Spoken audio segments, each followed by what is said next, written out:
The narrative opens with a stark declaration, dungeon. A cryptic description follows, explaining that when the energies of deception and misfortune reach a critical point, an underground maze spontaneously forms, regardless of location.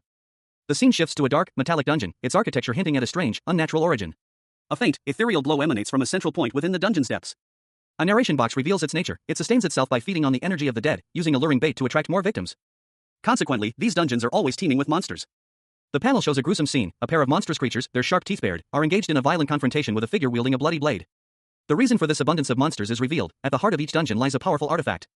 Two artifacts are shown, a sword and an axe, both radiating an otherworldly aura. The narration explains that the older and more dangerous a dungeon is, the more powerful and valuable the artifact within will be. This explains why many kingdoms, instead of focusing on their citizens' well-being, have prioritized the management and acquisition of dungeon artifacts. The title card reads, Dungeons entice the hearts of people. A group of soldiers, led by a stern-looking officer, cautiously navigates a dense forest. The officer shouts orders to maintain formation, emphasizing the need for caution.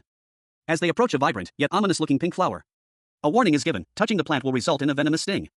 One of the soldiers accidentally brushes against the flower. He recoils in pain, muttering an apology.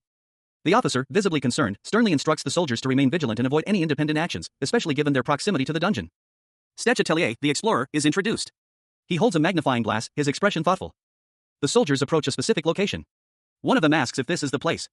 The scene opens with an aerial view of a crumbling stone structure, its center a gaping maw leading into the earth. Dust and debris swirl around the entrance, hinting at recent upheaval. A dark, ominous entrance to what appears to be a dungeon. A young man with reddish-brown hair, a confident smirk playing on his lips, observes the scene. He remarks that this is one of the oldest dungeons in the kingdom. Meanwhile, a blonde prince in shining armor, astride a white horse, gives orders to his attendant. He instructs them to unpack the luggage and prepare the soldiers, stating that they will enter the dungeon as soon as the basic adjustments are ready. The dungeon guide, Stetch, questions the prince's urgency, asking if he means right now. The journey took a whole week, and a 2-week round trip hardly seems sufficient time for the prince and his brother to play tricks. The prince insists there's no time to delay. Stetch, observing the prince's retinue of soldiers, muses on the prince's resources, noting how impressive it is that he can afford such a large army. And also hire a top-class explorer like himself. He concludes that there's no reason to refuse such a lucrative offer. Stetch acknowledges the dungeon's extreme danger, classifying it as level A, and admits he can't imagine what might be inside. However, he believes that with the prince's considerable resources, success should be possible. Stetch corrects himself, stating that with the prince's resources, success is not merely possible, but highly probable. Prince Gerald, clad in rich red armor, addressed Stetch Atelier, the dungeon explorer he'd hired. Look here, explorer. Let's move. Stetch, his face partially obscured by shadow, activated his pathfinding skill, level 7, a power that allowed him to find the shortest and safest route through a dungeon. He muttered to himself, to find and safely get through the shortest route, that's the key. His animal instinct skill, level 6, also activated, maximizing his senses to the point of echolocation. He thought, abilities beyond human senses, sonar detection and vibration detection. The quality of an A-class explorer. Stetch continued his internal monologue, comparing his skills to a wizard's clairvoyance. Similar to a wizard's clairvoyance, these are my explorer skills that make my livelihood. He moved deeper into the dungeon, his enhanced senses painting a vivid picture of the surroundings. He realized, of course, since others won't be able to see this. Two of Gerald's guards whispered amongst themselves. One said, I'm sure Sir Gerald didn't hire him for nothing. The other replied, let's trust him. The group proceeded into the dungeon, with Stetch leading the way. He declared, this place here, I'll go through first. Stetch Atelier, a seasoned dungeon explorer, received instructions from his client, a young prince. The prince's parting words were a mix of caution and cryptic warning, to watch his step and be wary of the ceiling. Confused, Stetch questioned the prince's peculiar warning about the ceiling, prompting a reaction from the prince's guard. The next panel revealed a hidden danger, a ceiling riddled with sharp, deadly spikes, poised to fall. The prince's guard, however, seemed to know about the trap, illuminating the hidden mechanism with a torch. He asked Stetch how he knew about the trap. Stetch explained that he could hear the creak of a spring mechanism in the wall, a telltale sign of an old trap. He surmised that the traps were ancient, dating back to the dungeon's early days. He advised caution, suggesting that the floor and trigger mechanism might be connected, urging the prince to stay close to the wall as they moved forward. The guards expressed their disbelief at Stetch's seemingly preternatural awareness of the dungeon's hidden mechanisms. Stetch, ever cautious, proceeded to carefully follow the wall, his hand tracing its surface. Only to trigger another trap. He narrowly avoided a deadly spike trap. The situation was becoming increasingly perilous, as Stetch realized the dungeon was far more treacherous than he initially anticipated. Deep within the dungeon's largest chamber, an oppressive darkness reigned. There, guarding the artifact at the dungeon's heart, was the dungeon keeper. For Stetch, an explorer rather than a warrior or wizard, this proved to be an insurmountable obstacle, the final wall he couldn't breach. Stetch frowned, lost in thought. He couldn't break through. He cautiously approached, questioning if this was indeed the place. As a commanding voice boomed from behind him, ordering the shield bearers to advance to the front of the formation. The order to assume a forward defense formation was given. Stetch and the royal guard stood before the final barrier, pondering how to summon the dungeon keeper. Stetch explained that summoning the keeper was simple, all it required was a signal. With a swift movement, Stetch gave the signal, unleashing a powerful, destructive force. Stetch Atelier, the dungeon explorer, found himself in a dire situation. He had been hired by a prince to guide him through a perilous dungeon, but the prince's treachery had triggered a fatal curse, leaving Stetch seemingly dead. Only to be resurrected by a sentient artifact. Now, he stood before a monstrous beast, its massive legs shaking the very ground. A creature of immense power and terrifying visage. Its glowing eyes burned with primal fury. The prince's men, clad in shining armor, watched in horror as the beast revealed itself. It's a Tarask, one of them cried out in terror. The Tarask roared, a sound that shook the very foundations of the dungeon, and unleashed a devastating attack. The ground trembled as the beast lunged forward. Despite the fear gripping them, the prince's captain rallied his troops. Don't be frightened. Front row forward, he shouted, trying to maintain order amidst the chaos. The Tarask unleashed a torrent of fire, engulfing the soldiers in a wave of searing heat. The captain, his face grim with determination, barked orders. Don't let it break through. Deploy the shield wall. The soldiers quickly formed a defensive formation, their shields interlocking to create a formidable barrier against the beast's onslaught. Activating their shield wall skill, a powerful defensive technique that grants resistance against both physical and magical attacks. From the rear, another soldier called out instructions. Archers of the rear row, aim for the Tarask's eyes. Amidst a fiery inferno, a group of soldiers, clad in gleaming armor, braced themselves, their crossbows trained on a monstrous beast. The intense heat and wind made aiming difficult, as one soldier exclaimed that the flames were too strong to accurately target the Tarask's mouth. Sir Ballstock, struggling to maintain his aim, confirmed the difficulty of the task, emphasizing the impact of the heat and wind pressure on their accuracy.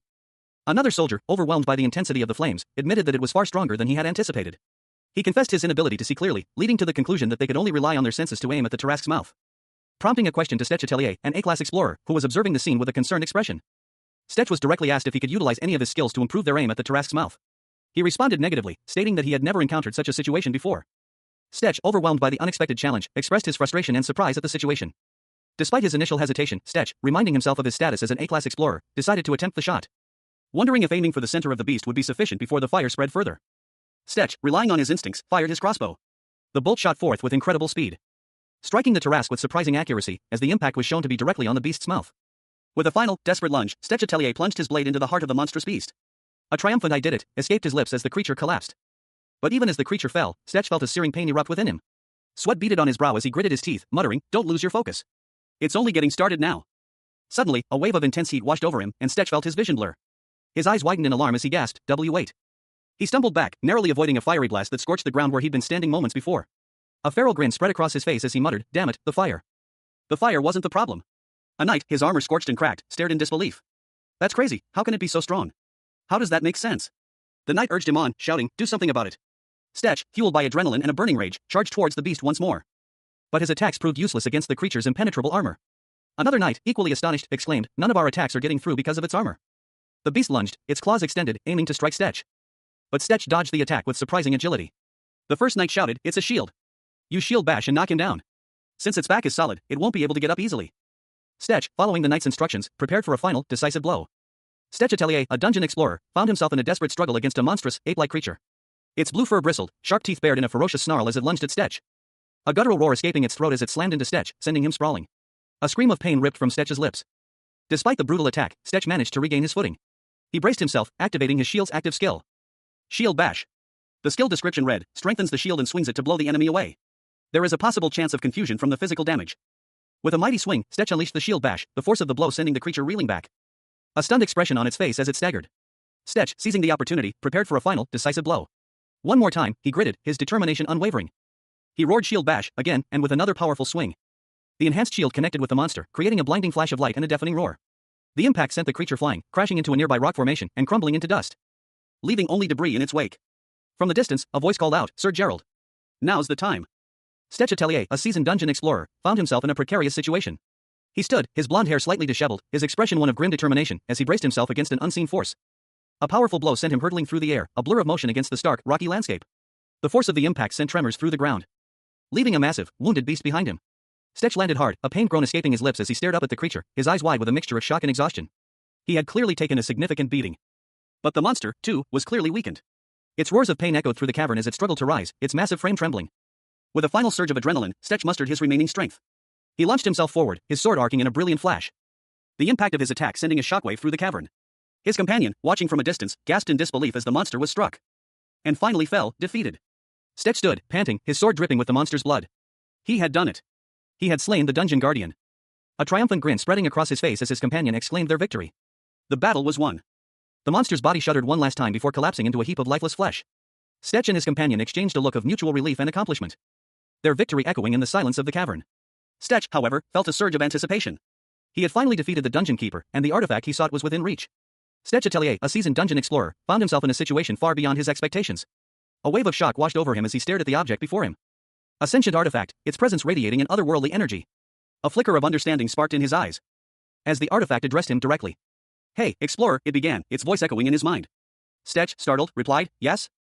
The artifact continued, "You said your name was Stetch?" Stetch confirmed, that's right. Surrounded by a lavish display of gold, Stetch found himself facing a prince and his guards. The prince, observing Stetch with a critical eye, remarked.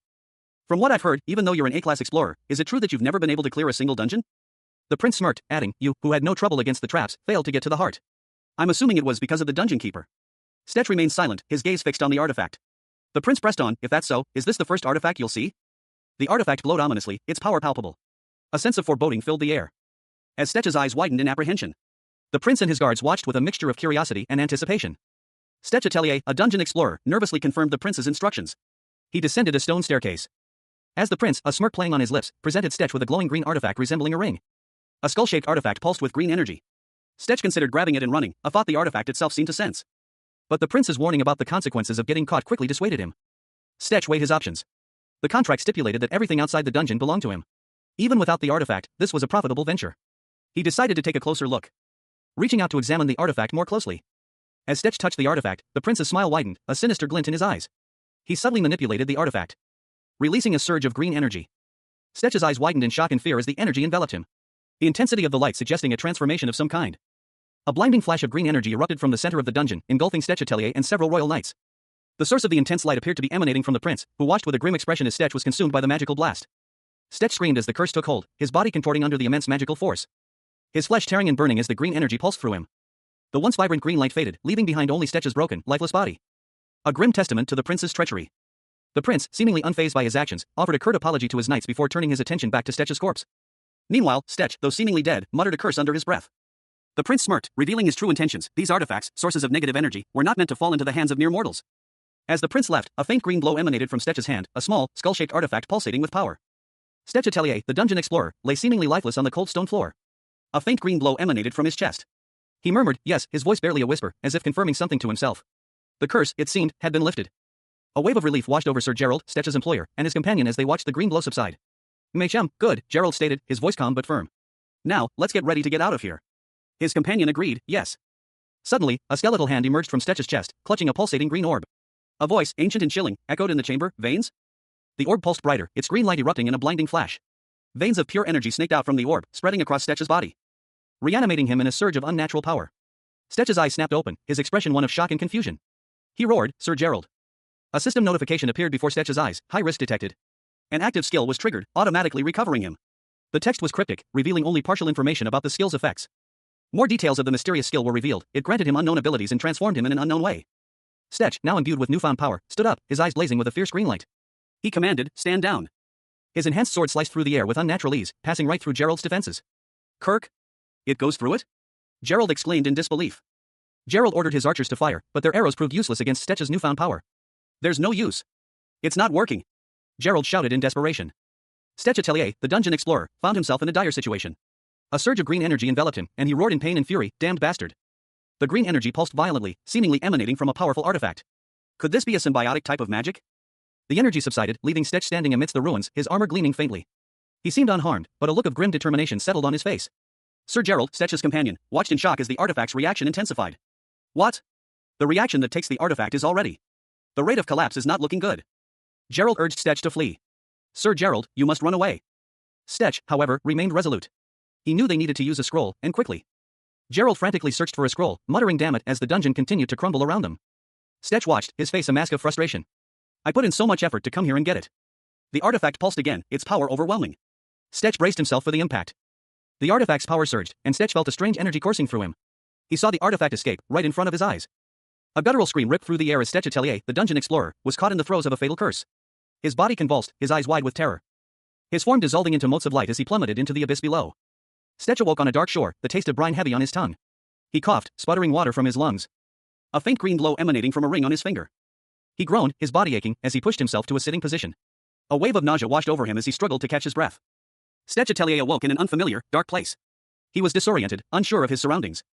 A searing pain shot through him, his body felt as if it were tearing apart. He gasped, confused and disoriented. Stetch noticed something peculiar. A ring, adorned with a skull-shaped green gemstone, was on his finger. A ring he recognized as the cursed artifact he'd touched after being tricked by Prince Gerald. He was certain he should be dead. The curse should have killed him. Yet, here he was, alive, though battered and bruised, the memory of his death a vivid, horrifying experience. Panic seized him. How could he have survived? How could he return? A booming voice echoed in his mind, confirming his death, yet also revealing a startling truth. A spectral skull, emanating a vibrant green energy, materialized before him, addressing him by name. The skull, a sentient artifact, identified itself as Stetch's new partner. Prince Gerald, his blonde hair disheveled and his face etched with worry, stared into the forest. He wondered aloud if he and his men were the only survivors of their expedition. A frustrated curse escaping his lips as he contemplated the disastrous outcome. One of Gerald's men, Sir Balstock, approached him, urging him to calm down. Gerald, however, was far from appeased. He angrily confronted Balstock, demanding to know why he had used the scroll that led to their current predicament. Balstock explained that the situation had been too dangerous for a coordinated retreat, necessitating the use of the scroll.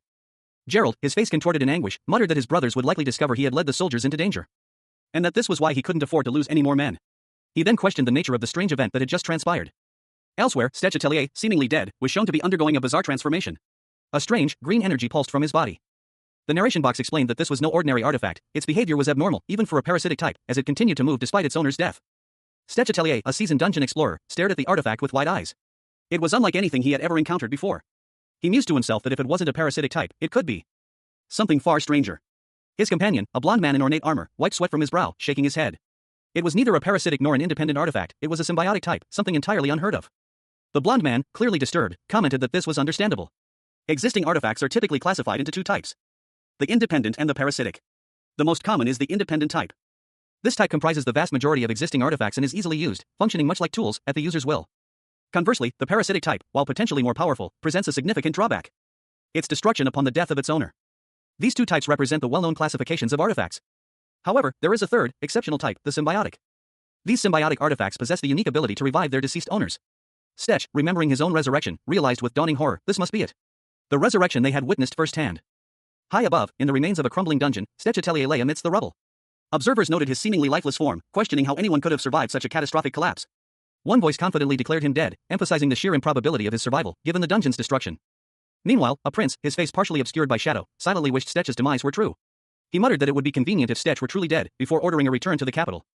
The prince, giving orders to his entourage, instructed them to place wanted posters for Stetch Atelier in every town they passed through. He cautioned them to keep the bounty low enough to avoid attracting unwanted attention. Stetch Atelier awoke in an unknown, watery location. He wondered what he was supposed to do next. He found himself lying in a dark, watery place, unsure of his location. A sentient artifact, a glowing green ring, rested on his finger. He vehemently rejected whatever the artifact was trying to communicate. Suddenly, a surge of green energy erupted from the ring, causing Stetch to cry out in pain and surprise. The energy subsided, leaving Stetch dazed but alive. He was shocked and confused, questioning what had just happened. The artifact then revealed his name, Stetch Atelier. A swirling vortex of emerald energy erupted from the depths of the dungeon, its chaotic tendrils reaching out like grasping claws, engulfing Stetch Atelier, the dungeon explorer, in its malevolent embrace. A guttural scream escaped his lips as the spectral skull of the curse materialized before him. But even as death threatened to claim him, a voice echoed in the void.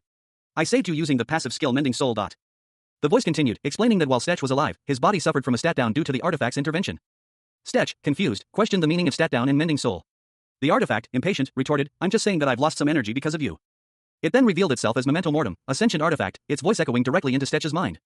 You incompetent brat, it sneered. Startled, Stetch questioned its nature, wondering why he could hear its voice in his head. Memento Mortem simply stated its name. The artifact's name, Memento Mortem, was repeated once more for emphasis.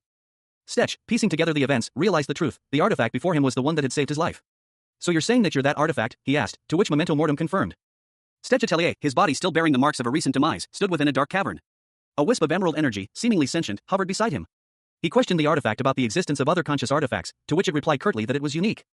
Despite the artifact's singular nature, Stetch expressed relief at their ability to communicate. Stetch then inquired about the number of unique skills the artifact could utilize. The artifact explained that while most tools possess only one unique skill, it could exchange them for a price. It estimated that if functioning normally, it could use around 40 unique skills. The more useful a skill, the more valuable it would be. Stetch's eyes widened in surprise as the artifact demonstrated its power with a burst of green energy. Stetch exclaimed in disbelief, questioning the sheer number of skills the artifact could wield. The artifact explained that humans typically acquire only 10 skills or less in their lifetime, even with enchantments, the limit is around 20. However, this single artifact could utilize far more. Stetch, still amazed, asked if there was a skill he could use immediately. The artifact responded that there was, but it had expended all its mana in resurrecting him. The artifact suggested they speak after it recovered. Stetch Atelier, the dungeon explorer, lay on the cold, damp ground, his ragged breaths hitching in his chest. A faint green glow emanated from a ring on his finger. A spectral skull of swirling green energy materialized before him, its empty sockets burning with an eerie light. Before that, the skull announced, its voice echoing in Stetch's mind, you only have 12 hours left. Stetch's eyes widened in alarm. What? What are you talking about? He stammered, a cold sweat beading on his brow. He glared at the skull, his voice laced with disbelief. I thought you resurrected me? Then, why am I going to die again? However, if I don't have mana, we'll both die. Stetch's jaw dropped. What? Did you think you could come back to life with no cost? The skull's voice took on a sharper edge. If you want to live, you'll have to move quickly. Why didn't you tell me sooner that we were both gonna die if you didn't have any mana? Stetch, fueled by a desperate need to survive, scrambled to his feet and began to run through the forest. He was different from humans, he didn't stress about life or anything. The skull, seemingly unfazed, continued. I was sleeping peacefully, but you came and awakened me suddenly. Well, if you're struggling to live, I'll give you as much strength as you need. But remember, just because you awakened me doesn't mean that you're my owner. A spectral hand, clawed and skeletal, reached out from a swirling vortex of green energy. The disembodied voice, cold and echoing, warned Stetch, so keep that in mind. The one begging to live isn't me, it's you. Stetch, his body still radiating faint green energy, grinned, a spark of defiance in his eyes. All right. Since I understand, tell me how I can help you recover your mana or whatever. A narration box explained the artifact's power, absorbed the source of curses and demons. Stetch bolted, the artifact's timer ticking down in his mind, 11 hours, 56 minutes, and 58 seconds left. Stetch paused, a frustrated expression crossing his face. Well, there should be a lot of monsters near the dungeon. He then muttered to himself, animal inst. Ah. Damn it, the stat down. He steeled his resolve. I'll just have to find them myself. Stetch's eyes fell upon some footprints in the mud. Footprints. I'm sure it's a monster's footprint. There are also markings nearby, and the stench. He rounded a bend in the path and found a large wolf, its jaws stained crimson, feasting on a carcass. A great wolf. Stetch smirked, a glint of triumph in his eyes. Nice, I found one. How long is the penalty effective? The artifact on his finger pulsed with green light, the timer displayed 1 minute and 30 seconds. Stetch's expression shifted to one of surprise. Ha! It's unexpectedly short. Stetch Atelier, a dungeon explorer, crouched low in the forest, a spectral skull-shaped flame flickering beside him. He muttered to himself, the stronger the skill, the longer the penalty. But then added, well, anyway, the timing is good. Nearby, a wounded wolf lay dead. Stetch observed, besides, there's only one. More than one would have been hard to deal with. Our luck is good too. A green glow emanated from Stetch's hand as he exclaimed, oh. Nice. A green informational box appeared, detailing the spell, air bullet fires air compressed bullets at a high speed. Increases the damage and attack speed. Stetch commented, it's a basic magic that a battle wizard uses. How many bullets can you shoot? The artifact responded, 1 bullet. Stetch sighed, of course, it's 1 bullet. He strategized, if it's like this, we have no choice but to carefully aim for the heart or the lungs. If we hit either of them accurately, it should pass out. And after that, we can just kill it. Stetch clenched his fist, the skull-shaped flame glowing intensely. He muttered, okay. Since we only have 1 bullet to use. The skull-shaped flame erupted in a blinding flash of green energy, launching a concentrated blast of air. Stetch Atelier, his body battered but his spirit unbroken, lunged forward. Unleashing a burst of raw energy that ripped through the air. Striking his foes with a devastating blow that sent them sprawling. The force of the impact sent tremors through the forest floor. He gasped, his breath ragged, a cold sweat clinging to his skin. The exertion had taken its toll. Stetch Atelier, a dungeon explorer, lay on the forest floor, gasping for air. His eyes widened in disbelief as he muttered, barely audible, about an air bullet. He clutched at his chest, a pained expression twisting his features. He had been certain the magic used against him was basic, nothing more. But the reality was far more potent. A faint trail of ethereal smoke drifted away from him as he struggled to comprehend what had just transpired. Nearby, a large wolf lay dead, its body still steaming. Stetch stared at the corpse, his eyes wide with shock and dawning comprehension. What on earth is this power? A voice, sharp and condescending, cut through his astonishment. It was a sentient artifact, a skull-shaped green amulet resting on his hand, lecturing him on the proper use of its power. Stetch, still reeling from his resurrection and the sudden display of power, simply mumbled that he didn't want to talk about it. He stood up, his gaze fixed on the amulet. The artifact pulsed faintly in his hand, a silent promise of power and potential. He examined the amulet closely, a flicker of determination in his eyes. The artifact seemed to respond to his scrutiny. The narrative shifts to the Venetian royal family, where King Botarus reigns. His 3 sons, the princes Raptors, Alfred, and Gerard, are introduced. Prince Raptors, the eldest, is the heir apparent to the throne. While Princes Alfred and Gerard, vying for power, constantly seek to prove their superiority. This inherent rivalry between the brothers fuels their actions. Prince Alfred is shown, a smirk playing on his lips. His thoughts reveal his current predicament. Elsewhere, Alfred's henchman, Conrad, and another soldier ride horseback, discussing something. Conrad is asked what he is thinking about. His companion confirms that he is referring to Prince Alfred's henchman, Conrad, calling him a scumbag. Stetch Atelier, a seasoned dungeon explorer, rode alongside Prince Leon. Stetch reflected on his misplaced trust in the Alliance's information, acknowledging the curse's existence but not its full extent. Leon, however, remained uncertain whether Stetch had triggered the curse intentionally or not. He felt powerless to change the situation. Stetch reassured the prince, reminding him of his extensive battlefield experience and confidence in his ability to handle the situation. As they rode, Leon confessed that navigating court politics proved far more challenging than surviving on the battlefield, a sentiment he still hadn't grown accustomed to despite the years that had passed. Stetch offered a simple thanks anyway, as they continued their journey along the forest path. The path led them deeper into a mystical forest, bathed in the ethereal glow of twilight. Suddenly, a surge of green energy enveloped Stetch, a mysterious power coursing through his veins. He felt a surge of power, questioning if this was the extent of it. A spectral wolf emerged from the energy, its form solidifying. A voice, seemingly emanating from a skull-like entity, commented that this was only a portion of the power, sufficient for now. Stetch, however, was surprised by the low mana cost for such a powerful creature. Stetch Atelier, a dungeon explorer, examined the glowing green skull ring on his finger. He muttered to himself, unconcerned about the potential consequences, you have a problem with that? He continued his internal monologue, a hint of worry creeping in. No way. But would I run out of skills if I were to use it 3 times? Stetch's thoughts shifted to his immediate needs. He decided, first of all, I need to pick up my belongings before I enter the dungeon. A panoramic view of a quaint village unfolded before him, nestled amidst rolling hills and lush greenery. The scene was peaceful, a stark contrast to the danger Stetch had just escaped. As Stetch approached, he noticed something amiss. 2 guards were visible in the distance, their presence a potential threat. 2 guards stood watch at the village entrance, their spears gleaming in the sunlight. Stetch knew he had to proceed cautiously. Stetch considered his options, weighing the risks. He thought, I will get caught if I just go in. What should I do? He believed this could be the solution to his problem. This should work. Stetch decided to start a fire, planning to enhance its effect with some special powder. I need to light a fire first. He realized the limitations of his plan. It's only limited to humans, but it becomes a good sleeping pill. A plume of strange, ethereal smoke drifted across the landscape. Stetch Atelier, a seasoned explorer, stood amidst it, his brow furrowed in confusion. What is this smoke? He wondered, his gaze fixed on the swirling vapor. 2 soldiers, clad in gleaming armor, emerged from the mist, their faces etched with concern. One of them pointed towards the source of the smoke, his voice laced with urgency. Hey, look. Where's the smoke coming from? Stetch inhaled deeply, the strange smoke filling his lungs. A wave of dizziness washed over him, his vision blurring as he gasped, ugh. Suddenly, a figure leaped from a nearby cliff, landing heavily beside Stetch. The impact sent Stetch sprawling to the ground. A spectral skull materialized before Stetch, its eyes glowing ominously. A chilling voice echoed in his mind, you sure know how to use your head. Stetch, now seemingly resurrected, looked down at himself, a faint green glow emanating from his body. He muttered, indeed. He continued, of course, I've been wandering here and there, and I've become an experienced explorer already. A nearby wanted poster caught his eye. The words thief. Reward 400 crowns were clearly visible, along with a crude sketch of his own face. A thoughtful expression crossed his features. He scoffed, they really turned me into a wanted person, those bastards. A maniacal laughter escaped his lips as 3 ghostly images of himself appeared, their eyes burning with a vengeful fire. Cuckoo cuckoo. They better watch out. Ka-ha-ha-ha-ha. Stetch Atelier, a dungeon explorer, found himself in dire straits. He lamented his predicament, nevertheless, I'm in big trouble. I can't believe I became a wanted person in one night. He observed the speed with which the news of his supposed crime had spread, muttering to himself, they sure act fast on things like this. I'm not sure how far this has spread, but if it's like this, it'll be impossible to live normally in the village. Stetch considered his options, his expression grim. He thought, nah, let's just give up on this. His gaze fell upon a ring on his finger. He mused, as long as I can use this ring properly, I can still manage to a certain degree. The simplest way, of course, is to leave the kingdom. However, Stetch's resolve hardened. He clenched his fist, a surge of anger evident in his expression. He muttered, but it's not my style to leave so obediently. A voice, seemingly from the ring itself, cut through his thoughts, so you want revenge? I'm sure anyone would, unless you're a snowflake. Stetch, walking away from the village, began to smile. He chuckled, haha. Now this is getting a little more fun. The ring's voice continued, offering a proposition, I will help you if that is your reason. You should know you're lucky. You are invincible as long as I'm helping you. Stetch scoffed at the ring's claim of invincibility, questioning its capabilities. What kind of nonsense are you talking about when you can only use 4 skills? The ring explained its power, revealing its ability. Curse eating is the ability to get rid of endless curses and sources of evil. Curse eating, level 1, it can get rid of the curse and the source of evil or its entrainment. A spectral skull pulsed with an eerie green light, its empty socket seeming to gaze directly at the reader. A voice, disembodied yet somehow present, echoed in the silence. My powers and abilities depend on how much mana I absorb. Think hard about what that means. Stetch Atelier, a young man with short, reddish-brown hair, stood amidst a swirling green energy, his expression one of intense concentration. The spectral voice continued, explaining, depending on how much you absorb, you can grow and become stronger, and if you absorb something with a lot of mana, you will become much stronger.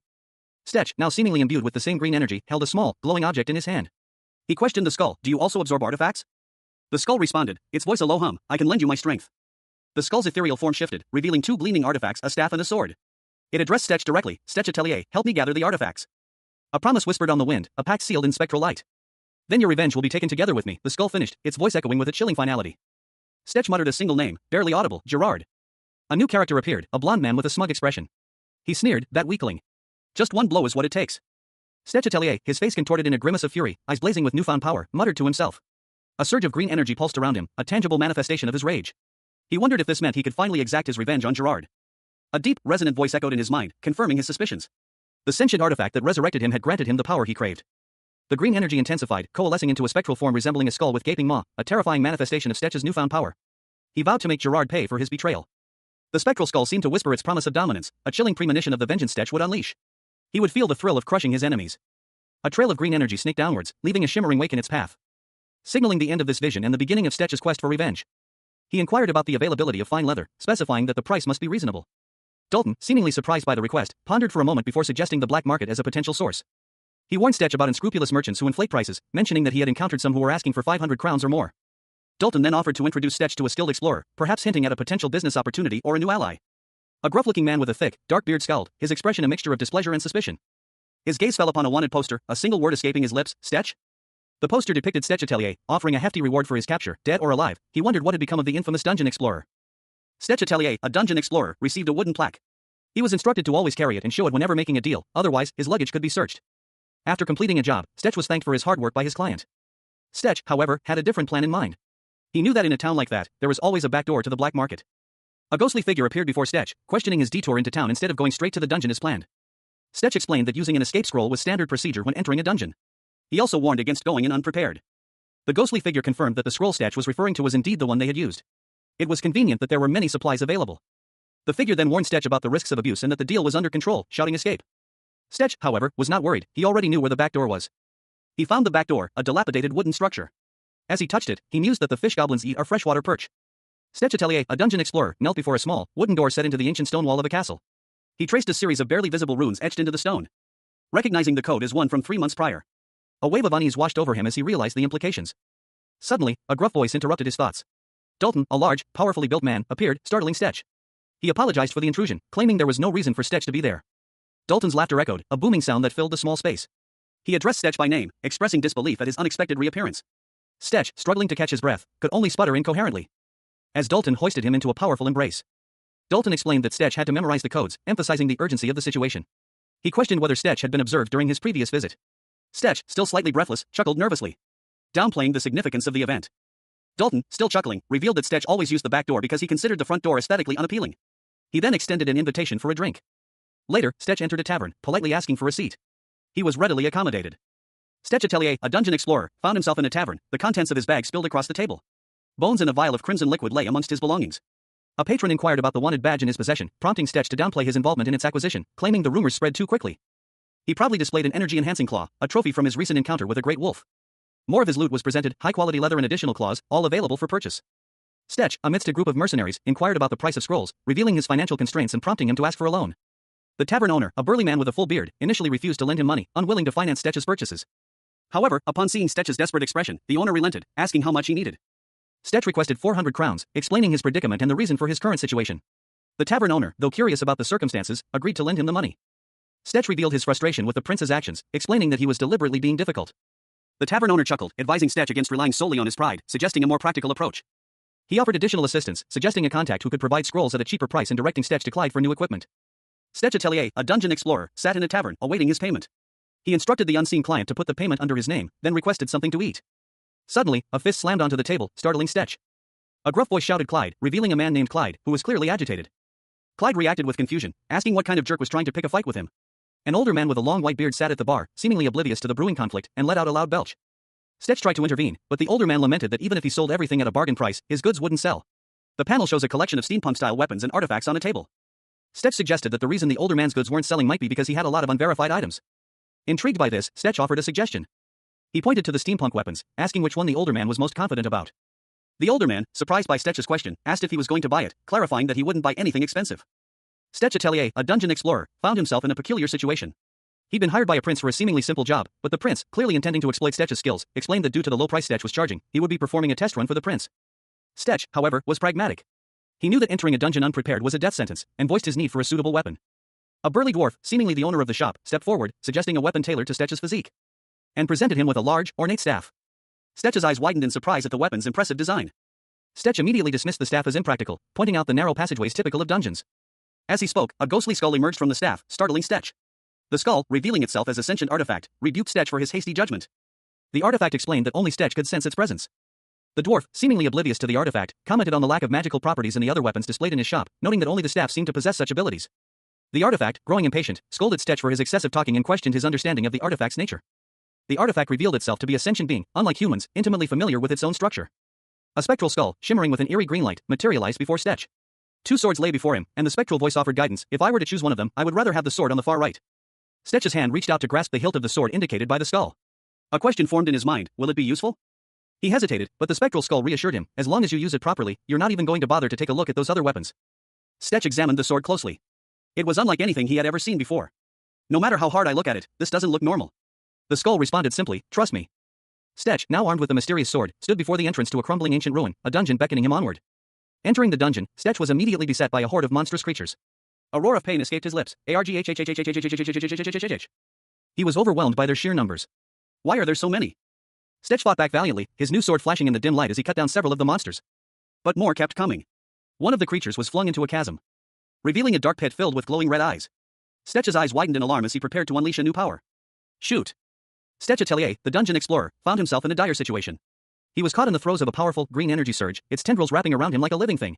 The source of which appeared to be a monstrous creature, its form barely visible within the chaotic energy. The beast roared, a sound that seemed to shake the very foundations of the dungeon. As the green energy intensified, tearing at the monster's form, revealing glimpses of its skeletal structure beneath. The creature shrieked in agony as the energy continued its assault, its body disintegrating before Stetch's eyes. The narration box stated simply, curse eating. The green energy, it seemed, was consuming the curse that had killed Stetch. The monstrous creature was dissolving, its essence being absorbed by the swirling green energy, leaving behind only fragments of its former self, consumed by the strange, otherworldly power. Stetch, now seemingly resurrected, stared at his hands, a look of wonder and confusion on his face. He mused, wow. I guess the excess amount of energy is used for this guy's growth. He grasped a dark, wooden staff, a newfound determination hardening his gaze. Stetch surveyed his surroundings, a plan forming in his mind. He declared, let's collect all these azure stones around. Stetch Atelier, a seasoned dungeon explorer, stood at the precipice of a dark cavern, his boots planted firmly on the cold, rocky ground. A heavy bag slung over his shoulder hinted at the treasures he hoped to find within. The air hung heavy with the scent of damp earth and something else, something ancient and unsettling. He cautiously descended into the dungeon's depths, his pickaxe glinting in the dim light. The walls were lined with glistening blue crystals, their ethereal glow barely piercing the oppressive darkness. A sudden tremor shook the ground, and Stetch stumbled, narrowly avoiding a hidden trap. He muttered to himself, wondering about the abundance of such mechanisms. The thought of salvaging the valuable parts of the trap crossed his mind, a glint of resourcefulness in his eyes. He paused, a puzzled expression on his face. Something felt off. The dungeon seemed to be reacting to his presence. A deep chasm opened before him, plunging into an even darker abyss. A wave of unease washed over him. Undeterred, Stetch cautiously approached the edge of the chasm, his eyes scanning the darkness below. He needed to proceed, despite the growing sense of foreboding. He activated a glowing skull ring, illuminating a section of the cavern. The light revealed something unexpected. A large, reptilian creature, its scales shimmering with embedded crystals. Stetch recognized it instantly, a mineral lizard, a rare and highly valuable beast. A monstrous creature, its scales shimmering with an icy blue crystalline texture, emerged from the shadows. Its eyes, glowing with malevolent red light, fixed on its prey. Its massive jaws opening in a terrifying display of razor-sharp teeth. A guttural roar, a sound that spoke of ancient power and primal rage, echoed through the cavern. The sound escalating into a deafening crescendo of growls and snarls, a terrifying prelude to an imminent attack. Stetch Atelier, the dungeon explorer, found himself in a dire situation. A cold sweat beaded on his brow as his breath hitched in his throat. He could only think, you've got to be kidding me. His eyes widened as he stared at the creature before him. A monstrous lizard, its scales shimmering with embedded crystals, lay before him. He muttered to himself, a mineral lizard? The creature's eyes glowed with an eerie red light, its massive form filling the cavern. The mineral lizard opened its jaws, revealing rows of razor-sharp teeth. A guttural roar echoed through the dungeon. A terrifying sound that sent shivers down Stetch's spine. Stetch, surveying the cavern, observed the abundance of glowing blue crystals. He thought, well, with this much mineral around, it'd be weird if there wasn't a mineral lizard. He cautiously approached a large cluster of crystals, only to be met by another, even larger mineral lizard emerging from the depths of the cave. Stetch Atelier's eyes widened, his pupils contracting to pinpricks as a surge of pain washed over him. A monstrous mineral lizard, its scales shimmering with icy blue crystals, unleashed a torrent of fiery breath. The searing heat engulfing Stetch in a wave of agonizing pain. A guttural cry escaped his lips as he was thrown back. Stetch's body was ravaged, his face contorted in a grimace of pure agony as he crashed to the ground. But even as he felt the life drain from him, a strange green glow emanated from a wound on his arm. The artifact had resurrected him, its power coursing through his veins. Just because you can revive, it seemed to say, doesn't mean you should get yourself injured all willy-nilly like that. Stetch, now fully healed, smirked. He mused on the mineral lizard's unique physiology. They used their acidic breath to eat through minerals, strengthening their bodies in the process. This made them incredibly resilient. A normal attack wouldn't even scratch their tough hides. A plan formed in Stetch's mind. There was only one way to deal with these creatures. He prepared to strike, but a voice called out, "Stop. We're too deep into the dungeon right now. Using air bullet in an enclosed space like this could cause it to collapse." A monstrous creature, reptilian in form with icy blue scales and sharp, crystalline protrusions, lunged forward, unleashing a torrent of fiery energy from its maw. The blast narrowly missing Stetch Atelier, a young man with fiery red hair, who barely managed to dodge the attack, his eyes wide with shock and a gasp escaping his lips. Stetch collapsed to the ground, seemingly lifeless, as a mysterious voice echoed, "Good." Confusion etched itself onto Stetch's face as he looked up, sputtering, "What? What's so good about this?" A shadowy figure, seemingly the one who had spoken, appeared above him, questioning, "You think this is the right time for that?" Stetch, his eyes blazing with defiance, retorted, "Are you sure?" "Why?" The figure, revealing a skull-shaped tattoo on their hand, explained, "You want to save it until we fight the dungeon keeper? A solid mid-sized monster is the perfect test subject." Stetch, resigned to his fate, grabbed a glowing blue artifact and declared, "Well, it doesn't sound like I have a choice." The shadowy figure activated the artifact, a surge of energy emanating from it. And Stetch, now imbued with newfound power, engaged the monstrous creature in a fierce battle. Stetch Atelier, a seasoned dungeon explorer, found himself in a desperate struggle against a monstrous, ice-encrusted dragon. The beast lunged, its massive claws aimed to cleave Stetch in two, its crimson eye burning with malevolent intent. The sheer power of the creature was terrifying, its icy breath a chilling precursor to certain death. The dragon's tail whipped through the air, shattering the stone floor around Stetch, sending debris flying, forcing him to leap back, narrowly avoiding a fatal blow. A question mark floated above his head, reflecting his uncertainty in the face of such overwhelming power. Stetch, gritting his teeth, braced himself. He raised his sword, its golden hilt gleaming faintly in the dim light, readying himself for a desperate counterattack. The dragon roared, its icy breath forming a swirling vortex around its maw. With a ferocious cry, Stetch lunged forward, his sword a blur of motion. the blade slicing through the air, meeting the dragon's icy defenses. The impact sent shards of ice flying, the force of the blow shaking the very ground. Stetch, despite the ferocity of his attack, found himself struggling against the dragon's immense strength. The beast roared again, its icy breath threatening to overwhelm him. A voice echoed in his mind, "Press the trigger." Stetch Atelier, a dungeon explorer, found himself in a desperate struggle against a monstrous lizard. He lunged forward, his weapon a blur of motion. The force of his attack sending shockwaves through the creature's scaled hide. The impact echoed with a resounding crack. But the beast proved resilient. Stetch stumbled back, clutching at his injured shoulder. "Ow, my shoulder." He groaned, the pain evident in his grimace. He watched, stunned, as the blow that should have shattered the creature's skull had only grazed it. It was supposed to shatter his head. He muttered, a dawning realization of the danger he was in. Stetch surveyed his surroundings, his gaze falling upon a bag containing several vials of glowing blue liquid. "I know I got it for free, but it still seems like such a waste," he thought, a hint of regret in his tone. His attention was drawn to the vial's unusual durability. He wondered about the consequences of breaking them. It seems like Clyde made them pretty durable, but what would happen if they broke, he mused. A sudden unease washed over him. Something felt wrong, though he couldn't quite place it. "Something's wrong. What is it?" "It's just... I can't pinpoint it." A ghostly figure emerged from the shadows, its form flickering with an eerie green light. Despite his unease, Stetch remained resolute. He still felt something was amiss, a lingering sense of foreboding. "But I still feel like something's off," he thought, his eyes narrowed in suspicion. Stetch Atelier, the dungeon explorer, navigated a dimly lit passage. A voice, unseen but close, warned him to remain vigilant. He was told to remain cautious and not let his guard down. Suddenly, a monstrous roar echoed through the passage. A creature of ice and crystal emerged from the shadows, its eyes glowing menacingly. Stetch reacted with surprise. The creature lunged, its icy claws extended. Stetch cursed, realizing he had underestimated the dungeon's dangers. He drew his sword, a glint of determination in his eyes. He knew he couldn't waste all his energy at once, he needed to conserve his strength for the dungeon keeper. He parried the creature's attack, his movements precise and economical. A calculated counterattack followed, sending a shockwave of energy towards the monster. The impact sent the creature reeling, creating a brief opening. Stetch saw his chance and seized it. He focused his remaining energy, preparing a final, explosive attack. The resulting explosion engulfed the ice creature. Stetch Atelier, the dungeon explorer, found himself in a desperate struggle against a monstrous creature. He swung his staff with all his might, the impact sending shockwaves through the air. But the blow only caused the beast to grunt in pain. The creature was clearly more powerful than those he'd faced before, its movements were more precise, its strength more formidable. Stetch noted this with a grim determination. The monster's powerful tail, a weapon in itself, proved to be a significant challenge. Constantly hindering Stetch's attacks. "It's getting in my way," the monster thought, momentarily distracted. Despite the difficulties, Stetch pressed on, remembering the previous Tarsk encounter. This opponent, however, was significantly stronger. Stetch's resolve hardened. "He's nothing but a lizard," he thought, his anger fueling his determination. With renewed vigor, Stetch launched another attack, his blade slicing through the air, connecting with the monster's crystalline armor. The impact was significant, but the creature remained standing. "Wait, this one's..." The monster retaliated, its attack sending Stetch reeling back, a grunt escaping his lips. Stetch Atelier, the dungeon explorer, found himself in dire straits. A fatal curse, triggered by the prince's deception, had seemingly ended his life. He collapsed, a pained expression twisting his features as he heard the prince's desperate cry, "You idiot. I told you to be careful." However, death was not the end. Observers noted something unusual about Stetch, even from afar, his strength was evident. One commented, yeah, even I could tell he's strong. But as long as he remained a living being, they knew he would have a weakness. Suddenly, a monstrous purple claw erupted from the water, aiming for Stetch, connecting with his face in a brutal blow. "Ugh!" Stetch groaned in pain. A spectral figure, seemingly a sentient artifact, appeared, scolding Stetch. "Stetch! Even baby goblins don't space out in the middle of a battle. Pay attention." The artifact continued, seemingly unfazed by Stetch's near-death experience. "Gah! Aren't you being a little too harsh? Besides, this is all a part of my plan." The artifact explained its plan, gesturing to the glowing green power in its hand. "Do you know what happens when this flamens powder in my left hand and the firefly power in my right hand combine?" Stetch, eyes wide with dawning understanding, watched as the artifact prepared to combine the two powers. He muttered, "Everything has a weakness." The artifact combined the powers, a bright green energy surging between its hands. A flash of light erupted from the depths of the dungeon, momentarily blinding Stetch Atelier. He braced himself. As a monstrous creature emerged from the crystalline formations, its maw agape, revealing rows of razor-sharp teeth. Stetch, despite the seemingly insurmountable odds, saw an opening. He thought, it worked. "I'll just have to stab him in the mouth from here." But a warning flashed before his eyes, irregular cell activity detected. 95% of the body is affected. A wave of intense pain washed over him as his body began to fail. He heard a voice call out, "Stetch! Wait!" A blinding light engulfed Stetch, as a powerful energy surged through him, leaving him in a state of disorientation. Stetch Atelier, a dungeon explorer, grinned, a wicked glint in his eyes. His plan was working. He thought, it worked. "I'll just have to stab him in the mouth from here." Suddenly, a warning flashed before his eyes, irregular cell activity detected. 95% of the body is affected. A monstrous creature emerged from the shadows, its eyes glowing menacingly. It roared, "Stetch!"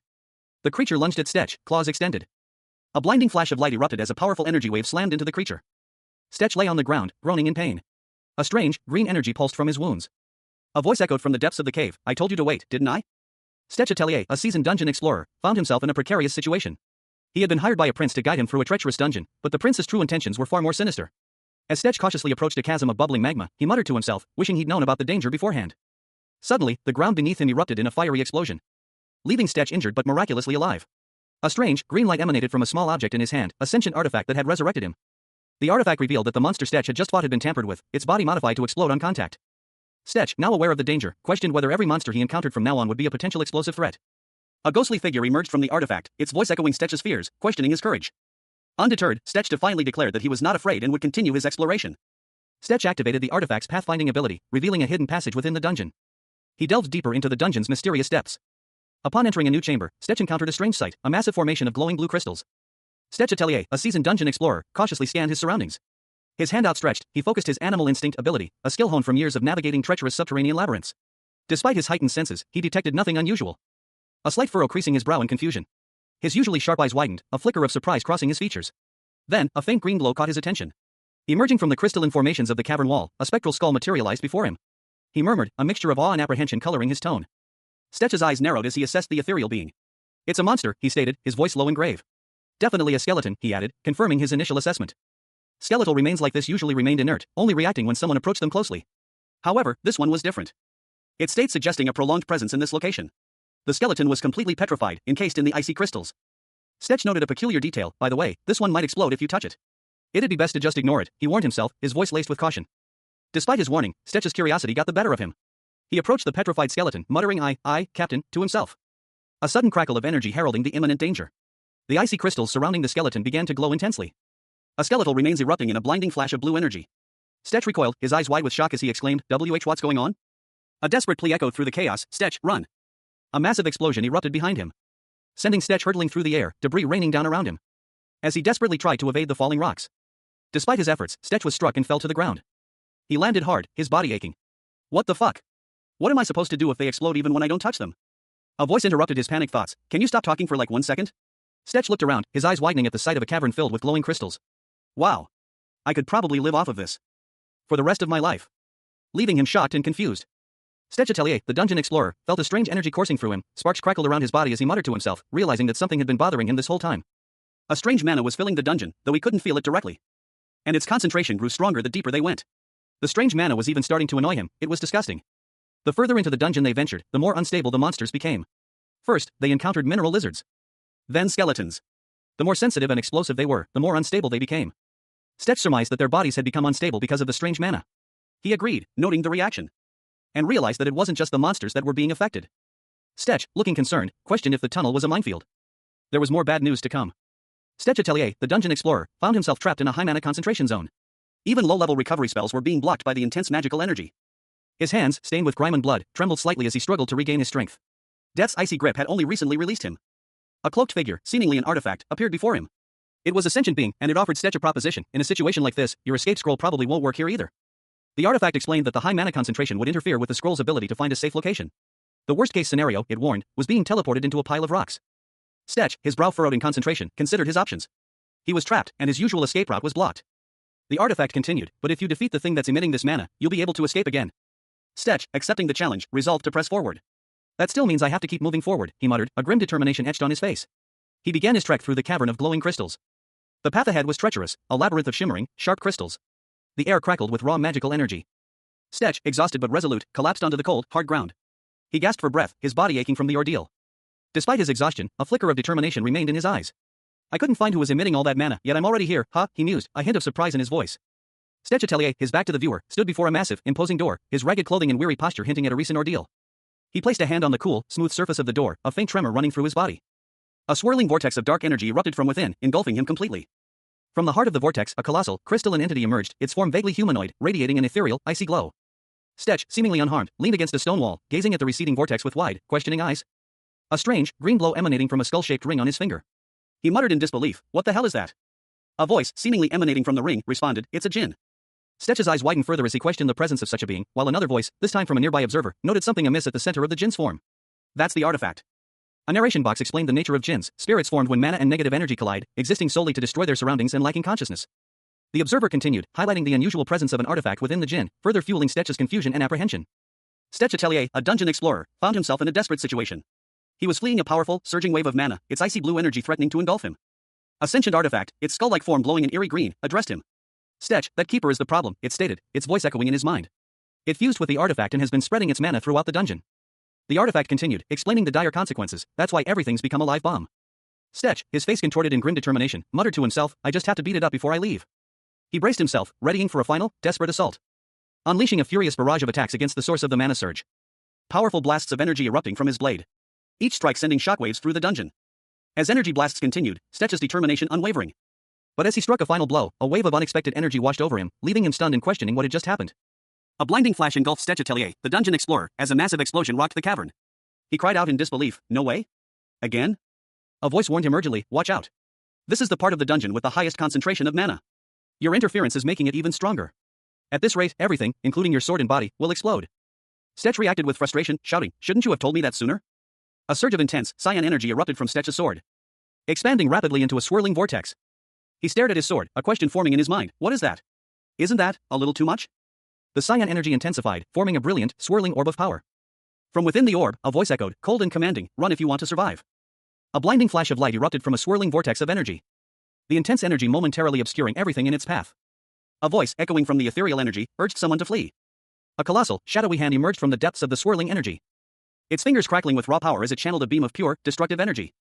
The beam striking the ground with earth-shattering force, leaving behind a crater of pulverized rock and a lingering aura of immense power. Stetch, seemingly unharmed, stood amidst the chaos. Stetch Atelier, a dungeon explorer, found himself in a desperate struggle against a colossal, stone-like creature. Its immense form filled the dungeon, and Stetch, despite his valiant efforts, was clearly outmatched. A pained cry escaped his lips as he braced for the inevitable. But even as the creature's attack bore down on him, Stetch's eyes blazed with defiance. It's now or never, he thought, summoning every ounce of strength he possessed. He resolved to strike a decisive blow, even if his opponent was as tough as a boulder. A grim smile stretched across his face as he prepared for his final attack. With a mighty roar, he swung his sword, aiming for a weak point in the creature's stony hide. Observing the creature's structure, Stetch realized its joints were likely its weakness. He adjusted his aim. And with renewed determination, he brought his sword down with all his might, cleaving through its defenses with surprising ease. However, Stetch's triumph was short-lived. The creature's movement abruptly halted mid-attack. What? He exclaimed, his eyes widening in disbelief. The attack stopped midway, leaving Stetch vulnerable as a large chunk of the creature's body came crashing down. The impact sent Stetch sprawling, leaving him dazed and injured. Stetch Atelier, a seasoned dungeon explorer, found himself in a precarious situation. He had been hired by a prince to guide him through a perilous dungeon, but the seemingly simple job took a deadly turn. A treacherous curse, activated by the prince's deceit, struck Stetch, sending him plummeting to the ground. However, death did not claim him. He awoke to find himself clutching a glowing green artifact, a sentient object that had resurrected him.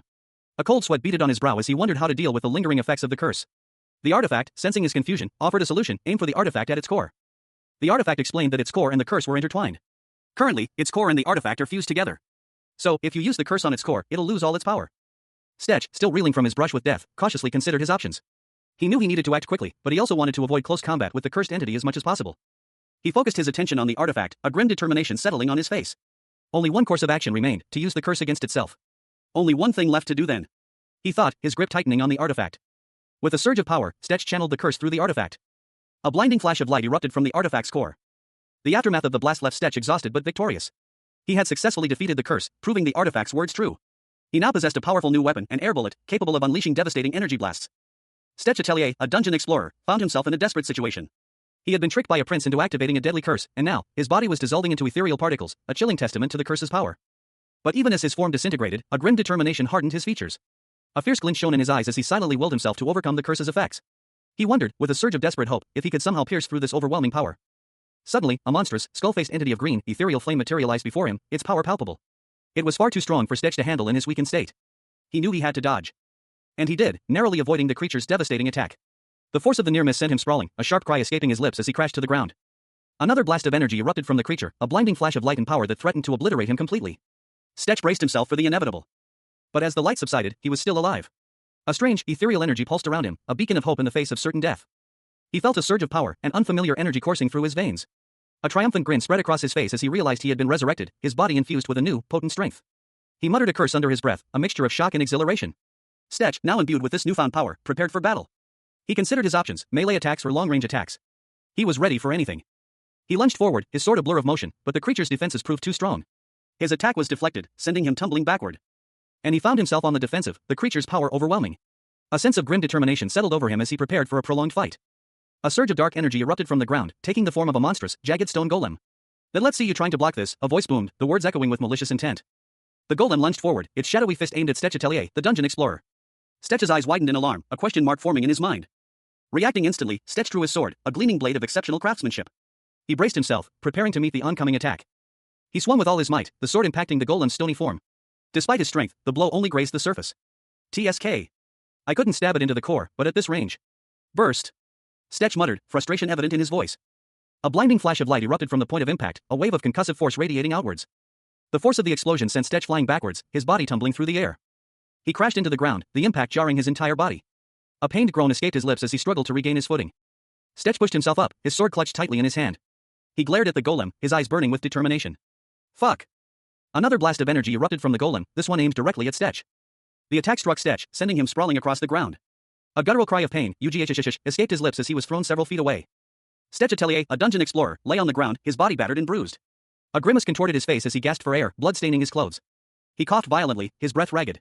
A companion, unseen, questioned why their last air bullet had failed to work as intended. Stetch, struggling to speak, muttered that it shouldn't have been enough to destroy even a couple of rocks. The companion explained that magic skills wouldn't work properly due to mana interference. A surge of energy erupted from Stetch's sword, a powerful, blue light illuminating the scene. The energy manifested as several glowing blue orbs that shot out from the sword, impacting the ground around him. Stetch groaned in pain as the energy coursed through him, a visible strain on his face. The energy intensified, culminating in a powerful explosion that shattered the surrounding rocks. The explosion subsided, leaving behind a swirling vortex of blue energy. From the vortex, a colossal, shadowy figure emerged, its form vaguely humanoid, radiating an aura of immense power. The figure spoke, asking Stetch if he was all right. Stetch, still recovering, could only weakly groan in response. Stetch Atelier, the dungeon explorer, found himself in a precarious situation. He felt utterly exhausted, his body screaming in protest. Do I look okay? He wondered aloud, his voice barely a whisper.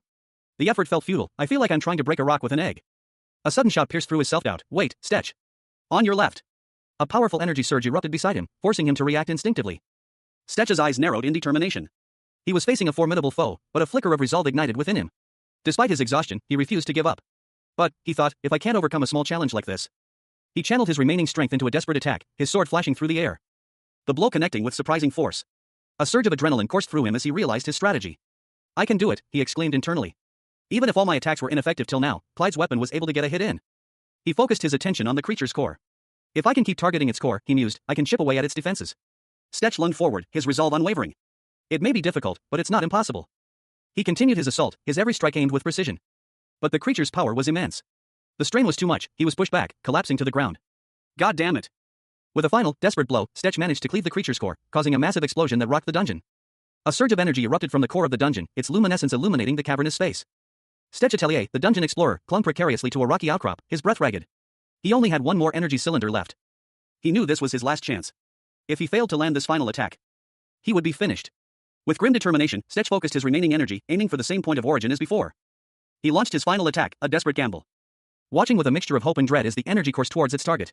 What was happening now? The energy struck the source, unleashing a blinding flash of light and a powerful shockwave. The resulting energy spiraling outwards in a chaotic dance of destruction. Stetch watched, astonished, as the energy began to spin, forming a vortex of incredible power. Could this be possible? With that body? A voice boomed from the swirling vortex, its tone urgent and commanding. What are you standing there for? Get away from there. Stetch Atelier, sweat beading on his brow, clutched at his chest, a pained groan escaping his lips. Ah, fuck, he cursed, the words barely audible above the pounding in his ears. A strange sensation washed over him, a primal urge he couldn't quite comprehend. A surge of raw, untamed energy coursing through his veins. His body convulsed, propelled by an unknown force, throwing him violently to the ground. A strangled cry, arf, tore from his throat as the pain intensified. A blinding flash of light erupting from within him, signaling a catastrophic transformation. Leaving him still and lifeless on the cold, hard ground. Only the faintest tremor remained, a subtle indication that something was still stirring within. A subtle shift in the air, a whisper of magic, heralding a change. A shadowy figure knelt beside Stetch's inert form. Concern etched across his features, he asked, Are you all right, Stetch? This might not be the best time to say this, but I think your body is reacting to the mana, too.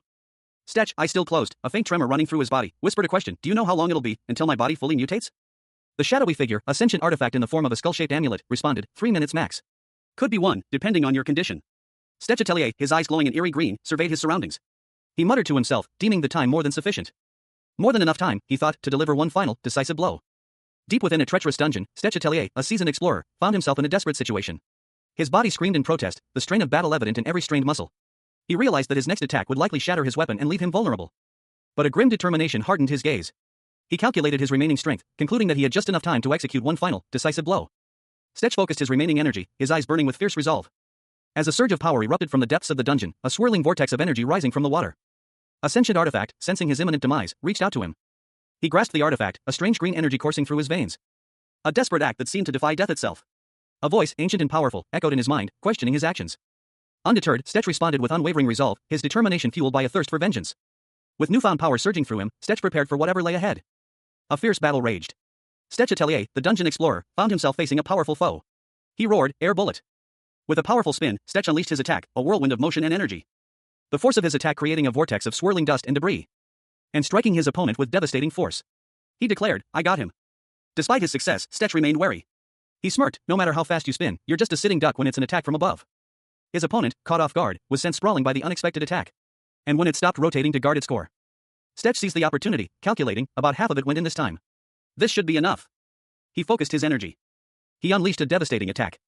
A blinding flash of light erupted from the center of the dungeon, the source of an immense magical energy. Leaving Stetch Atelier, the dungeon explorer, sprawled on the ground, his face contorted in disbelief and agony. "Why? God damn it," he cursed, his voice filled with despair.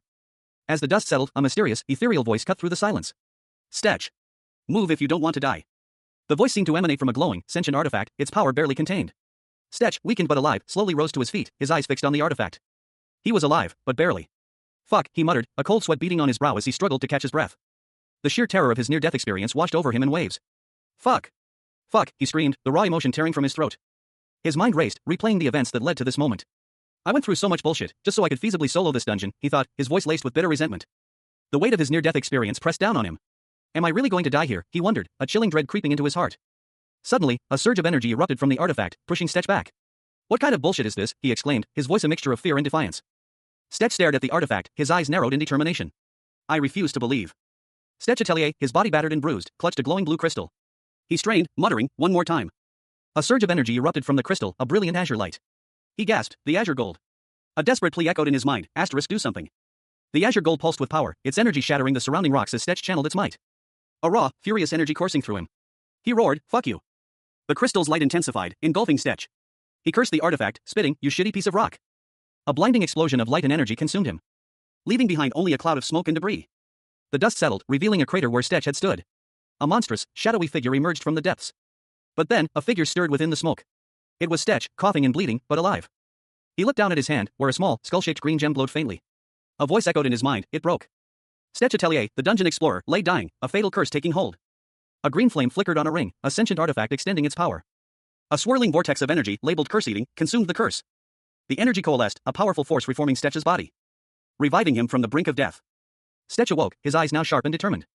He held the artifact, a skull-shaped ring pulsing with green energy. A single word echoed in his mind, escape. The forest floor, shrouded in twilight, was the only witness to Stetch Atelier's demise. A fatal curse, triggered by a treacherous prince, had claimed him. But death proved to be a temporary inconvenience. Stetch awoke, disoriented, amidst the trees.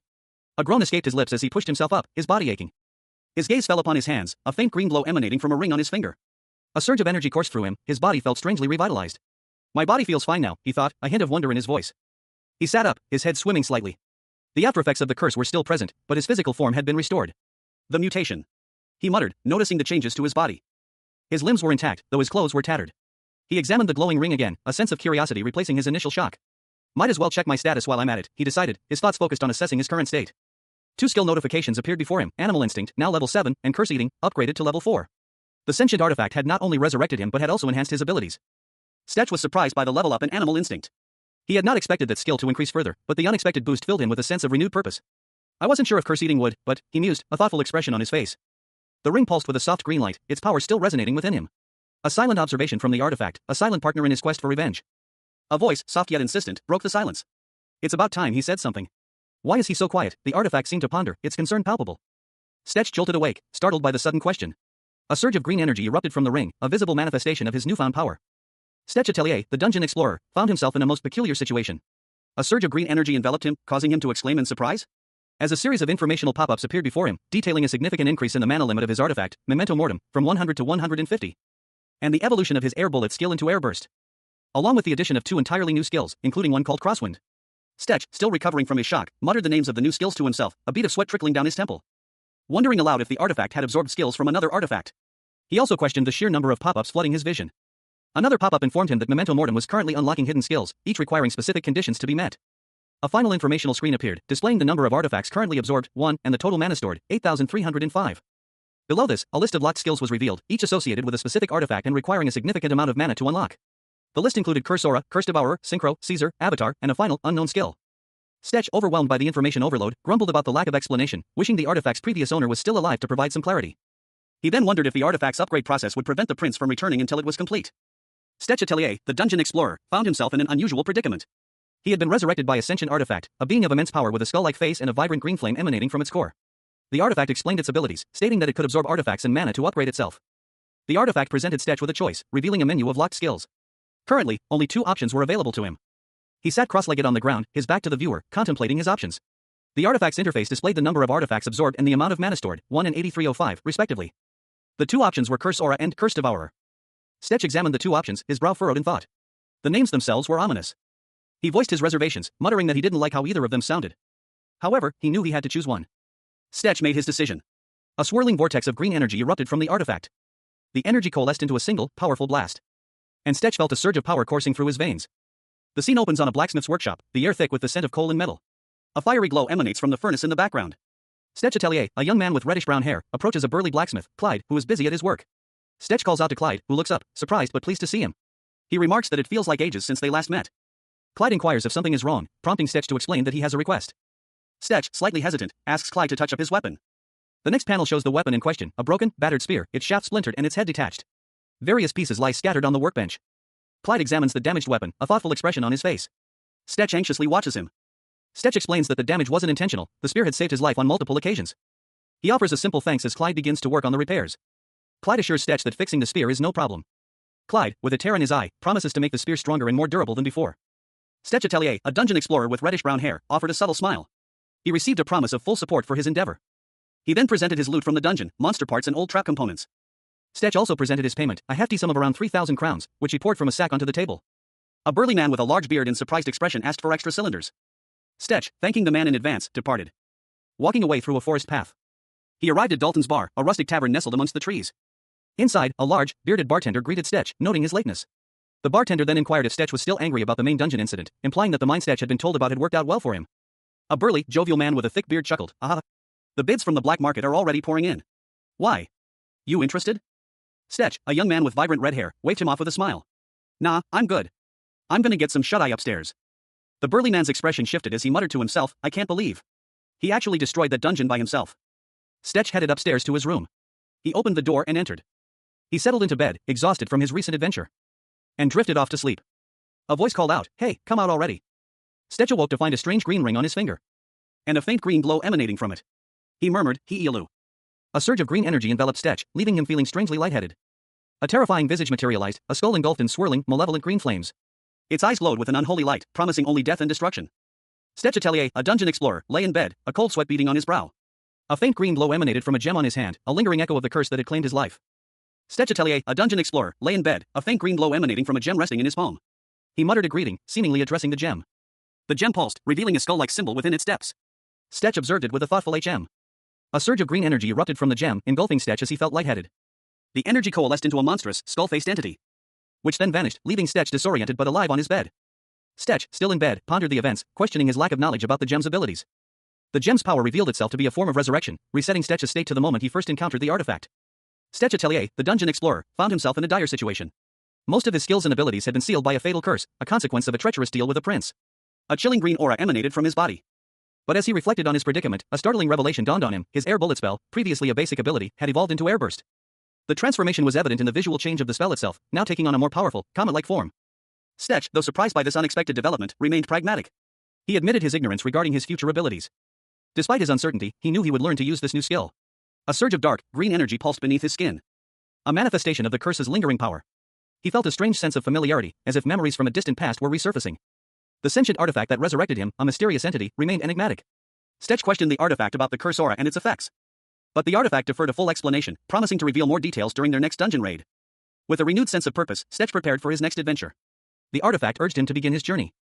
Before embarking, however, Stetch needed to retrieve his weapon from Clyde. Night fell over the town as he set off.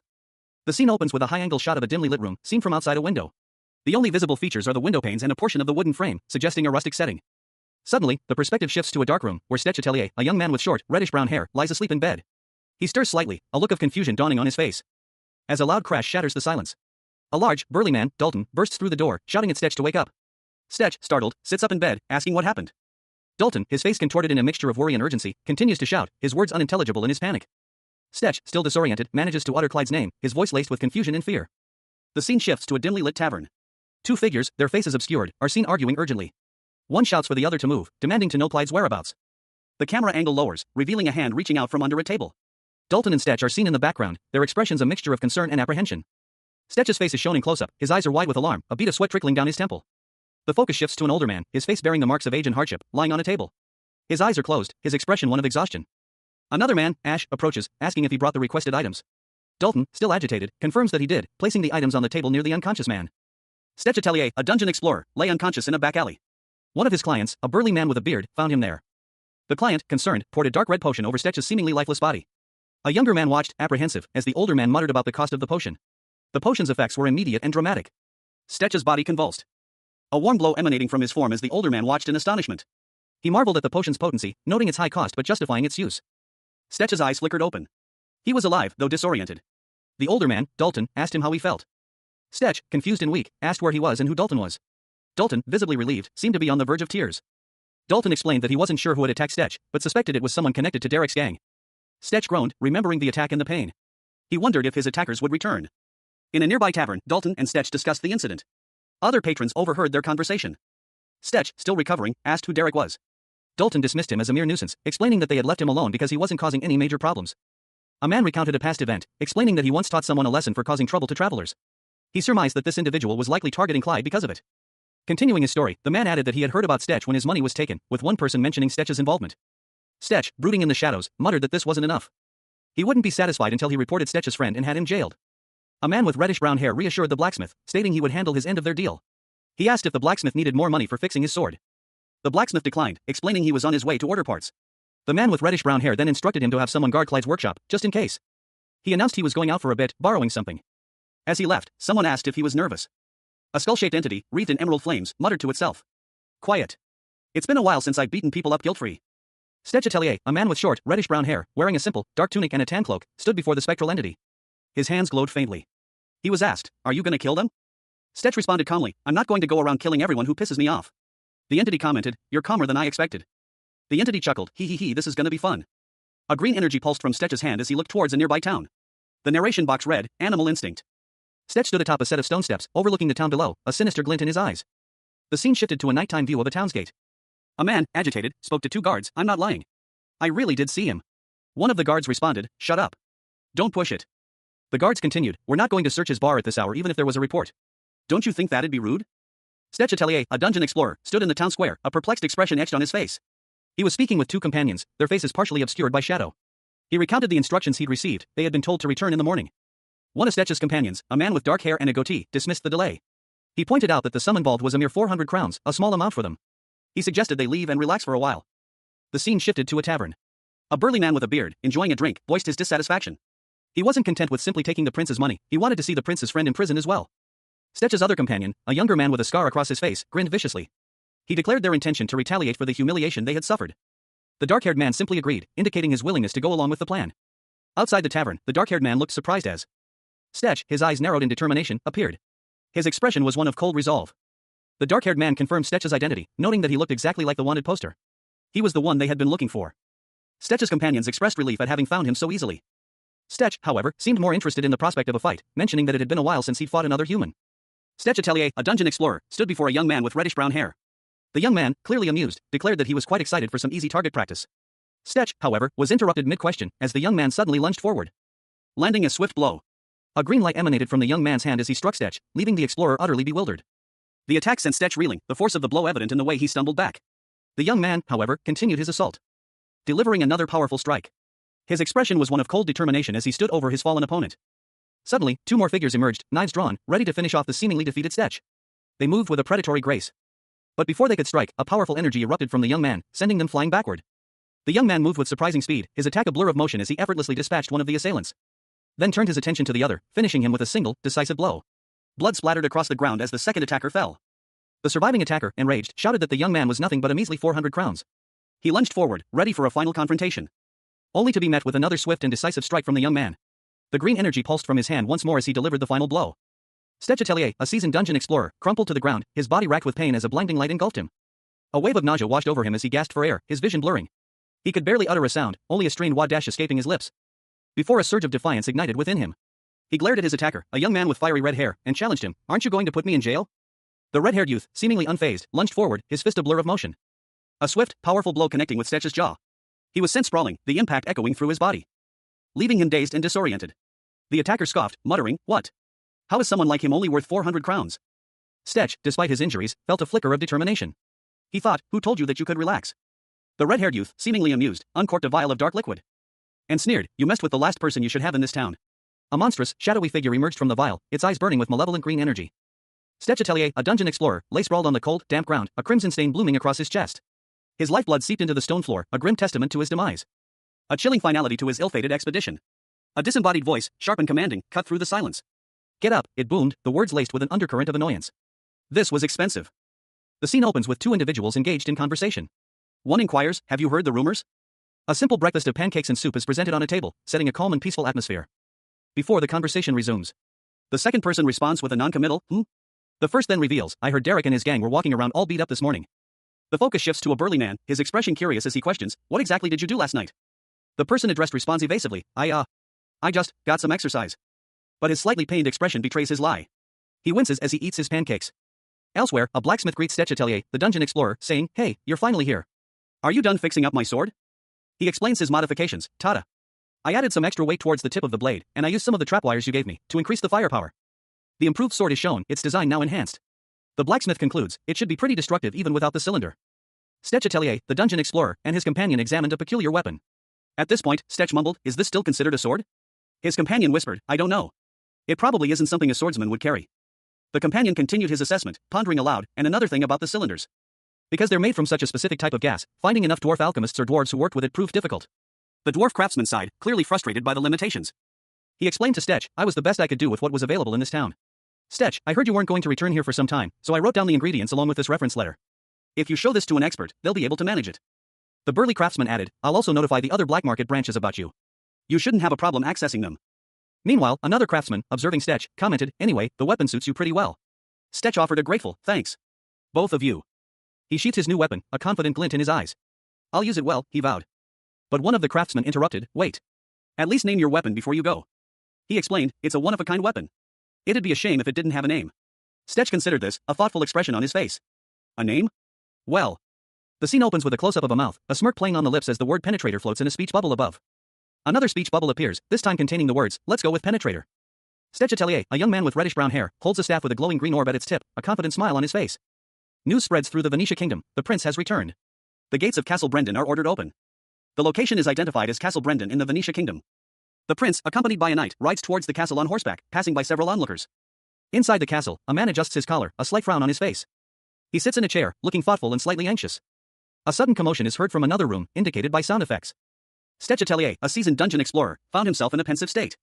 A question hung heavy in the air, unspoken but palpable. Who was it? The answer arrived in the form of Alfred, Venetia's second prince, his presence exuding an air of quiet menace. He announced himself with a simple, yet chilling, "It's me." Alfred's words hung in the air, heavy with unspoken accusations. He continued, noting the passage of time before cutting to the chase, "It's been a while, brother. Quit the pleasantries. Was it worthwhile?" Stetch, his face etched with weariness and a hint of regret, simply replied, "Yes." Alfred's lips curled into a smirk, a glint of amusement in his eyes.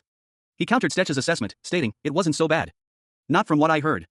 Alfred's words trailed off, leaving a sense of foreboding. He then shifted the conversation, stating, "Let's see." A list of Stetch's transgressions was laid out, deserting the northern front lines, leading an entire squadron astray, all illegal acts. The weight of his actions pressed down on him. Further accusations followed, including excavating an A-class dungeon without the king's approval, another serious offense. The consequences of his actions were made clear, his father would hold him accountable. Alfred, with a knowing smirk, finally revealed his true intentions, asking, "So, where's the artifact, little brother?" Stetch's face was a mask of distress. A cold sweat beaded on his brow as his breath hitched in his throat. He was cornered. A stern voice echoed in Gerald Mazier's mind, a warning from a higher authority, "Don't utter a single word when his father summons him." Confused, Gerald questioned his superior, a man whose face was partially obscured by shadow. He was offered an alibi by the mysterious figure. A precaution against accidentally revealing sensitive information. The superior then instructed Gerald to bring a small, worn pouch with him when summoned. Prince Okrel, the third prince of Venetia, entered the throne room, his presence announced by a herald. He approached Gerald with a formal greeting. Gerald, bowing slightly, addressed the prince. Prince Okrel acknowledged Gerald, noting his absence in recent weeks. King Sinchero, the 11th king of Venetia's royal family, and a woman with dark green hair, sat on the throne, observing the exchange. The king explained that they had been quite busy these past 2 weeks. Gerald explained that his absence was due to his urgent response to an elven rebellion in the southwest. An unseen narrator recounts the events leading to a rebellion, explaining that General Gerald rushed to quell the uprising before anyone could be notified, deeming it an unavoidable circumstance. Admiral Henrietta, General of the Western Army and First Prince's aide, is introduced. She expresses surprise at the news of the rebellion. General Henrietta questions the necessity of Gerald's actions, wondering why he traveled so far to quell a rebellion when he was responsible for protecting the northern border. A man, presumably the First Prince, explains that his servant, Conrad, used an artifact's foresight skill to observe the situation on the ground. He informed Gerald the moment he returned to the kingdom. The prince continues, revealing that the rebels had enacted their plan by breaking into a Class A dungeon to steal an artifact. He emphasizes that if Gerald hadn't acted swiftly, the situation would have ended far worse. General Henrietta reacts with shock upon hearing that an artifact was involved, questioning the prince's decision to deviate from standard procedure. The prince denies that valuable time was wasted, prompting further inquiry from Henrietta. The prince reveals that despite destroying the artifact, his squadron was lost, except for Vice General Bredsfield. A grizzled old man, his face etched with worry, pondered a grave decision. The word destroy hung heavy in the air, a silent question echoing his internal conflict. He concluded that the artifact was of a parasitic nature, deeming its destruction necessary to prevent it from falling into the wrong hands. Meanwhile, a blond man, dressed in fine clothes, knelt before the throne, presenting a sack containing the enemy general's severed head as proof of his successful expedition. The blond man, with his monocle and sharp features, exuded an air of quiet confidence. He surveyed the scene, his gaze falling upon a captured elf. Relieved that the elf was unharmed, he expressed his satisfaction. The old man, having witnessed the successful mission, granted the blond man permission to rest. The blond man, accepting the dismissal, bowed his head and began to leave. A close-up on the blond man's face revealed a sinister glint in his eyes. He paused, a single thought crossing his mind, one last thing. The old man, seemingly resigned to his fate, simply uttered a dismissive TSK. Stetch Atelier, a dungeon explorer, stared at the roasted fish skeptically. His companion voiced his disgust, questioning how Stetch could possibly eat something that looked like frog fingers. Stetch retorted that it was, in fact, perfectly roasted frog fingers. But then he noticed something unsettling.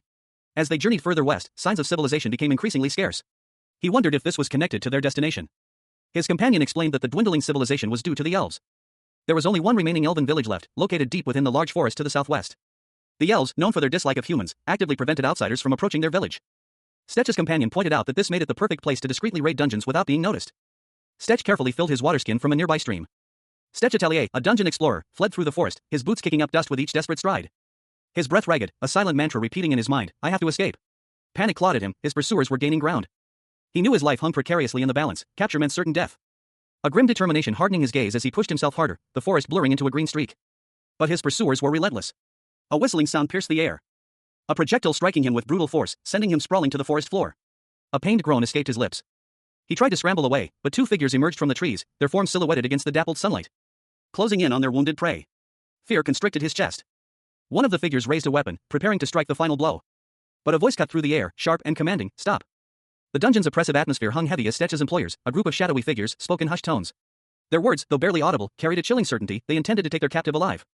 A young woman, her face partially obscured by a hooded cloak, watched the scene unfold with a mixture of apprehension and grim determination. Her expression hinted at a hidden agenda, a silent promise of intervention. Stetch Atelier, a seasoned dungeon explorer, found himself disoriented within the Venetian kingdom's southwestern forest, also known as the Dark Forest. He muttered to himself about the difficulty in navigating the dense woods, unable to locate even a simple path, let alone a dungeon. His pathfinding skills, usually reliable, were failing him in this unfamiliar terrain. Because he lacked any knowledge of this place, rendering his map useless. He sighed, concluding that this was the reason for the forest's ominous name. Stetch scoffed, reminding himself of his expertise as a top-notch explorer, he wouldn't get lost so easily. However, a sudden sight stopped him in his tracks. He spotted something unexpected in the distance. Stetch Atelier, a seasoned dungeon explorer, stood at the edge of a tranquil stream, his gaze fixed on a grim sight, a man bound to a rough-hewn wooden post, his body lifeless, hanging limply. A cold dread settled in Stetch's gut as he took in the scene. Suddenly, a dark, shadowy figure appeared beside the bound man, a vial of liquid held aloft. The figure poured the liquid into the man's mouth, a faint green glow emanated from the vial. The man's eyes flickered open, a gasp escaping his lips. Stetch, witnessing this unexpected resurrection, felt a surge of surprise and confusion. He muttered to himself, unable to leave the scene. Stetch urged the resurrected man to leave, but the man, whose name was revealed to be Stetch, seemed hesitant. A strange energy pulsed around them. The wild froths, amorphous beings of water and shadow, emerged from the stream, their forms shifting and unsettling. Stetch's eyes widened as he recognized the horrifying truth. The bodies of those who had previously tried to save the resurrected man were now consumed by the wild froths. A chilling realization washed over him, he needed to escape before the same fate befell him. Fear gripped him, spurring him to action. Stetch Atelier, the dungeon explorer, found himself in a dire predicament. He had been hired by a prince to guide him through a perilous dungeon, but the prince's treachery had triggered a deadly curse, leaving Stetch seemingly lifeless. Then, a small, skull-shaped artifact pulsed with a faint green light in his hand. A burst of energy erupted from the artifact, engulfing Stetch in a blinding flash. The air crackled with power as the artifact's magic surged through him. A torrent of water, imbued with the artifact's energy, erupted from Stetch's body. A powerful geyser of water spiraled upwards, a breathtaking display of raw power. The water column expanded, forming a swirling vortex of immense energy. Finally collapsing inward on itself, leaving behind a shimmering, ethereal sphere. Stetch, now resurrected, found himself in a desperate struggle. He was being attacked by several water elementals, their forms shifting and writhing. He dodged and weaved, his movements fluid and precise, narrowly avoiding their attacks. But the elementals were relentless, their attacks relentless and unpredictable. Stetch, panting and bruised, realized his wind attacks were ineffective against the water elementals. He muttered to himself, TSK. I guess these guys still count as water, so wind attacks don't work on them, huh? Stetch Atelier, a dungeon explorer, knelt beside a log, his hand resting on a glowing green stone embedded in the wood. A surge of energy pulsed from the stone. The same energy now flowed into a skull-shaped ring on his finger. A sinister smile played on his lips as he contemplated the ring's power. With a flick of his wrist, Stetch activated the ring's arc skill. A surge of green energy erupted from the ring, sending a shockwave of energy outwards. The force of the blast sent Stetch reeling backwards. He landed hard, his vision blurring. A cold sweat beaded on his brow as his breath hitched in his throat. Stetch awoke disoriented, gasping for breath. He was in a forest, far from where he'd been. He looked around, confused, then noticed a figure lying nearby. It was the prince who had hired him, seemingly unconscious. Stetch Atelier, a dungeon explorer, found himself in a precarious situation. He was disoriented, his mind still reeling from a recent ordeal. A concerned voice urged him to recount what had transpired, the words settled down. What happened, hanging in the air? He winced, a grimace twisting his features as he struggled to recall the details. The question, why were you tied up in a place like that, hung heavy in the air, adding to his distress. A sardonic chuckle cut through the tension. Do you really not know, the speaker scoffed, adding, you seem pretty experienced too. The implication was clear, Stetch's predicament was far from unusual for someone of his profession. The speaker continued, who else would be dying to kill every human in the dark forest? The conversation shifted. Stetch's companions, their faces partially obscured, questioned him about the events that led to his capture. Was it the elves? One of them asked, their tone laced with suspicion. Another added, why would you come here if you knew they're that dangerous? Stetch's companion explained their predicament. They were part of a merchant caravan, bound for the capital. We had no choice but to cross the dark forest to meet our deadline, he stated, his voice heavy with regret. Then we got ambushed by a band of elves. The focus shifted back to Stetch, his gaze fixed on something disturbing. Were the corpses in the pond? He began, his voice trailing off as a chilling realization washed over him.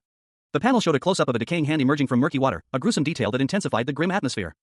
Stetch's face reflected his horror.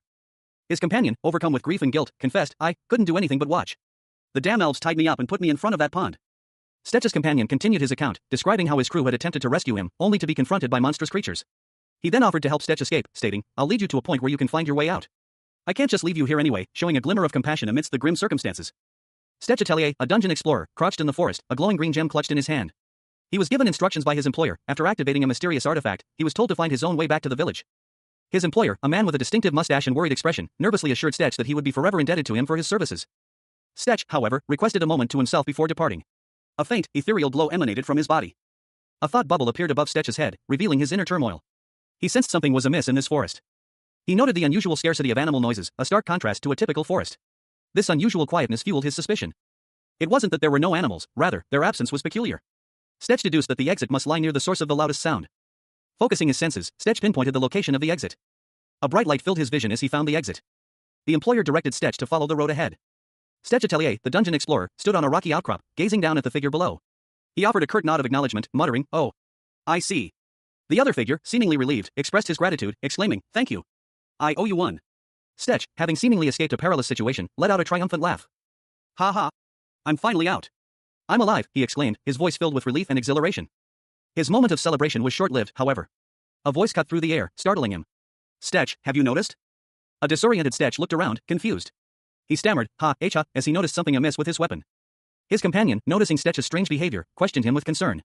Hey, what are you doing suddenly? Before he could answer, a sudden, sharp pain pierced through him. His eyes widened in surprise and agony as he staggered back. A bolt from an unseen assailant finding its mark. The arrow shattered upon impact, revealing an unusual resilience in Stetch's body. Stetch, seemingly unharmed, reacted instantly, his movements swift and precise. He moved to counterattack, his dark cloak billowing around him as he prepared to engage his attacker. A strange, glowing green energy pulsed from a skull ring on his finger, a clear indication of the artifact's power at play. Stetch Atelier, his eyes blazing with barely contained fury, commanded the unseen figure to come out. A glimpse of a blonde woman's face, partially obscured by a hood, was visible. Her expression was one of grim determination. Suddenly, Stetch found himself confronted by a group of armed figures. One of them, stepping forward, demanded that he hand over the person he was hiding. The leader of the group, a striking blonde elf woman with pointed ears and war paint on her cheeks, stood defiantly before Stetch, flanked by two armed guards. Stetch, his expression hardening, calmly asked what would happen if he refused to comply. The elf, her eyes narrowed, stated that she wasn't going to ask again. The elf knocked an arrow, her movements precise and deadly. Stetch, however, remained unfazed. He pointed out that he wasn't trying to save face or bluff, he was ready to fight. With a swift motion, Stetch drew his sword, a glint of determination in his eyes. A shadowy, skull-like entity emerged from Stetch's hand, its eyes glowing menacingly. It chuckled, commenting that Stetch probably would have given up without its help. Two figures, a human and an elf, stood poised in a forest clearing. The elf, Elena, held a bow, her gaze fixed on an unseen target. Her companion, a human, voiced a question, what should we do? Should we kill him? Elena lowered her bow slightly, a thoughtful expression clouding her features. She responded, suggesting a more cautious approach, I think we should talk it out before we do anything rash. Suddenly, a third figure emerged from the shadows, a human man wielding a sword. He looked surprised, muttering, "Huh?" The human and the elf exchanged tense words. The elf, Elena, protested, "But, Elena Nim. We're not beasts who harm humans for no reason. I don't like being misunderstood like such every time." Elena addressed her companion sharply, silencing him with a curt command, "You two stay quiet." The human companion mumbled a submissive yes, human. Elena turned her attention to the newcomer, her tone sharp and questioning, "Do you know why we're asking you to hand that man over?" His companion whispered urgently, "What? Are you going to hear her out? She's going to kill us both." Before Elena could respond, she paused, her expression hardening. "Before I explain," she demanded, "what did that man tell you?" A figure chuckled, finding amusement in a story just recounted. "That's a nice story he's got there," they remarked. Another man, sweat beading on his brow, reacted with a grimace. "Ugh. So that's what he decided to tell you," he groaned. A commanding figure gestured, his words sharp and decisive. "Follow me." A nervous man, flanked by armed guards, shuffled along, his fear palpable. An elf woman watched them with a calculating gaze. The elf, her bow at the ready, addressed the group with a hint of intrigue in her voice. "I'll show you something interesting, human." Stech Atelier, a dungeon explorer, found himself in a precarious situation. He was being led through a forest by a nervous-looking man who mumbled a plea to follow him. Towards a group of armed individuals. Among them stood a striking elf woman, her expression unreadable, her gaze fixed on Stech. The elf, her bow held loosely at her side, addressed Stech, promising to show him something interesting. The elf, her blonde hair catching the sunlight, approached a group of onlookers near a cart. She spoke to them, her words barely audible. Stech, meanwhile, felt a prickle of unease. His brow furrowed as he watched the scene unfold. The elf pointed out the cart, prompting Stech to notice something amiss. Stech realized the cart's direction was wrong, indicating a potential ambush. Stech Atelier, a seasoned dungeon explorer, examined the trail leading into the forest. He noted that the tracks should have been heading towards the forest, but instead, they veered in the opposite direction. A detail that immediately caught the attention of his companion, a blonde elf with striking red markings on her cheeks. "That's the first thing," she stated, her expression serious. Stech, beads of sweat forming on his brow, could only stare, his anxiety palpable. The elf, seemingly agitated, pointed towards a clearing in the forest. "This was the place," she muttered, her voice laced with apprehension. A warning that echoed in the tense silence as she gestured towards a body of water, adding, "Shouldn't go in there." The elf cautiously approached the water's edge, her movements hesitant. Stech, his expression unreadable, observed the scene. Suddenly, Stech felt a sharp pain, a searing sensation ripping through his side. "This is the second thing," the elf stated grimly, her eyes fixed on the wound. The elf continued, explaining that every human who had entered the forest carried a similar tag. A young elf woman with striking red markings on her cheeks stared intently at someone off-panel. Her expression was serious, almost accusatory. She demanded, "Do you know what that means? Tell me if you do." The scene shifted to reveal a furious man with reddish-brown hair, his face contorted in anger. He was surrounded by other men, their expressions mirroring his outrage. He addressed a man named Patterson, his voice laced with fury, "Patterson, how dare you lie to me?" The angry man grabbed Patterson's arm, revealing a brand on his wrist. His grip tightened. "You have no excuses. That is the mark of a slave trader." Patterson's eyes widened in terror. A desperate question escaped his lips, "What do you want?" Patterson, his face contorted in fear and desperation, stammered, "You're a human too. So why are you siding with those pointy-eared freaks?" The reddish-brown-haired man lunged forward, a blur of motion, striking Patterson with a swift, powerful blow. Silencing him with a curt command, "Shut your mouth." He continued his assault, his voice dripping with scorn. "If you're so proud, you shouldn't have hidden it." Patterson, defeated and humiliated, could only whimper in response. The reddish-brown-haired man spat out his final insult, "Human too, my ass." Two figures, a man with short, dark hair and a fair-skinned elf woman with long blonde hair, stood amidst a verdant forest. The man, his expression unreadable, questioned his companion about a third party, seeking her advice on how to proceed. The elf, her eyes narrowed in thought, remained silent for a moment before a swift, decisive action followed. A fist shot out, connecting with the unseen target with surprising force. A man with a prominent mustache and beard, winded and clearly struck, stumbled back, his face contorted in pain. He attempted to flee, but the elf and the dark-haired man moved to intercept him. The dark-haired man declared that he would handle the situation. The fleeing man let out a pained cry as he was struck again. He continued his desperate flight through the trees, his movements frantic. The elf, drawing her bow with practiced ease, prepared to take aim. Her arrow found its mark, striking the fleeing man with deadly accuracy. The dark-haired man watched, impressed by the elf's effortless skill, commenting on her ability to hit a moving target so easily. An elf woman, clad in green and brown leather armor, stood over a prone, middle-aged man with brown hair and a mustache. An arrow pierced his shoulder. He groaned in pain, muttering an apology. He pleaded with the elf, his voice laced with desperation, promising never to repeat his actions if she would only release him. A young man with short, reddish-brown hair appeared, seemingly observing the scene from a distance. The injured man, noticing him, cried out for help, offering anything in return. The elf, seemingly reconsidering, lowered her bow slightly as the injured man begged her to save him. A wooden staff plunged into the water with a splash. The elf watched, surprised. The elf, expressing surprise, noted that she had expected the young man to want to protect the injured man, given their shared humanity. Stech Atelier, a dungeon explorer, stood firm, his expression resolute. He would not be deterred. "I'd have to be a mindless idiot or a hypocrite to stop you," he declared, his gaze unwavering. An elf woman, her blonde hair neatly braided, knocked an arrow to her bow. Her eyes, sharp and focused, were fixed on Stech. "Then you also understand that I must eliminate all intruders in this forest, right?" she stated, her tone cold and unforgiving. With a swift, practiced motion, the elf loosed her arrow. The projectile whistling towards Stech. But Stech merely smirked, a glint of defiance in his eyes. "But that doesn't mean that. I'm going to let you do as you please." A blur of motion, the elf's arrow was deflected. The arrow impacted the ground harmlessly, embedding itself in the earth.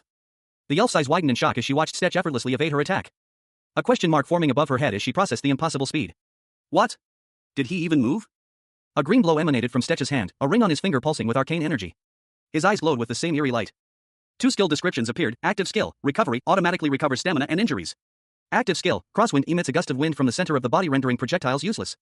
Mana cost increases the longer the skill is active. Two elven archers, one with short, light brown hair and the other with longer, reddish-brown hair, observed Stetch Atelier from a distance.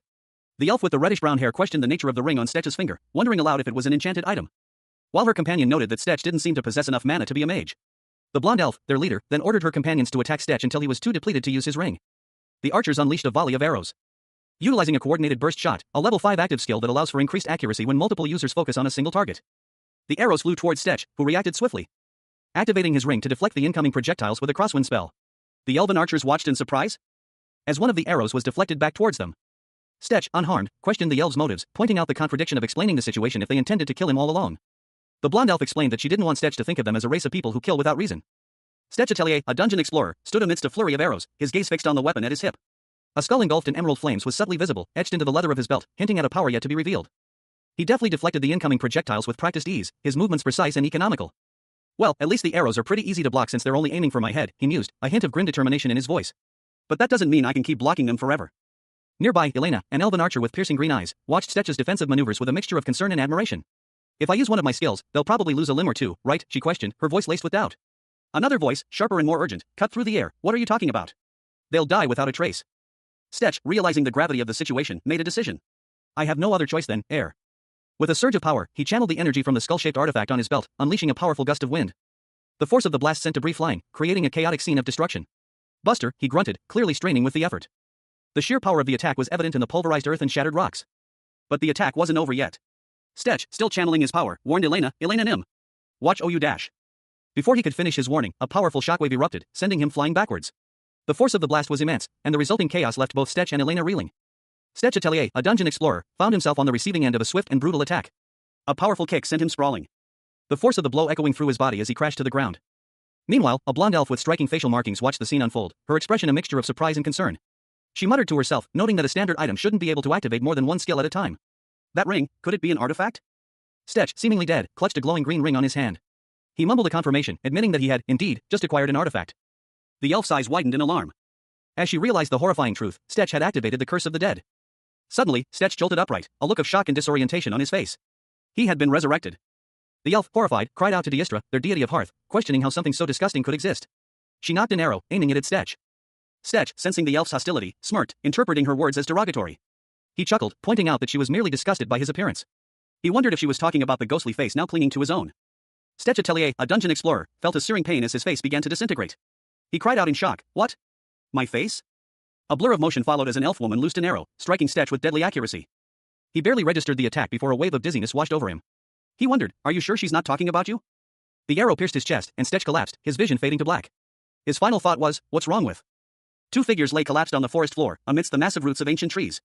One, clad in dark clothing, appeared to be unconscious. A short distance away, an elf woman with blonde hair and striking facial markings stood poised with a bow and arrow, her gaze fixed on the fallen men. The closer of the two men, Stetch Atelier, grimaced in pain, a wooden arrow protruding from his chest. Blood stained his shirt. A green glow emanated from the arrow wound as a text box appeared, reading, "Active skill, recovery automatically recovers stamina and injuries." The elf's eyes widened in surprise as she witnessed the recovery skill in action. The arrow was pulled from Stetch's chest, leaving behind a glowing wound that quickly healed. The elf, clearly startled by this unexpected turn of events, readied another arrow. Stetch, now recovered, drew his sword and prepared to counterattack, muttering, "Yeah, I underestimated her." He lunged forward, but the elf easily dodged his attack. She thought, "This is ridiculous." Stetch Atelier, a dungeon explorer, found himself in a precarious situation. He was attempting a powerful spell, but doubted his ability to land a hit on his opponent. He channeled his mana, a skull-shaped core forming in his hand, releasing a blast of air towards his blonde-haired opponent, who watched with wide eyes, only to be interrupted by an arrow that struck him mid-cast. He exclaimed in surprise, wondering how an arrow could have interrupted his spell. Stetch pondered the strange occurrence. An arrow had cancelled his skill, was that even possible? His internal monologue explained that skills like his air burst required condensing mana to create an activation core, which produced the skill's effect. If the activation core took damage during its creation, it would disperse the mana and cancel the skill. Stetch mused that this was only a theoretical possibility. He considered the precision required to hit such a small, colorless core in a mere 2 seconds, predicting his movements. Stetch concluded that his opponent was no ordinary elf, as she prepared another shot. Stetch Atelier, a dungeon explorer, grinned, a fierce glint in his eyes as he wielded his sword with practiced ease. He thought he had the situation under control. He lunged forward, his blade a blur of motion. Connecting with his opponent, a blonde elf warrior, with surprising force. A metallic click echoed as something shifted within the sword. The impact sent a shockwave through the ground, throwing up dust and debris, leaving Stetch standing amidst the chaos. The elf, clearly surprised, exclaimed that his weapon was no ordinary one. Stetch, however, was already moving again, a whirlwind of motion as he evaded the elf's counterattack, dodging a powerful blow from her warhammer. Before she could even react, the elf found herself facing Stetch's deadly aim as he drew his bow. An arrow flew towards Stetch, but he managed to evade it, narrowly avoiding a fatal blow. He muttered the word crosswind as he dodged. Stetch Atelier, a seasoned dungeon explorer, found himself in a precarious situation. He was dodging a projectile, skillfully manipulating its trajectory with the wind. But a blonde elf, her face marked with tribal paint, stood poised with a crossbow, her eyes narrowed in deadly focus. "I'll just blow your head off at point blank," she threatened. Stetch, however, remained calm, his gaze fixed on the glowing green skull ring on his own hand. He realized that at this range, the only thing to be wary of was that ring. He planned to cancel any skill the elf tried to activate the moment she attempted to use it. And then aim for her head. "Now," she shouted, releasing her bolt. But before the projectile could reach its target, Stetch reacted. With surprising speed, he punched the elf, the impact sending a shockwave rippling through the air. The force of the blow sent the elf sprawling. He followed up with a swift kick, sending her flying through the air. "No matter how fast you are," he smirked, "you can't move when you're up in the air." He seized the opportunity, grabbing her by the throat. And with a final, decisive move, he slammed her to the ground. Too much sensitivity. Stetch watched as the elf fell, defeated. The fight was over.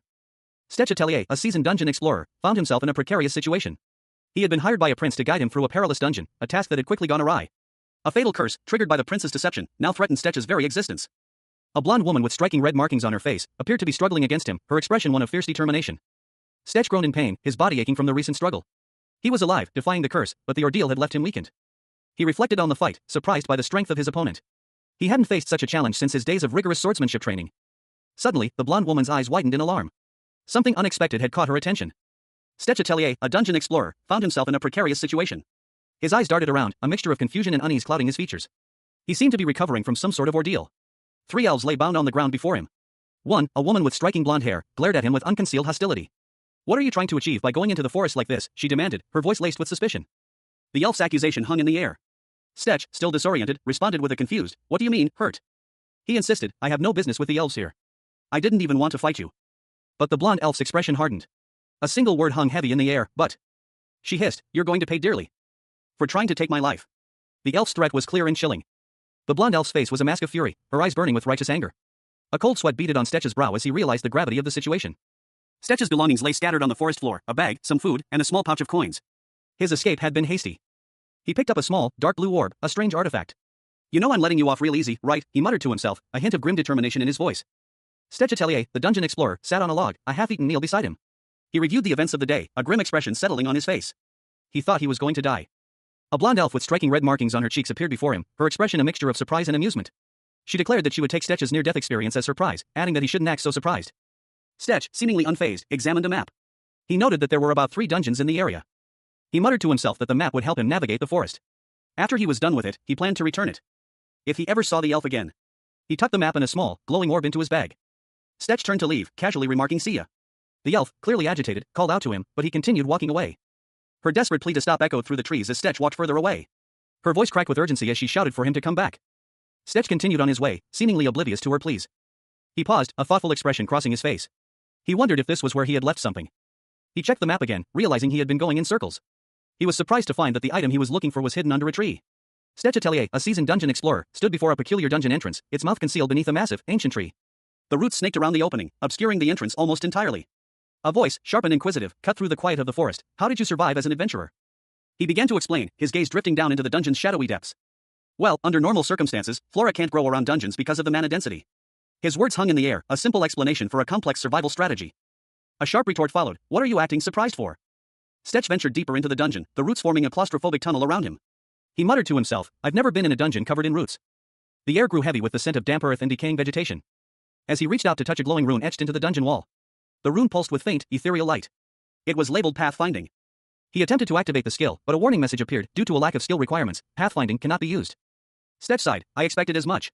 I don't have any experience with this type of dungeon, so it's not really working." He drew his sword, a glint of determination in his eyes. A holographic image of a wolf's head materialized before him, a new strategy forming in his mind. "How about this?" Stetch Atelier, a dungeon explorer, felt a surge of energy coursing through him, his senses heightened, his perception expanding. It was as if an instinct, primal and powerful, had awakened within him. He moved with an uncanny precision, his hand tracing the dungeon walls, sensing the vibrations that echoed within. A voice, surprised, observed his actions. Oh, you're mapping the place out using vibrations through the walls. Echolocation, I see. The unseen observer commented, their tone laced with intrigue. A terrifying skull-like face materialized before Stetch, its eyes burning with an eerie green light. The image was accompanied by a chilling revelation. When I was 12. Stetch, undeterred, continued his exploration, his resolve hardening. He muttered to himself, if I want to keep up with my lifestyle, I should at least be able to manage this much. He moved deeper into the dungeon, his senses alert. He paused, a thought crossing his mind. Usually, after going this deep into a dungeon, something would have come out by now. A growing unease settled over him.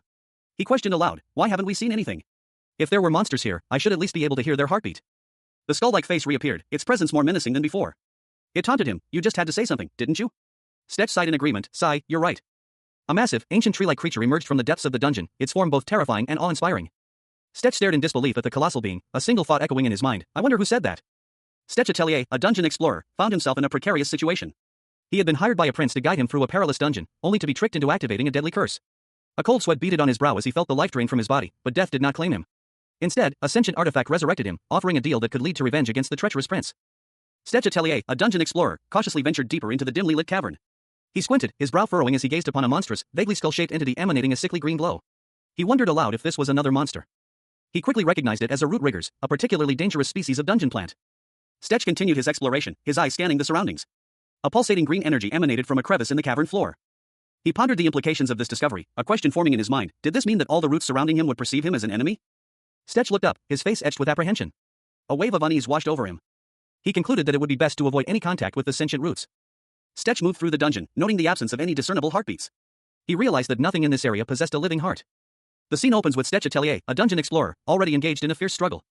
His body is contorted, his movements strained as he fights against unseen foes. Despite his efforts, he is clearly overwhelmed. He thinks to himself, still on the lookout for animals and monsters, that he still has a lot to learn. Suddenly, monstrous, vine-like appendages burst forth from the ground, ensnaring Stetch. He is thrown violently to the side, the force of the impact sending him sprawling. More of these creatures emerge, their movements swift and relentless. Stetch attempts to fight back, but he is surrounded. He realizes there are too many of them, but Stetch manages to fight them off with surprising ease. He notes that they are surprisingly easy to deal with. However, his moment of triumph is short-lived. As he turns to leave, more of the vine-like creatures emerge from the ground, this time ensnaring him completely. He cries out in pain and frustration, muttering that they just keep jinxing it. Confused, Stetch struggles against the vines, wondering what is happening. A voice, seemingly from the vines themselves, chides him for touching them. Stetch Atelier, a dungeon explorer, found himself in a dire situation. Thick, dark roots, strangely red, had ensnared him, their tendrils digging into his flesh. He realized with dawning horror that the roots were feeding on his blood. The unsettling truth struck him, the roots' crimson hue was a testament to their parasitic nature. The roots tightened their grip, their relentless advance causing Stetch to grimace in pain. A desperate grin spread across his face as he muttered the word crosswind. With a surge of power, Stetch unleashed a powerful gust of wind. The force of the crosswind ripping through the dungeon's oppressive atmosphere. He collapsed, his body battered but alive. A faint green glow emanated from a ring on his finger, a sentient artifact that had saved him from complete blood loss. At least it saved you from becoming jerky, it seemed to say. Stetch, furious, retorted, what do you mean by jerky, you asshole? The artifact pulsed with a renewed energy. It's time, it seemed to communicate. To get a little serious, it concluded, as a small ball of fire ignited within the ring. A description of a magical projectile is displayed, a spherical, flaming projectile that leaves a trail of flames and can be enhanced by using extra mana. Stetch Atelier, a young man with reddish-brown hair, unleashes a fiery projectile from his hand. The blast engulfs the area in a wave of intense heat. Stetch, his face etched with concern, observes the fiery devastation. He muses that while fire is effective against vegetation, he wonders if it's truly effective enough. The fire spreads rapidly through the dense undergrowth, consuming everything in its path. Stetch, from a distance, instructs himself to absorb all the mana from the burning vegetation. Stetch declares that it is time to unleash a new power. He holds a glowing green orb in his hand, a sinister grin spreading across his face. He commands the orb to devour everything in its path. The green orb unleashes a torrent of destructive energy. The destructive energy erupts, engulfing a massive tree in a fiery explosion. A blinding flash engulfed Stetch Atelier, the dungeon explorer, as he was caught in the throes of a fatal curse. The earth trembled beneath him. His body dissolving into motes of light as he was violently thrown through the air. But instead of perishing, Stetch landed heavily, a sigh of relief escaping his lips as he muttered, cleared. A notification appeared before Stetch's eyes, detailing the enhancements to his artifact, Memento Mortem. Its mana limit had increased from 150 to 250, and 2 new skills, including reflective skin, had been added. Stetch, slightly dazed but alive, decided to test his newfound abilities. He checked his artifact status, 1 artifact absorbed, 4,564 mana stored. However, several powerful skills remained locked, requiring significantly more mana than he currently possessed. A sigh escaped Stetch's lips as he realized the limitations of his current power. He then noticed a faint stirring nearby, and urged the figure to wake up. But the attempt resulted in an unexpected outcome. The blonde individual awoke, confused and asking, "What? You again?" Elena, an elf with striking blonde hair and red markings on her cheeks, vehemently declared that she was not there to fight. However, upon seeing Stetch, her demeanor shifted. She admitted to having been scared and that she had come seeking a rematch. Stetch, a young man with short, reddish-brown hair, questioned her intentions. Elena clarified that she wasn't interested in the map he possessed, stating that he could keep everything he had taken from her. She only wanted one thing back. The pendant. Stech examined the green stone on his ring, a thoughtful expression on his face. Then, he showed Elena the pendant, now a dark purple stone. Upon seeing the transformed pendant, Elena's eyes widened in surprise. She exclaimed his name, Elena Nim. Two other elves appeared, expressing relief at Elena's well-being and reminding her of their agreement to move as a group. And one of the elves voiced their confusion, wondering why it was with him. Stech Atelier, an explorer known for his dungeon guiding skills, cried out in pain. A sharp, searing agony shot through him, leaving him gasping for breath. He collapsed to the forest floor, his body racked with the effects of a recently activated curse. Elena, an elf with striking blonde hair and pointed ears, watched him fall, her expression unreadable. A second, dark-haired man stood behind her, observing the scene. Elena approached Stech cautiously, concern etched onto her features. A faint blush colored her cheeks. Meanwhile, the dark-haired man, seemingly unfazed by the unfolding events, watched with a puzzled expression, a faint green glow emanating from his hand. A ghostly green skull materialized before the dark-haired man, causing him to recoil in surprise. He muttered in confusion, "What's going on here?" Elena pleaded with the dark-haired man, offering anything in exchange for something she implied he had taken. He responded with a chillingly dismissive remark about her naivete. The dark-haired man questioned whether he was truly evil, prompting a thoughtful response from Elena. Elena doubted that a truly evil person would have revealed such information. Elena pointed out that a truly bad person would not have let Stech die without revealing his criminal status. The dark-haired man conceded her point, seemingly unconcerned. Stech Atelier, a dungeon explorer, found himself in a tense situation. An elf woman, her blonde hair cascading down her shoulders, questioned him about a pendant he held. "What about this pendant then?" she pressed, her tone laced with urgency. Stech, his expression unreadable, countered with a question of his own, "Why is this so important?" Stech, holding the pendant, appeared unconcerned. He responded to the elf's inquiry with a nonchalant air. "Well, if you don't want to tell me, then fine. If it's that precious to you, I'll return it." The elf's eyes narrowed, her expression hardening. Stech, a smirk playing on his lips, pointed a finger at her. Then, she spoke, her voice low and determined. "Name it," she stated, her resolve unwavering. "I already said I'd do anything you'd ask." The elf revealed her objective with chilling clarity. "My objective is to destroy every dungeon in this forest." Stech's eyes widened slightly, a flicker of surprise crossing his features. He was clearly taken aback by the elf's bold declaration. He started to speak, but the elf cut him off with a sharp, urgent exclamation. "Okay, what?" The elf continued, her voice strained but resolute. "Assist me, and when I've achieved my goal, I'll return this pendant to you. How's that?" Stech considered the elf's proposition, his expression unreadable. After a moment of silence, he gave a curt reply. "Okay." Stech Atelier, a dungeon explorer, stood before a blonde woman, her face partially obscured by her long hair. He offered to return a precious item, but only on one condition. A condition that piqued her interest.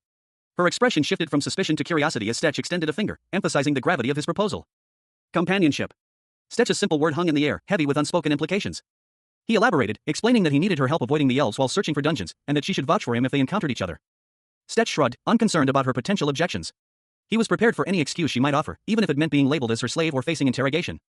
The blonde woman's eyes widened slightly as she revealed her true request. She needed help avoiding future conflicts with the elves. Later, Stech left a note for the elders, instructing them to tell everyone that he was away scouting a dungeon. He added a reassuring postscript, "Don't worry much. He would be gone for a couple of days." If questioned, they were to say he was scouting. The scene opens in a remote, unspecified location. A cryptic message appears, a very distant area. "P.S. Don't worry too much." The narrative shifts to a young elf girl, standing in a sun-dappled forest. She holds a small, dark purple orb in her hands. The text reads, "The forest has been my home for as long as I can remember." She looks up, a wistful expression on her face. An unseen hand gently rests on her head. The narration continues, "My grandma, who raised me, told me many stories. And there was something she'd always say about humans. Humans are creatures of greed who stop at nothing to get what they want." The scene shifts to show a man's face, surrounded by gold coins. He seems cynical and distrustful. He continues the narration, "And out of all the humans I've seen venture into the forest, none gave me a reason to believe otherwise. But for the first time, this human appears different." The elf, now with a more serious expression, holds a lantern, while a young man with reddish-brown hair stands behind her, seemingly observing her. Stech Atelier, a dungeon explorer, found himself in an awkward situation. He had just been hired by a prince to guide him through a dungeon, but things had taken a turn for the worse. Moments before, the prince and his entourage had been on the verge of killing each other. Now, an unnerving silence hung in the air, as if nothing had happened. He was unsure whether to trust the prince, who seemed to be a dubious character, but he also wasn't sure if he himself was a good person either.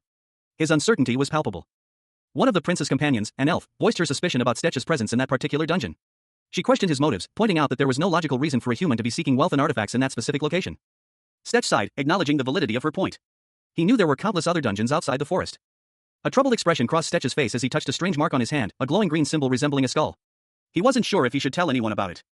The elf held up a lantern, its blue light flickering with an unnatural energy.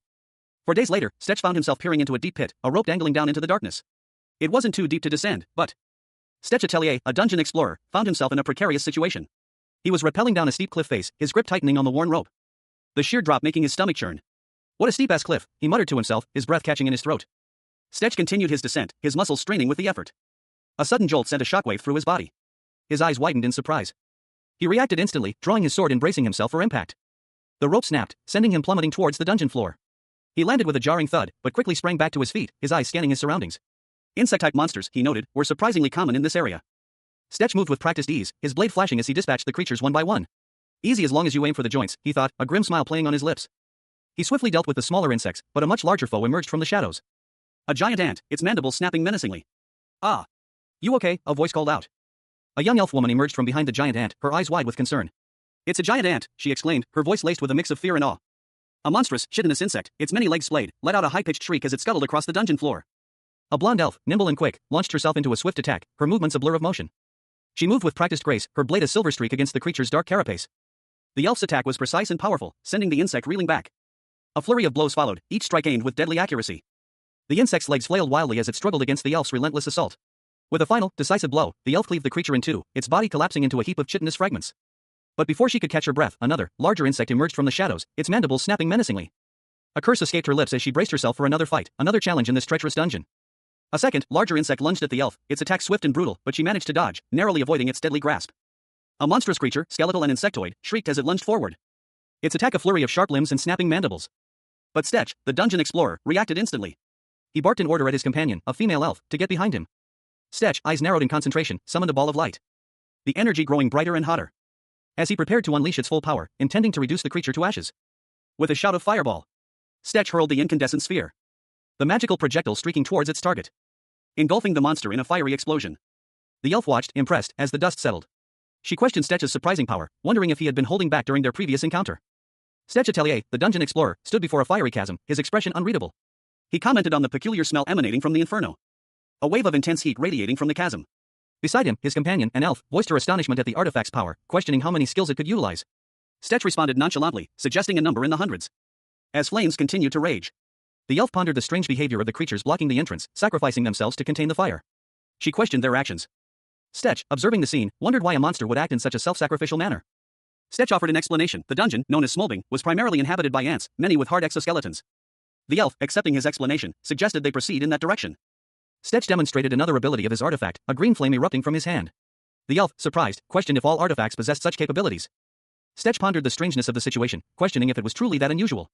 The elf's expression turned serious as she explained the difference between absorbing and releasing mana, suggesting that Stetch's artifact could access something more fundamental, like a soul. A swirling vortex of green energy appeared in Stetch's hand, illustrating the elf's point. Stetch Atelier, a dungeon explorer, examined a skull-shaped ring on his finger. A faint green glow emanated from the artifact. He muttered to himself that the ring could absorb mana from slain monsters, but only from dead ones. An elf woman, her blonde hair framing a sharp face, listened intently as Stetch spoke. She commented that the ring, while capable of absorbing mana from artifacts, did not harm people. A thoughtful pause followed. The elf, having given her assessment, urged Stetch forward, saying let's go. Stetch, still contemplating the ring's properties, followed silently. He questioned his own compliance, wondering why he was following her lead. He admitted to himself that it wasn't complete agreement, but... Stetch continued deeper into the dungeon, the elf's words echoing in his mind, do you have a choice? He grimly acknowledged to himself that he did not. As they ventured further, Stetch noted the dungeon's increasing complexity. He wondered aloud why the area was so convoluted. The elf explained that the dungeon's intricate structure was the reason why even the elves had been unable to fully clear it. Stetch, pausing, requested a moment to try something. He needed a second to attempt a solution. With a powerful swing, Stetch used his tool to break through a section of the dungeon wall. A burst of energy erupted from the impact. A surge of energy washed over him as he activated his animal instinct, a new ability. Stetch Atelier, sweat beading on his brow, found himself in a dimly lit cavern. He muttered, what's that, as a chilling realization dawned on him. Numerous pairs of glowing red eyes materialized from the darkness, belonging to a horde of monstrous, insectoid creatures. He gasped, why are there so many? Stetch Atelier, a dungeon explorer, found himself in a bewildering situation. A strange sensation washed over him, prompting an involuntary question, what's that? His eyes widened as he was surrounded by countless, ominous red eyes in the darkness. The source of which materialized into a horde of monstrous, glowing-eyed ants. Judging by the sounds emanating from the ground, Stetch assessed the dungeon's complexity. He realized that this was the most intricate dungeon he had ever encountered, teeming with countless ants at every turn. The sheer number of ants overwhelmed him, making it nearly impossible to map the dungeon accurately. Stetch, visibly frustrated, muttered to himself about the excessive number of ants interfering with his usual dungeon mapping techniques. Beside him stood a blonde elf woman, her expression unreadable. Stetch Atelier, a dungeon explorer, found himself in a dimly lit corridor. He hummed thoughtfully, seemingly lost in contemplation. Suddenly, a blonde elf woman with striking facial markings appeared, startling Stetch. Her expression was one of intense focus and concern. The elf grabbed Stetch, her grip firm. She exclaimed that there was nowhere to hide, her voice laced with urgency. Stetch groaned in protest. The elf commanded Stetch to be quiet, silencing his complaints with a sharp rebuke. A flurry of motion followed, suggesting a struggle or sudden attack, resulting in a chaotic scene. Two large, insectoid creatures, their bodies segmented in chitinous, emerged from a hole in the wall. The elf whispered to Stetch, asking if the creatures could see them. A faint, shimmering light enveloped them, suggesting some form of concealment. She explained that they could use this to track the dungeon keeper. She theorized that the keeper had come to assess the damage from a recent fire. Stetch, however, questioned the relevance of the larvae to their current situation, a green skull-like image appearing behind him. The elf explained that the queen of the insects produces the pupae. She surmised that if this dungeon was an anthill, the dungeon keeper was likely the queen herself. Alternatively, she suggested, it could be one of the royal guards. Stetch Atelier, a seasoned dungeon explorer, listened intently as his client, a prince whose identity remained undisclosed, laid out a plan. The prince proposed a seemingly simple strategy, one that Stetch found surprisingly clever. To track down the ant queen by following the worker ants carrying her eggs. A spectral skull, glowing ominously, appeared before them, its presence adding a layer of foreboding to the already tense situation. It instructed them to inform the queen of its message once the ants had left. Stetch, ever the pragmatist, voiced his doubts. This wasn't some newly formed dungeon, others must have tried this method before. And if it worked, the dungeon would have been cleared long ago. He pointed out the obvious flaw, the tunnel to the dungeon keeper was likely teeming with ant-like monsters. The prince and Stetch continued their conversation, their words somehow remaining unheard by each other, highlighting the unusual circumstances of their current situation. Despite Stetch's concerns, the prince reassured him, claiming to have a plan. The spectral skull reappeared, its glowing eyes intense, issuing a final instruction to Stetch before vanishing once more. A fiery explosion erupted deep within the cavern, the intense heat warping the very air around it. The blinding light momentarily obscuring everything in a searing white flash. Before resolving to reveal Stetch Atelier, a young man with short, reddish-brown hair, standing amidst the chaos. He held out his hand, a small orb of golden fire coalescing within his palm. Fireball, he commanded, the word echoing in the cavern. The fireball shot forward, engulfing a shadowy figure in a wave of intense heat. As the flames subsided, a shimmering, golden cloak appeared, concealing the figure from view. Camouflaging cloak, a voice narrated the event. Stetch, breathing heavily, turned to a blonde elf woman with a green tunic and quiver of arrows. He asked, we just need to proceed like this, right? His voice laced with exhaustion. The elf responded, there's still a lot to do. Keep going. With renewed determination, Stetch unsheathed his sword. And swiftly sliced through a metallic insect, its segmented body falling apart in a shower of sparks. The elf, meanwhile, nocked an arrow and aimed it with deadly precision. Releasing it with a sharp twang that found its mark on a larger, more menacing creature lurking in the shadows. A fierce battle ensued, Stetch and the elf fighting back-to-back against a swarm of monstrous insects. Fire and arrows rained down, the cavern echoing with the sounds of clashing steel and desperate cries. Stetch Atelier, a seasoned dungeon explorer, found himself in a precarious situation. A surge of golden energy emanated from within him. The source of which was a monstrous spider-like creature before him. Its multiple legs pulsed with a similar golden light as it lunged towards him. Elena, a skilled elf warrior, joined the fray, her axe flashing as she met the creature head-on. Stetch, dodging the creature's attacks, found himself surrounded. There are so many of them, he thought, a chill running down his spine. Elena explained their strategy, wreaking havoc on random tunnels, hiding with Elena's skill, then listening to see where the least amount of movement is. Stetch, however, felt a surge of intuition. You got a problem with my plan, he retorted, a hint of defiance in his tone. Animal instinct, he thought, sensing something nearby. His instincts proved correct, a dark presence lurked in the shadows of a nearby cave. Elena, sensing their approach to the end of the tunnel, commented, I think we're almost at the end, so. Suddenly, a strange object caught Stetch's eye. Elena noticed it too, questioning, what's that? As Elena held the object, a dark energy pulsed from it. This is, she whispered, a sense of unease washing over her. A jolt of dark energy coursed through Elena, the elf, causing her to cry out in pain. The source of the energy was a bracelet, an elven handicraft, now crackling with dark power. Nearby, Stetch, a dungeon explorer with short brown hair, observed the scene. He deduced that the bracelet had been left behind by elves who had been consumed by larvae. Stetch, however, saw an opportunity. He mused that if the elves couldn't use the bracelet, he would. He needed cursed items to fuel his curse aura skill. He considered the implications, acknowledging that he didn't know if Elena would simply let him take an elven handicraft. Stetch decided to take a chance, clearing his throat and asking Elena if he could take the bracelet, given its apparent uselessness to her. Elena reacted with surprise to Stetch's request. As Stetch pointed out that the bracelet was a cursed item, and she could die if she was unlucky. Nearby, several other cursed items lay scattered. Elena, however, was unconcerned, stating that she would be fine as long as her artifact protected her. Stetch, with a knowing smile, assured her that she could take the cursed items without issue, suggesting a collaborative effort to gather them all. Stetch Atelier, a dungeon explorer, wore a self-satisfied smirk. A faint purple aura pulsed around him, hinting at the magical artifact that had resurrected him. The artifact, a bracelet on his wrist, crackled with energy. He silently asked it, shall we continue, and the bracelet pulsed in affirmation. Stetch and his companion, a blonde elf, cautiously entered a dark cavern. She eyed the figure in the center, questioning, that guy in the middle is definitely the dungeon keeper, right? A monstrous, insectoid creature stirred in the darkness. Its multifaceted eyes glowing ominously. A low growl emanated from its mandibles. The elf, nocking an arrow, prepared to attack.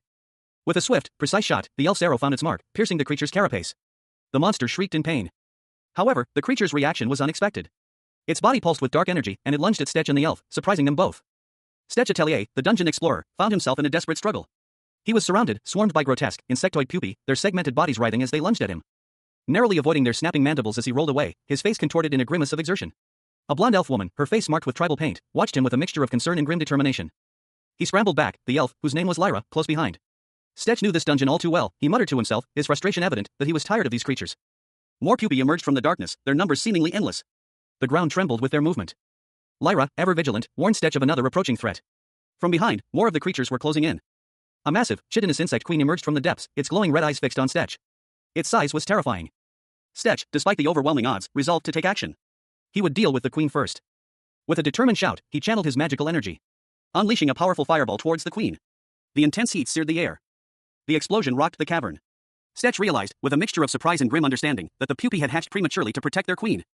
A monstrous, insectoid creature loomed over Stetch, its multifaceted eyes glowing with malevolent energy. Smaller, equally menacing insects swarmed around its base. A voice, seemingly emanating from the creature itself, echoed in the dungeon. This is getting pretty interesting. You know what to do now, right? It continued. Stetch, his back to the viewer, stood amidst a field of broken insectoid eggshells. He considered the situation, muttering to himself, well, I guess it's time to try that. Surrounded by a swarm of giant ants, Stetch Atelier, a dungeon explorer, found himself in a dire situation. He muttered to himself, assessing the overwhelming numbers. Undeterred, Stetch decided on a bold strategy. He would take out the ant queen first, hoping to cripple the colony's defenses. Unleashing a powerful fireball towards the heart of the ant nest. The explosion causing a chain reaction as pupae forcefully hatched, revealing their desperate attempt to protect their queen. Stetch's eyes widened in surprise at this unexpected development. He realized the pupae were acting as living shields. Suddenly, a blonde elf woman appeared, offering to cover Stetch's back. She ordered Stetch to move, indicating the presence of more threats. Stetch, taking advantage of the elf's distraction, unleashed an airburst attack, clearing a path and buying them some time. The blast created a temporary barrier against the incoming reinforcements. Stetch Atelier, a dungeon explorer, walks away from a recent job. His footsteps echo on the wooden floor. He finds himself facing a horde of monstrous insects, their menacing forms illuminated by a flickering fire. Their chittering fills the air. Stetch, his back to the viewer, addresses the creatures with a chilling threat, all you creepy-ass motherfuckers are going to be my guinea pigs. A sinister smile plays on his lips as he reveals a glowing green ring on his finger. Dark energy crackles around his hands as he focuses his power, a bracelet on his wrist pulsing with the same ominous energy. The panel shows a cursed sword surrounded by bones, illustrating the concept of cursed items. A narration box explains that items exposed to dungeon energy for a prolonged time become cursed, causing adverse effects such as physical ailments and stat debuffs. A shadowy figure wielding a cursed blade is shown. Stetch is shown, explaining that his memento mori suppresses the cursed items, allowing him to equip them without issue. A narration box explained the nature of the curse aura. While it negated the harmful effects of a curse, it redirected the negative energy to those nearby. Stetch Atelier, a dungeon explorer, and Elena, an elf, stood amidst a swarm of monstrous insects.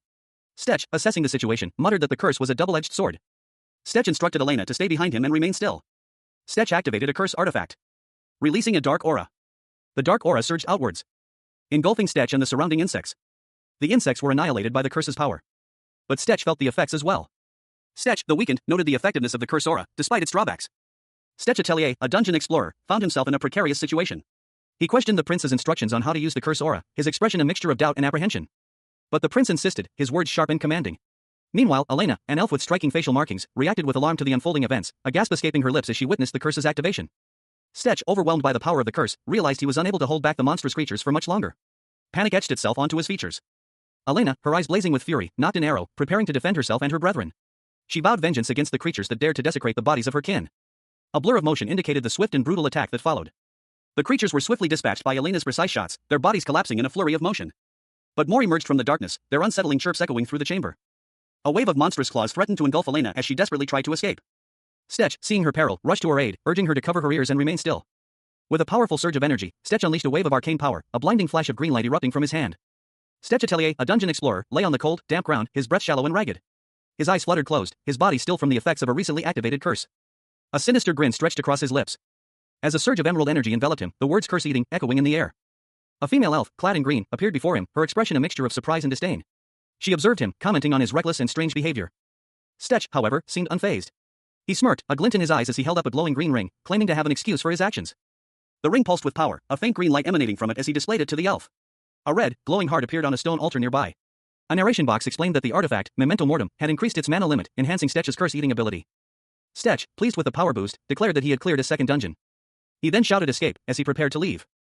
3 days after his encounter in the smoldering dungeon, Stetch Atelier, accompanied by an elf, continued his journey. The elf confirmed that the only dungeon remaining was the infamous Red Tree Dungeon, known for its age and difficulty. Stetch, despite his apprehension, expressed confidence in his improved strength since his last ordeal. A ghostly green skull appeared beside Stetch as he spoke, prompting his elf companion to playfully caution him against jinxing their chances of success. The elf, however, interjected, explaining that the most dangerous aspect of the Red Tree Dungeon was not its traps or monsters, but the elves who inhabited the area. She revealed that the dungeon was situated directly adjacent to an elven village. The elf warned Stetch that avoiding the elves entirely would be impossible, and that he would need to follow her instructions precisely from that point forward. As she spoke, Stetch felt a sudden discomfort. He noticed an unusual track on the ground, prompting him to ask the elf for assistance in identifying it. Initially mistaking it for deer tracks, the elf corrected Stetch, revealing that the tracks were made by a strider's boot. The elf explained that strider was a title exclusively given to the elite scouts of the Dark Forest's elven community. Stetch noticed the unusual distance between the strides, and the elf explained that all striders possessed an inherent skill called stride, which allowed them to cover vast distances with minimal effort. The narration box explained the terrifying nature of the strider creatures inhabiting the forest. Their presence made escape impossible, and even those who knew of them dared not enter. Stetch, the dungeon explorer, expressed his unfamiliarity with the creatures, questioning why, if they were so infamous, humans wouldn't know about them. His companion, a blonde elf, began to explain, stating that the striders were not the type to leave survivors. Stetch listened intently, a thoughtful expression on his face. The elf instructed Stetch to keep moving, given the circumstances. As they continued their trek through the forest, Stetch noticed something peculiar. The elf pointed out the unsettling silence. The absence of animal sounds was unusual for this forest. Stetch Atelier, a dungeon explorer, felt a strange tingling sensation. A faint whisper of energy brushed against his skin. He and his companion, a blonde elf, stood within a swirling vortex of dark energy.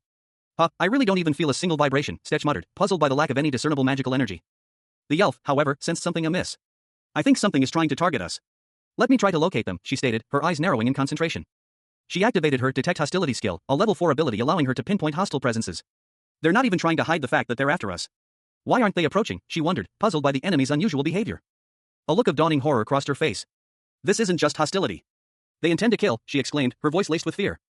Her warning was cut short. Hey, it's Dangir Dash, she began, but her words were swallowed by a sudden, brutal attack. A shadowy figure lunged from the darkness, its attack catching Stetch completely off guard. The force of the blow sent Stetch reeling, a pained groan escaping his lips as blood splattered across the ground. He collapsed, his vision blurring as the world around him faded to black. The elf, desperately trying to evade the unseen attacker, was thrown back by a powerful blast of energy. The scene ended with her falling to the ground, the attacker's presence still unseen. Stetch Atelier, his face obscured by shadow, glared from beneath a dark hood. Beside him, a figure cloaked in green watched intently, their eyes narrowed in silent agreement. Stetch Atelier, a dungeon explorer, felt a searing pain as a shadowy figure attacked him from behind. A sharp blow tearing through his flesh. His eyes widened in shock and agony as he uttered a pained groan. Stetch stumbled backward, his body collapsing to the ground. As two cloaked figures watched from the shadows, their presence ominous and menacing. Elena, an elf with blonde hair, rushed to Stetch's side, her expression a mixture of concern and urgency. She cried out his name. Elena checked Stetch for signs of life, her movements frantic. She let out a frustrated sound. A voice, seemingly emanating from Stetch's ring, greeted Elena. Two more elves, a man and a woman, appeared, the man identifying himself as Jester. Elena, shocked by the sudden appearance of Jester, questioned the meaning of this unexpected turn of events. Two elven women confronted Stetch. The blonde one, her eyes wide with anger, demanded to know what gave him the right to question them. The other elf, with dark green hair, retorted that Stetch's audacity in leading a human into their territory was unacceptable. The blonde elf, whose name was Ida, continued her tirade, emphasizing Stetch's nerve in trespassing. Meanwhile, Stetch, seemingly unfazed, knocked an arrow to his bow, his eyes fixed on the elves. The green-haired elf, Elena, sharply reprimanded Ida, urging her to understand the gravity of the situation. Ida, however, dismissed Elena's concerns, claiming that they wouldn't understand. Ida explained that Stetch's presence was necessary because only he could accomplish a specific task. Despite this, she acknowledged the gravity of Stetch's actions. Not only had he taken the relic, but he had also blackmailed the protector for it. The green-haired elf, impressed by Stetch's cunning, admitted that he deserved some credit for his actions. She then advised him to return to his previous life as a simple wanderer. Despite the elf's suggestion, the conversation shifted to Stetch's excuses regarding the relic, indicating a willingness to hear him out. At an elf council meeting, a stern-faced elf woman with striking green hair and red markings on her cheeks listened intently. Stetch Atelier, a human explorer with spiky blonde hair, lay unconscious near a towering, ornate structure that resembled a colossal clockwork device. Several elves, their expressions a mixture of shock and concern, approached the scene cautiously. One of them, a taller elf with blonde hair, carried Stetch in his arms, while another, a female elf with long blonde hair and red markings, watched with a worried frown. The blonde elf carrying Stetch snapped at the other elf to be quiet. The blonde elf carrying Stetch questioned the other elf about Stetch's unusual resilience to his injuries, noting that he was still alive despite significant blood loss. The female elf retorted that if the other elf understood Stetch's value, he wouldn't treat him so carelessly. The blonde elf dismissed her concerns, stating that he would not dare say such things to the elders, or even his grandmother. Two figures, their identities yet unknown, stood silently before an elder of their people. An elder, whose appearance suggested wisdom and authority, emerged to greet them. The elder, a striking elf woman with long, flowing blonde hair, offered a simple assessment: you did well. She then introduced the two figures, identifying one as Strider Ida and the other as Strider Jester. Continuing her address, the elder expressed her pleasure at seeing Relic Protector Elena, one of the figures. But her pleasant demeanor shifted as she noticed a third individual, a human named Jester, lying unconscious on the ground. But, who's that human Jester carried in? Another elf, his face partially obscured by shadow, explained that Jester was not only a thief who had stolen from the Relic Protector, but also someone who had blackmailed her. They had apprehended him in a nearby village. Elena, however, seemed concerned about the relic's status. The elves discussed Jester's condition. Despite his severe injuries, he was still alive. But is he not already dead? They weren't entirely sure, noting that a wound they had inflicted was inexplicably healing itself. Planning to determine his fate later. Stetch Atelier, a seasoned dungeon explorer, received instructions from an unseen client. He nodded curtly, his expression serious, and replied affirmatively, while Elena, an elf with striking blonde hair, stood silently behind him, awaiting further orders. Elena, her face partially obscured, offered a quiet, almost reluctant, affirmation to the instructions given. Inside a rustic tavern, Elena and another elf engaged in a serious conversation. The second elf, her face etched with worry, explained the dire situation. Revealing that the Red Tree Dungeon, a source of immense magical energy, had grown uncontrollably, threatening the nearby village. The energy from the dungeon was seeping into the surrounding areas, causing chaos and pulling villagers into its depths. A parasitic property of the dungeon was causing it to expand its territory relentlessly, overwhelming the village's defenses. The situation was dire, even the Striders, powerful beings capable of controlling dungeons, were unable to contain the Red Tree Dungeon's expansion. The village was on the brink of destruction. She emphasized the gravity of the situation, stating that even the elders, including herself, would take this matter very seriously. Elder Olivia would agree with her assessment. Stetch Atelier, bound and lying on the cold, damp ground of what looked like a dungeon, groaned in pain. A booming voice echoed, commanding him to get up. He slowly sat up, his head throbbing, a wave of nausea washing over him as he tried to recall what had happened. Disoriented, Stetch looked around, confused. A voice, sharp and cruel, pierced the silence, hissing the word die. The voice continued, pronouncing judgment upon him in a grand arena, filled with spectators, their faces obscured by the shadows. Stetch found himself back on the ground, questioning his location. A calm, almost soothing voice responded, informing him that he was finally awake. A shadowy, skull-like figure appeared before him, explaining that it could heal his body but not his consciousness. It offered a quick summary of what had transpired. The entity revealed that Stetch had been moments away from death by arrow, and it had barely managed to save him. It further explained that he had only just recovered after 4 days, and that this was his trial and interrogation. Stetch, shocked, exclaimed at the revelation that 4 days had passed. Stetch Atelier, the dungeon explorer, stood alone in the center of a vast arena. The silence was heavy, broken only by the murmurs of the immense crowd surrounding him. His fate was sealed, public execution. A hooded figure, their face obscured by shadow, granted Stetch the right to speak before his death. The hooded figure, revealed to be a tall elf woman with striking blonde hair, addressed Stetch. Her voice was sharp, laced with accusation. She stated that he had trespassed into the dark forest and stolen a relic under Elena's protection. Stetch, his eyes narrowed, listened intently, his expression hardening with each word. Stetch, his voice tight with barely controlled fury, demanded to know what had happened to Elena. The elf gestured dismissively. She curtly instructed him to look to his right.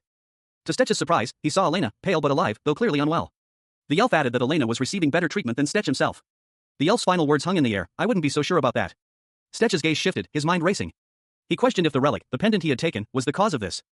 Stetch stood before a grand palace, the rain falling heavily. He was alone, his thoughts turbulent. A sudden realization struck him, the relic's importance extended far beyond Elena. His shock was palpable. Stetch Atelier, the dungeon explorer, listened intently as the accusation hung in the air. He had been tricked by the prince into activating a deadly curse, a fact now being laid bare before him. Elena, the relic protector, a powerful elf with striking blonde hair and piercing green eyes, questioned the truth of the statement, her expression a mixture of disbelief and suspicion. A simple yes confirmed her worst fears. Elena pressed further, her concern growing. The prince's actions had far-reaching consequences, and she wanted to understand the full extent of his treachery. Was he simply after slaves? Stetch's response was chilling. His plan was far more ambitious and destructive than anyone could have imagined. He intended to destroy every single dungeon. In this forest, a declaration that sent a wave of shock through Elena and her companions. The weight of his words settled upon the elves. Fear and uncertainty clouded their faces as they grappled with the implications of Stetch's audacious plan. One elf, in particular, showed visible distress. Elena, regaining her composure, demanded answers. If Stetch was truly capable of such destruction, she needed to know the logistics of his operation. How many soldiers did he have, and how would he supply them? Stetch's response was met with skepticism. His claim to have cleared the dungeons himself was met with disbelief.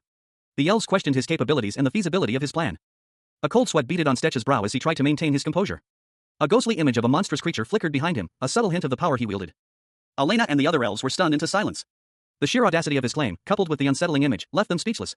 Could he possibly be telling the truth? Stetch Atelier, a dungeon explorer, stood before a grand palace. He had just completed a job for a prince, but a sense of unease hung in the air.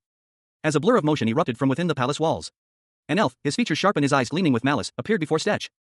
And addressed him with a chilling accusation. The elf's words were sharp and accusatory, he felt betrayed.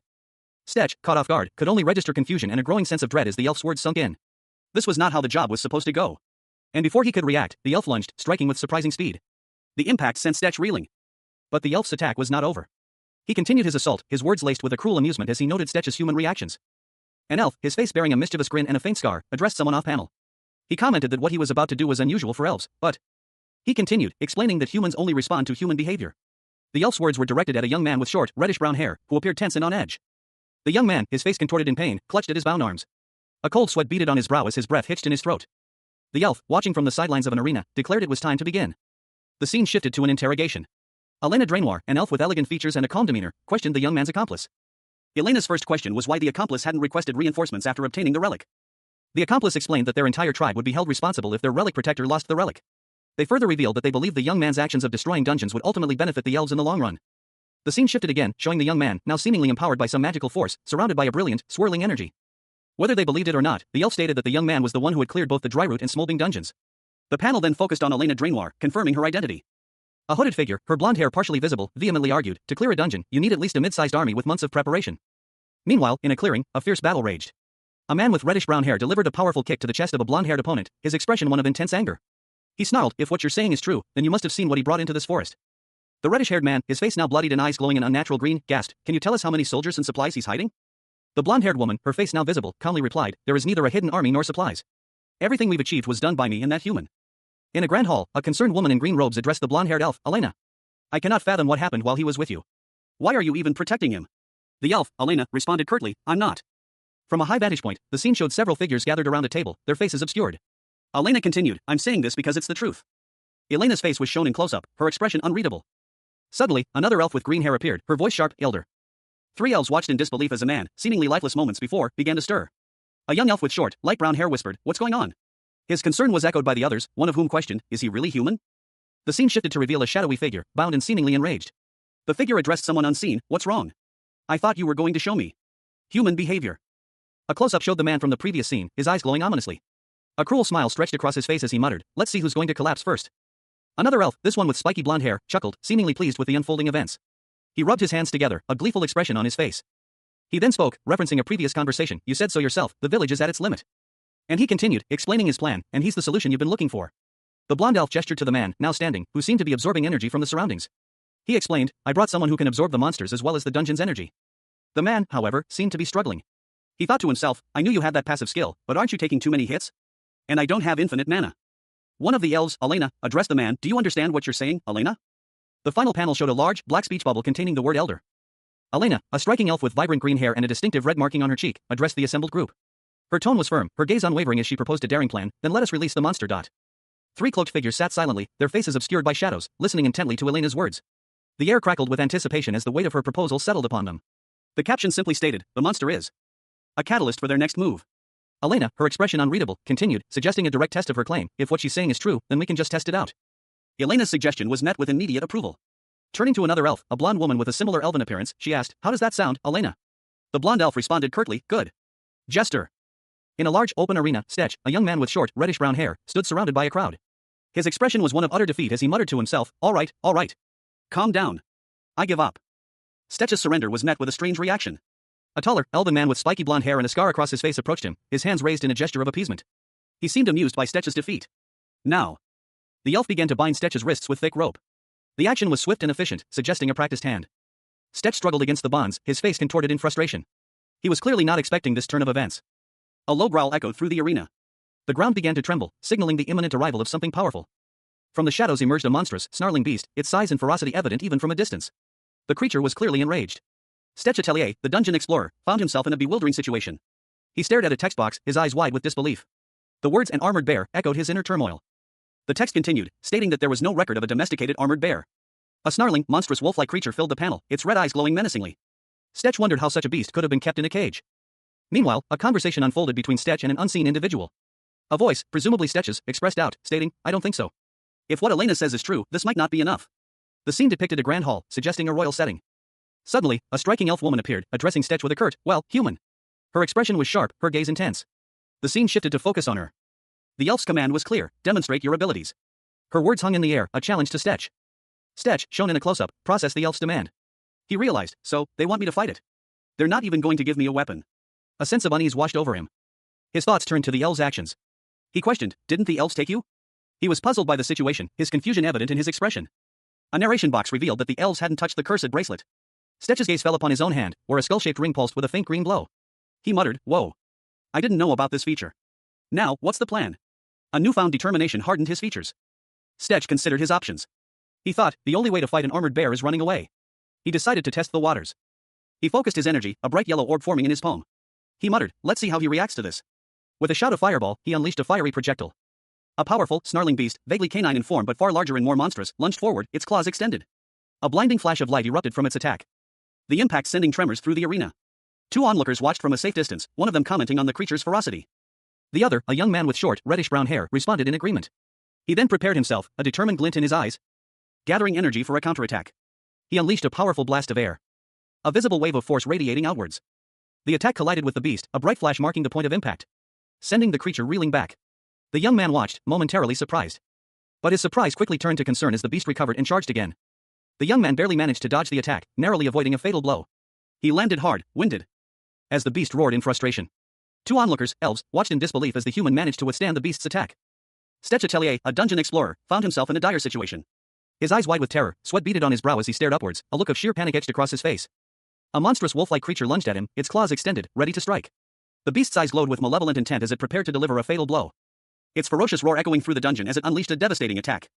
The impact sent Stetch sprawling, the force of the blow nearly knocking the wind out of him. Despite the brutal attack, Stetch managed to regain his footing, leaping back to avoid another strike. A surge of energy coursing through his veins as he prepared a counterattack. He smirked, a glint of defiance in his eyes, and muttered, "How about this?" A blinding flash of green energy erupted from Stetch's hand, striking the beast with incredible force. The creature roared in pain, its body convulsing from the impact. As raw power of the attack overwhelmed it. Observing from a distance, two elven women watched the scene unfold. One of them, with long green hair, spoke to her companion, questioning her actions. "What did you do, Jester? Did you give him an artifact or something?" The other elf, with blonde hair, responded calmly, "Of course not. We definitely confiscated all his equipment. Except that cursed one." A hulking, beast-like creature, its eyes glowing menacingly red, let out a guttural roar. Its body crackled with raw, green energy. Meanwhile, Stetch, his breath ragged, stood his ground. "You're running out of mana," he stated, "because I used so much of it to heal you. You'll be at a disadvantage if this goes on any longer." Stetch acknowledged his dwindling resources. "I know," he thought, "but it looks like electric-type attacks are effective though. If that's the case, we can probably get him." With a determined glint in his eyes, Stetch lunged forward. Stetch Atelier, a dungeon explorer, found himself in a desperate struggle for survival. A monstrous, snarling beast, its eyes blazing with predatory intent, loomed over him, its massive claws inches from his face. He reacted instantly, his body moving with practiced agility. With a powerful kick, Stetch launched himself away from the creature's grasp, sending a spray of dirt and debris flying as he landed several feet away. He braced himself for the beast's next attack. But the creature's momentum carried it past him, its massive form crashing into the ground with a thunderous impact. Seizing the opportunity, Stetch scrambled to his feet and launched himself towards the stunned beast, aiming for a vulnerable spot. He unleashed a flurry of blows. But the beast proved surprisingly resilient. As Stetch prepared for another attack, he realized he needed something more powerful. He focused his energy, muttering the incantation for a fireball, and unleashed a fiery blast that struck the beast with explosive force. The impact sent the creature reeling, its roars of pain echoing through the forest. Stetch had won this round, but he knew this was far from over. Stetch Atelier, a seasoned dungeon explorer, found himself in a desperate struggle. His hand, clamped firmly in the gaping maw of a monstrous beast, strained against the creature's powerful jaws. A chilling question echoed in his mind: are his insides as hard as his exterior? With a surge of adrenaline, Stetch mustered every ounce of strength, his muscles bulging as he braced himself. A triumphant grin spreading across his face as he unleashed a powerful counterattack. Suddenly, a word pierced the air: arc. A blinding light engulfed Stetch, the air crackling with raw energy as the curse began to consume him. It was a curse-eating process. From the heart of the chaos, a skeletal hand emerged, its touch imbued with an otherworldly power. The artifact, known as the Arc, had chosen Stetch. Two onlookers, their faces etched with disbelief, watched in stunned silence as Stetch's body began to glow with an unnatural light. No way. How is this? Two elves, a male and a female, stared in horror at Stetch Atelier. Their eyes widened, reflecting their shock and disbelief. The male elf, his face contorted in disgust, muttered the words heresy and monster. The female elf, Elder Paris, vehemently argued that Stetch's current state defied the natural order. Her voice was sharp, laced with fear and revulsion. A young man with short, reddish-brown hair stood in a grand hall, observing the scene from below. He clenched his fists, a grim determination etched on his face. He silently acknowledged the lack of better options. He weighed the risks, recognizing this as their only chance for success. The weight of the situation pressed heavily upon him, there was nothing left for them beyond this desperate gamble. Elder Paris, her face hidden by her hands, apologized for her earlier disbelief. She was clearly distraught and remorseful. Elder Paris, her face now visible, demanded to know what else could be done. Her expression was one of grim acceptance, resigned to the dire circumstances. She admitted, with a bead of sweat trickling down her temple, that they had no other choice but to proceed.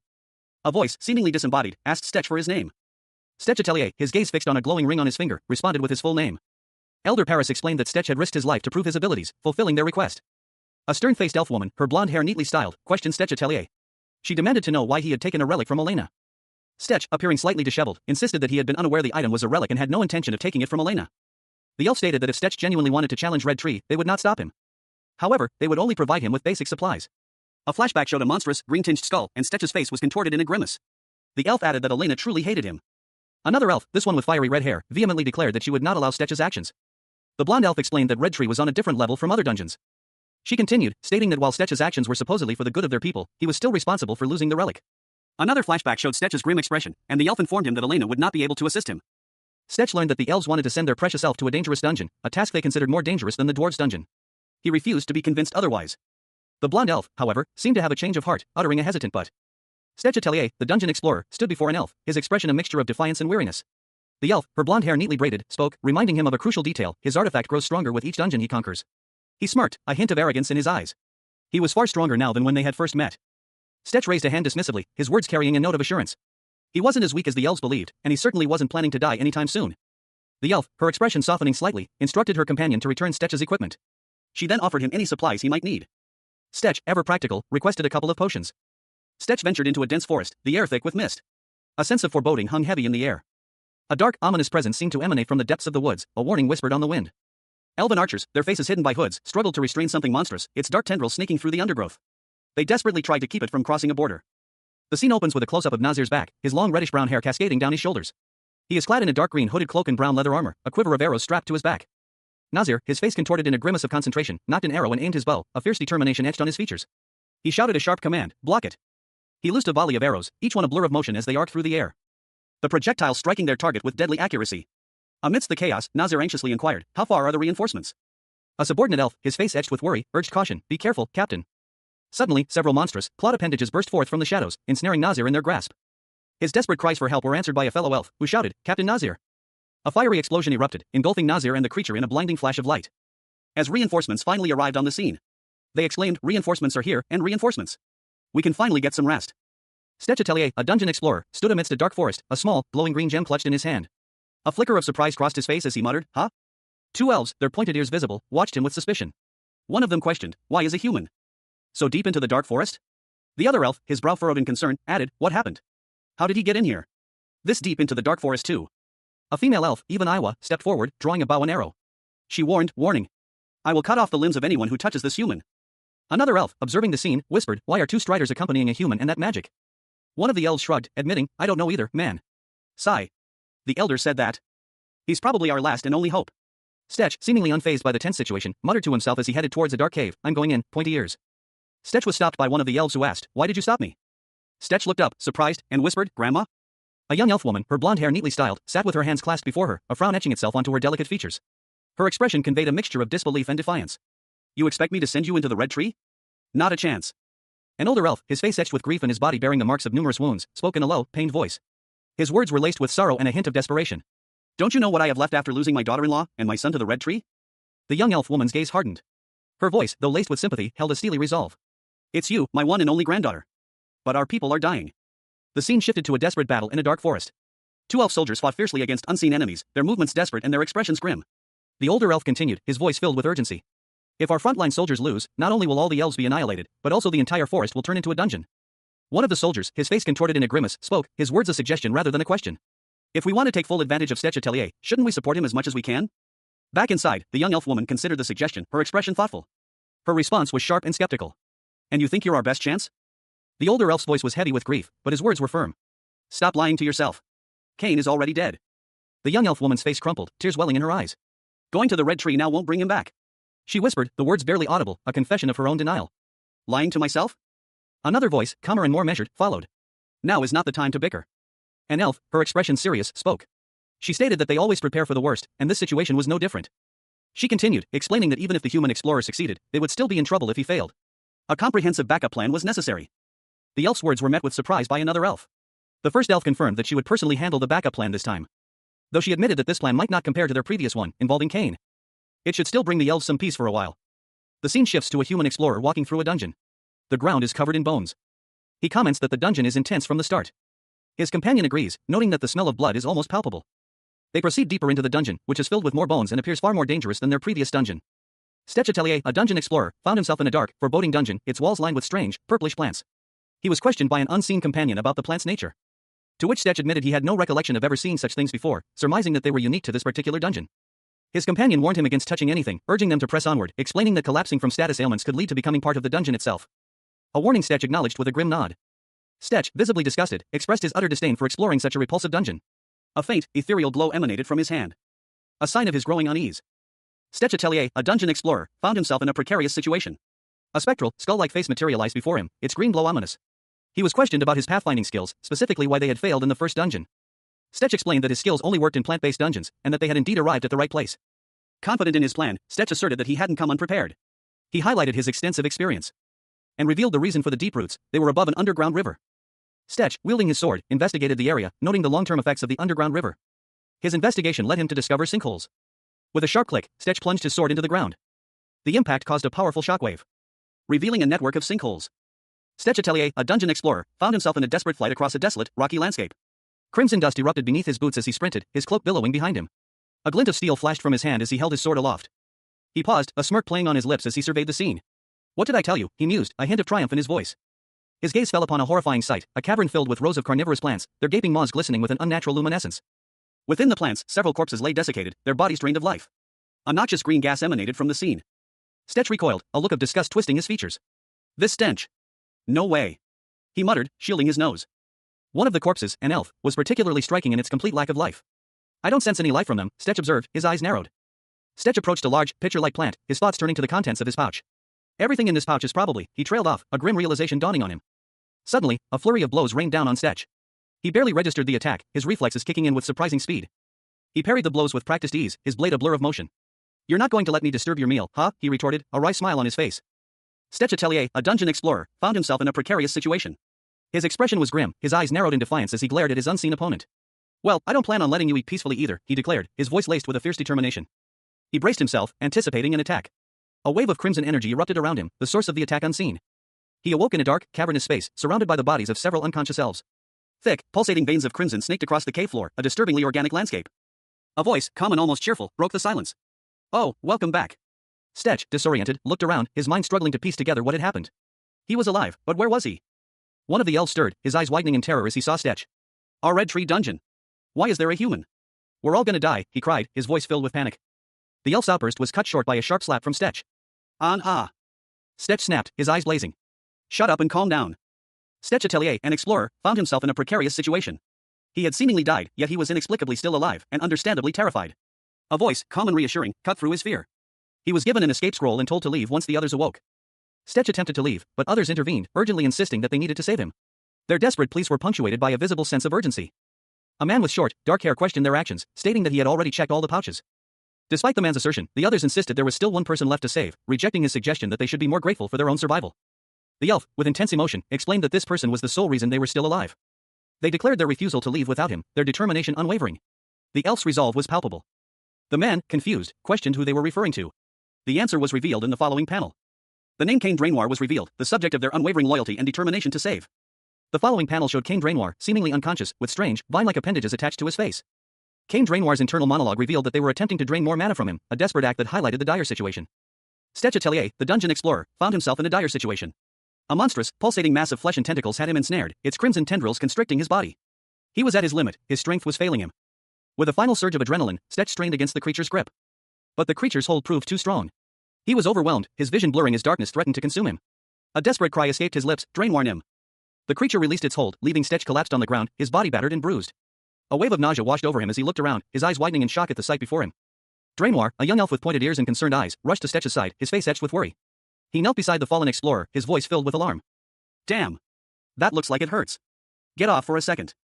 Drainoir, despite his concern, swiftly moved to dislodge Stetch from the creature's remains. He used a swift, precise motion. Drainoir, eyes wide with a mix of concern and exasperation, reacted to Stetch's harsh landing. You savage. Be more gentle with Dash. Get him out if you have time to complain about being gentle. And make sure you use magic to treat him, not just a potion. I'll just get worse for him if you use a potion. Stetch Atelier, a dungeon explorer, urged a wounded man to hurry, warning that others were likely awake. The wounded man, thanking Stetch for the scroll, stumbled away. Stetch, observing the man's retreat, mused that he was likely Drainoir, and wondered who else it could be. Stetch reasoned that sending Drainoir alone was safe, as he had escape scrolls and wouldn't be attacked until he reached other survivors. Another voice questioned this assessment. Stetch confidently stated that he could sense the dungeon's owner wanting to capture him, a fact that annoyed him. A sudden, powerful explosion rocked the area. The force of the blast sent debris flying, revealing a large, blood-red tree. Stetch, approaching the tree, noted its blood-like smell and its ability to absorb nutrients from blood. Stetch Atelier, a seasoned dungeon explorer, found himself in a disturbingly grotesque location. He surveyed the crimson landscape, his gaze falling upon a monstrous, pulsating plant that resembled a twisted, fleshy tree. He muttered to himself, expressing his disbelief at the existence of such a horrifying plant. The plant's form shifted, revealing a horrifying humanoid creature with maple-like appendages. Its appearance was unsettling, and Stetch immediately questioned it about the dungeon's keeper. Stetch, analyzing the creature, deduced that it was a subspecies of the world tree, similar to the one atop the dungeon he'd been exploring. He noted the creature's unusual characteristics. He further observed that the creature was deeply infused with mana, making it difficult to determine its original form. He concluded that it was simply an abomination. Stetch, having reached a conclusion, declared the creature an abomination. The abomination reacted violently, launching a powerful attack at Stetch. Stetch, anticipating the attack, dodged with incredible speed, creating a powerful shockwave as he moved. The abomination retaliated, entangling Stetch with its vines in a desperate attempt to defend itself. He launched a swift counterattack, striking the abomination with a powerful blow. Stetch Atelier, a dungeon explorer, unleashed a fireball at his opponent, shouting, "Take this!" Fireball. The fireball impacted, but instead of destruction, a wall of blood erupted from the creature, surprising Stetch. What? A wall of blood? The source of the blood was revealed to be a massive, tree-like creature with maple leaves for a face. Stetch, realizing the nature of his opponent, muttered to himself, "This guy's too OP. None of my attacks are getting through. Electric attacks won't work either because it's a tree." He then concluded, "Makes sense. That keeper has been on top of the Dark Forest's food chain for centuries. The creature, seemingly aware of Stetch's assessment, responded, "It's not gonna go down easy." Stetch reflected on the creature's strength. It makes sense that it's that strong. That person was a mage. Although you probably didn't notice, their mana. Stetch, having realized the creature's source of power, commented, "Well, that might be why." He then engaged in close-quarters combat with the creature's vines, exclaiming, "These vines are no joke." The vines proved too strong, however, as Stetch was struck and cried out in pain and egg. Damn. Even with the assistance of my Stetch Atelier, his crimson eyes wide with apprehension, muttered to himself. He was relying on his passive skills, but the situation was becoming increasingly perilous. A fatal curse, unleashed by the treacherous prince, consumed him. Crimson tendrils snaked around his body, pulling him into an abyss of darkness. Stetch Atelier, a dungeon explorer, found himself in a dire predicament. Thick, pulsating vines, dark and ominous, ensnared his arm. The dungeon's carnivorous flora tightening its grip. He grimaced, his face a mask of pain and exertion. Despite his predicament, Stetch reflected on his recent experience. He had only fought plants in this dungeon, preventing him from absorbing sufficient mana for his spells. He needed to conserve his remaining mana for healing. Suddenly, a monstrous, vaguely humanoid figure emerged from the shadows, its face obscured by large, crimson leaves. It mocked him, its voice echoing with cruel amusement. The creature's words stung, "Don't get cocky. You're just a lump of mana." Stetch's eyes widened in surprise and a dawning realization. He noticed something peculiar, the creature was laughing. A chilling, unsettling sound. Stetch's thoughts raced. This dungeon was unlike any he had encountered before. It defied the basic instincts of a dungeon keeper, ignoring its own self-preservation. Its influence extended far beyond the normal boundaries of a dungeon. It was something far more sinister and powerful. The dungeon even possessed a unique remediation process, capturing and storing nutrients for future use. This was no ordinary dungeon, it was a carefully cultivated ecosystem of terrifying proportions. Stetch, now more wary than ever, continued his exploration. Stetch Atelier, the dungeon explorer, stared at the grotesque creature before him. Its fleshy form pulsed with a sickening red, and maple-like leaves sprouted from its grotesque head. He muttered to himself, noting the creature's unsettling arrogance. His disgust turned to fury. Stetch's hand clenched into a fist, and a gust of wind erupted from his body as he unleashed a powerful attack. The force of the blow sent chunks of earth and rock flying. As Stetch lunged forward, his resolve hardening with each passing moment. He vowed to kill the monster, no matter the cost. The creature, momentarily stunned, recoiled, its maple leaf-like appendages shielding its face. Stetch continued his assault, his movements a blur of motion as he aimed a devastating blow at the creature's vulnerable point. His attack connected, the impact echoing through the dungeon. And Stetch, using his cross-wind technique, deflected the creature's counterattack with practiced ease. A whirlwind of motion and skill. The creature's body began to disintegrate, its form dissolving into dust. Stetch watched, a grim satisfaction on his face. Stetch Atelier, a dungeon explorer, found himself navigating a treacherous cavern. Giant vines lashed out from the walls, but Stetch, with practiced ease, used their very movement to his advantage. He explained his strategy to an unseen companion. Plants can be provoked too. If you swing these giant vines around like that, it gives me just enough space to dodge them. He smirked, a glint in his eyes. But, he continued, it's probably too painful for you to cut them into smaller, thinner strands. A monstrous, plaid-like creature emerged from the shadows, its sharp teeth bared in a terrifying screech. Keek. Stetch's expression turned serious. He explained, to be honest, there was something I wanted to try against the armored bear, but I couldn't because there were too many people watching. He clenched his fist, a determined look on his face. I think it'll be fine here. A powerful combination skill, Blazing Storm, activated, unleashing a fiery torrent. The intense heat seared the cavern walls. A blinding column of fire erupting from Stetch's hand. The resulting explosion obliterated the monstrous plant, leaving behind only scorched earth and the lingering smell of burnt vegetation. Stetch Atelier, a dungeon explorer, lay dying, his body consumed by a crimson fire. The fatal curse, activated by the treacherous prince, seemed to have done its work. But even death couldn't hold him. A searing heat engulfed him, a monstrous form emerging from the flames. As Stetch, amidst the inferno, groaned in agony, it's so damn hot. A voice, cold and commanding, echoed in his mind, shoot as many as possible while you have the chance. The monstrous form solidified, revealing a grotesque creature composed of writhing, fiery vines. Its face, a mask of rage, was barely visible beneath the burning foliage.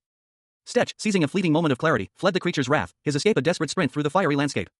He unleashed Arc, a powerful energy blast, hoping to incapacitate his foe. But the creature, though momentarily stunned, was far from defeated. Stetch realized, Arc won't render them completely incapacitated. A voice responded, I know. He knew exactly what to do. A couple of seconds of paralysis is enough. Observing the creature, a new voice commented, you're getting pretty cocky, you have something in mind? Stetch, ever the strategist, replied, look closer.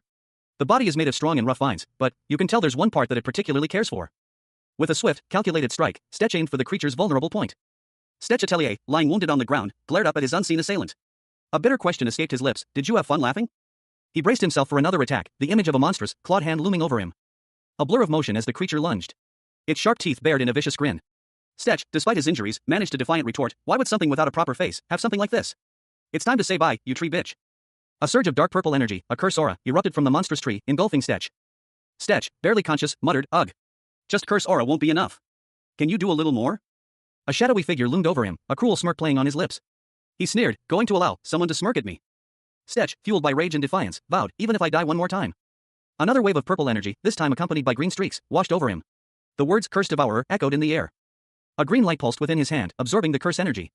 A text box appeared, revealing the artifact's ability, Curse Devourer absorb all energy within a cursed item and boost a skill. A detailed description of Stetch's new skill appeared on screen, Inferno, a reinforced version of Fireball, capable of emitting high-temperature flames to incinerate its target. Stetch unleashed Inferno, a surge of violet flames erupting from his hands. The intense heat consuming everything in its path. A group of elves, led by a woman with striking blonde hair, stood in a forest clearing. She inquired about the status of the human, Stetch, who had entered a dungeon. Her subordinates reported that there had been no unusual activity since Stetch's entry, leaving his fate unknown.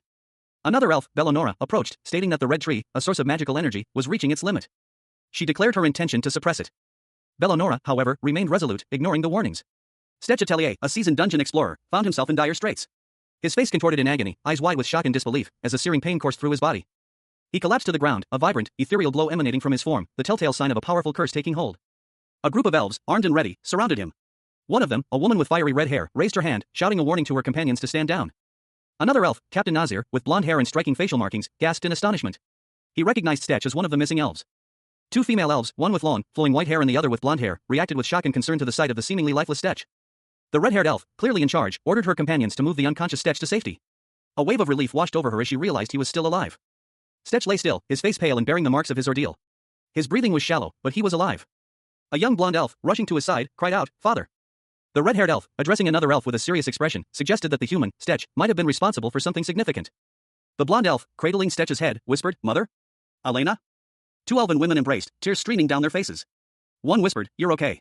The other replied, "I'm glad." A young elf with pointed ears, his face streaked with dirt, gaped in shock, his eyes wide with disbelief. The elf, still visibly shaken, addressed someone off-panel. He stated, "I know this is beyond me, but please send in reinforcements into the dungeon." Another elf, with fiery red hair, looked on with a mixture of concern and bewilderment. She questioned, "What?" The red-haired elf continued, explaining, "The strange human went in there alone and saved us, even Draenor and him. We got the escape scroll from him too." But she then explained, "But, no matter how powerful he is, it's impossible for a human to come out alive by himself. I beg you. Please help the human." His eyes widened further, a question mark forming in a thought bubble above his head. A powerful elf warrior, seemingly emerging from the dungeon, reacted with shock. He exclaimed, what? The dungeon." The red-haired elf, Nazir, urgently called out, "Nazir! The human, we have to assist him." Nazir then addressed two other elves, Jester and Ida, ordering, "Jester. Ida. We're going in right now." Stetch Atelier, the dungeon explorer, found himself traversing a verdant forest, his left arm still healing from a recent ordeal. A faint, ethereal glow emanated from the injured limb. He questioned the slow pace of its regeneration, a slight frown furrowing his brow as he examined the lingering injury. He held a glowing green orb in his hand, its light pulsing faintly. Suddenly, a voice cut through his thoughts, expressing surprise at his unexpected return. The slow healing of his arm was noted as a sign of the severity of his previous injuries.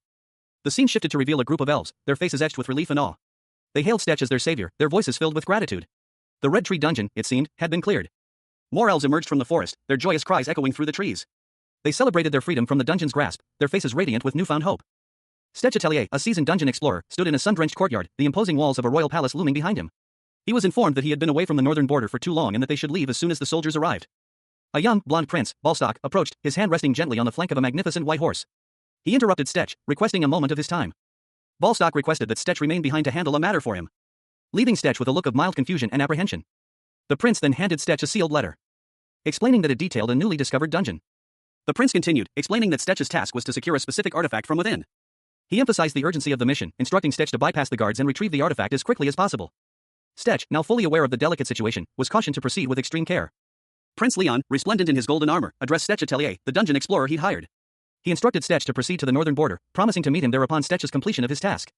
Stetch, mounted on a white horse, saluted the prince with a crisp, "Yes, sir," as he prepared to depart, two guards standing stoically behind him. Stetch and Draenor, an elf with striking blonde hair and face paint, walked through a sun-dappled forest. A quiet tension hung in the air between them, punctuated only by the occasional, barely audible sigh from Draenor. Stetch, hesitant, voiced his concern to Draenor. He admitted that while he wasn't racist, he worried about the potential danger of her entering a human village with her distinct elven features. Draenor, her large eyes wide, pointed out the obvious, her pointed ears and face paint would make her stand out in a human village. However, she reassured him, possessing a special mark allowed her to appear human to those who didn't already know her true identity. Stetch, intrigued, wondered aloud if this was some kind of secret elven technique. Stetch reflected that it wasn't surprising, certain elves, like Draenor, possessed a heightened sensitivity to mana, allowing them to detect even dungeon formations. Stetch Atelier, a seasoned dungeon explorer with pointed ears and striking blue eyes, sat calmly, his expression betraying a hint of amusement. He observed the swirling energies before him, his thoughts a quiet murmur. He could see the flow of mana, sometimes concentrating into a single, intensely powerful point. So densely packed that it was impossible to look directly at it. And that, he knew, was the precise moment a dungeon was formed. Stetch, along with two elves, a woman with blonde hair and a man with light brown hair, were in a tavern. Stetch asked, "So what you're saying is that a dungeon just formed?" The elf confirmed, "Yes. At least no one will be there to get in our way." Stetch nodded, adding, "Just for a bit. We have to clear it before the others hear about it." The blonde elf, impatient, interrupted, "Hey, Stetch. When are we leaving?" She declared, "I'm going with you too." Stetch looked surprised, "Huh?" Stetch thought to himself, she's so old-fashioned, who repays their village's debt anymore? The blonde elf, now outside, looked thoughtful. The elf, displaying impressive agility, dodged a monstrous spider's attack. Stetch observed, she has the elven mobility. Selena, an elf with striking blonde hair and a hooded cloak, expertly nocked an arrow, her movements fluid and precise. Her aim was steady, focused on an unseen target. The arrow poised, ready to unleash a deadly shot. More than just archery, she possessed an uncanny ability to sense nearby dungeons, a skill honed over years of experience. What's in this direction, she wondered, her gaze sharp and intense. Traveling alongside Selena was Stetch, a man with short, reddish-brown hair. He looked at her with a calm expression. She informed him, "There's a small village in front of us. We're going to rest there before traveling for another week." From their vantage point, a sprawling city was visible in the distance. "I can see it," Selena stated, her voice barely a whisper. The city seemed to shimmer under the bright sunlight. "Try to stay behind me at all times," she cautioned Stetch, her eyes scanning their surroundings. "Even if you look human, they'll notice something might be off with your actions." Suddenly, a spectral skull materialized before Stetch, its green glow ominous. "Aren't you the one who's too confident? Did you forget about your bounty?" a voice echoed in his mind, the words laced with a chilling tone. Stetch stared at the spectral image, a mixture of confusion and disbelief washing over him. "Can you even tell that picture is supposed to be me? I'm not even wearing the same outfit anymore," he muttered, his voice barely audible. The spectral skull pulsed, its green light intensifying as it hovered over a wanted poster bearing Stetch's previous likeness. He was clearly still wanted, dead or alive. "I don't think I understand humans yet," he thought, a sense of unease settling over him. The armored man then turned to Selena, inquiring, "And is this woman your acquaintance? What's your name?" Selena responded, Selena. Selena Grace." The armored man, seemingly a guard or official, gave a curt nod. "HM. Don't lose the permit," he advised, his tone suggesting the importance of the document. Stetch Atelier, a dungeon explorer, received his permit and was told to have a nice day. He showed the permit to a young prince and an elf, who commented that it was not bad. The prince then approached Stetch, asking him a question. The prince questioned Stetch about why he had lied about his name, leaving Stetch confused and surprised. A green skull appeared behind Stetch, and he realized he had forgotten to tell the elf that he was wanted. The prince suggested they go inside first and that he would explain everything later. They entered a tavern. Inside the tavern, the atmosphere was loud and chaotic, contrasting with the quiet forest Stetch was used to. Stetch and the elf sat at a table, overwhelmed by the noise. The elf reassured Stetch that he would get used to the tavern's noise, and Stetch was served a drink. A young elf woman with striking blonde hair and red markings on her cheeks stared wide-eyed at something unseen, her expression a mixture of shock and apprehension. She brought a large wooden tankard to her lips, taking a long drink of its contents. A grimace twisting her features as she swallowed. A man with short, reddish-brown hair watched her with concern, asking if she didn't like the drink. She replied that it had a bitter aftertaste, her throat hurt, and it felt like she was drinking dirty mop water. The man sighed, admitting he didn't understand why humans drank such things. A shadowy, vaguely equine figure loomed behind him. The man's thoughts drifted to how he ended up in this situation. The elf, now looking thoughtful, noted that he even got a bounty because of him. The man explained it was a personal reason, offering the elf the chance to return to the forest if she didn't want to help. He stated that he believed her desire for revenge was reasonable, but then added that he wasn't as kind as she might think. The elf, eyes narrowed, retorted that he would have to be a mindless idiot or a hypocrite to stop her. She reminded him that he had saved their entire species from extinction, and in the name of Drainoir, he vowed to repay his debts until he deemed them settled. Stetch Atelier, a dungeon explorer, found himself in a tavern, surrounded by two elves. They had agreed to help him, despite their initial reservations about trusting a human. He sighed, overwhelmed by the enormity of his task. Even with their support, seeking revenge against a king was a daunting prospect. One of the elves, however, expressed confidence in Stetch's abilities, acknowledging the challenge but believing he could overcome it. The elf then noticed something peculiar, a ring on her hand. Her expression shifted to one of curiosity and concern. A sudden realization caused Stetch to interrupt, silencing the elf with a finger to his lips. He had overheard something important. Stetch shared his discovery. Soldiers were patrolling every inland road. An older man at the tavern explained that this was due to a recent spate of robberies in the area. The conversation turned to the nature of the robberies. It seemed the thieves only took merchandise, leaving people unconscious but unharmed. This led to the conclusion that the culprit was likely human, not a monster. Stetch and the elf discussed the implications of this new information. The increased patrols would make their journey more difficult, and the presence of an unknown threat hiding in the forest added another layer of complexity to their plans. The elf turned to Stetch, her expression a mixture of concern and anticipation, asking him about his next move. Stetch pondered this question, taking a long drink from his mug. His expression was unreadable. A public announcement interrupted his thoughts, a call for those planning to travel along the feeding line to gather. A seasoned explorer, his face partially obscured by a worn helmet, explained that one of the kingdom's main trade routes, known as the feeding line, had been experiencing numerous incidents lately. He continued, mentioning that soldiers had been dispatched to address the issue, but resolving it would take considerable time. Consequently, merchants who had hired mercenaries were instructed to form groups with others heading to similar destinations and traveling on similar schedules. A young man with vibrant red hair considered this development. He saw an opportunity. He approached a man carrying a chest, politely inquiring about his travel plans. The man, somewhat hesitantly, revealed that he was headed to the Geldia Kingdom, traveling along the same road. And the red-haired man seized the chance, suggesting they travel together. A blonde elf, traveling with the man, agreed to the proposal. However, the man indicated that he should ask his employer instead, revealing his employer to be Farquaad Filch, a renowned merchant. The red-haired man's expression shifted as he saw Farquaad Filch, judging him to be an unpleasant person. Stetch Atelier, a dungeon explorer, stood drenched in sweat, his brow furrowed in a deep frown. A wave of exhaustion washed over him, his shoulders slumping under the weight of unspoken anxieties. A burly man with a thick beard and stern expression addressed someone off-panel. He grumbled, insisting that they were only there to escort a party, nothing more. He chuckled, explaining that many people were watching their actions. The scene shifted to a bustling town square, where a group of adventurers prepared to depart. Among them was a young man with reddish-brown hair, who was being addressed by another individual. The speaker, a more seasoned adventurer, noted that the young man at least knew how to protect himself. He gave a curt warning to stay out of the way, before offering the young man a ride on his cart. The young man, relieved, accepted the offer. As they traveled, the young man was questioned about his profession. The questioner, unseen, inquired about the specifics of his work as an adventurer. The young man, Stetch, explained that he and his companions were dungeon explorers, making a living by scavenging valuable items from dungeons. His companion, an elf, listened attentively. Stetch continued, revealing that he had always wanted to be an adventurer or explorer, recalling a childhood incident involving goblins. He shared a humorous anecdote about a past encounter with goblins, emphasizing their danger in large numbers. The conversation shifted to Elena, another member of their group. Elena was identified as the most perceptive member of the group when it came to sensing danger. Stetch expressed doubt about encountering any immediate threats on their first day of work, but asked if he could still check for potential dangers. Stetch Atelier, a seasoned dungeon explorer, stood before a fair-skinned elf with blonde hair and striking blue eyes. She asked if he had noticed anything suspicious, to which he confidently replied that he was ready for anything. The scene shifted to a campsite where several cuts of meat were roasting over an open fire. Stetch and the elf, along with a red-haired man, sat around the fire, examining their surroundings. The elf commented that nothing seemed out of the ordinary. The red-haired man agreed, expressing a hope that things would remain calm. Suddenly, a figure fell into the water nearby, startling the group. The red-haired man's eyes widened in alarm as he began to sense something amiss. He noticed the dissipation of mana particles in the air. And the elf quickly realized the gravity of the situation, exclaiming that they were in danger. The elf spotted several figures lurking in the shadows, confirming her fears that they were under attack. Stetch Atelier, a seasoned dungeon explorer, found himself in a precarious situation. He muttered to himself, his frustration evident, "Damn, why do they have so many mercenaries?" His gaze fell upon the sizable mercenary group, their imposing figures silhouetted against the darkening forest. One mercenary commented to another, "Look at that, everything the dude has on will probably sell for a lot." Meanwhile, Stetch, seemingly defeated, lay on the ground, his expression one of grim determination. A golden medallion, barely visible beneath his clothing, shimmered faintly. One of the mercenaries approached their leader, asking, "Boss, are we taking everything?" The leader, a large, imposing figure, responded curtly, "No." He then addressed his men, instructing them, "Try not to touch the other people. Make sure you get any medical supplies you can get your hands on." One mercenary, while eating a piece of roasted meat, added, "We can't let a single one pass." Of course. Another mercenary, however, noticed something amiss. He spoke to his superior, "But, boss, I think there's a problem?" Their attention was drawn to Stetch, who was surprisingly still moving. One exclaimed, "Huh? What? Why she's still moving?" Stetch Atelier, a dungeon explorer, found himself in a desperate situation. Surrounded by a group of assailants, he could only let out a desperate cry as they closed in on him. His eyes narrowed, a mixture of anger and disbelief clouding his features. "Not only are you using magic to steal," he thought, his voice laced with fury, "but you're also ganging up on people?" With a burst of speed and skill, Stetch retaliated, his movements a blur as he sent one of his attackers sprawling to the ground. He continued his assault, dodging blows and countering with precise strikes, his movements a whirlwind of controlled aggression. Stetch, showing remarkable resilience, declared, "All right. Let's see." He unleashed a powerful blow, sending another attacker flying. "How you deal with me?" he sneered, his eyes burning with intensity. The fight concluded swiftly, leaving Stetch victorious but slightly breathless. His opponents lay defeated on the forest floor. Stetch's allies watched in astonishment. "Are you guys done already?" one of them asked, clearly surprised by the speed of the battle. Another ally voiced his confusion, while the spell should still be active.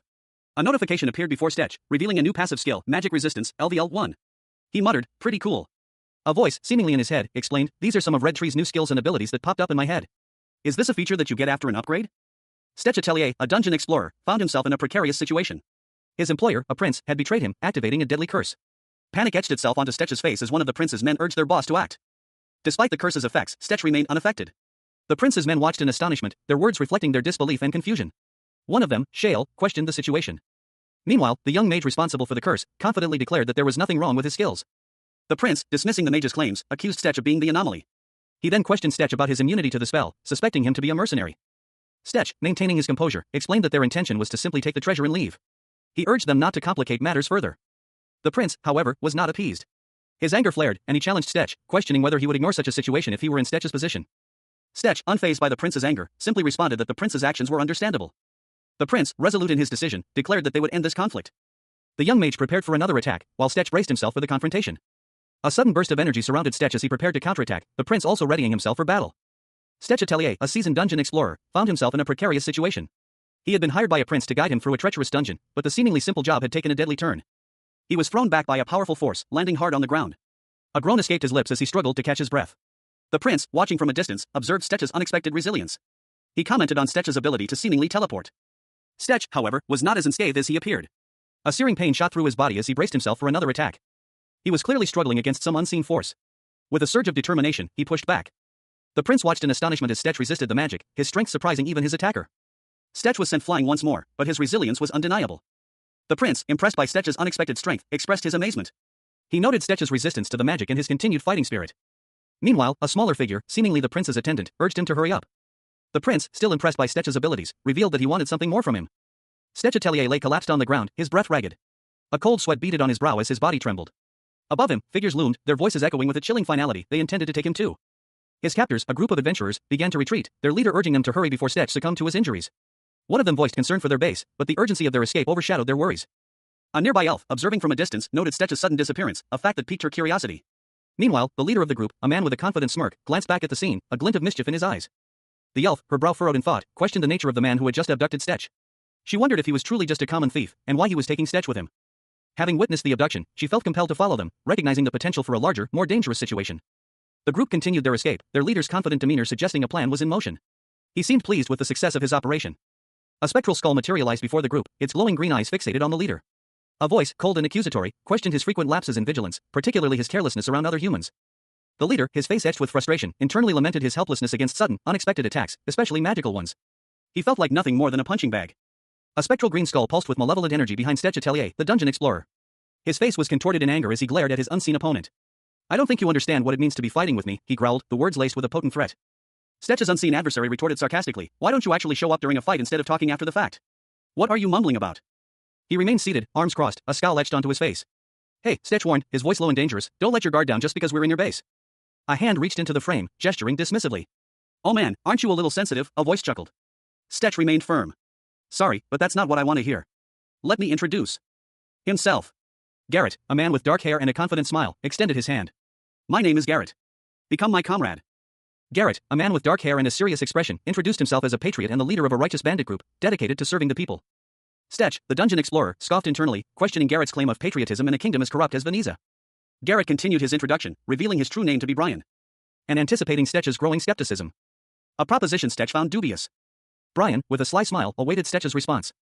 Stetch openly questioned Brian's offer, expressing disbelief at the idea of joining a ragtag group of bandits. He also subtly hinted at Brian's ambition to become the bandit king. Stetch Atelier, a dungeon explorer, justified his profession to a skeptical bandit. He insisted that they only robbed those who deserved it, redistributing the wealth to the people. Meanwhile, a bandit questioned the wisdom of recruiting Stetch, who seemed reluctant to join their ranks. Their boss, however, confidently asserted that his instincts were always correct. Elsewhere, a mysterious figure, referred to as Shale, was being hailed as a magician by the bandits. They wondered who was responsible for Shale's sudden magical abilities. The bandits' boss proudly took credit for Shale's newfound powers, boasting about his talent for recognizing potential. Suddenly, Stetch was attacked from behind. A sharp pain pierced his ear. As he cried out in agony. A magical blast erupted nearby. Signaling an ambush. One of the bandits shouted a warning to their boss. The attacker, hidden in the shadows, mocked the bandits for security, questioning how they could operate such a poorly defended base. Meanwhile, the remaining bandits were caught off guard by a volley of arrows from an unseen assailant. Panic ensued as they tried to determine the source of the attack. A woman, Selena, appeared, greeting the bandits' boss with a smirk. She instructed them to tend to the injured first. Stetch Atelier, a dungeon explorer, found himself in a precarious situation. He had been hired by a prince to guide him through a perilous dungeon, but the prince's true intentions were far more sinister. The prince had betrayed Stetch, triggering a deadly curse that should have ended his life. But death did not claim him. He was fleeing through a dark forest, pursued by a blonde elf warrior. She called out to him, urging him to follow her. Questioning him about the numerous guards he had encountered along the way. She was clearly concerned about the extent of his actions. Stetch, unfazed, simply stated that he had dealt with them, leaving them incapacitated for a considerable time. He seemed almost nonchalant about the violence. Meanwhile, a figure emerged from the trees, calling out to the pair. It was the prince, visibly shocked by the speed at which Stetch had moved. He gasped, expressing his astonishment at their incredible pace. A faint, ethereal glow emanated from Stetch's legs, hinting at a supernatural element to his enhanced abilities. The elf and Stetch exchanged a look, both aware of the prince's presence and the danger he posed. The elf pointed out that Stetch should be far behind them, given their chosen route. Stetch countered that he had taken a faster path. The prince, however, was not willing to let Stetch go, fearing the consequences of his failure to convince the explorer to remain silent. His determination hardened, and he prepared to confront Stetch. Stetch Atelier, his breath hitching in his throat, gasped as he looked at his employer, the prince. The prince, his expression cold and hard, insisted that Stetch knew what was about to happen. And then, with a sudden burst of energy, Stetch was violently thrown back, the ground cracking beneath him. The prince, seemingly unfazed, moved to attack Stetch, who was still reeling from the impact. But a swift intervention from a blonde elf woman with pointed ears deflected the blow. Stetch, however, seemed to phase through the elf's attack, his body momentarily shimmering, leaving the elf and the prince shocked and wary. The elf warned Stetch about a growing green energy emanating from his abdomen. The prince attacked again, but Stetch deflected the blow with an unexpected display of power, a green energy reflecting the attack, leaving the prince stunned. He had blocked it? The elf, observing Stetch closely, noticed something unusual about his shoulder. It was an artifact, capable of allowing travel between the physical and spiritual realms. This explained why Stetch appeared ghostly to them. Stetch Atelier, the dungeon explorer, found himself in a precarious situation. A spectral figure flitted at the edge of his vision, and he muttered to himself, questioning the nature of the physical and spiritual realms. A monstrous, skull-like face, wreathed in green flames, materialized before him. It was clearly a being from the spiritual realm, and it instructed Stetch to follow its guidance, as it would be difficult for a human to track its movements. Following the spectral being's instructions, Stetch found himself in a forest clearing. 3 figures stood before him, a young man with dark hair, an elf woman with blonde hair, and another man with brown hair. They appeared to be waiting for him. One of them, the dark-haired man, approached Stetch, relieved to have found him and addressing him as boss. Stetch, his expression grim, simply responded with a curt right. Suddenly, the dark-haired man, identified as Selena, launched a swift attack, striking Stetch with a powerful blow labeled Crosswind. The attack left Stetch's side exposed. Selena followed up with another blow, and Stetch groaned in pain, calling out the name Selena. The elf woman, caught off guard, was also attacked and sent flying backward. Selena, having swiftly dispatched his opponents, let out a dismissive TSK. Stetch, the dungeon explorer, found himself in a precarious situation. He was observing a fight, his eyes narrowed in concentration as he muttered to his companion, questioning the opponent's resilience against their boss's attacks. His companion, equally perplexed, questioned whether what they were witnessing was even visible to a normal human. The scene shifted to a fierce close-quarters combat. A flurry of blows exchanged between Stetch and his unseen opponent. The impact of each strike was clearly visible, and Stetch's companion noted that his movements were improving as the fight progressed. Stetch's companion watched, uncertain if their boss could withstand the onslaught. A surge of energy emanated from the boss's hand. A projectile rocketing toward Stetch, who barely managed to brace himself against the impact. Suddenly, Shale, a blonde elf with striking facial markings, appeared, shouting a warning as she intervened in the fight. Shale's arrival prompted a chaotic scene. Her opponents, intent on capturing her, swarmed around her, but she stood defiant. Shale activated her gust wind skill, a powerful gust of wind that disrupted her enemy's balance. Stetch, the dungeon explorer, found himself in a desperate struggle. He was grappling with an opponent, surprised by her unexpected magical abilities. A look of disbelief and exertion contorted his features. His opponent's magic surged, sending him reeling backward. A pained groan escaped his lips as he crashed to the ground. His eyes widened in recognition as he spotted the attackers. It's them, he realized, recognizing the bandits who had been plaguing the feeding line. A burly bandit, his face contorted in a ferocious grin, bellowed for reinforcements. Meanwhile, a red-haired man, seemingly in charge, smirked, issuing a curt order, deal with all of them. The bandits, emboldened by their superior numbers, charged toward Stetch and his allies. A warning echoed through the air, you dare hit us from behind? You'd better be ready. More bandits emerged from the shadows, weapons drawn, ready for battle. The red-haired man, however, seemed to have second thoughts. Wait, I'm a part of your, he began, but his words were cut short by his own frustration. Damn it. These dumbasses are too heated for reasoning. One of the bandits, a man named Farquaad, seemed to have misunderstood the situation entirely. It's dark, and that dumbass named Farquaad seems to have misunderstood something. Stetch, however, was faced with a difficult choice. He gripped his weapon tightly, contemplating his options. But if I run away like this, I might be hunted down as an accomplice. Stetch Atelier, a dungeon explorer, found himself in a desperate situation. With a grim determination etched on his face, he spun his glowing blue blade, muttering, I don't have any other choice.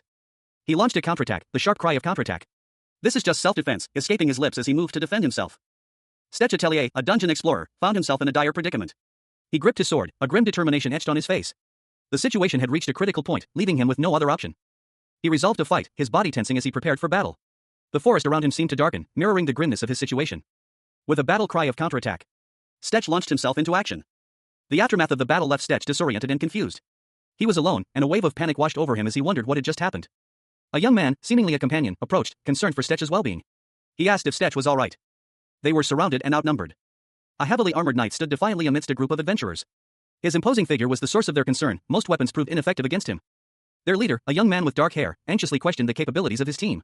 He doubted their ability to overcome such a formidable opponent. Despite the apprehension, a small, masked figure stepped forward, a determined glint in their eyes. I'll try, they declared, readying themselves for the challenge. The masked figure channeled their magical energy, aiming to use their level 3 drag skill to impede the knight's movements. The success of this spell, however, was uncertain. Golden magical tendrils enveloped the knight, but to no avail. The knight remained unfazed, his armor seemingly resistant to the magic. The young leader observed the scene with growing frustration. He realized that the knight possessed significant magic resistance, making the situation far more difficult than anticipated.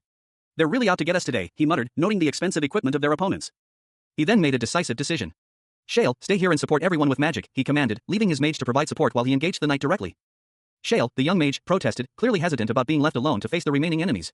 His boss, however, was already charging forward. The young leader drew his weapon, preparing for a direct confrontation with the heavily armored knight. Stetch Atelier, a seasoned dungeon explorer, found himself in dire straits. A searing blue energy enveloped him, leaving him gasping for air. As a figure emerged from the shadows, wielding a dagger with lethal precision.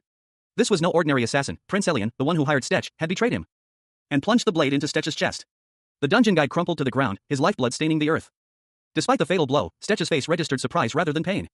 He muttered something about the faceguard, his final thoughts focused on the assassin's protection. As another blow landed, sending him reeling. The prince's assassin was relentless in their attack. A brutal flurry of blows continued, each strike aimed to end Stetch's life. Yet, even as his body was battered, a strange energy pulsed within him. But even in death, a glimmer of hope remained. A golden light erupted from within his chest. The assassin paused, momentarily stunned by the sudden display of power. A voice echoed, commanding them to stay back. A wave of intense heat washed over the scene as Stetch's body was consumed by golden flames. From the ashes, Stetch rose, reborn. He looked down at his hands, a look of wonder and confusion on his face as he questioned the source of this newfound magic. Stetch Atelier, a dungeon explorer, found himself engulfed in searing flames. A scream escaped his lips. It burns, he cried out in agony. The intense heat consuming his body. His armor, designed to resist magic, was failing him. A shadowy figure emerged from the flames, a sinister grin spreading across its face. A man-made magic resistance armor? Blocking my skills? What a joke, it sneered, amused by Stetch's predicament. You look a little excited. Stetch, weakened and burning, could only groan in response, ugh. As flames intensified, consuming him further. His body was being ravaged by the magical assault. But then, with a mighty roar, Stetch pushed himself up, his eyes blazing with newfound power. He had been resurrected. The shadowy figure watched, surprised by this unexpected turn of events. Wah! Stetch observed his attacker, noting the impressive claymore he wielded. Wow, a claymore. But a normal human can't swing it without a lot of blind spots. With surprising speed and precision, Stetch disarmed his opponent, sending the large weapon flying. You think it's my first time fighting big guys like you? You're basically an open book at this point. I'm kinda over it. Stetch delivered a final, decisive blow, ending the fight. All you dumbass go down with a hit to the joint anyway. A voice, sharp and commanding, cuts through the night. Now. Come down. From the canopy above, a figure descends. She is an elf, clad in earthy tones, her blonde hair catching the moonlight as she gracefully drops towards the ground, landing with a soft thud beside a surprised man in heavy armor. His eyes widen in alarm. The elf, her expression fierce, unleashes a swift attack. A blinding flash of light erupts from her hands, sending the armored man sprawling backwards as she follows through with a powerful kick that sends him crashing into the earth. The armored man lies defeated, his helmet askew, a trickle of blood staining his armor. Meanwhile, two other figures observe the scene from a distance. One, with dark hair and a teal tunic, speaks to his companion, a younger man with reddish-brown hair. What happened to playing hard to get? The younger man replies, they mistook me as a part of your gang, so I couldn't even run away. With a sudden burst of energy, the younger man shouts, Arc. A surge of green energy erupts from him, striking down several approaching figures. A large, bearded man watches from the shadows, a grim expression on his face. Stetch Atelier, a dungeon explorer, found himself in a precarious situation. His face, contorted in a grimace, spoke of his distress. Below him, a young boy, his features hidden beneath a hooded cloak, looked on with wide, frightened eyes. He stumbled backward. A desperate attempt to escape his pursuers. A voice, sharp with command, cut through the night. What are you doing? Tie them up. Later, bound and captured, Stetch heard a furious voice. Those damn adventurers. You were with the bandits this whole time. This is why I don't associate with the uneducated. A burly man, his face red with rage, glared at Stetch. He began, hey, let's get one thing straight. But Stetch interrupted him. Why are you blaming me for you getting in this mess? Another man, his features sharp and calculating, spoke. How did you track us down? He responded, I erased all of our tracks. The burly man scoffed. Oomph. This guy. His subordinate whispered, boss, maybe. Stetch Atelier, a dungeon explorer, examined a tracking medallion with a mixture of surprise and annoyance. He muttered to himself about the outdated technology, noting its expense and single-use nature. Suddenly, Stetch found himself bound and gagged, a victim of a betrayal. His captors explained that they had instructed him to handle a merchant's goods as a ruse. Stetch, bewildered and furious, questioned the actions of his employers. He was clearly caught off guard by their ruthlessness. A hooded figure appeared, seemingly pleased with the outcome. They offered a curt assessment of the situation. He casually questioned his partner's involvement, implying a shared history of discontent. The conversation shifted to a larger conspiracy. The accomplice was asked about his connection to Venezia, a kingdom in turmoil. The accomplice, seemingly unfazed, revealed his intentions, a coup against the Venetian family, who had accumulated immense wealth at the expense of their citizens. The hooded figure, whose identity remains unknown, expressed his disapproval of the current state of affairs in Venezia. Meanwhile, the bound merchant slept soundly, oblivious to the unfolding events. The hooded figure revealed that the merchant was a powerful lobbyist in Venezia, exempt from taxes in exchange for funding the northern borders.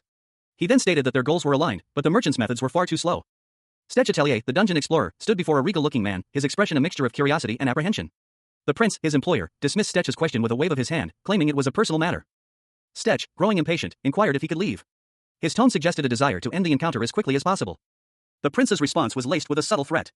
He questioned Stetch about revealing their shared secret, implying consequences for any indiscretion. Stetch, unfazed, retorted that he had more pressing concerns. The prince, amused by Stetch's nonchalance, declared he would no longer hinder him. He added, with a knowing smile, that an enemy of his enemy is a friend. A sudden announcement interrupted the tense exchange. The prince's associate declared their current location compromised and ordered everyone to pack their belongings for a move to a new base within the hour. One of the prince's men voiced his displeasure at the abrupt relocation, expressing his desire to remain longer. His complaint was swiftly silenced by a curt order. As the group prepared to depart, the prince addressed Stetch one last time, bidding him farewell until their next encounter. The prince extended a hand towards Stetch in a gesture of unexpected camaraderie.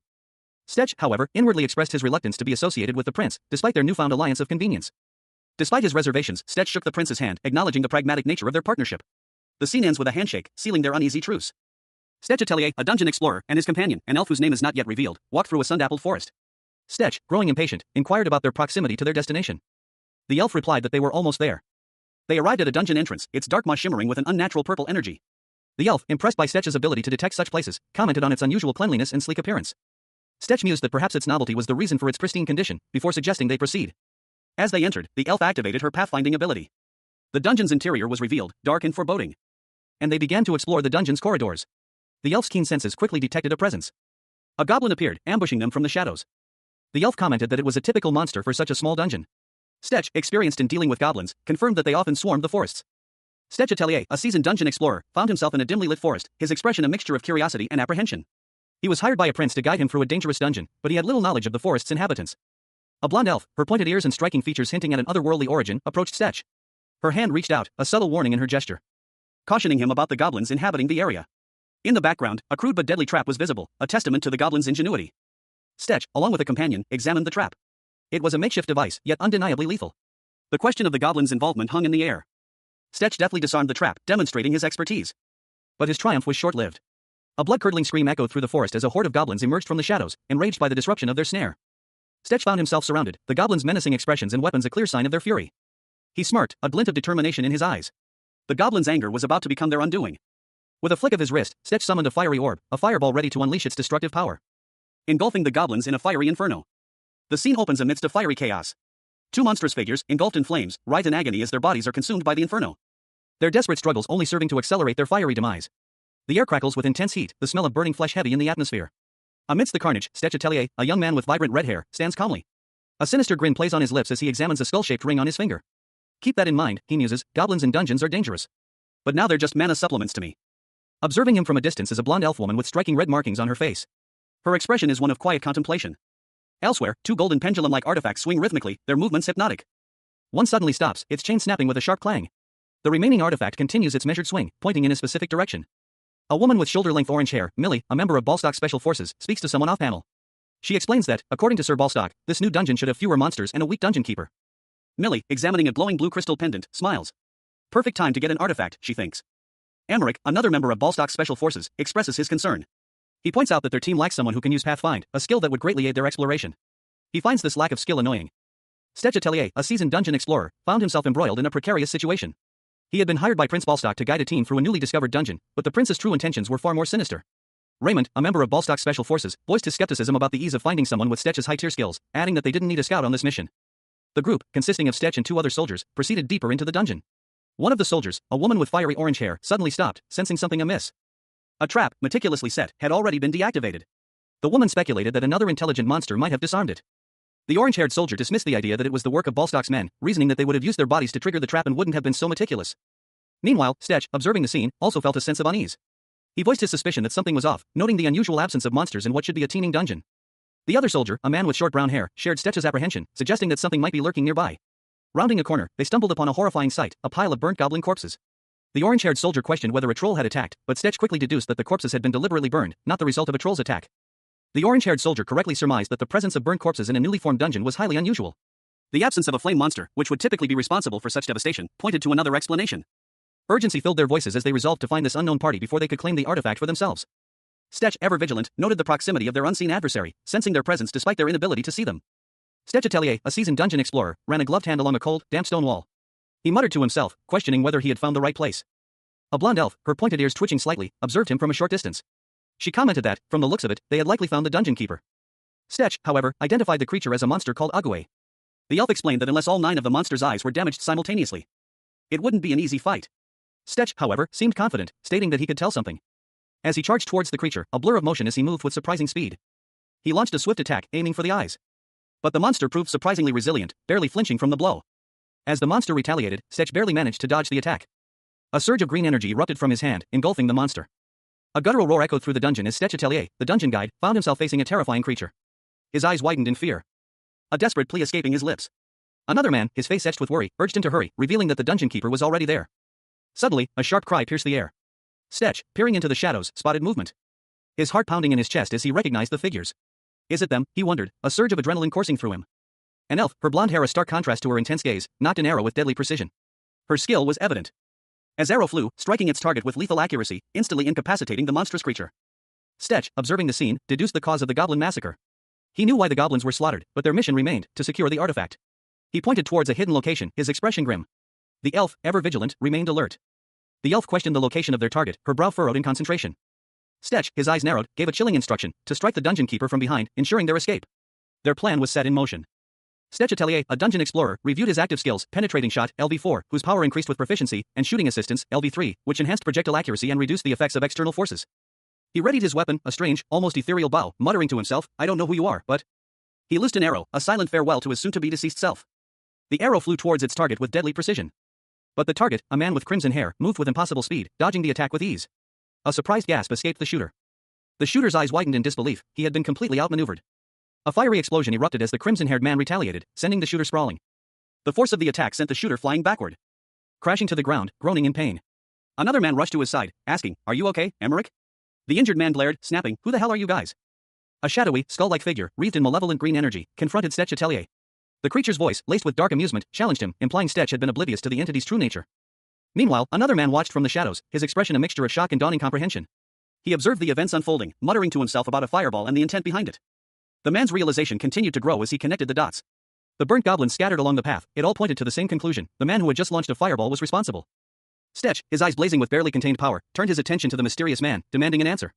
Electricity crackled around his outstretched hand, a clear demonstration of his growing anger and frustration. Stetch Atelier, the dungeon explorer, grimaced in pain. Green energy crackled around him as he groaned, Ugh. The green energy intensified, engulfing him and another figure wielding a shield. A voice, seemingly emanating from the energy, declared, It's a magic tool. Stetch, his eyes wide with curiosity, questioned, What?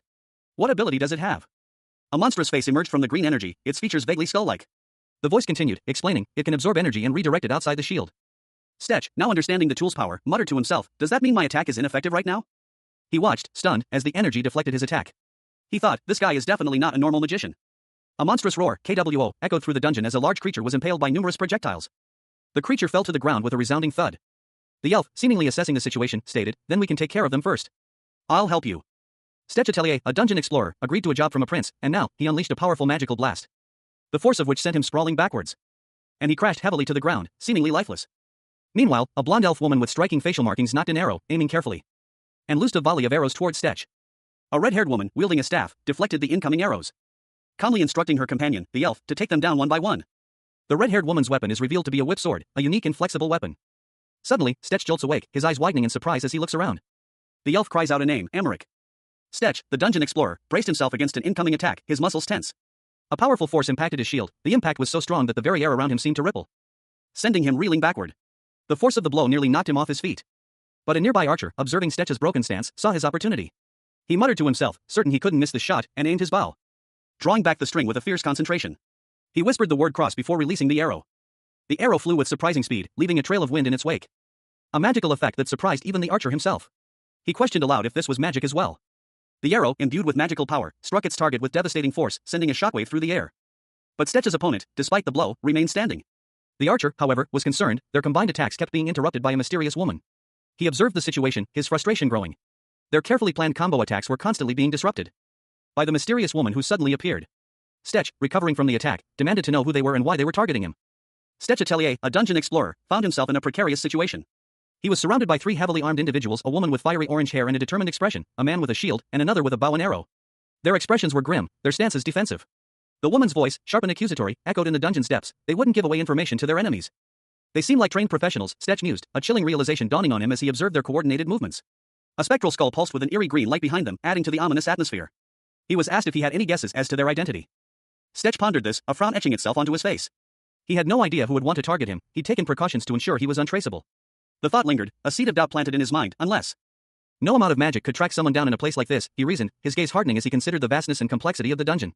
Beside him stood a blond man in regal attire, his expression mirroring Stetch's own apprehension. A sudden thought struck Stetch, were they after the artifact, not him? Or perhaps they were after the loot dropped by the artifact's previous keeper? The orange-haired woman, seemingly the leader, declared a change of plans. She instructed Raymond and Emmerich to engage the two men while she would deal with Stetch. Raymond and Emmerich, showing no hesitation, prepared to engage their opponents. Their faces were grim, their movements precise and efficient. Suddenly, a monstrous roar echoed through the dungeon. The ground trembled as a massive, grotesque creature burst forth from the shadows, its gaping maw filled with rows of razor-sharp teeth. The creature lunged forward, its massive form a blur of motion. The sheer power of its attack was terrifying. Stetch, seemingly unharmed and fully recovered, moved with surprising speed and agility, dodging the creature's attack. An elf, watching from a distance, commented on his swift recovery and unexpected power. Stetch Atelier, the dungeon explorer, found himself in a precarious situation. He lay on the ground, surrounded by two companions, one a burly warrior with a shield, the other a slender figure in a cloak, all of them clearly winded and disoriented. A cold sweat beaded on Stetch's brow as he struggled to catch his breath. The air crackled with tension, the silence broken only by the ragged gasps of his companions. Suddenly, a woman with fiery orange hair and a determined expression appeared, her sword gleaming. She moved with a swift, deadly grace. Followed closely by another, a blonde elf-like woman wielding a staff, her face contorted in a grimace of effort as she unleashed a blast of energy. The two women fought with coordinated precision against a monstrous foe, a large, amorphous creature with multiple eyes, its movements erratic and unpredictable. The creature retaliated with a blast of energy, a wave of blue light erupting from its gaping maw. The blast struck the blonde elf, sending her sprawling. Stetch watched, his heart pounding in his chest, as the creature advanced. He groaned, calling out to the fallen elf, Elena. Another warrior, this one with reddish-brown hair, stood nearby, observing the scene with a detached expression. He commented, if you have time to pay attention to them. Stetch Atelier, a seasoned dungeon explorer, found himself in a desperate struggle. His opponent pressed their attack, forcing Stetch to parry with his sword. A fierce clash of steel echoing through the dense foliage. Raymond, Stetch's adversary, smirked, a glint of amusement in his eyes. Raymond scoffed, how about you mind your own business and take care of yourself instead? Ignoring Raymond's taunt, Stetch focused his energy, preparing a counterattack. A surge of power built within him, releasing a powerful airburst that sent a shockwave towards Raymond. He urged his companion, hurry, Raymond. Meanwhile, unseen, a figure loomed, readying a projectile weapon. With deadly precision. A dart flew, striking Raymond in the ear. He reacted with surprise, muttering, crosswind should still be active. Observing the scene, Raymond's attacker pondered, is he getting more and more used to it? Raymond, annoyed by the persistent attacks, decided to take action. This is going to be more annoying than I thought, he muttered. Concluding, I guess I should get rid of these guys before checking up on Elena. Two women stood in a dimly lit stone corridor, their expressions grim. One, an elf with fiery red markings on her face, wore green leather armor, the other, with shoulder-length orange hair, was clad in heavier, brownish-gray plate armor. Both women muttered the same word, a low, almost inaudible hayak, expressing their shared apprehension. Suddenly, a monstrous creature emerged from the depths of the dungeon, its gaping maw filled with rows of sharp teeth and glowing with an eerie blue light. A man in reddish-brown armor tumbled backward, startled by its appearance. As the elf and the armored woman reacted swiftly. The elf knocked an arrow, while the armored woman prepared a spell, shouting gust wind. The armored woman unleashed a powerful gust of wind, a bright blue torrent that slammed into the creature. The wind carrying the force of the spell, pushing the creature back. The armored woman, however, grimaced, muttering ugh, as she felt the strain of the spell. Observing the creature's attack pattern, the armored woman noted that it preferred ranged attacks. She prepared for close-quarters combat. And the elf, anticipating the creature's next move, charged forward, aiming a swift kick at the armored woman's leg. The elf, despite wielding a bow, confidently stated, don't think I'm not experienced in close combat just because I have a bow. The armored woman, unfazed, simply replied, likewise. The armored woman braced herself, her foot striking the ground with force as she prepared to meet the elf's attack. She silently vowed, I also won't lose. The scene opens with a fierce close-quarters battle between two women. One, with fiery orange hair, lands a swift punch. The impact sending the other woman, with long blonde hair, reeling backward. A smirk playing on the orange-haired woman's lips as she anticipates her next move. Suddenly, a powerful blast rocks the dungeon, sending both combatants sprawling. Dust and debris fill the air as the scene cuts to a wide shot of the damaged chamber. Two women faced off, locked in fierce combat. One, with fiery orange hair, declared her determination, I also won't lose. In close combat. The blonde woman lunged forward, unleashing a flurry of blows. But the redhead deftly parried each strike, her grin widening with each successful defense. A fierce exchange of blows continued, neither woman giving an inch. Suddenly, the blonde's attack intensified, sending the redhead reeling backward. A powerful blow sent her crashing into a nearby wall. The blonde followed up, her weapon a blur of motion as she aimed a decisive blow. The impact echoed through the dungeon as the redhead was sent flying. Stetch Atelier, a seasoned dungeon explorer with fiery orange hair, found himself in a desperate struggle. He parried a blow with his sword, the metallic clang echoing through the dimly lit dungeon. A fierce elf warrior, her blonde hair streaked with dirt, countered with a swift strike, her expression a mask of grim determination. Her attack a blur of motion as she pressed her advantage, the elf's eyes burning with intensity. Stetch, despite his skill, was clearly on the defensive, his movements becoming increasingly frantic as he struggled to maintain his footing. The elf's strength proved too much, she disarmed him with a powerful blow, sending him sprawling to the ground. A grunt of exertion escaping his lips as he braced for the next attack, his eyes narrowed in concentration. But before the elf could deliver the finishing blow, Stetch used his remaining strength to swing his sword, catching the elf off guard. The elf's eyes widened in surprise as she narrowly avoided the attack, her expression shifting to one of cautious alertness. Stetch, seizing the opportunity, used his rope to ensnare a monstrous creature lurking in the shadows, its many eyes staring menacingly. Meanwhile, a cloaked figure appeared, observing the scene from afar. Electricity? Is it that skill again? But the mana condensation is higher than before, he mused, a hint of intrigue in his voice. A woman with fiery orange hair, her face etched with worry and desperation, urged a burly man in battle armor. He seemed weary, but the urgency in her voice was undeniable. He's trying to do something. We have to stop him, she exclaimed, the word damn it, a frustrated whisper escaping her lips. Their desperate plea was cut short by a sudden, monstrous roar. A gaping maw, filled with rows of razor-sharp teeth, emerged from the shadows, swallowing the woman whole. A man with short, reddish-brown hair, his eyes wide with shock, stared in disbelief. The reddish-brown-haired man reacted instantly, a surge of green energy crackling from his hand as he lunged forward. He seemed to be fighting against the creature, attempting to free the woman. But the creature's grip was too strong. Frustration twisted his features as he snarled, why the hell is that getting in my way again? With a furious roar, the man unleashed a powerful blast of energy, a vibrant green wave that engulfed the creature. The force of the attack sent him sprawling. The blast cleared, revealing the creature severely damaged. A woman, seemingly unharmed, emerged from the chaos, her expression grim. She looked at the man, her voice sharp and urgent. Elena! Now! Before he could react, a dart pierced his skin, causing him to wince in pain. The dart embedded itself in the ground, leaving a trail of blood. The man collapsed. A guttural roar, RYON, echoed through the dungeon, a desperate cry swallowed by the oppressive silence that followed. A single word escaped Stetch's lips, a curse barely audible, damn it. His eyes flickered open, his vision blurring as he weakly whispered, Emmerich, Mill. Mill lay bleeding, his life ebbing away. Stetch, despite his own injuries, mustered a desperate plea, save Mill. A gruff voice boomed, get up. Mill, as a figure rushed to his side, a surge of energy enveloping the fallen man. A wave of blue energy pulsed around Mill, revitalizing him. A figure, cloaked and watchful, observed the scene with a dismissive humph. The cloaked figure, revealing a sword, stood poised and ready. A monstrous, many-eyed creature was bound and gagged. The cloaked figure addressed it, thanks for waiting, my precious experience. With a sudden burst of energy, the creature was destroyed. The cloaked figure was swallowed whole by a gaping maw. Stetch Atelier, a seasoned dungeon explorer, found himself in a desperate struggle for survival. He was caught in a maelstrom of chaotic energy, being violently tossed about by an unseen force. The monstrous creature's jaws snapping shut just inches from his face. Death seemed imminent. But then, a strange green energy erupted from Stetch's hand, a sentient artifact intervening in his fate. The text above his hand read curse eating. The artifact's power surged through him, a wave of revitalizing energy coursing through his veins. He had cheated death, but the ordeal was far from over. Stetch, having just narrowly escaped death, was given a new mission by Elena to secure the artifact in the other room and wait for her while she dealt with the remaining enemies. Elena confidently assured Stetch that the remaining enemies would soon be dealt with. Stetch, remembering his previous brush with death, felt a renewed sense of determination. Stetch Atelier, plummeting through the air, reflected on his precarious situation. I'm only alive because Gerald let his guard down, he mused, the gravity of his escape settling in. He resolved to avoid repeating Gerald's mistakes, determined to leave no room for error. A voice, seemingly from above, cut through his thoughts. Don't hate me too much, it said, followed by the sound of something descending rapidly. Stetch braced himself as a mysterious object hurtled towards him. He was caught in a whirlwind of motion as the object impacted, its force sending a shockwave through his body. He looked up, his eyes widening in surprise. He found himself facing a man, his face contorted in anger. You're the ones who started this, the man roared, his voice filled with rage. The man, clutching two glowing orbs, prepared to unleash his power. His movements were swift and precise, a clear indication of his combat prowess. With a sudden burst of energy, he hurled the orbs forward, creating a blinding flash of light and a powerful shockwave that sent Stetch reeling. The dust settled, revealing a smokescreen obscuring the man's escape. Stetch, coughing, struggled to regain his bearings. A smokescreen? Stetch exclaimed, recognizing the tactic. He immediately shouted to his companion, Emmerich, run. Emmerich, however, was caught off guard. What? He cried out, his eyes wide with shock and confusion as he saw the approaching figures. Stetch watched in horror as his companion was attacked. He desperately urged Elena to protect the artifact, his voice laced with urgency. Elena! Guard the artifact. Stetch, a seasoned dungeon explorer, nocked an arrow, his gaze fixed on the approaching enemy. He muttered to himself, recognizing the target of their advance. It was now or never. His body was far from its peak condition, but the distance was within his range. He loosed the arrow, a blur of motion against the crimson backdrop of the setting sun. The arrow found its mark with deadly accuracy. Even through the smokescreen, a figure emerged, eyes wide with disbelief. It was Elena, Stetch's companion. Elena cursed under her breath, her face a mask of frustration and worry. Stetch, despite his own injuries, urged Elena to flee. He observed the enemy's ruthless determination, their willingness to sacrifice their own for their objective. Elena, heeding his warning, made a desperate dash for safety, narrowly avoiding a brutal attack from a pursuing warrior. Elena vowed to stop them from achieving their goal. A description of Elena's active skill, stride, appeared, it increased her running speed. With a burst of speed, she left her pursuer in the dust. Stetch Atelier, a seasoned dungeon explorer, found himself in a dire predicament. His face, streaked with grime and sweat, reflected a mixture of confusion and dawning horror. A question mark floated above his head, mirroring the uncertainty swirling within him. As a blur of motion erupted nearby. A blonde elf, her face contorted in a fierce grimace, unleashed a flurry of blows with surprising speed and power. The impact of which sent Stetch reeling. He staggered back, two projectiles embedding themselves in his shoulder with a sharp thwack. Despite the pain, a grim determination hardened his features. As a young man with crimson hair appeared, urgently shouting at him to secure a mysterious artifact.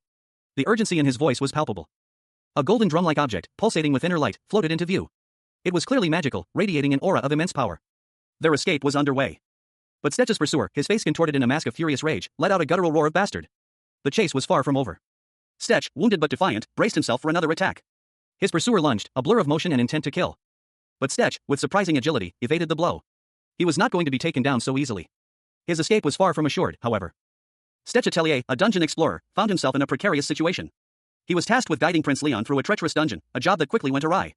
The prince, his eyes gleaming with malice, ordered Stetch to retrieve a mysterious artifact, planning to escape immediately afterward. The prince's true intentions were far from honorable. Stetch, however, was not one to be easily manipulated. A surge of defiance coursed through him as he realized the prince's treachery. He vowed to stop him. He lunged forward, intent on stopping the prince's escape. But the prince, clearly more powerful, easily deflected the attack. The prince sneered, certain of his victory. He scoffed, you think you can get away that easily? Stetch, despite the overwhelming odds, refused to yield. His resolve hardened, he prepared for a final, desperate stand. It's about time you gave up. With a roar, Stetch channeled his inner strength, unleashing a fiery blast. A wave of intense heat engulfing the prince. The impact sent the prince sprawling. A searing pain shot through Stetch's atelier as a crimson curse erupted from the dungeon's depths, engulfing him in flames. His body convulsed, a guttural scream tearing from his throat. The elf, Sir Balstock, watched in horror as Stetch's form was consumed by the inferno. Despair etched itself onto her face as she cried out, filled with remorse for the part she played in this tragedy. Stetch's vision blurred, his body failing him as he realized the curse's fatal nature. His final thoughts were of failure and regret. His body crumbled into ash, leaving behind only silence and the lingering smell of sulfur. But this was not the end.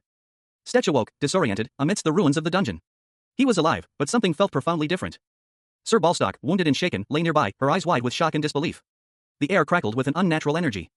Stetch, still reeling from his resurrection, struggled to comprehend what had just transpired. He looked around, his mind racing to make sense of the chaos. He wondered who the mysterious figures were who had attacked them and why they risked their lives for what appeared to be an artifact. He recalled the archer's warning and realized the artifact was the target of the attack. Stetch Atelier, the dungeon explorer, examined the golden bracelet in his hands. A question formed in his mind, so this was what they were after? He pondered the bracelet's appearance, a skull-like image emanating from it. The artifact's power was evident, and Stetch's curiosity outweighed his caution. He mused about its potential, wondering how great something newly formed from a dungeon could be.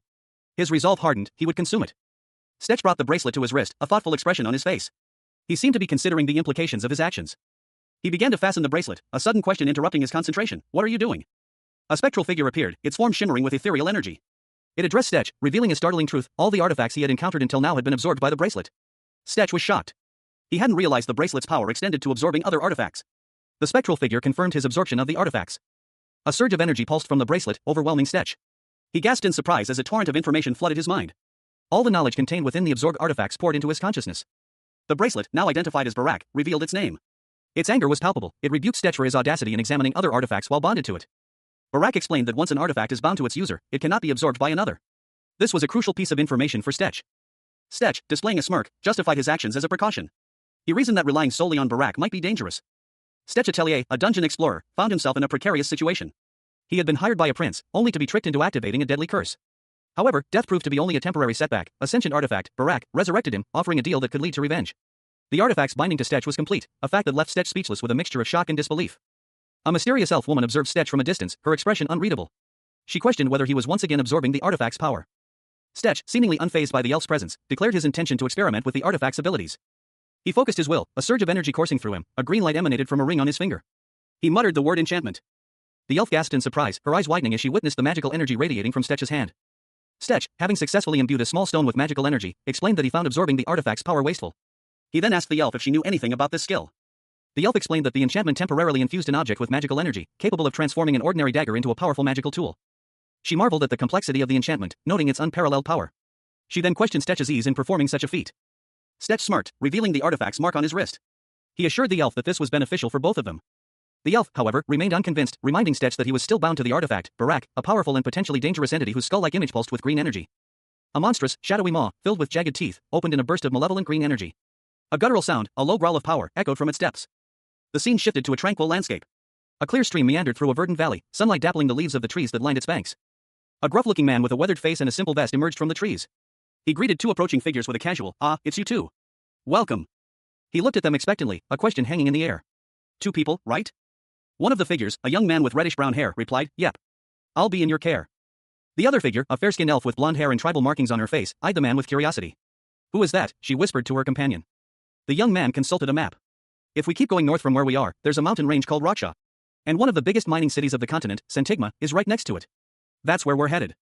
The elf interrupted. "Wait," she said, a sudden urgency in her voice. "There's something I have to find first." Stetch Atelier, a seasoned dungeon explorer, found himself in a predicament. He was hired by a prince to navigate a treacherous dungeon, but the prince's true intentions were far more sinister. The prince's words hung in the air: "So, you need another way in." A young elf, his companion, questioned the prince's actions. "Why are you putting that in there? 2 rocks?" The prince revealed the truth: "It's the toll pass." Later, Stetch and the elf encountered an older man, seemingly a gatekeeper, who commented on their luck. "You guys are pretty lucky." "I am too." The gatekeeper explained that fewer people were using this route, making it more difficult to pass through. "There's less and less people going in now, so it's been harder to get in through this route." Stetch and the elf examined their cramped wagon. The elf remarked on its small size, while Stetch insisted it was adequate. "It's so SMA, don't think of it like that." The elf countered that, for humans, the wagon was surprisingly spacious. "This is considered pretty spacious." "Hooey hooey." Suddenly, a large, monstrous foot appeared, startling Stetch. He was clearly taken aback. Stetch realized he needed more equipment for the dungeon. "I gotta get some more equipment." He and the elf arrived at a supply depot, where they were greeted by a clerk. The clerk was surprised by their unusual carriage. "Stop. What kind of carriage is this?" The clerk then listed the items Stetch was purchasing: D-rank mining dynamite, mining equipment, portable lights. After completing the paperwork, Stetch was cleared to proceed. Isham, you may go through after you fill out the paperwork. Thank you. A voice called out from the darkness, urging someone to come out. Emerging from their hiding place, Stetch and his companion, a blonde elf, exchanged a look. He noted that their plan had worked. She suggested they leave immediately. As they moved, Stetch identified their location as Sentigma. They emerged into a bustling mining town, miners working diligently amidst the sounds of picks and shovels. Stetch's companion advised him to head to the bars first, given their arrival via a secret route. Inside a tavern, a man recognized Stetch, referring to him by reputation. A burly bartender offered Stetch a drink, but noted that their arrival was ill-timed. The bartender explained that there had been a recent surge in monster attacks near the mines, resulting in the deployment of numerous soldiers to quell the threat. Stetch Atelier, his face a mask of barely contained annoyance, sat nursing a drink in a dimly lit tavern. A burly man with a thick beard and a pipe chuckled, pointing at a wanted poster bearing Stetch's likeness. He scoffed, well, if you had half a brain cell, you wouldn't go up to the surface or make a scene. Stetch retorted, don't worry. I'm not planning to stay too long either. He took another sip, his gaze drifting to the bustling tavern. A question formed in his mind, when would all the black market blacksmiths and alchemists arrive in the area? The burly man, seemingly sensing Stetch's thoughts, let out a gruff huh?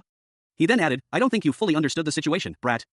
All the craftsmen around the area are overloaded with hundreds of orders for the equipment needed for the subjugation. There isn't anyone who would fulfill your order when the military is involved. Stetch muttered a sarcastic keck under his breath. Stetch's eyes widened in alarm. He exclaimed, wait. Then what things can I even get here right now? What's everyone around us selling? The burly man explained that the blacksmiths were currently focused on producing extorted dynamites and mining equipment. But in times like these, you gotta do what you gotta do. We're just doing what we're told. Stetch, understanding but still frustrated, insisted, I get it, but I can give you more than enough money. Is there anyone you can introduce me to? The final panel shows Stetch's sword, gleaming faintly in the dim light of the tavern. Stetch Atelier, the dungeon explorer, found himself in a predicament. He mused that someone would surely try to exploit his current situation, demanding an exorbitant sum of money. A few days passed. Stetch, despite having money, lamented the lack of anyone willing to take it. He slumped onto a table, his worries evident. His internal monologue questioned his prospects for adventure and revenge. A young elf woman approached him. She commented that while human clothes were uncomfortable, she appreciated the gesture. A gruff-looking man called out to Stetch, informing him that he had good news. Stetch, surprised, reacted with a mix of confusion and anticipation as the man delivered his news. Stetch sat listening to the man, his expression one of mild surprise as he heard the details. The man finished by suggesting they buy the others a drink later. Stetch Atelier, the dungeon explorer, found himself in a bustling tavern. Despite being swamped with work, 2 individuals volunteered to assist him. He was slightly surprised by this unexpected help, but simply told them to get a drink later. Stetch's eyes widened in realization, his helpers were a blacksmith and an alchemist. One of them, a dwarf, grumbled about the common human misconception that all dwarves are blacksmiths. The alchemist, Casper, and the blacksmith, Letty, introduced themselves to Stetch. Letty informed Stetch that everyone was overwhelmed with orders, and the soldiers weren't doing any favors for the black market. However, someone had to keep the black market running, and dwarf connections were the best for this. Letty asked Stetch to explain his needs so she could decide how to help. Stetch presented a sword, a gift from a friend, as the item he needed repaired. Stetch Atelier, a seasoned dungeon explorer, and a dwarven blacksmith examined a newly discovered sword. Eh? A sword? Stetch exclaimed, his surprise evident. The blacksmith, equally astonished, added, I haven't seen anything like this before. The blacksmith carefully handled the sword, his brow furrowed in concentration. He muttered to himself, this isn't something I can just tinker with. Stetch sat pensively, his gaze fixed on the floor. The word monster leather escaped his lips, a murmur of contemplation. His eyes widened slightly as he examined the sword more closely. I didn't know it was possible for an equipment to have this much durability while using such intricate pieces. Amazing. And using explosives to add to the impact is not something an inexperienced blacksmith could ever dream of. However, the blacksmith continued, pointing to a small container of gas, the gas recipe that you showed me. You won't have an easy time getting it no matter where you go. Can I give you a recommendation for it?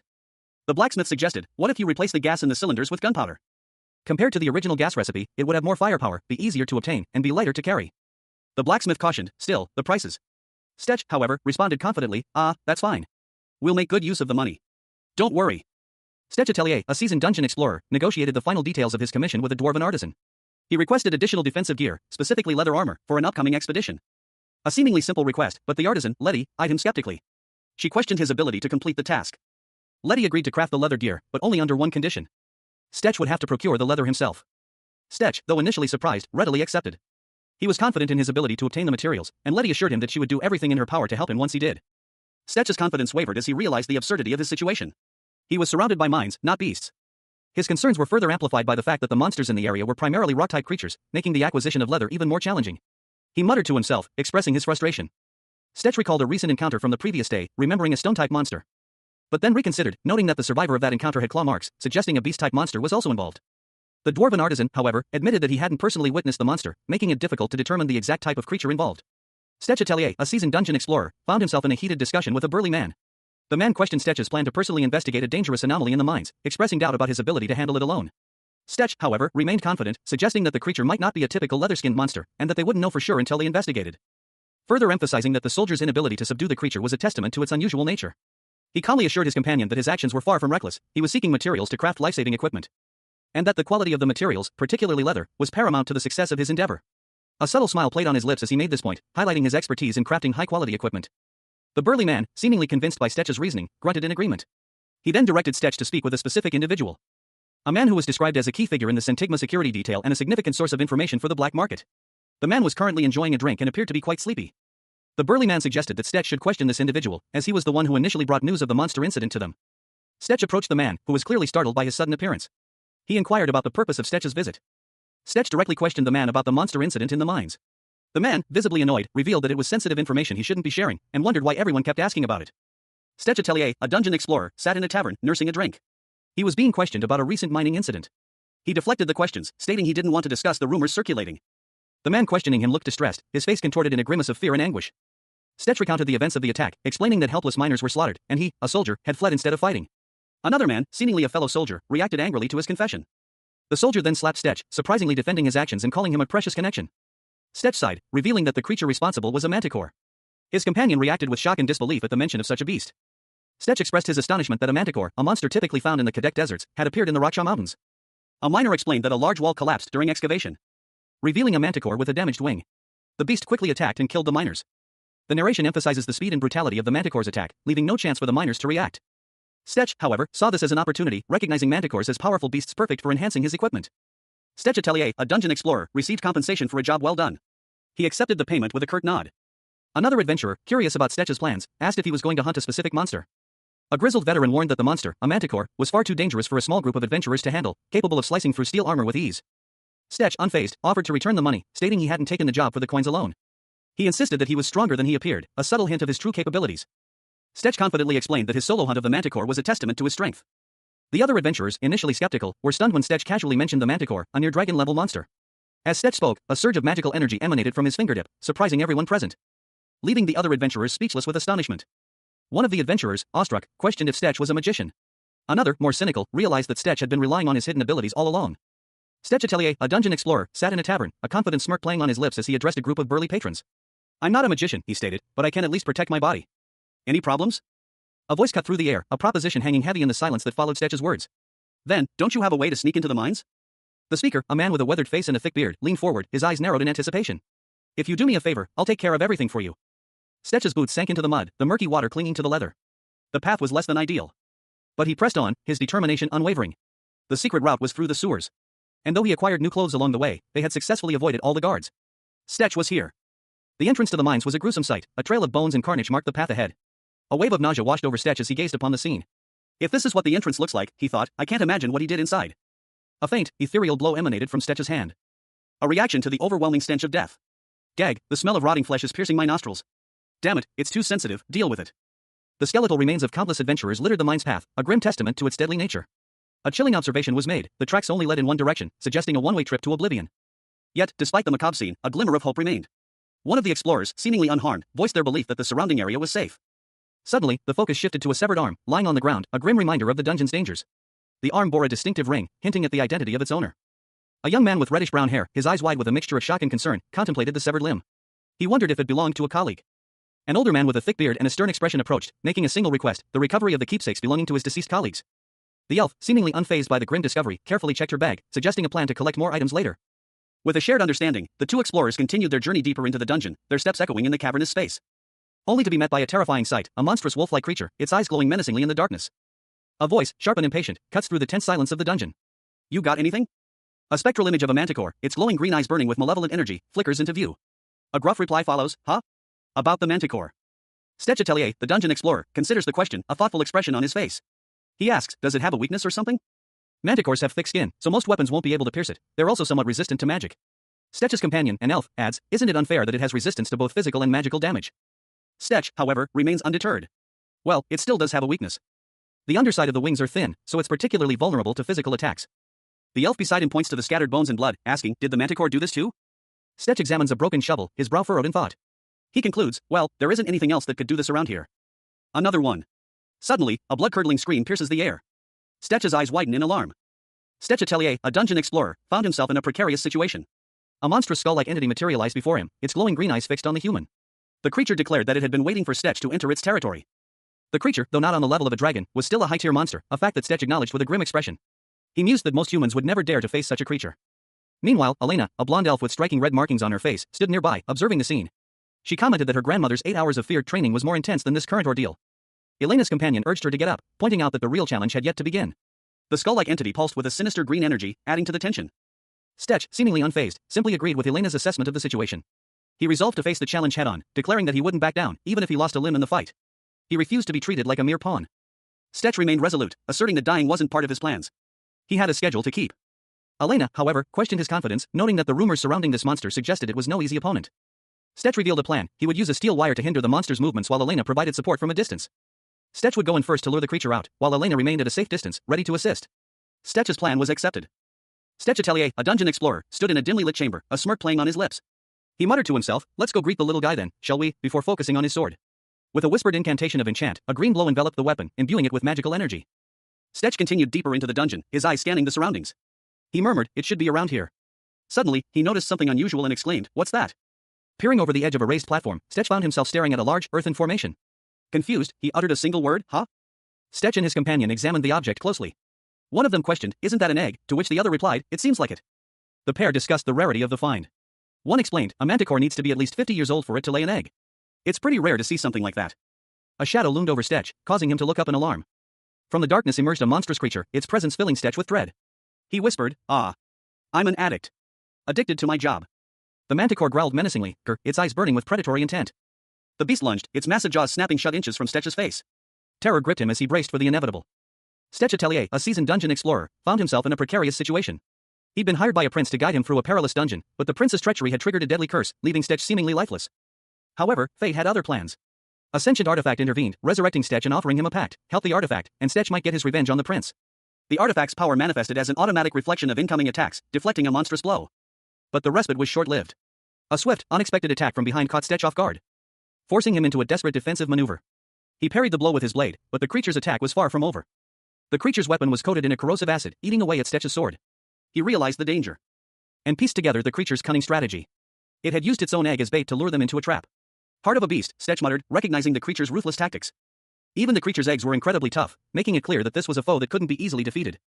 The creature, a manticore, revealed itself in all its terrifying glory, a fearsome beast with a lion's body, a scorpion's tail, and dragon-like wings. Its menacing growl echoed through the dungeon. Stetch cursed his predicament. The manticore's attacks were multifaceted, poisonous tail, acidic claws, and powerful jaws, making it a formidable opponent. He was at a severe disadvantage, facing a barrage of attacks from all sides. A sudden, unexpected sound startled him. Stetch Atelier, a dungeon explorer, found himself in a desperate flight, his dark cloak billowing behind him as he sprinted through a dimly lit, cluttered corridor. Closely pursued by a monstrous, winged beast. Its guttural roar echoed through the passage, a terrifying sound that spoke of imminent danger. Stetch, his face contorted in a grimace of exertion, hit the ground hard, his breath catching in his throat. As the creature lunged, its massive claws extended, ready to strike. With a surge of adrenaline, Stetch channeled his magic, a green energy sparking around his hands, and unleashed a fireball, the incantation fireball, escaping his lips as a searing blast of energy erupted towards the beast. He barely had time to react as the creature dodged the attack, its eyes glowing with a fierce intensity, and retaliated with a volley of poisonous stingers, striking Stetch with surprising speed and accuracy. Stetch, surprised by the creature's unexpected attack, muttered in disbelief, "What? It can shoot poisonous stingers too?" He quickly composed himself, reminding himself, "It's okay. The magical attacks are at least more effective than physical ones." He continued his assault, muttering, "Keep going." A monstrous lion-like creature, engulfed in flames, roared its defiance. Its eyes burned with malevolent intensity. The creature lunged forward with terrifying speed, its massive claws tearing through the air. Stetch, a young man with fiery red hair, barely managed to dodge the attack, his sword narrowly avoiding a fatal blow. He grunted in exertion, warning his companion to be careful. Stetch's companion, a blonde woman with tribal markings on her cheeks, responded instantly. With a sharp command, she loosed an arrow, the projectile hurtling towards the beast's heart. But the arrow bounced harmlessly off the creature's thick hide. The woman, surprised, commented on the creature's surprisingly tough outer skin. Undeterred, the blonde woman unleashed a volley of arrows, the barrage finally piercing the creature's defenses and sending it crashing to the ground. Stetch Atelier, a dungeon explorer, found himself in a precarious situation. He had been hired by a prince to guide him through a perilous dungeon, but the prince's true intentions were far more sinister. The prince had tricked Stetch into activating a deadly curse, intending to leave him for dead. A monstrous beast lunged at Stetch, its claws extended, ready to deliver a fatal blow. A look of surprise and fear registered on Stetch's face as he braced for impact. But death did not claim Stetch. Instead, a surge of power erupted from within him, a fiery energy coalescing in his hand. He muttered the word fire, and unleashed a fiery blast, a fireball, directly at the creature. The blast sent the monster reeling, but it was far from defeated. Another adventurer, a blonde elf woman, fired arrows at the beast, shouting, "Keep shooting." Stetch, fueled by adrenaline and a newfound power, continued his assault, his eyes burning with determination. The combined assault of fire and arrows proved too much for the beast. It roared in pain, its body racked with fiery energy. The monster's form began to shift and change, revealing a more powerful, winged creature. The elf cried out in terror as the transformed beast lunged towards her. Stetch, however, remained calm and collected. He declared, "I'll take him from the front, so just keep your distance." A blonde elf, her face set in grim determination, secured a small object. She muttered a triumphant "got it" as she completed her task. Meanwhile, Stetch, a young man with fiery red hair, watched from above. Seizing the opportunity, he declared, "Now's our chance." Stetch leaped into action, targeting a monstrous beast. He observed, right beneath where the wing starts. He aimed his attack with precision, landing a blow that sent a roar of Kyark echoing through the chamber as the beast recoiled in pain. The monster's eyes glowed with furious red light, its rage palpable. The beast retaliated with a powerful counterattack, its immense strength nearly crushing Stetch. Stetch, battered and bruised, coughed up blood, his body racked with pain. The elf, witnessing the scene, cried out in alarm, "Stetch!" A sudden burst of energy erupted from Stetch, signaling a miraculous recovery. Stetch Atelier, kneeling amidst a pile of skulls in a dimly lit cavern, muttered to himself, assuring himself that he was still alive. However, a spectral skull emerged, warning him not to rely too much on his recovery, as the skill only restores, not heals, and any internal bleeding could be fatal. Stetch, despite the grim warning, declared that it was all good, and the ordeal had been worth it. He then pointed towards a large, winged creature, indicating that he had found something useful lodged within its wing. Stetch explained that he had gotten a good look at the artifact and only needed to aim for a specific spot to utilize it. A confident smirk spread across his face as he muttered to himself, "You better." The reason for his confidence was revealed, he had lost his only melee weapon. Stetch Atelier, a dungeon explorer, lay wounded on the ground, his breath ragged. He muttered that it was all worth it. He pointed towards a large, winged beast, its wing pierced by a sword. He had managed to land a good blow. Stetch's gaze hardened. All he needed to do was aim for the beast's weak point. A sinister smile stretched across his lips as he muttered, "You better." Despite his injuries, Stetch's hand glowed with green energy. He declared that this wasn't the first time he'd faced high risk for high reward. He shouted "Arc" as a surge of green energy erupted from his hand, causing it to roar in pain. A surge of energy crackled around Stetch Atelier's head, a vibrant green light illuminating his fiery red hair. He muttered to himself, "It's working." A monstrous, vaguely reptilian creature loomed before him, its eyes glowing menacingly. Stetch grinned, a cruel satisfaction twisting his lips. The creature's voice boomed, "By conducting your attack through the sword, you finally got a hit in." The creature roared in pain, green energy sparking from its wounds. Its massive form shuddered, the green energy intensifying. Stetch, despite his initial surprise, felt a surge of confidence. He thought, "I didn't think I could win easily, but I can't drag this out." A wave of energy erupted from Stetch's arm. It slammed into the creature, causing it to recoil in agony. The creature roared again, its body convulsing with the force of the attack. Stetch's attack continued, a blinding flash of light engulfing the beast. The creature was thrown back, its body battered and broken. It crashed to the ground with a deafening thud. Stetch Atelier, a dungeon explorer, found himself in a dire situation. A grotesque, monstrous creature loomed over him, its gaping maw dripping with viscous fluid, ready to strike. The creature lunged, but Stetch reacted instantly. He unleashed a blast of air, a powerful crosswind technique, sending a shockwave that momentarily stunned the beast.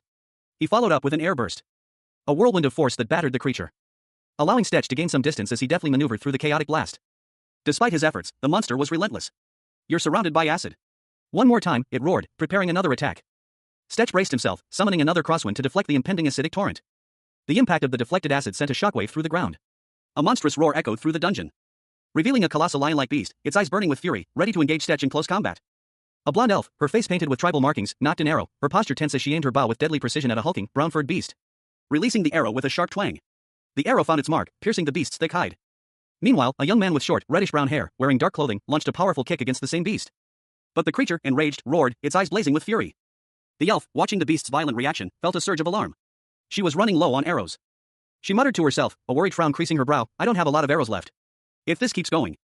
The young man, his eyes narrowed in fierce concentration, prepared for another attack, unleashing a devastating blow that sent a shockwave through the ground. The force of the blow sent the elf sprawling, but she quickly recovered, grabbing the young man's arm. And together, they tumbled away from the enraged beast, seeking cover in the depths of the dungeon. Stetch, a dungeon explorer with a perpetually annoyed expression, and Elena, his elf companion, continued their retreat from a monstrous lion-like creature. Elena instructed Stetch to maintain distance, noting that his last dodge was purely luck. Despite the continuous attacks, Stetch seemed to be holding his own, a fact that surprised him. The beast, however, was equally astonished by Stetch's resilience, questioning how he could still stand. Elena reassured Stetch that his attacks were effective, suggesting he just needed one good hit. Stetch, however, regretted not bringing his more powerful weapon, the penetrator. He mused that the penetrator would have made piercing the beast's defenses much easier. Stetch dismissed his earlier regret, urging himself to focus on the present. He braced himself for another attack from the monstrous lion, and unleashed a powerful counterattack. Stetch channeled his power, calling upon his artifact, Arc, for maximum output, leaving it severely wounded and incapacitated. Stetch Atelier, a dungeon explorer, found himself in a desperate situation. A surge of green energy crackled around him, a visible manifestation of the potent magic coursing through his veins. A desperate attempt to counter the deadly curse inflicted upon him by the treacherous prince. A monstrous three-headed lion, its roars echoing through the cavern, lunged at him.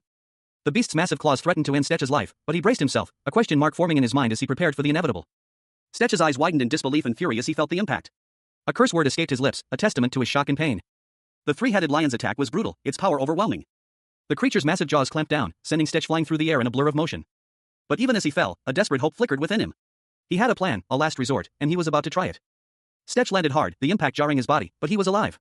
He had activated the artifact's power, and it worked. It was now or never. He scrambled to his feet, adrenaline coursing through his veins, as he prepared for another attack.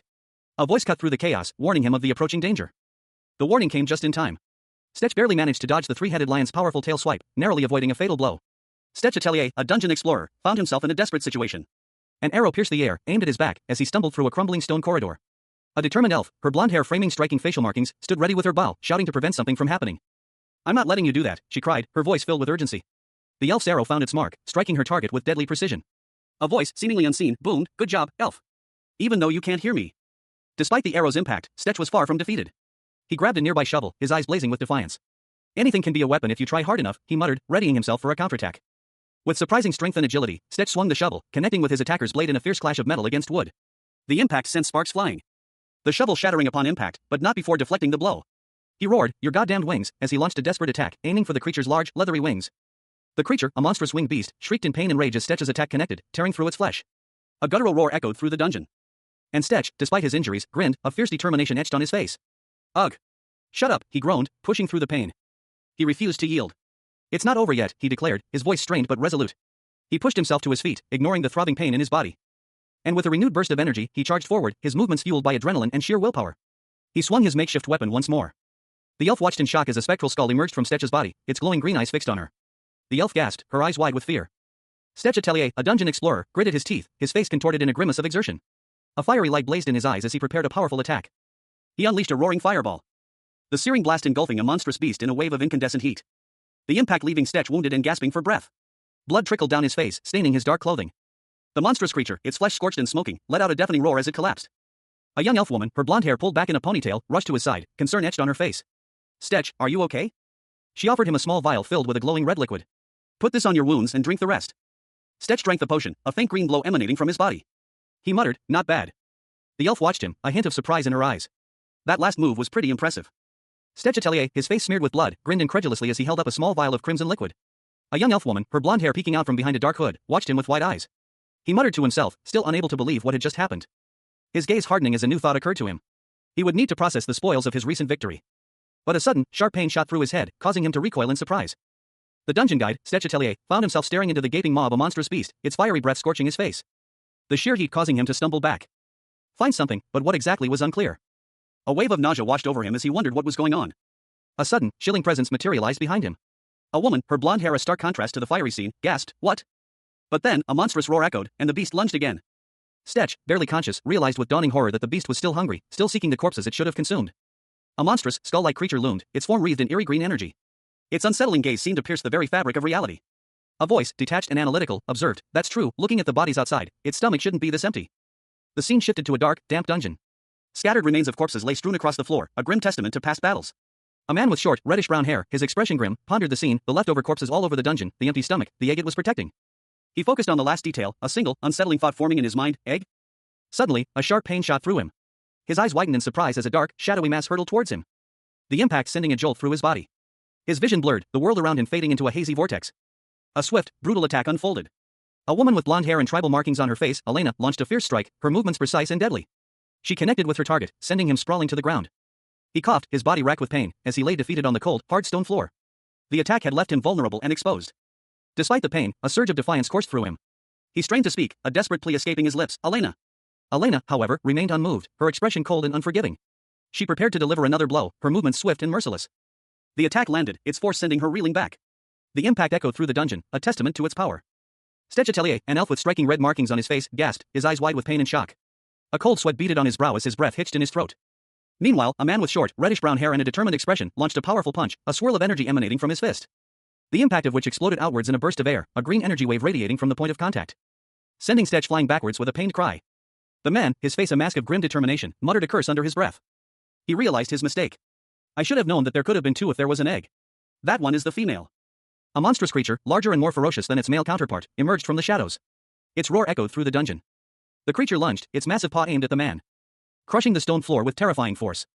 sending the man flying through the air, his body impacting the ground with a sickening thud. The scene opens with a close-up of Stech Atelier, his body riddled with wounds, collapsing to the ground. A trail of blood marks his descent. His form tumbling through the air, a dark cloak billowing behind him as he falls.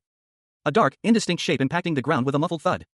A moment of stillness hangs in the air before a violent eruption of energy bursts forth, revealing Stech, seemingly resurrected, his eyes blazing with newfound power. He grabs an unseen assailant. A pained groan escaping his lips as he struggles against the unseen force. A golden liquid oozes from his wounds. A mysterious woman, witnessing the scene, cries out in shock, "Stech?" Stech, still struggling, grits his teeth, a fierce determination etched on his face. The narration box reveals that the Manticore's earlier words were a reference to the woman. And in a sudden burst of power, Stech conjures a fireball, launching it at his unseen attacker. The resulting explosion engulfs them both. A commanding voice urged Stech Atelier to get up, emphasizing the urgency of the situation. Despite the efforts of a mysterious force, Stech's body was decaying rapidly due to the curse's acidic effects. The artifact explained that its restorative powers were not healing, but rather preventing further deterioration. The artifact continued to work on Stech, while a blonde elf, Elena, urged him to get up, warning him of the danger. Elena, showing concern for Stech's well-being, insisted that he escape the immediate threat. She was clearly worried, her eyes wide with alarm as she watched him struggle. Suddenly, a monstrous lion-like creature emerged from the shadows, attacking Stech. The beast's attack sent Stech reeling, leaving him wounded and gasping for air.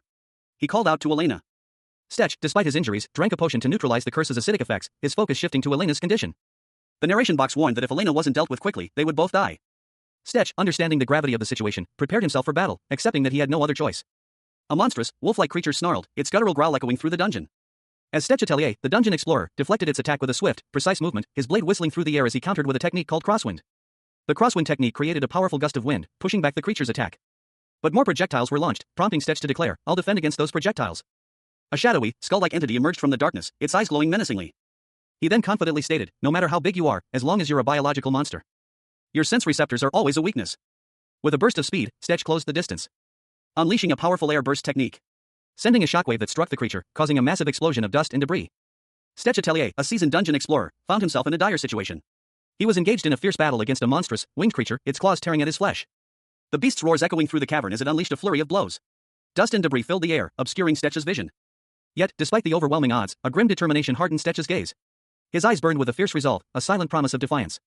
With a desperate lunge, Stech attempted to counterattack, his blade flashing in a desperate attempt to pierce the creature's hide. But the beast's wing slammed down, sending Stech sprawling to the ground, a crimson stain blooming across his chest. A guttural roar of triumph ripped from the creature's maw as it prepared to deliver the final blow. Just as the creature's claws descended, however, Stech's eyes snapped open. "It's not over yet," he gritted, defying death itself. With renewed strength, Stech launched a counteroffensive, his blade finding its mark in the creature's neck. A spray of blood erupting as the beast let out a final, agonizing shriek. And finally collapsing to the ground, defeated. Stech had survived, his will to live proving stronger than the curse. A surge of emerald energy enveloped Stech Atelier, his body convulsing as the fatal curse began to reverse itself. A triumphant grin spreading across his face as he felt life returning to his ravaged form. He had been resurrected. Elsewhere, a monstrous beast lunged, its jaws snapping shut with terrifying force, only to be met by a swift, brutal counterattack. A shadowy figure, wings outstretched, obliterated the creature with a single blow. Another beast, equally ferocious, roared in defiance. But Stech, now fully recovered, met its assault with a grim determination. He moved with surprising speed and agility, his movements precise and deadly. A wave of dark energy erupted from Stech's hand. A maniacal laughter echoing through the cavern as he unleashed a devastating attack, sending the beast sprawling into the depths below. He landed heavily, his body aching. A voice, laced with disdain, cut through the air. "What's wrong, you stupid-ass cat?" Stech Atelier, his face marred by cuts and bruises, glared at his unseen assailant. Green energy crackled around his eyes, a stark contrast to the blood staining his skin. The words, "You were just rampaging," hung in the air, a cruel accusation against his current state of barely contained fury. A dismissive retort followed. "So why are you making a face like that now?" The attacker's tone was dripping with sarcasm. Stech Atelier, a dungeon explorer, found himself in a precarious situation. He addressed a large, monstrous feline creature with undisguised contempt. The Manticore, startled by Stech's sudden outburst, recoiled in surprise. Stech, his eyes glowing with an unnatural green light, glared at the beast, his face streaked with blood. He accused the creature of its recent rampage. He questioned the Manticore's current apprehension, given its past ferocity. Stech scoffed, noting the Manticore's current lack of aggression. Suddenly, a blonde elf, her face marked with red tribal paint, appeared, groaning in pain as she slowly sat up. She looked around in confusion, asking Stech if he was alright and inquiring about the Manticore's condition. The elf, clearly disoriented, questioned the strange turn of events. The Manticore, wounded but still imposing, was shown to be wary of Stech, a human. Stech Atelier, a dungeon explorer, stood alongside Elena, his companion. He issued a curt command, "Let's go, Elena." Stech, his body scarred but his eyes gleaming with a fierce determination, brandished a dagger. A surge of dark energy emanated from him as he declared, "Our prey is still alive and well." A skull-like face emerged from the shadows, its voice a chilling warning, "Not to ruin your fun, but I hope you know you're almost out of mana." Elena, her blonde hair framing a determined face, held a glowing knife. She countered, "You have one more shot left, at best." "I can't last that long either." Stech, his face grim, requested, "Give me a little support." A monstrous beast, Arc, lunged forward, its eyes filled with rage. With a blinding flash of green energy, Stech and Elena's combined attack struck Arc. Stetch observed, since the knife is in its eye, the damage should go directly to its brain. Ark roared in agony as the combined attack proved fatal. A mystical green energy pulsed from the artifact in Stetch's hand, its power coursing through his veins. The revitalizing force surging through his body as he gasped, a triumphant it worked, escaping his lips. Resurrected, Stetch found himself facing a monstrous beast, its menacing form filling the arena. He lunged forward, his movements a blur as he engaged the creature in fierce combat. The battle raged, Stetch's strikes relentless as he fought to gain the upper hand. Elena, cut the tail, he roared, his voice strained with exertion. Elena, a swift-moving elf with blonde hair, reacted instantly, launching herself towards the beast's vulnerable tail. Her blade a silver streak as she sliced through the air, severing the tail with a precise, powerful blow. With a final, desperate heave, the beast crashed to the ground, its lifeblood staining the earth. Stetch collapsed, exhausted but victorious. Stetch Atelier, a dungeon explorer, faced the dungeon's apex predator. He vowed to use the beast's own strength against it. A brutal, swift attack followed, the creature's body twisting grotesquely under the force of Stetch's assault. The apex predator fell, its lifeblood staining the dungeon floor. But Stetch's victory was short-lived. The creature's death triggered a catastrophic event. A surge of dark energy erupted from the fallen beast's corpse. Stetch watched in horror as the energy enveloped him, transforming him. A voice announced their success. Elsewhere, observers watched Stetch's transformation with a mixture of shock and curiosity. They wondered what he was carrying. Stetch Atelier, a dungeon explorer, stood amidst a group of burly adventurers. His eyes widened in disbelief as he exclaimed, "Holy crap!" One of the adventurers, a large man with a scarred face and a thick beard, stared at a large sack. Sweat beaded on his brow as he gasped, "Is that a real manticore? In the Rockshaw Mountains?" He pointed to the various body parts spilling from the sack. Another adventurer, an elf, chimed in, "And those are all parts of the manticore? And you killed that monster?" Stetch, visibly exhausted but triumphant, explained, while a pair of them were traveling. The female laid an egg and hurt her wings. They probably needed a temporary place to rest. The scarred adventurer chuckled, It's my first time seeing one too." He produced a bag of coins, offering it to Stetch as compensation. Stetch, however, refused the payment, saying, "No, I don't want it." "Ha!" The scarred adventurer grinned, "You've already paid the price with what you just showed me." Another adventurer laughed, "I'm gonna tell the hell out of this story." He continued, "Stop touching it, you bastards. This is going to be a new legend in Centigma. You despicable dwarf." Stetch Atelier, a seasoned dungeon explorer, stared in disbelief at the items before him. His expression was one of stunned silence, his eyes wide with a mixture of shock and dawning comprehension. The aftermath of the dungeon raid was grim. Most of the corpses had been stripped bare, their possessions looted. Stetch, however, stood apart, his posture suggesting a weariness born of both exhaustion and grim determination. Despite the devastation, he had managed to salvage what he could. A faint, almost imperceptible smile played on his lips as he reflected on his efforts, a subtle hint of satisfaction amidst the carnage. He approached the grieving family members of the fallen adventurers, offering what little he could recover. His words were simple, a quiet thank you and an apology for the losses suffered. He at least had something to show when visiting their families. The old man, tears streaming down his weathered face, accepted the small offering with a grateful, choked sob. His words, "I'm so glad," spoke volumes of his relief and gratitude. Stetch walked away, his expression unreadable. The weight of his actions, the burden of his past, and the uncertainty of his future were all etched onto his face, though subtly.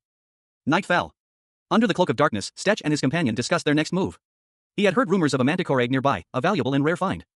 The location was pinpointed, and the pair set off to find it. Upon discovering the egg, a seasoned adventurer expressed his astonishment at the rare sight. Later, Stetch displayed a piece of leather, the hide of a magical beast. The quality was exceptional, causing a stir among the onlookers. It was a find of unparalleled quality. Stetch Atelier, nursing a drink in a dimly lit tavern, assures his companions that he's fine, despite the obvious injuries. He warns them, however, to keep his recent encounter with a manticore a secret, threatening dire consequences for any indiscretion. A smirk playing on his lips as he comments on the nice customer service he received. Stetch shifts the conversation, changing the subject. A large, muscular craftsman, seemingly unfazed by Stetch's near-death experience, informs him that he salvaged 2 manticore hides, though they are quite damaged. He remarks that this is the least of Stetch's worries after facing such a beast. Stetch grimly agrees, reflecting on how close he came to death multiple times during the fight. He mentions the added difficulty of preserving the leather while fighting the manticore. The craftsman points out Stetch's weapon, currently being repaired, and assures him it will be ready by tomorrow. He then estimates that repairing Stetch's armor will take 3 to 4 days. Stetch expresses surprise at the relatively short repair time for his armor, prompting the craftsman to boast about the skills of Centigma's artisans. Stetch hesitates, then reveals he has another item that needs repairing. A young elf woman with long blonde hair approaches, holding a broken bow, and asks if the craftsman can also repair it. Stetch Atelier, a dungeon explorer, stood before an elf woman, her blonde hair framing a face marked with tribal-style paint. She held a damaged bow, its wooden frame splintered and broken. A young man with reddish-brown hair, presumably Stetch's client, watched anxiously. The elf explained that the bow's damage was extensive, requiring a complete replacement. It was a high-quality weapon, crafted with elven skill, making a perfect replica impossible. The young man, overcome with guilt, apologized profusely for the damage to the elf's bow.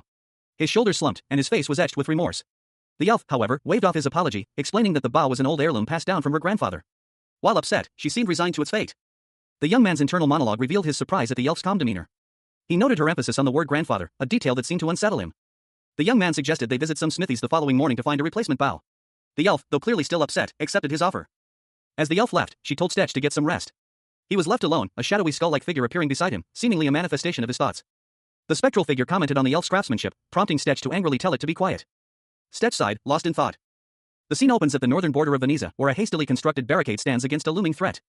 A voice urges the soldiers to hasten the construction of the barricade, emphasizing the need to finish preparations before the next wave of monsters. Soldiers worked frantically to reinforce the defenses, under the watchful eye of a superior officer. The constant barrages of monsters from all sides weighed heavily on their minds. The officer sighed, his shoulders slumping. Reinforcements and supplies were consistently late, and nothing seemed to be going right. News arrived from Castle Brendan. A soldier reported the news to the prince, who curtly dismissed him, stating he wasn't in the mood for excuses. The soldier insisted that this situation was different, holding up a glowing purple orb. The soldier identified the source as Balstock, prompting the prince to inquire about the progress of his mission. The prince contacted Balstock, expressing interest in any problems he might be encountering with his mission. Balstock replied that there was a slight problem. Stetch Atelier, a seasoned dungeon explorer, stood before a prince, a magical orb glowing faintly in his hand. The prince inquired about Stetch's recent mission, a special task involving a newly formed dungeon and a powerful artifact. The prince's expression shifted, his brow furrowing as he revealed that the situation was far more dire than initially reported. He seemed troubled by the news. A scouting party had discovered the dungeon completely destroyed. The prince's shock was palpable, his eyes widened in disbelief. He immediately grasped the implication, the artifact must have already been taken. His suspicion turned to anger, a furious question forming on his lips, had his task force betrayed him? The prince dismissed the notion of betrayal. He explained that his royal guards were orphans bound by a magical contract, the Oath of Blood, which would kill them if they even considered betraying the royal family. 3 young guards stood silently, their faces grim, illustrating the prince's point. There had never been a traitor among them. The prince, however, revealed that this mission was not only about the artifact but also about his honor. He held a dark scroll depicting a skull, a symbol of the Oath of Blood. He worried about the potential consequences if Alfred, presumably someone important to him, were to discover his actions. The prince, his face etched with worry, gave a final order, find the missing members of the task force immediately. Stetch Atelier, a dungeon explorer, sat in a tavern, devouring a burger. He casually inquired about weapons shops in the area. The burly tavern owner, his face etched with years of experience, responded to Stetch's question, his tone suggesting a degree of skepticism. He wondered if Stetch was trying to obtain another bow for a certain lady. The tavern owner continued, explaining that while finding a bow wouldn't be impossible, replacing a specific one with a rich history would prove challenging. He added that elves generally despised anything from dungeons, making the search even harder. Stetch thanked the tavern owner for the meal. The owner then dropped a bombshell. His girlfriend, it turned out, had already left for the surface. Stetch was shocked. What? When? He exclaimed, his mind reeling. The tavern owner, seemingly unfazed, explained that she had left earlier to find her way to the surface, adding a warning about strange individuals in the area and urging Stetch to leave quickly if he wanted to find her. Stetch, frustrated and incredulous, angrily retorted that she wasn't his girlfriend. The tavern owner simply chuckled, muttering that Stetch had always seemed a bit dense. Stetch Atelier, a dungeon explorer, walked away from a door, muttering to himself. He seemed to have missed something important. He looked around a desolate, dusty town, his gaze searching. He wondered where a certain someone had gone. A ghostly skull-like image appeared beside him as he reflected on his oversight. He realized he had forgotten to tell the elf the value of the currencies he'd entrusted her with. His concern grew. He worried that she might be cheated, noting that she was far more cautious than he was. 2 figures invited Stetch to join them for drinks at a nearby bar. Stetch was approached by a group of people, including Elena, who suggested that such places were better than a weapons store. Another person questioned whether they were going to follow him. Stetch considered the situation, wondering if 3 people would be enough. He peered around a corner, a slight crack appearing in his confident facade.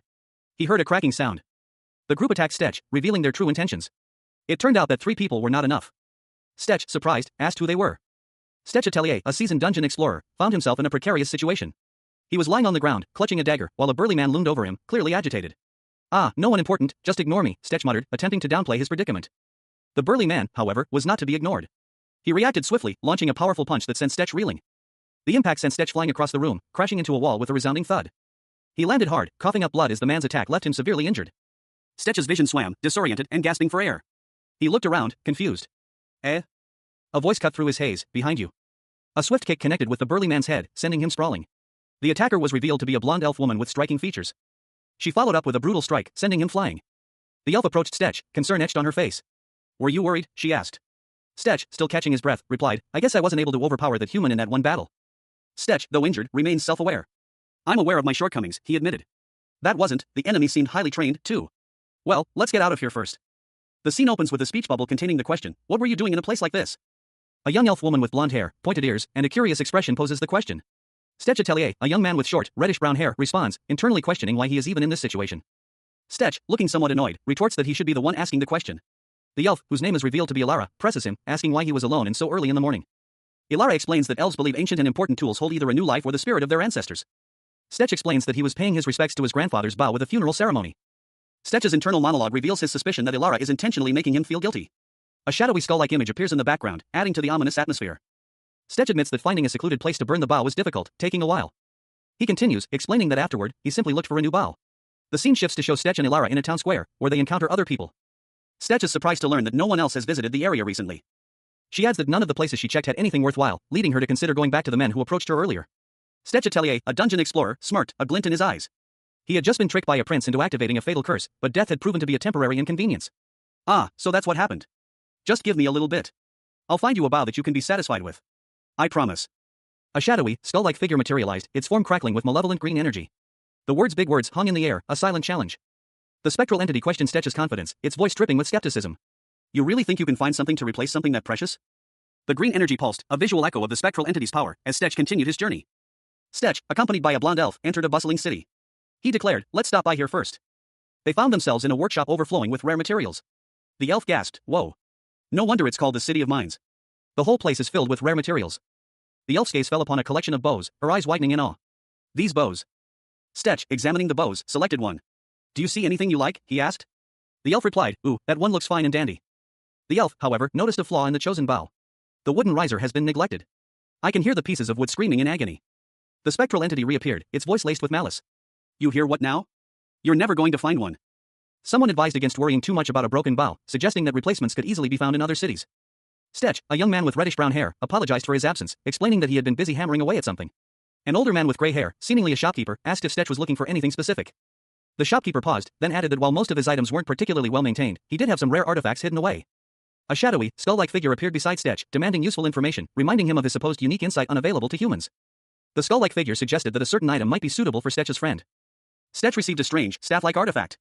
He looked at it quizzically, questioning what it was. He wondered what this mysterious object could be. Stetch Atelier, a dungeon explorer, sat at a tavern counter, nursing a drink. Across from him, an elf with striking blonde hair and pointed ears listened attentively. The elf, whose name was Lecordacchio, expressed her delight at Stetch's acquisition of a new weapon. Stetch, in turn, commented that the weapon was not bad, a magical tool capable of shaping the user's mana into a comfortable form. A spectral skull materialized behind Stetch, causing him to react with a smirk and a nonchalant of course. Lecordacchio, pleased with the weapon, announced her intention to name it Lecordacchio. Stetch reacted with a surprised expression to the elf's immediate naming of the weapon. Stetch then shared his feelings about his new equipment, noting the tension he felt after equipping it. He felt a heaviness in his body, a consequence of the cursed equipment he had purchased. Despite trying to choose less flashy items, Stetch found himself burdened by the curse. A shadowy figure, cloaked in darkness, inhaled deeply. The air, thick with the scent of death and mana, seemed to invigorate them. Very nice, it murmured, a chilling satisfaction in its tone. The figure, now more clearly visible, was Stetch Atelier, though his appearance had undergone a disturbing transformation. A dark aura clung to him, and his eyes glowed with an unnatural light. He sighed, muttering to himself, I hate this. Stetch, still radiating a malevolent energy, stood before a tall, fair-skinned elf woman with long blonde hair. Letty told me to come and get my equipment, he explained, his voice strained. We can leave as soon as we pick them up, the elf replied, her tone calm despite the unsettling circumstances. Stetch found himself in a forest clearing, the sounds of nature a stark contrast to the dark energy still clinging to him. Suddenly, two goblins emerged from the trees, their eyes fixed on him. And attacked with surprising ferocity. Stetch reacted instantly, delivering a swift, brutal kick that sent one goblin sprawling. The other goblin lunged forward. But Stetch was ready, his movements fluid and deadly. He easily dispatched the second goblin, leaving both creatures lifeless on the forest floor. He observed the fallen goblins with a thoughtful expression. He mused. Stetch Atelier, a dungeon explorer, and his companion, Elena, journeyed through a forest. Stetch remarked that they should be nearing the village of Julin by now, and the panel shows a large goblin lurking nearby. Observing the goblin's careless demeanor, Stetch surmised that the village chief wasn't effectively managing the surrounding territories. Stetch, addressing Elena, instructed her to handle the smaller goblins while he dealt with the larger one. Elena, without hesitation, responded with a simple no problem, and knocked an arrow, preparing to engage the goblins. Elena's arrow found its mark, striking a goblin with surprising accuracy. But another goblin lunged at Stetch, its attack swift and unexpected. The goblin's attack connected, and Stetch was sent sprawling to the ground. His expression showed surprise and pain. Stetch, despite the blow, quickly recovered, his movements fluid and efficient as he countered the goblin's attack. Elena observed Stetch's effective use of his manticore leather armor, impressed by its protective qualities. Stetch, pleased with his equipment's performance, grinned, a glint of anticipation in his eyes as he considered the next step. He mused about warming up a little more. Stetch Atelier, a dungeon explorer, found himself facing a monstrous creature, its gaping maw filled with sharp teeth and glowing green energy. A look of pure terror filled the beast's eyes. As a crimson explosion erupted, signaling the end of the battle. Moments later, a single arrow lay embedded in the sand near the water's edge. Surrounded by the lifeless bodies of several goblin-like creatures. One of the surviving goblins, seemingly unharmed, asked if Stetch was all right. The scene was a testament to Stetch's skill, a long sword rested amidst the fallen foes. A casual air about him suggesting that such a fight was mere child's play. A faint green aura emanated from his hand. A blonde elf, her ears pointed and eyes sharp, approached Stetch. She informed him that their next objective was to teach the corrupt village chief a lesson. Stetch, a smirk playing on his lips, revealed his plan, to help the villagers and simultaneously cripple one of the royal family's revenue streams. He then mentioned hearing interesting information from a friend named Dalton, prompting the elf to ask if Stetch had heard about Chief Borden's massive accumulation of wealth. Stetch Atelier, a dungeon explorer, found himself in a tense situation. He was questioning a burly man, his brow furrowed in confusion. Borden? Jellen's chief? What for? The man explained, his voice low and serious, rumor has it that he's using the funds to collect artifacts like a madman. The conversation continued, revealing more details. And it's all being kept somewhere in Jelen. Stetch and his elven companion, Lyra, arrived at Jelen. Gazing upon the town, Lyra suggested, let's find a place to stay first. Their peaceful arrival was interrupted. A voice called out, wait, you can't do that. Stetch and Lyra turned to see a large, angry man confronting a pig farmer. The farmer pleaded, please, just this. The angry man, a guard, shouted, shut up. Your property is essentially the chief's property. Comply with the orders. Lyra's eyes narrowed, a look of concern crossing her face. She seemed to sense something was wrong. Stetch, observing the scene, pondered, why? Shouldn't we stop this from happening? It seems like he's in the wrong. Let's give them a minute. We should figure out the situation before doing anything. Stetch Atelier, a dungeon explorer, found himself in a quaint village square, his gaze falling upon a scene of playful struggle. A young boy, seemingly the son of a burly, bearded villager, was playfully wrestling with his father, their laughter echoing in the tranquil atmosphere. A pig, seemingly oblivious to the human interaction, rooted around nearby. He reached into his worn satchel, retrieving a single gold coin. It wasn't much, but it was all he had left after his last job. Stetch, offering the coin to the innkeeper, explained that while it wasn't a large sum, he and his companion were simply looking for a place to rest for the night. He then made a seemingly casual request, could they perhaps dine on the innkeeper's floor? The innkeeper, a kind-faced man, readily agreed. He presented a bowl of hearty stew, a simple yet comforting meal. It was the least he could do, he said, for his guests. As Stetch and his elven companion, whose name was Ego, ate, the innkeeper explained that the village had been struggling for a couple of years. Initially, the local authorities had simply raised prices for public services like the water wheel. The villagers were unable to relocate, and their only option was to remain hidden and endure. The innkeeper sighed, his words heavy with resignation. Saving money to buy their freedom was impossible. Ego, observing the soldiers taking property from the farmers, voiced her concern, why were they doing this? Stetch Atelier, a seasoned dungeon explorer, sat in a dimly lit tavern, his gaze fixed on a flickering candle. He mused aloud, if they're hoarding that much money, the soldiers should be getting paid well. Across from him, a burly soldier with a thick beard shook his head. It was okay before he started going crazy with taxes, he grumbled, but after that, the soldiers' salaries were reduced, too, probably because he's wasting money on stupid stuff. Stetch stroked his chin thoughtfully. He pondered, he's hiding it in a place most people wouldn't know about. The soldier, startled by Stetch's sudden insight, exclaimed, how do you know what happened to these soldiers so well? Stetch simply replied, the village bar. I overheard some things they tend to talk about there. The soldier's eyes widened in understanding. Stetch smirked, makes sense. All important information ends up in the bar at some point. Stetch excused himself, excuse me, I'll be back. As Stetch left the tavern, two other soldiers watched him go, whispering amongst themselves. One of them whistled, sheesh. This guy's pretty good? One of the soldiers approached Stetch, curious. I haven't seen you around here before. What kind of work do you do? The other soldier chimed in, he beat me in arm wrestling. Stetch grinned, I've been working as a mercenary for a while. Stetch Atelier, a young mercenary with fiery red hair, sat in a tavern, nursing a drink. A burly, bearded man in fine purple robes approached him, commenting on the rarity of seeing such a hardy young man in these parts and offering to buy him another drink. Stetch gratefully accepted, mentioning that he could use a drink after facing monsters earlier that day. The burly man's expression shifted to one of surprise and concern upon hearing this, questioning how there could be monsters so close to the village. Stetch explained that he initially expected only a couple of goblins, given the village's proximity, but instead encountered a goblin chief. A formidable foe. The burly man sighed, stating that the goblin chief's occasional appearances were unavoidable. The burly man then inquired whether Stetch had managed to defeat the goblin chief. Stetch chuckled, replying that he barely escaped with his life. The conversation turned to advice on dealing with such creatures. Stetch modestly deflected the compliment, claiming he was not experienced enough to offer any. The burly man chuckled, asserting that a capable mercenary like Stetch should be able to handle some goblins. He then launched into a story about his own youthful exploits, emphasizing how, with the right equipment, even a young adventurer could easily defeat the goblin chief with a single blow. The implication hung in the air, Stetch's lack of success was due to inferior equipment. Stetch, however, saw through the ruse. He realized the man was trying to acquire more artifacts using the country's funds, and pointed out the absurdity of the situation. If the man had so much money, why wasn't he paying them first? Stetch Atelier, a dungeon explorer known for his daring exploits, is shown in a close-up. A sly smile plays on his lips as he thinks to himself. Meanwhile, a shadowy figure, the prince, observes Stetch from afar. He muses about the village chief's wealth and sees an opportunity to use Stetch to his advantage. A plan to lay a trap, using an artifact as bait.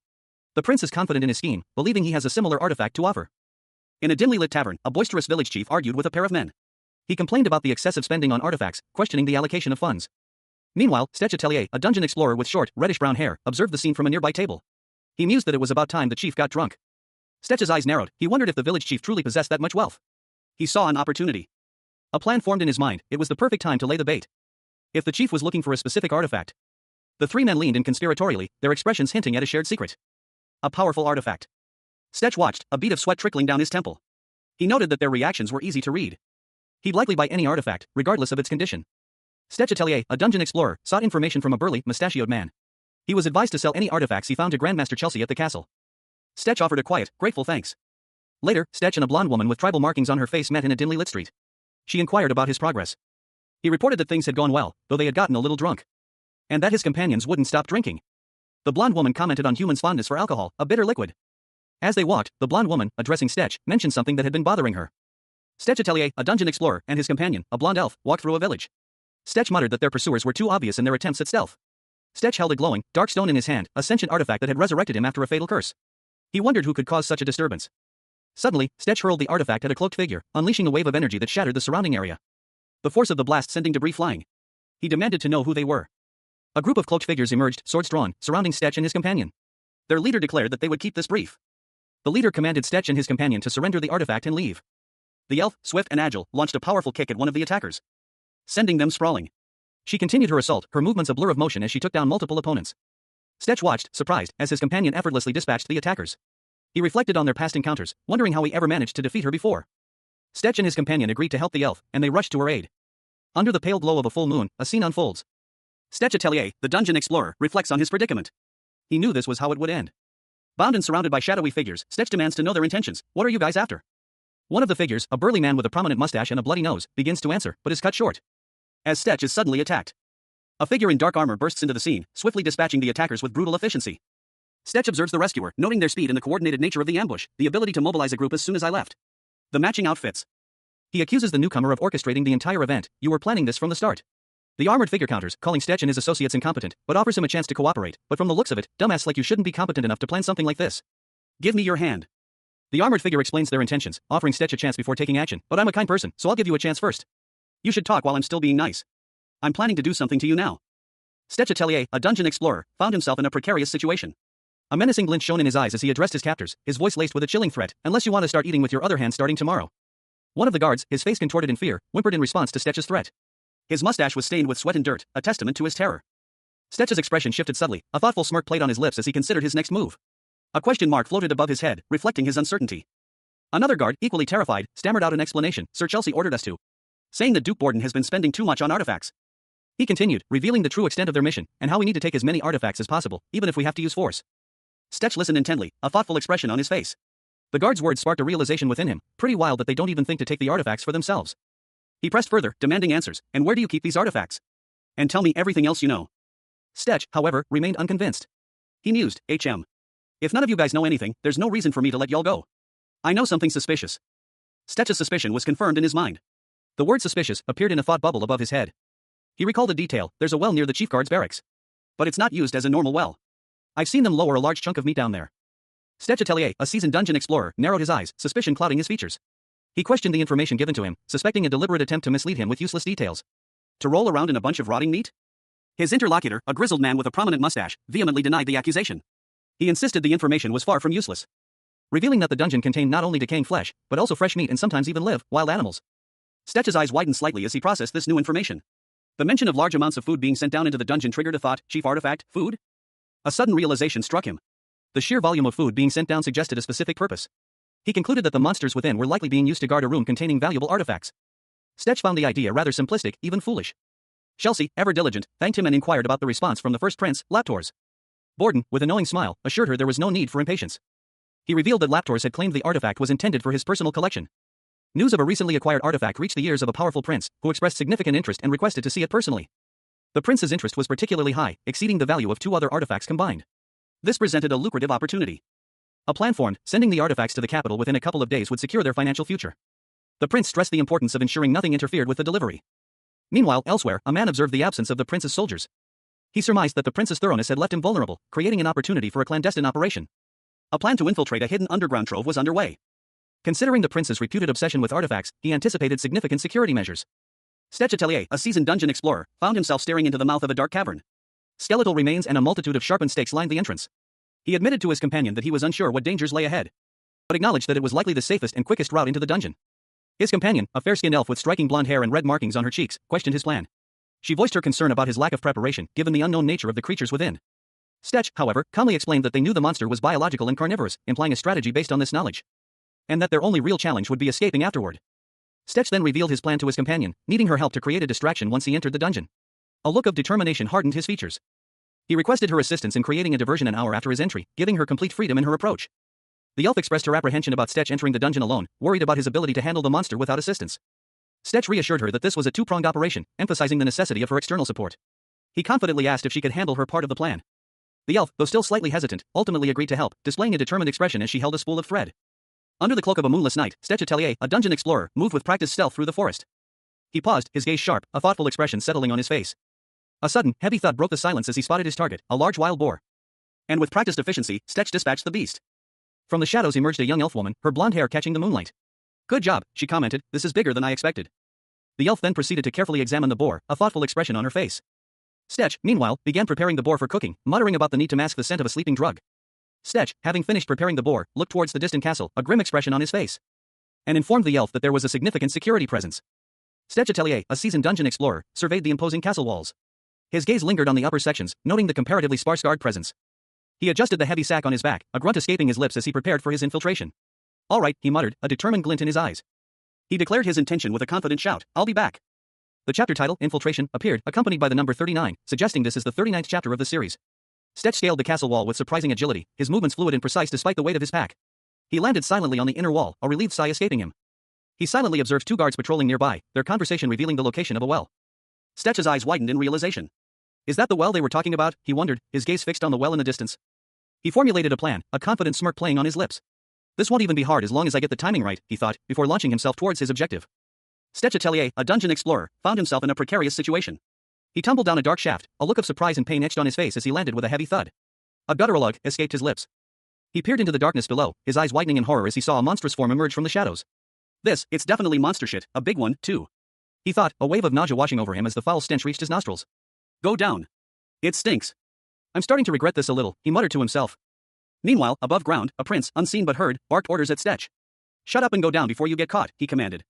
Stetch, scrambling to obey, muttered all right, as he continued his descent. He then asked, how is the patrol going?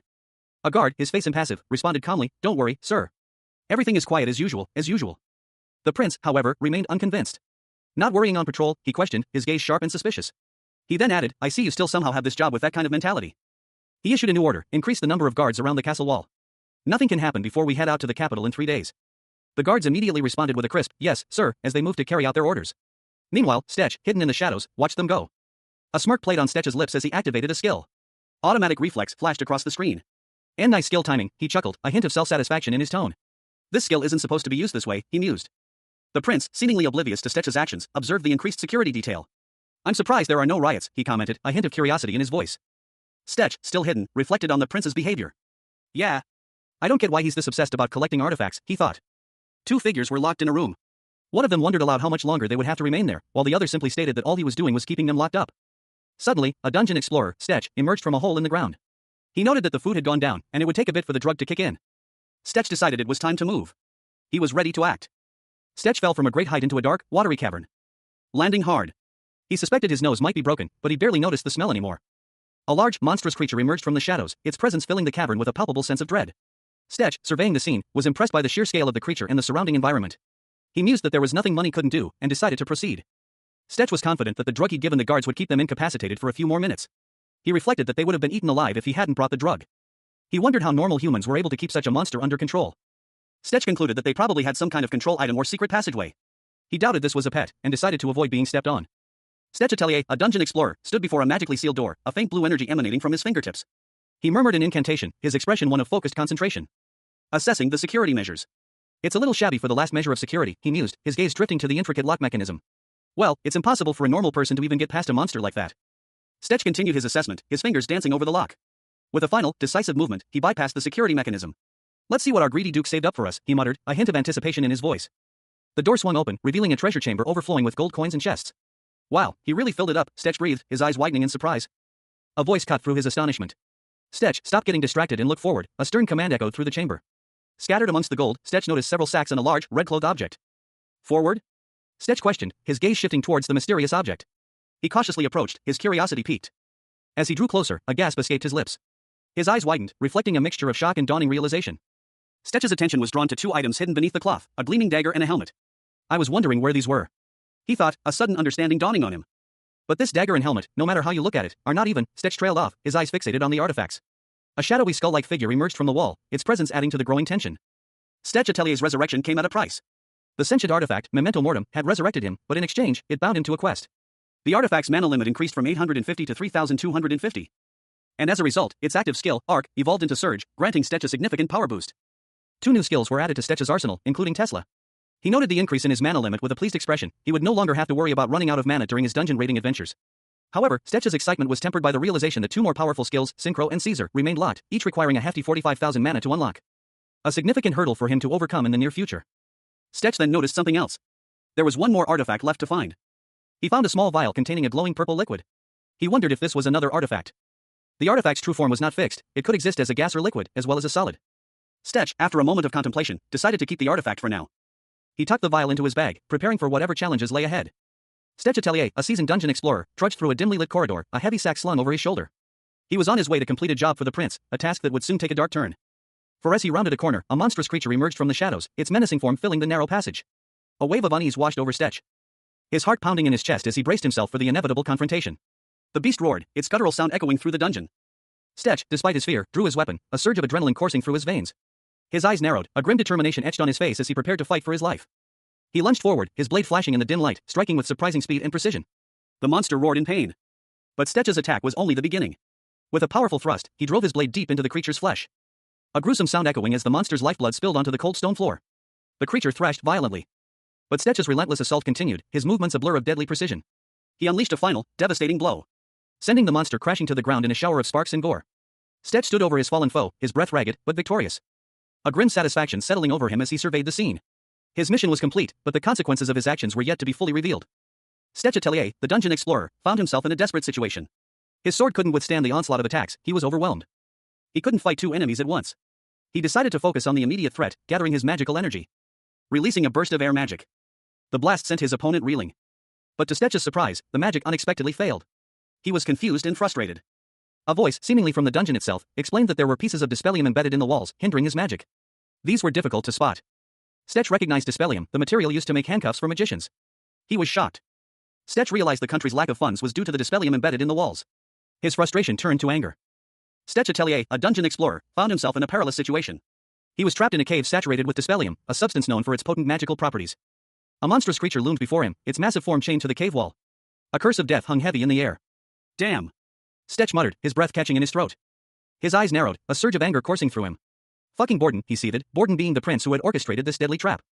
He spat out a bitter remark, his frustration evident, no wonder your country doesn't have any money. Suddenly, a voice cut through the silence. Who? A woman called out, her presence unexpected.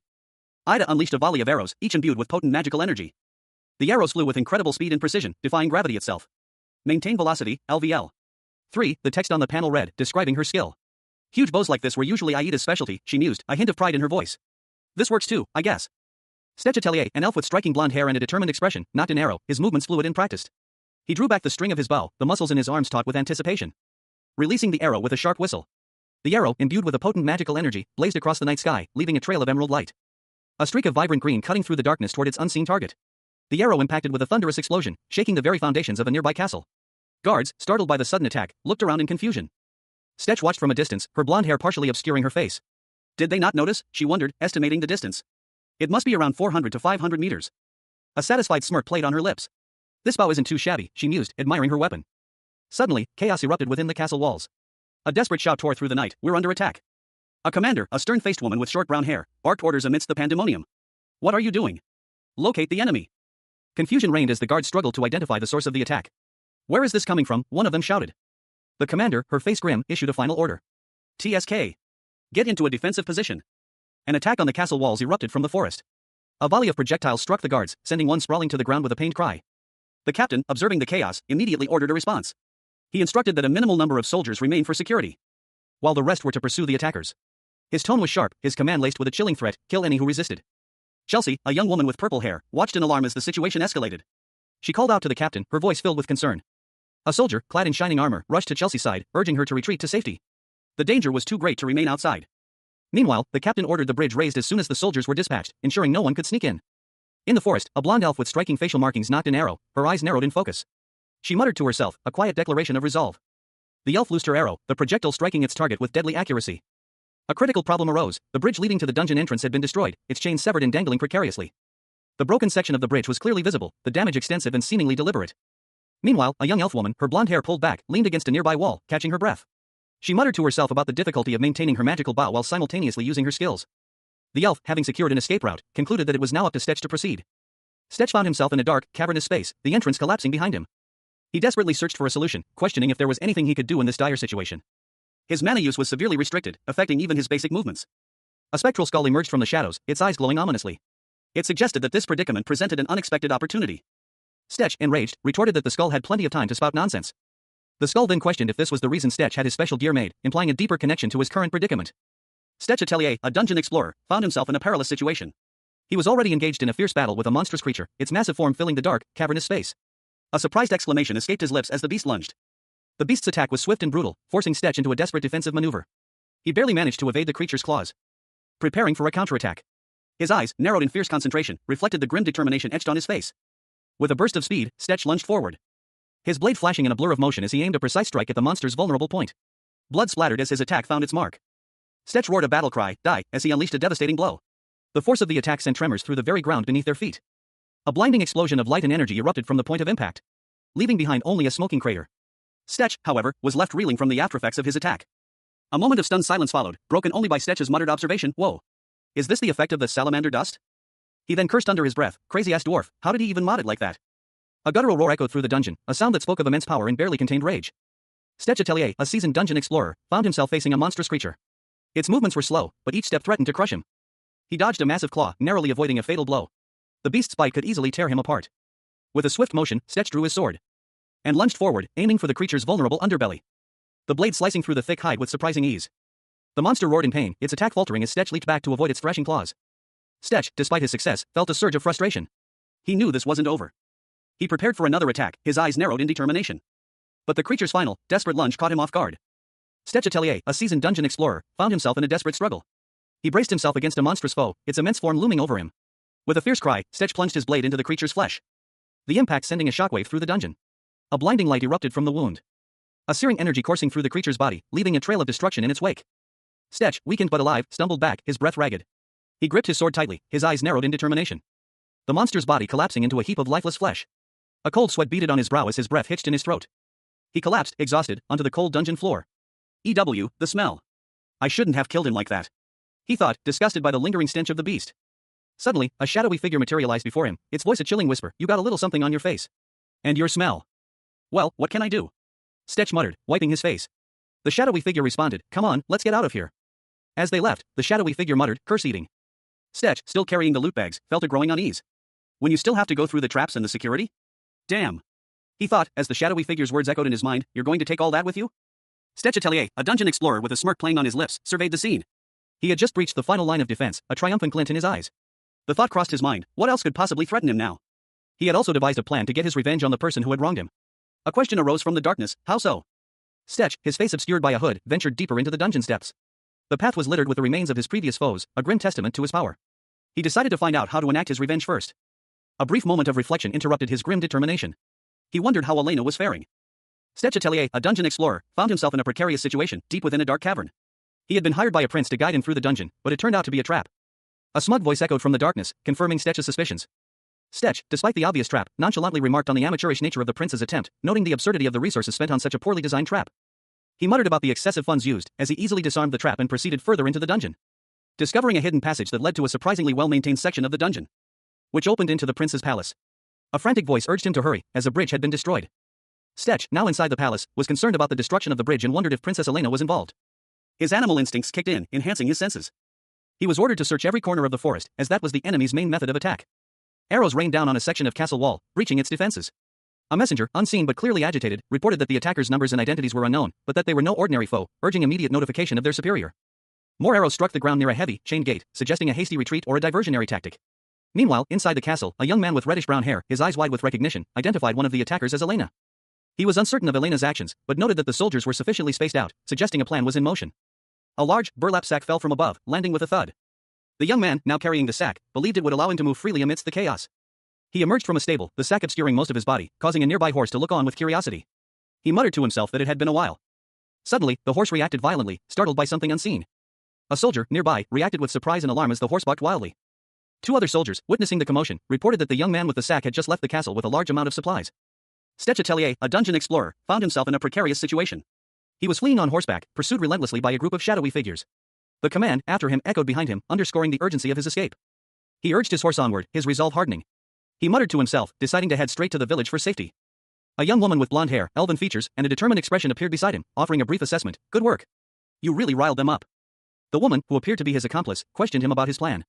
Stetch responded that his plan was only half complete, with one last event remaining. He also noted that they were now surrounded. His accomplice asked if he planned to fight, to which he curtly replied, nope. Stetch's plan was simple, they would head straight to the village. As they approached the village, nestled beneath a looming castle, Stetch asked his companion for a moment of assistance. He requested her cooperation in a specific action, once he gave the signal. Stetch then prepared to unleash a magical energy, a golden light emanating from his hands. A fiery explosion rocked the village, a massive fireball erupting in the center of town. As Stetch Atelier, a young dungeon explorer with fiery red hair, emerged from the chaos. He roared at the terrified villagers to flee. A grizzled old villager and a young woman stared in disbelief as Stetch urged them to escape the oppressive regime. Stetch, a mischievous glint in his eyes, offered them a chance at a fresh start, urging them to leave the village immediately. As he spoke, a large rock hurtled towards a blonde woman with a green tunic and brown satchel, who was attempting to escape. With a flick of his wrist, Stetch fired a compressed air bullet, deflecting the projectile. The impact sent coins and jewels raining down from the sky, a shower of treasure falling upon the fleeing villagers. The treasure continued to pour down, a dazzling display of wealth. The village was engulfed in a torrent of gold and gems. The old villager and the young boy watched in stunned silence as the unbelievable spectacle unfolded before their eyes. Stetch Atelier, a dungeon explorer, found himself in a precarious situation. He had been hired by a prince to guide him through a dungeon, but now, surrounded by the prince's guards, he was being accused of theft. What do you think you're doing? One of the guards shouted, his voice laced with anger. Stetch, however, remained calm, calmly explaining, these are the treasures kept in the castle basement. The guards, however, were not convinced. Another guard stepped forward, demanding, who are you, and why are you doing this? Stetch, seemingly unfazed by the growing hostility, simply replied, oh, this? He continued, his tone unwavering, I'm just giving these back to their original owners. You got a problem with that? The prince, watching from the shadows, gave a curt order, get him. The prince's voice hardened, his command escalating, no, kill him. Stetch smirked, a glint of defiance in his eyes. He mused, I knew it would come to this. Much easier on my conscience. With a sudden burst of energy, Stetch unleashed his power. Ice wave. A wave of ice erupted from his hand, engulfing the guards in a blizzard of frozen shards. The guards cried out in surprise as they were frozen solid. Stetch, controlling the ice with precision, declared, you guys aren't allowed to move until everyone who wants to leave gets out. Two figures, encased in ice, struggled against their frozen prison. One, a burly man in dark armor, strained against the icy grip, a desperate whisper escaping his lips, I can't move. The other, cloaked in shadow, remained ominously still, a chilling statement hanging in the air, I could kill all of you right now if I wanted to. But that's a little too mean, and you guys have a job to do. After the ice melts, tell this to the Grinch. The shadowy figure, Stetch Atelier, smirked, his eyes glinting with mischief. He leaned back in his saddle, addressing the frozen men with a casual threat, if you continue to live like this, I'll be taking your life next. Stetch and a blonde elf, presumably his companion, rode through a verdant landscape. The lingering scent of something burnt hung heavy in the air. Stetch grimaced, muttering to himself, God damn it. The burnup smell isn't going away. The elf, noticing Stetch's discomfort, pointed to a nearby plant. This is one of the strongest deodorizing plants. Do you think it's getting better? Stetch reached into his bag, a curious expression on his face. Stetch Atelier, the dungeon explorer, found himself in a predicament. He had been hired by a prince to guide him through a dungeon, but the job had gone terribly wrong. Now, questioned by an elf woman with blonde hair, he explained his failure to distribute all the treasure to the villagers, claiming he didn't know what to do with one particular item. He suspected it was an artifact. He continued, explaining his inability to open the artifact because he didn't know how. The elf, whose name was Elena, surprised him by opening it with a small switch on top. She asked how he managed to open it. Intrigued, Stetch examined the artifact more closely, curious about its nature. A sudden surge of power coursed through him, leaving him awestruck by the artifact's abilities. Stetch, having witnessed the artifact's power, decided to give it to Elena. She was surprised by his generosity. Stetch explained that the artifact was quite useful, generally increasing one's physical abilities. He added that he wanted to give her something useful anyway. Elena seemed hesitant, unsure if she should accept the artifact. Stetch insisted, assuring her it wasn't weird or anything. He even jokingly told her to hold her nose and take a sip, prompting her to call him stupid. A shadowy figure appeared, reminding Stetch of his first encounter with Elena, when she had been disgusted by his use of an artifact. The figure revealed that Stetch had cursed her. The shadowy figure, revealed to be a spirit, confronted Stetch, accusing him of forgetting his past actions. Stetch was taken aback. A spectral, skull-shaped manifestation of dark energy pulsed with malevolent green light. It writhed and pulsed, a chilling display of power emanating from an artifact of elven origin. Meanwhile, a young elf with long blonde hair, his face etched with worry and grief, contemplated the artifact's power. He reflected on the devastating loss his family had suffered in a dungeon, a tragedy that had driven him to consider using such a dangerous object. Stetch, a young man with short, reddish-brown hair, looked on with concern. He insisted he hadn't pressured the elf into using the artifact. But the elf remained silent, her expression unreadable. The elf's gaze dropped, her thoughts turning inward. She acknowledged her own limitations, comparing her magical abilities unfavorably to Stetch's superior skills. Admitting her inability to wield magic effectively despite her noble lineage. A surge of magical energy surrounded her, a testament to her latent potential, yet still insufficient for her needs. Her frustration mounted as she recalled her previous encounter with Stetch, a battle where she had been easily overpowered. A humiliating defeat that left her without even her bow. The memory of the fierce battle against the Manticore only intensified her feelings of inadequacy. But her inner turmoil persisted. She questioned her own worth, wondering if she would truly be of any use when it mattered most. A mysterious, glowing pink potion was offered to Stetch Atelier, the dungeon explorer. He hesitated, his fingers brushing against the glass container. A look of apprehension clouding his features. Someone warned him against drinking it, emphasizing the dire consequences. The warning continued, painting a grim picture of social ostracism should he consume the mysterious liquid. Stetch, however, voiced his reluctance to die after volunteering to help. He pleaded for a promise, his voice laced with desperation. A blonde elf, her expression serious, held a similar vial. She warned him about the potential consequences of his actions, the possibility of being exiled from his village. Despite the warnings, Stetch's apprehension grew as a spectral skull, wreathed in green flames, materialized behind him. A chilling manifestation of the curse's power. A young woman with blonde hair held a dark purple potion in a crystal vial. The liquid within pulsed with an inner light. She approached a young man with short, reddish-brown hair, her expression concerned. She asked him how he was feeling, expressing worry about his condition. The blonde woman explained that the potion was an artifact, capable of amplifying the senses and cleansing impurities from the body. She carefully poured the potion into a glass. Her expression was one of intense focus and slight apprehension. The woman identified the potion as Amrita and asked the young man if he was feeling anything. He groaned in discomfort. The effects of the Amrita began to manifest. The blonde woman's body convulsed violently, her skin reddening as blood welled up on her arms. The young man urged the woman to calm down and breathe, explaining that her body was simply adjusting to the parasitic artifact. Despite his reassurances, the blonde woman's condition worsened. Her eyes squeezed shut as she braced herself for the intense pain. She collapsed, leaving the young man shocked and concerned. He cried out her name in alarm. A strange sound pierced the night, causing Stetch to pause mid-sentence. He strained his ears, the cacophony growing louder. A chorus of noises assaulting him from all directions. The sounds were accompanied by an overwhelming scent. The rich aroma of the forest filling his nostrils, and the gritty texture of dirt coating his fingertips. His senses were heightened, reacting to every detail of his surroundings with an almost painful intensity. A wave of nausea washed over Stetch's companion, a blonde elf, as she doubled over, clutching her stomach. "I think I'm going to throw up," she groaned, her face pale. Stetch, seemingly unfazed, calmly assessed her condition. "You're probably tired until you get the hang of controlling the artifact," he explained. "It happened to me too. Let me know if you need anything." The elf's expression shifted, a new sensation hitting her. A pungent smell, causing her to wrinkle her nose. Stetch, noticing her reaction, simply nodded. "Yes, your sense of smell." Amrita, a mysterious figure, sent a message. "Those who write letters should think before they write, otherwise, they will face dire consequences." Amrita's message continued, threatening to personally kill anyone who doesn't heed their warning. A messenger, visibly nervous, relayed Amrita's message to a young man with reddish-brown hair. The young man smirked, seemingly unfazed by the threat. The young man, seemingly unconcerned, hurried away. The young man, identified as Venetia, gestured dismissively, telling the armored man to see for himself. The armored man, Mark McDowell, the giant of the West, and Venetia, are introduced. Venetia is speaking to Mark about Borden, a noble who had been sucking up to him. Venetia explains that he was only playing with Borden because Borden promised to send him some artifacts, otherwise, he wouldn't have bothered with him. Venetia continues, stating that he didn't expect anything from Borden anyway, and that they're all like that. What bothers Venetia most is that someone touched something that was supposed to be his. Stetch Atelier, a dungeon explorer, found himself on the receiving end of a royal rebuke. The prince, whose identity remains unknown, accused Stetch of a direct insult. The prince, however, quickly shifted the conversation, suggesting that tracking down the thief who had caused the initial offense was the appropriate course of action. The prince then turned to a knight, identified only as Mark, and delegated the task of capturing the thieves. He granted Mark permission to use lethal force if necessary. Mark, accepting the order, immediately set off to pursue the thieves. Stetch, however, silently resolved to capture the thieves alive. He mounted his horse and rode away from the palace, leaving the city behind. The sounds of nature greeted him as he rode, a stark contrast to the city's hustle and bustle. His horse neighed softly, seemingly content with the change of scenery. Stetch breathed a sigh of relief, finding solace in the quiet of the countryside. Meanwhile, a mysterious woman, her eyes covered, expressed a heightened sensitivity to her surroundings, despite her lack of sight. Stetch Atelier, a dungeon explorer, studied a map, his brow furrowed in concentration. He muttered to himself, suspecting they were being followed, but unsure of the source. Stetch and his companion, riding a horse, found the road far rougher than anticipated. The journey was proving more difficult than expected. And they decided to dismount, the path ahead too treacherous for their horse. Stetch, however, paused, noticing something amiss. A faint sound reached his ears. His elven companion, Lyra, also heard it, identifying it as the flapping of wings. Stetch, surprised, questioned the sound, attributing it to his animal instinct. Lyra, however, possessed far keener senses, capable of hearing things beyond his skill. Lyra's heightened senses picked up more than just wings. She detected a monster's roar and a faint human sound in the distance, suggesting someone was under attack. Lyra questioned Stetch's intentions, wondering if he would intervene. Stetch, despite the potential complications, felt compelled to help, regardless of whether the victims were soldiers or civilians. His primary concern, however, was the thick fog obscuring their path and hindering their ability to fight any potential enemies. Stetch and Lyra proceeded cautiously, mindful of the fragile bridge beneath their feet. A sudden movement alerted them to the presence of a monster. Lyra, drawing her bow, prepared to defend them, while Stetch remained vigilant. A blonde elf, her face partially obscured by long hair, nocked an arrow, her emerald eyes narrowed in focus. A crimson marking adorned her cheek, contrasting sharply with her pale skin. The arrow glowed with an ethereal green light. The elf's gaze sharpened, her one visible eye blazing with an unnatural red intensity as she aimed her weapon. A dark, almost demonic energy pulsed within her. With a swift release, she loosed the arrow. A trail of vibrant green energy streaked across the panel, leaving a shimmering wake in its path. The arrow's trajectory was obscured by a sudden burst of light and motion, leaving only the aftermath visible. 3 figures, 2 men and a mounted soldier, watched from a distance, one of them asking, "Did you hit it?" The elf, panting slightly, muttered, "Phew. The humans noticed us too. They don't seem hostile." One of the men, squinting, questioned, "Are they soldiers?" The elf, visibly shaken, responded, "I don't think so." A moment later, she winced, muttering, "Ugh. What's wrong?" "It's nothing. I'm just not used to it yet." The scene shifts to a wide shot of the 2 figures standing on a bridge, the sky overcast. A sudden commotion erupts.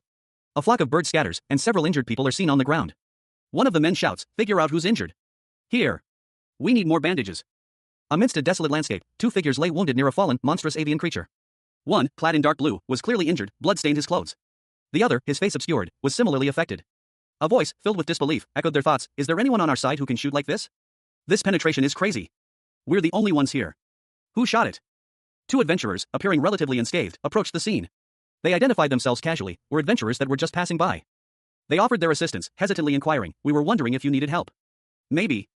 One of the injured men, Stetch, let out a sigh, his internal monologue revealing his annoyance, this annoying voice. A third figure appeared, a man with dark hair and a teal garment, his expression one of amused recognition. He greeted them cheerfully, "Hey, what a small world." Stetch, clearly agitated, demanded an explanation. "What are you planning this time? Why are you here? Go away." The newcomer chuckled, seemingly unfazed by Stetch's hostility. He commented on Stetch's resilience. "Haha. I see you still don't plan on joining our group. You seem more fit now." Stetch flatly refused. "What? Cooperating? I already said no." Stetch Atelier, a dungeon explorer, found himself face to face with a sharply dressed young man. A look of suspicion clouded Stetch's features as he demanded to know the man's intentions. The young man, seemingly unfazed, chuckled, noting Stetch's continued reluctance to join his group. The young man's companion, a woman with bandages covering most of her face, greeted Stetch, amused by his stubbornness. He, in turn, struggled to recognize her. The woman's eyes, however, held a familiar glint, despite the bandages. Meanwhile, Stetch seemed to sense something else entirely. A dark, skull-shaped entity materialized behind him, its presence palpable. He wondered if this was connected to the strange power he now felt. The young man, seemingly aware of the entity, commented on Stetch's rapid learning curve in controlling this new power, suggesting that intelligence played a significant role. The young man, radiating confidence, proposed that they head to their base of operations, a location he deemed ideal. The scene shifted to reveal a bustling encampment, a temporary base set up near a bridge under repair. The young man explained that his team was currently working on fixing the bridge. A bustling camp filled the landscape.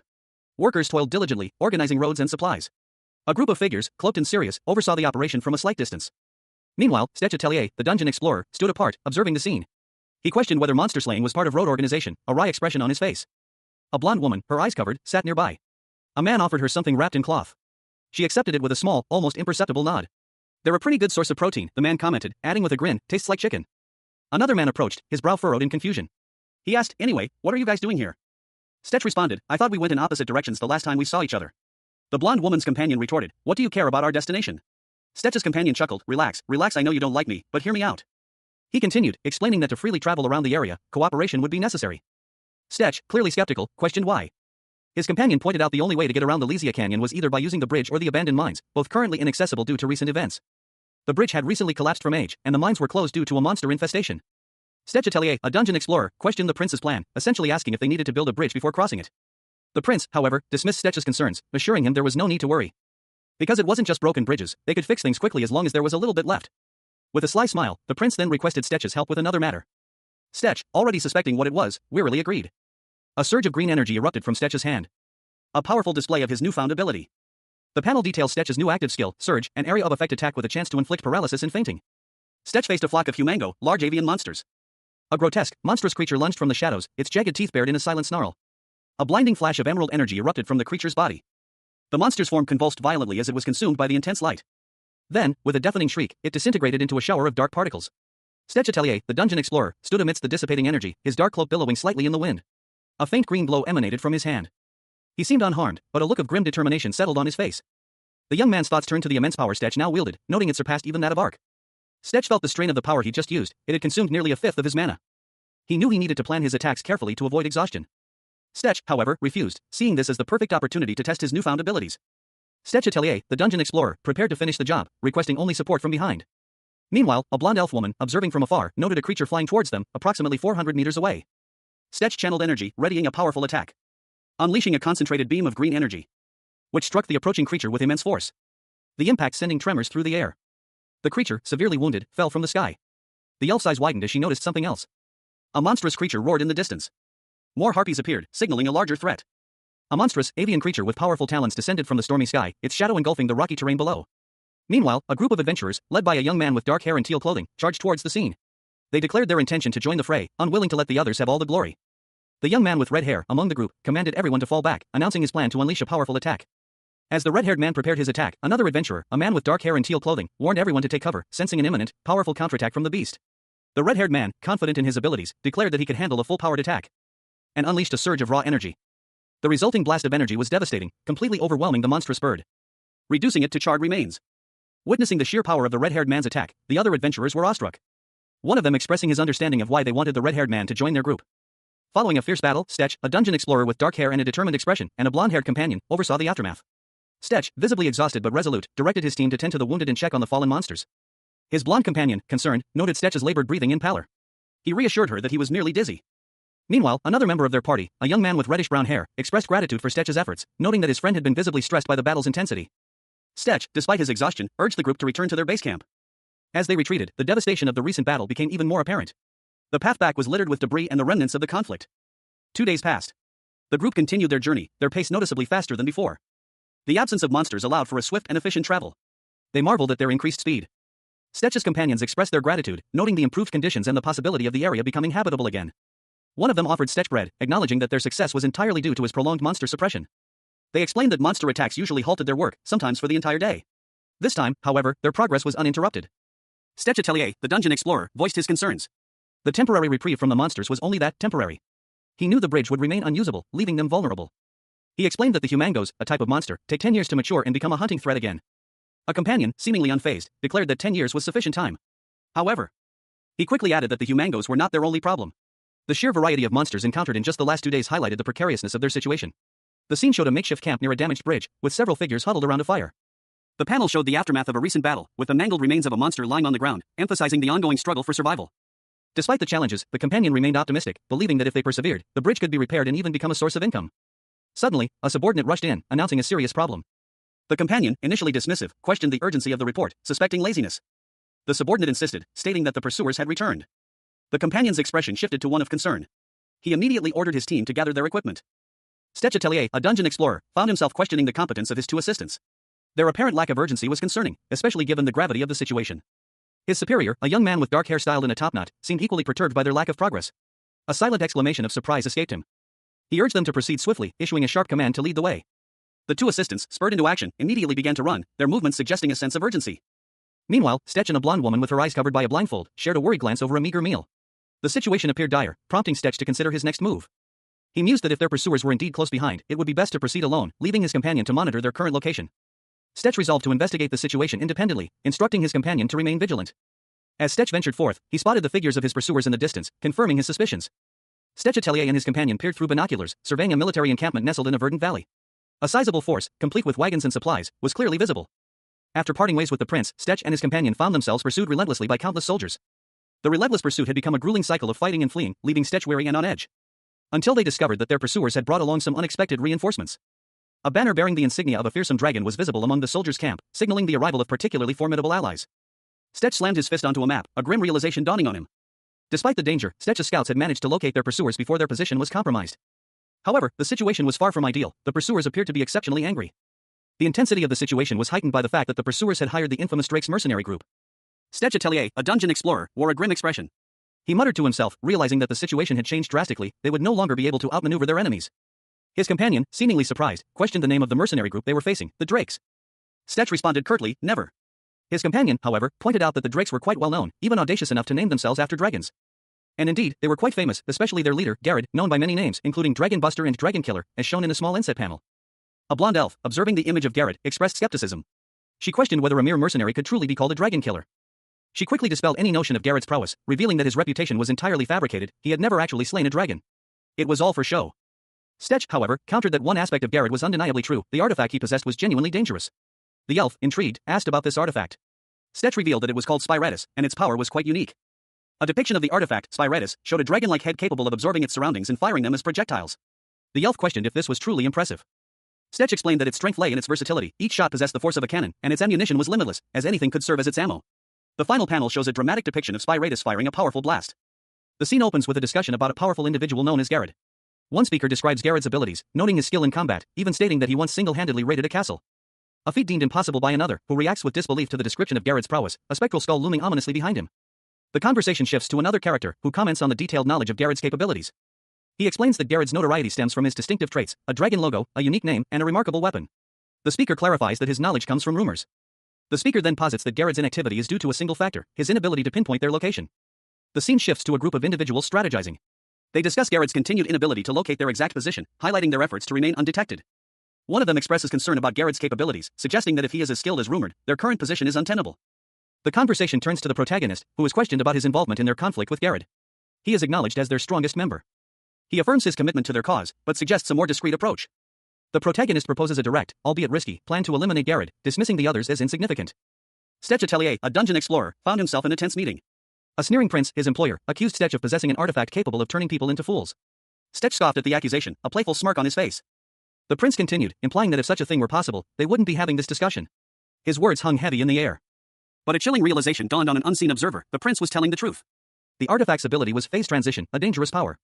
The observer explained that a living being entering the astral domain violated universal laws. There would be consequences, and the longer Stetch remained, the worse the pain would become. Stetch, clearly distressed, asked for a simpler explanation. The longer a living person stayed in the land of souls, the more physically taxing it would be. The conversation shifted to a new threat. A blonde elf and the dark-haired prince discussed their predicament, the prince questioning if this was their end. The prince acknowledging limited options. They had plenty of arrows for monsters, but a reckless attack would reveal their position. The prince then proposed a sniper attack from their current location. The elf considered the idea, pointing out that while the distance wasn't excessive, the forest's density would hinder their aim. She concluded that failure would leave them vulnerable to a cannon attack. Stetch Atelier, the dungeon explorer, found himself in a precarious situation. Two small, hooded figures, their faces obscured, pleaded with him, "Can't you just make everyone fall asleep like you did to us?" Stetch, however, remained unconvinced. He was aware of the challenges ahead. A large, imposing mercenary stood behind him, a silent testament to the danger. The mercenary title isn't just for show, Stetch thought, they're fully equipped with magic-resistant gear. The situation was dire, but a glimmer of resolve appeared in Stetch's eyes. Then we have our answer, he concluded. The question remained, what are you going to do? You got a plan? Stetch, with a confident smirk, revealed his strategy. He gestured with his hands, we have a useful weapon, and a decent shield. His companion, however, seemed perplexed. All we need now is a sturdy bird cage. What are you talking about? Stetch's eyes gleamed with cunning. A sinister smile stretched across his face as he declared, where there's a will, there's a way. The scene shifted to a nighttime view of a forest, a tavern visible in the distance. A banner with a bull's head hung outside. A voice pondered aloud, how do they manage to slip away every time we think we have them cornered? A close-up of a man's wide, toothy grin filled the panel, suggesting a plan was forming. The man, clearly confident, declared, let's wipe out the mountain bandits by tomorrow and finish all the other requests we've been procrastinating on. A burly warrior, clad in red and brown armor, sat amidst a swirling golden light, a tankard in hand. He declared, with boisterous confidence, we drink till then. Night had fallen. A young man in blue armor, his face etched with worry, surveyed a group of mercenaries from afar. He muttered to himself, we spent good money on those mercenaries. Are we just letting them be? An older, more seasoned soldier, sporting a gray hood and a mustache, addressed the younger man. He instructed, they have a good track record. Stand guard around the camp in 3 rounds. Be careful when lighting fires, so the enemy doesn't notice us. The younger man replied, yes, sir. Suddenly, a monstrous roar erupted from the warrior's tent. As the warrior emerged, a fearsome dragon-like helmet obscuring his face. He declared, it's time to eat. With a mighty crash, the warrior was thrown violently to the ground, leaving behind a trail of destruction. The 2 guards stared in shock. The older guard, eyes wide with disbelief, whispered, that's the artifact. It ate the ground. Meanwhile, the younger guard lamented the absence of someone named Jamie, stating, HAA. Where's Jamie at a time like this? The drinks aren't as good without him blabbering next to me. A blinding flash of light erupted from the camp, signaling a sudden and dramatic escalation of events. An arrow pierced the air, striking Stetch Atelier, the renowned dungeon explorer, in the midst of his latest expedition. He had been hired by a prince to guide him through a treacherous dungeon, but this was clearly an ambush. His 2 assistants rushed to his side, their faces etched with worry. Boss. Are you okay? Stetch, wincing in pain, brushed them off. It's just an arrow. Go find out where it came from. He gasped, a sudden chill washing over him as he stared blankly ahead. His breath hitched in his throat. My breath. One of his assistants shouted, boss. It's ice magic. A wave of icy energy erupted, freezing them all in place. We can't move. Stetch's eyes snapped open, a surge of fury coursing through him. Who dares? From the shadows emerged a group of mercenaries, led by a striking blonde elf woman. She smirked, you can never underestimate an experienced mercenary. Another mercenary, a man with short brown hair, stepped forward. What? You're going already? No need to hide since our sneak attack failed, anyway. And my plan wasn't to attack from a distance. Come on, let's go. Stetch Atelier, the dungeon explorer, found himself in a precarious situation. He knelt, his expression grim, while 2 companions watched anxiously from behind.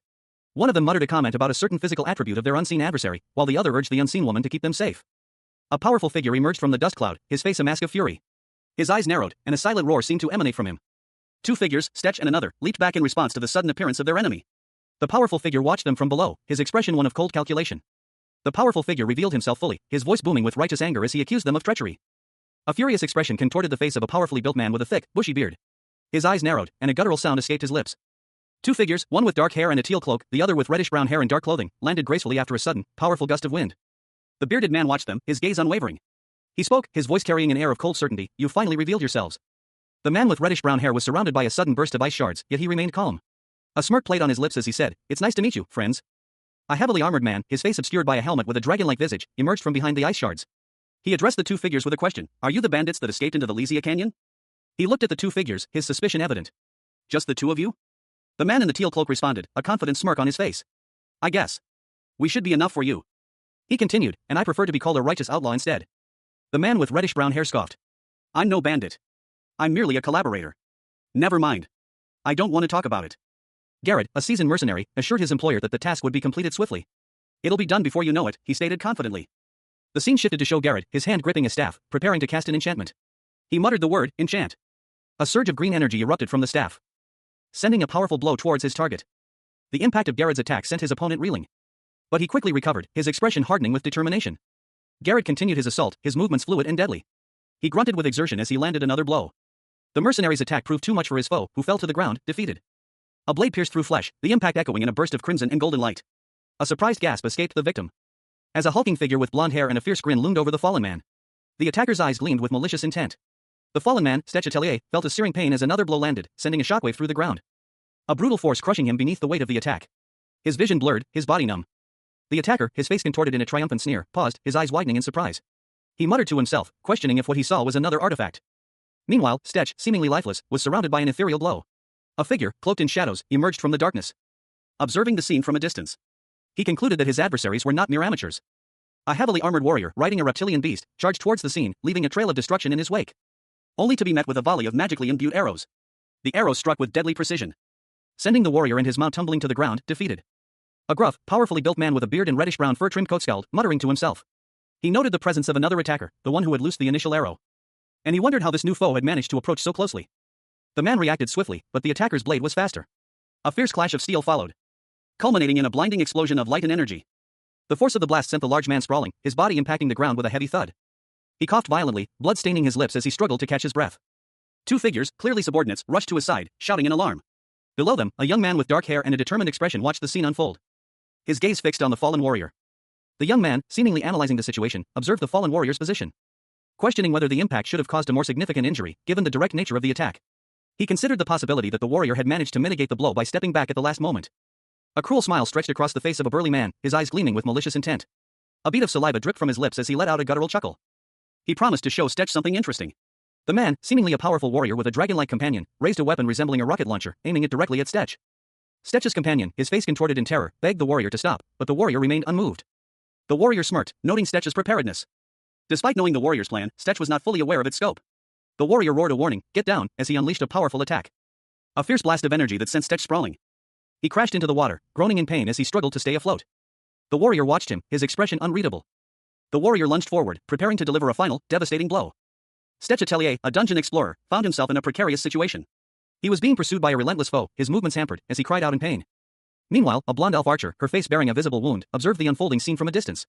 She muttered to herself, noting Stetch's proximity to his attacker made any intervention difficult. A man with dark hair and a determined expression watched from the shadows, questioning his own timing for intervention. His reputation for strength was clearly not exaggerated, he was facing a formidable, strange weapon. The man, powerfully built with a beard and red-toned armor, was engaged in close-quarters combat, using his superior strength to his advantage. Stetch, despite his injuries, moved to intervene, advising the man to save any compliments for after the fight.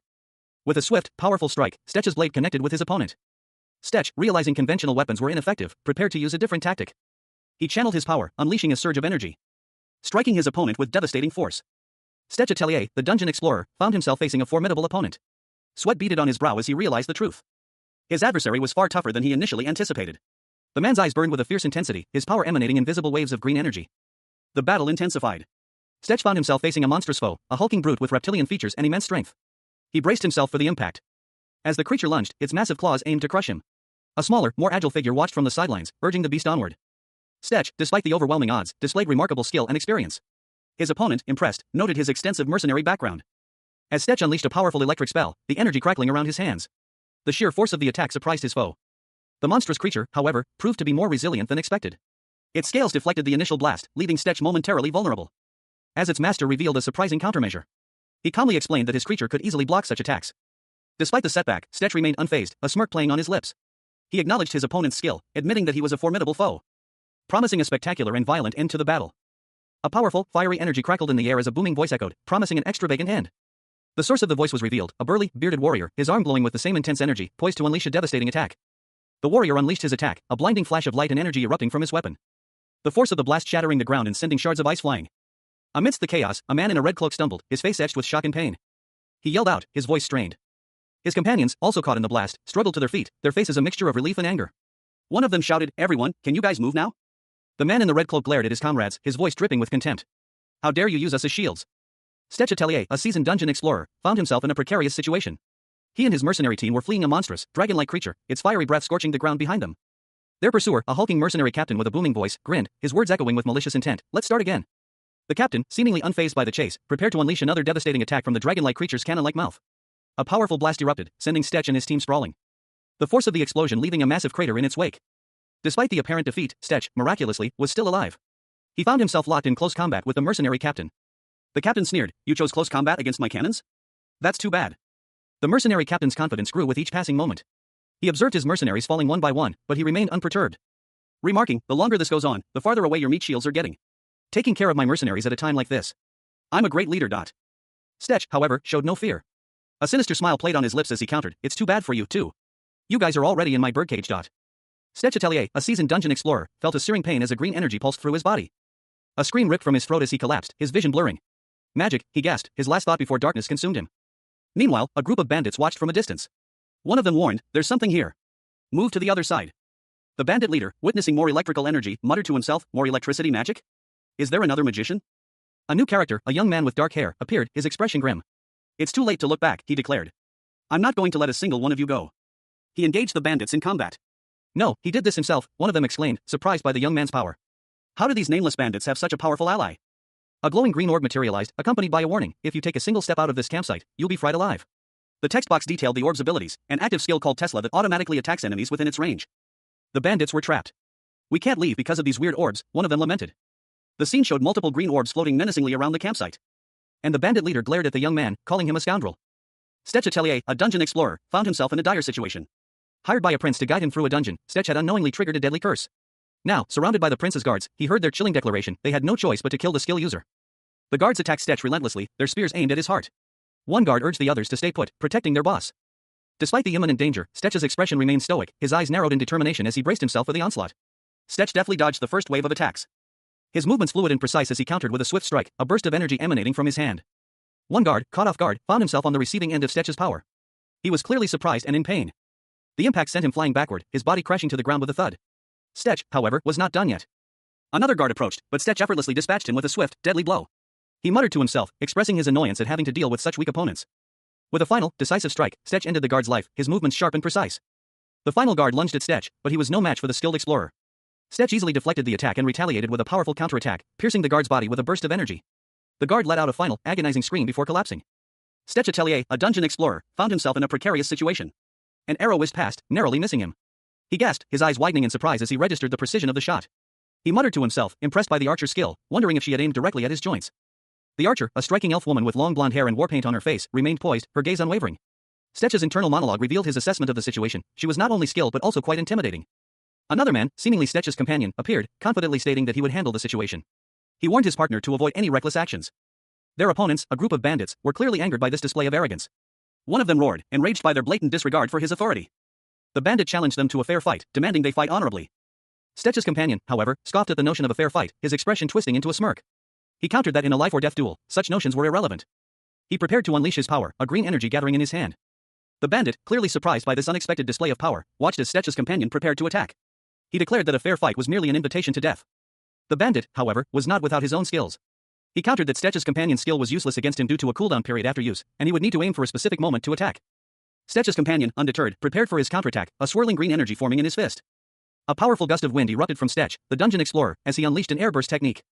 He continued his assault, the force of his attack creating a blinding white flash, which engulfed his opponent in a wave of energy.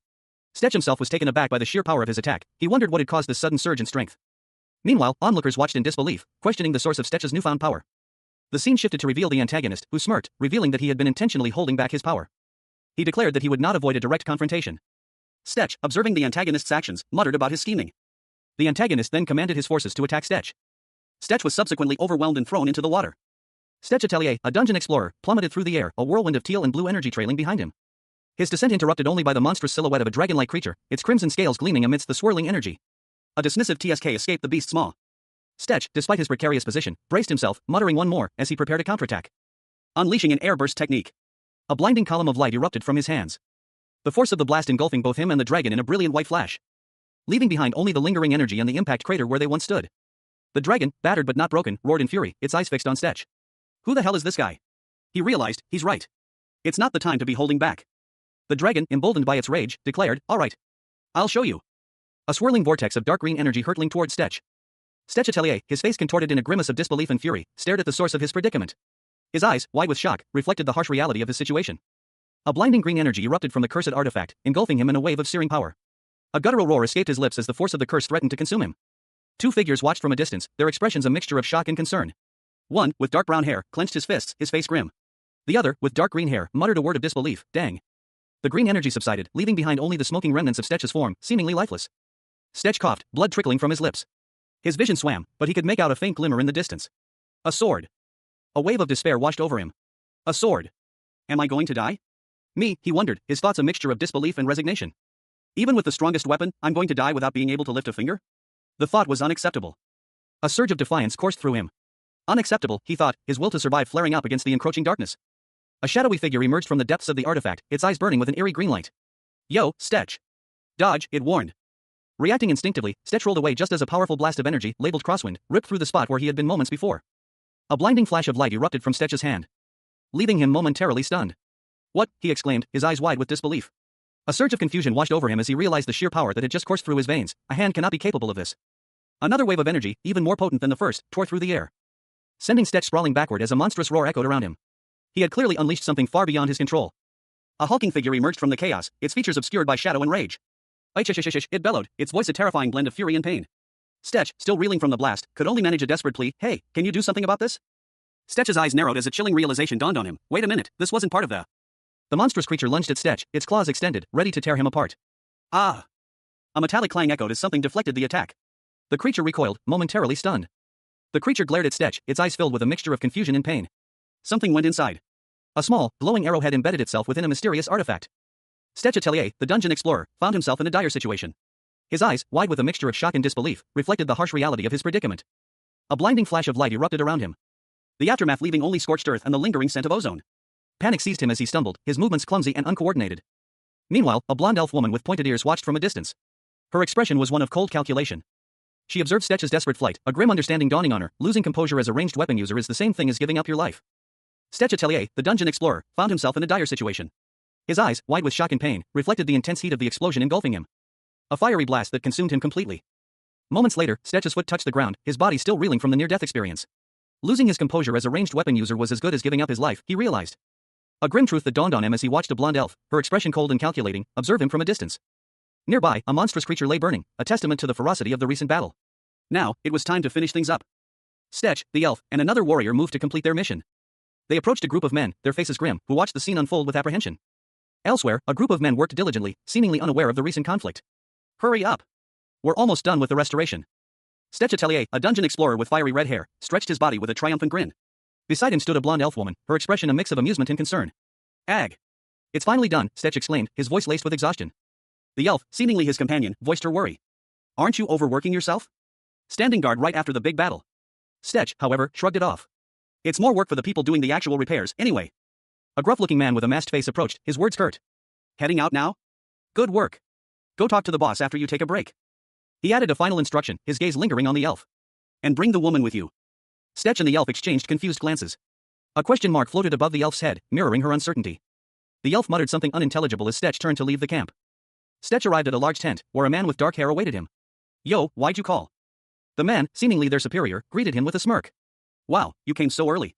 Standing guard take that much out of you? He continued, gesturing towards a map spread on a table. I have something important to tell you. Give me a second. Stetch smirked, a mischievous glint in his eyes. Ah, those guys? I disarmed them all and sent them into a forest full of monsters. He added with a chuckle, no wonder those monsters were so calm. Stetch Atelier, a seasoned dungeon explorer, found himself in an unsettlingly calm situation. He was unnerved by the silence. A large, monstrous dragon skull sat on a table before him. It was a gift, a rather unsettling one, from his employer, the prince. Stetch, bewildered, questioned the prince's motives. The prince, a young man with dark hair, simply stated that he was being charitable. The prince, however, explained that even he had a conscience and couldn't remain indebted to Stetch indefinitely. He emphasized that without Stetch's help, they would have had to flee their pursuers, and this gift was a token of gratitude. A gesture of appreciation for his invaluable assistance. The prince believed Stetch deserved it. The prince further explained that they lacked someone capable of using the artifact, adding to his reasoning for the gift. He urged Stetch to take a closer look at the skull. Stetch examined the skull more closely, his curiosity piqued. The prince revealed that the artifact could change size depending on the user's desire, even altering its appearance. As an example, the prince mentioned a previous user, Garrett, who preferred using cannon-sized bullets and had the physique to handle the recoil. Stetch Atelier, his face grimy and scarred, examined a strange artifact.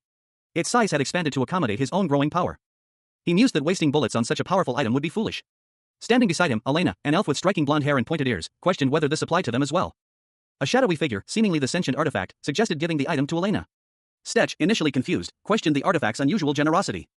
The artifact revealed that its motive stemmed from an incident during their battle with the Manticore. Stetch, still bewildered by the artifact's generosity, questioned its motives further. The artifact explained that while not inherently malicious, it needed to improve Elena's capabilities for a future purpose.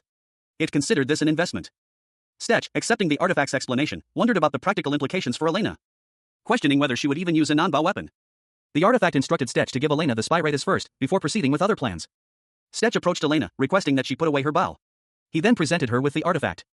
Stetch Atelier, a seasoned dungeon explorer, found himself in a precarious situation. An elf woman, her blonde hair a striking contrast to her dark clothing, watched with concern as he manipulated a strange artifact, a ball-like weapon emitting a faint green glow. "What are you trying to do?" she questioned, her voice laced with apprehension. Ignoring her question, Stetch continued his work, his focus unwavering.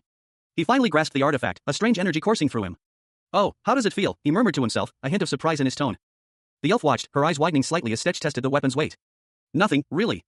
It's lighter than it looks," he commented, his voice betraying a hint of satisfaction. A man with short, reddish-brown hair appeared beside them, observing the artifact with keen interest. "If you use it like that," he explained, gesturing towards the weapon, "you can use it as a shield in close combat situations." The man turned to the elf, a smirk playing on his lips. "So you guys are taking it?" Meanwhile, Stetch examined a separate document, a request form.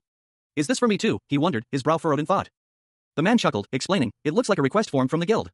"Ah, that's not for you, it was just in Garrett's bag. He's pretty competent, so he had a bunch of these." Stetch's eyes widened as he noticed a crest on the form. "Ah, this crest is... This might be a direct request from the Venezia family?" A shadowy figure appeared, his face partially obscured, a sinister smile playing on his lips. The man beside Stetch looked on with a mixture of surprise and apprehension. The final panel showed a wide shot of a landscape, the setting sun casting a warm glow over the scene. An escort mission for the supply carts going to the northern front line. A caravan, laden with supplies, slowly made its way across the landscape. The setting sun cast long shadows, painting the scene in warm hues. A notice was visible, stating that any request not present at the time of departure would be considered rejected. Stetch Atelier, a young man with reddish-brown hair, studied a document. His brow furrowed in thought. He mused that he thought Gerald was in charge of the northern front line. He wondered about the departure date and the path the supply carts were taking. The document detailed the route, starting from the gridlock in the south, passing through the capital in the middle. Another man, with dark hair tied back in a bun, looked concerned. He noted that a significant amount of time had already passed. Stetch considered the implications. 35 industrial-sized supply carts had likely already left. He realized that taking them would put significant pressure on Gerald. Stetch questioned how long the request was supposed to take, suggesting they use that information to estimate the cart's current location. The other man, seemingly thoughtful, commented on the large-scale movement and the potential delays if safety was prioritized for the 20 to 25-day journey. He surmised that the carts were likely heading through the Lysia Canyon to reach the capital. Stetch, looking at a map, declared that they should take the carts. The other man reacted with surprise, questioning Stetch's plan. Stetch explained that they could intercept the carts by crossing through the canyon and waiting for them before they reached their planned route. A map of Lesla Canyon is displayed, with a route highlighted in red. Two men are shown in the foreground. One, with short, reddish-brown hair, grins widely. The other, with longer, dark hair, looks skeptical. The reddish-haired man declares that this is their God-given opportunity to seize the enemy's supplies. The dark-haired man replies that he's quite serious. The dark-haired man explains that while the suggested path looks short on the map, it actually goes through an area teeming with monsters. A blonde elf woman, seated at a table with the two men, points out that they'll never make it in time if they take the longer route. The reddish-haired man asks why there are so many monsters in that area. The dark-haired man describes the monsters inhabiting the area, stating that they are far stronger than the humanoids and harpies they've encountered before. Several monstrous creatures are depicted in the background, including a large, red bird-like creature and several pale, winged humanoids. He clarifies that the monsters they've fought so far were the weaker ones that couldn't survive in the dungeon's harsh environment. A dark, foreboding cave entrance is shown. The dark-haired man concludes that the dungeon is essentially S-rank in terms of danger. The reddish-haired man, however, chuckles, stating that he thought there was a problem. The reddish-haired man confidently declares that if it's a dungeon, he'll take care of it. The reddish-haired man asks to borrow one of the dark-haired man's people. The dark-haired man, confused, questions his sudden excitement. The dark-haired man asks if the reddish-haired man clears dungeons for a living. A sudden flash of lightning illuminates the sky, suggesting an impending storm. Stetch Atelier, a seasoned dungeon explorer, stood before a dark and ominous cave, his gaze fixed on the stormy clouds gathering overhead. A voice, presumably that of his employer, Prince Eldrin, echoed in his mind, "Do you see anything to look out for?" Perched on a rocky outcrop nearby, Stetch's two hired assistants, burly men with weathered faces, observed the cave entrance. One of them, using a spyglass, scanned the area. The other, seemingly Stetch's lead assistant, impatiently prompted him, What else?" The assistant lowered his spyglass, his expression unreadable. Besides the strange concentration of stormy clouds here, he stated, I don't see anything wrong. Stetch, however, remained unconvinced. He mused, there hasn't been any rain, let alone a single drop of dew the entire time I was here. But there are so many clouds near the dungeon. His assistant, seemingly satisfied with Stetch's vigilance, offered a reassuring pat on the back. Thanks, keep up the good work. I'll let you know if any problems come up. Suddenly, the earth trembled. A violent, unexplained earthquake rocked the landscape, sending Stetch tumbling down a rocky slope. He braced himself for impact, his mind racing to identify the cause of the tremor. The only monster that could cause this, he realized, was probably one of the deathworm types. It must be the rock eater. A grim expression settled on Stetch's face as he muttered to himself, why do I always get the hard ones? His assistant, observing the canyon from afar, confirmed his suspicions. That's a possibility. The canyon is covered in the types of whitestone that they like. Stetch Atelier, a seasoned dungeon explorer, found himself traversing a treacherous landscape. The path ahead was a narrow chasm carved into the mountainside, its rocky walls threatening to crumble at any moment. A voice, seemingly disembodied, echoed through the canyon. There were random slides from the movement in the ground. Stetch, his brow furrowed in concentration, braced himself.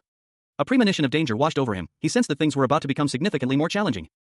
His senses heightened, Stetch strained to identify the source of a sudden, unsettling noise. A low rumble echoed through the canyon, growing louder with each passing second. He wondered what could be causing such a disturbance. From the depths of the canyon, a figure emerged. It was Elena, a skilled archer known for her incredible precision and power. Her presence was unexpected, and Stetch's mind raced to understand the implications of her arrival. Elena's arrival was accompanied by a display of raw power.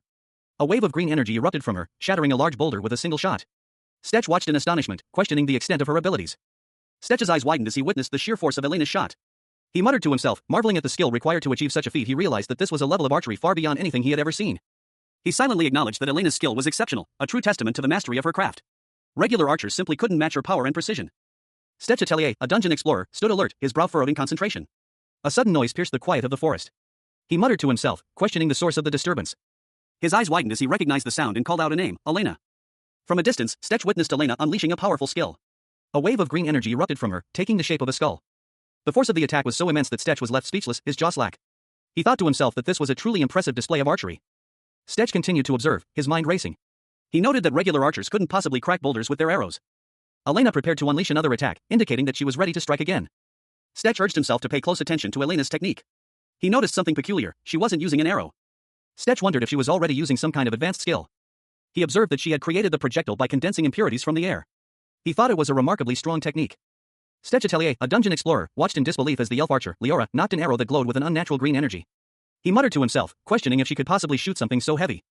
Leora drew back the arrow, her muscles straining as the energy intensified, releasing it with a powerful shot that left a bright green trail across the sky. The arrow flew towards Stetch with terrifying speed. He realized, with dawning horror, that she could indeed shoot something that heavy, and very well, too. Stetch thought he could keep up with the barrage, but he was wrong. Leora's arrow struck its target, and Stetch heard everything. Stetch, surprised by the power of the attack, asked Leora if it was that tough. Leora explained that it was like multitasking 3 things at once, something difficult for anyone. Leora, however, noted that she was the only one who had gotten used to it. She then asked Stetch if he had checked on the thing he said he would. Stetch replied that he was going to mention that they needed to collect some ingredients and asked Leora if she wanted to come with him. Leora agreed, saying she would get ready. Stetch Atelier, a seasoned dungeon explorer, stood before Lysia's dungeon, his gaze fixed on the imposing entrance. A sense of foreboding washed over him as he muttered to himself, damn, that looks intimidating. He was accompanied by a small group of adventurers, their expressions a mixture of apprehension and excitement. As they approached, Stetch mused, how do things like this form naturally? I will never understand dungeons. A young man with dark hair and a teal tunic, who appeared to be the leader of the group, addressed Stetch, by the way, you look pretty tired. You good? Stetch, attempting to appear nonchalant, replied, I just stayed up collecting some stuff that we need. I'll be fine. The young leader nodded, this is the dungeon, right? Stetch confirmed, yeah. If we can get through, we'll catch up to that supply cart in no time. The young leader, however, seemed less confident. A smirk played on his lips as he admitted, if it's possible, that is. I'm starting to regret it a little, now that I'm seeing it in person. Ha ha. Stetch, watching them go, simply urged, hurry up. Stetch Atelier, a seasoned dungeon explorer, ran a gloved hand along a cold, metallic surface. A sense of unease prickled his skin. As he entered a dimly lit cavern with 2 companions, a blonde elf woman and a man with fiery red hair. They stood silently, awaiting his signal. The air grew heavy as they ventured deeper. Whoa, it's so dark. One of them muttered, a sudden, sharp cry cutting through the silence. As a blinding flash of light erupted from the depths. The red-haired man held aloft a glowing green gem, his expression one of both awe and apprehension. Quite the veterans, are we, he observed, his voice laced with a hint of sarcasm. The red-haired man, his eyes narrowed in concentration, sensed something unusual. There's definitely something odd with the mana here. I wouldn't be surprised if this was an S-rank dungeon, he stated, his voice low and serious. The elf and the dark-haired man exchanged a worried glance. A question mark hung unspoken between them. The red-haired man continued his assessment. Adventurers agree that the average survival rate through A-rank dungeons is about 65%. But this place feels different from that. It's much worse, he mused, a grim expression settling on his face. The dark-haired man, his brow furrowed, voiced his concern. What's the survival rate in S-rank dungeons? The elf answered grimly. Base rate is 15%. But if you run into a dungeon keeper, your chances plummet. The red-haired man's eyes hardened, a steely glint reflecting his determination. Stetch Atelier, a seasoned dungeon explorer, received a final warning from an unseen companion: don't let your guard down. He was assured, in return, that he too would be protected. A shadowy, skull-like figure emerged from the darkness, its voice a low growl. As always, keep it casual. Stetch, along with his two companions, cautiously explored a dark cavern. They moved slowly, their lanterns casting eerie shadows on the rough walls. As they ventured deeper, ancient magical runes began to glow ominously on the cavern walls. The runes pulsed with an arcane energy, and a voice echoed through the chamber: Stetch. A sudden attack. A shadowy figure lunged from behind, but Stetch reacted instantly. Behind you, the unseen companion warned. His automatic reflex ability activated, temporarily increasing his reaction time. The activation probability increases with proficiency. Stetch, with enhanced reflexes, countered the attack with a swift blow, sending his assailant reeling. He then fell to the ground, landing beside his blonde companion, who looked up at him with concern. The blonde woman, noticing the sudden silence, mused, I was wondering why it was so quiet. She then realized the truth: magic trap. The group carefully examined the magical trap, its purple runes swirling ominously. Stetch Atelier, the dungeon explorer, and Amrita, his elven companion, found themselves in a precarious situation. Amrita, using her keen senses, had detected something amiss. A cold sweat beaded on her brow as she muttered about not noticing, let alone dodging, whatever it was. It was a magically concealed trap, undetectable by the five senses or even mana flow. Amrita explained that most people simply die from it. Stetch, however, had seen it with his own eyes. A monstrous, skull-like face of pure, malevolent energy materialized before them, a chilling testament to the trap's power. He nonchalantly replied, sure. Stetch then turned to Amrita, concern etched on his face. He questioned their ability to proceed, noting not only was the path blocked, but more such traps might lie ahead. Undeterred, Stetch declared their continued advance. With a fierce glint in his eyes, he prepared to unleash his power. He channeled his mana, a surge of green energy illuminating his hand, and unleashed an airburst, a powerful blast of concussive force, obliterating the trap-infested tunnel. Amrita commented that it sounded like a great idea. With the immediate threat neutralized, Stetch and Amrita pressed onward. Stetch declared, let's go. Amrita cautioned Stetch about his reckless use of powerful magic, warning that his continued reliance on such destructive force could lead to tunnel collapse or mana depletion. Stetch Atelier, a dungeon explorer, found himself in a precarious situation. He pondered aloud with his companion, Then what should we do?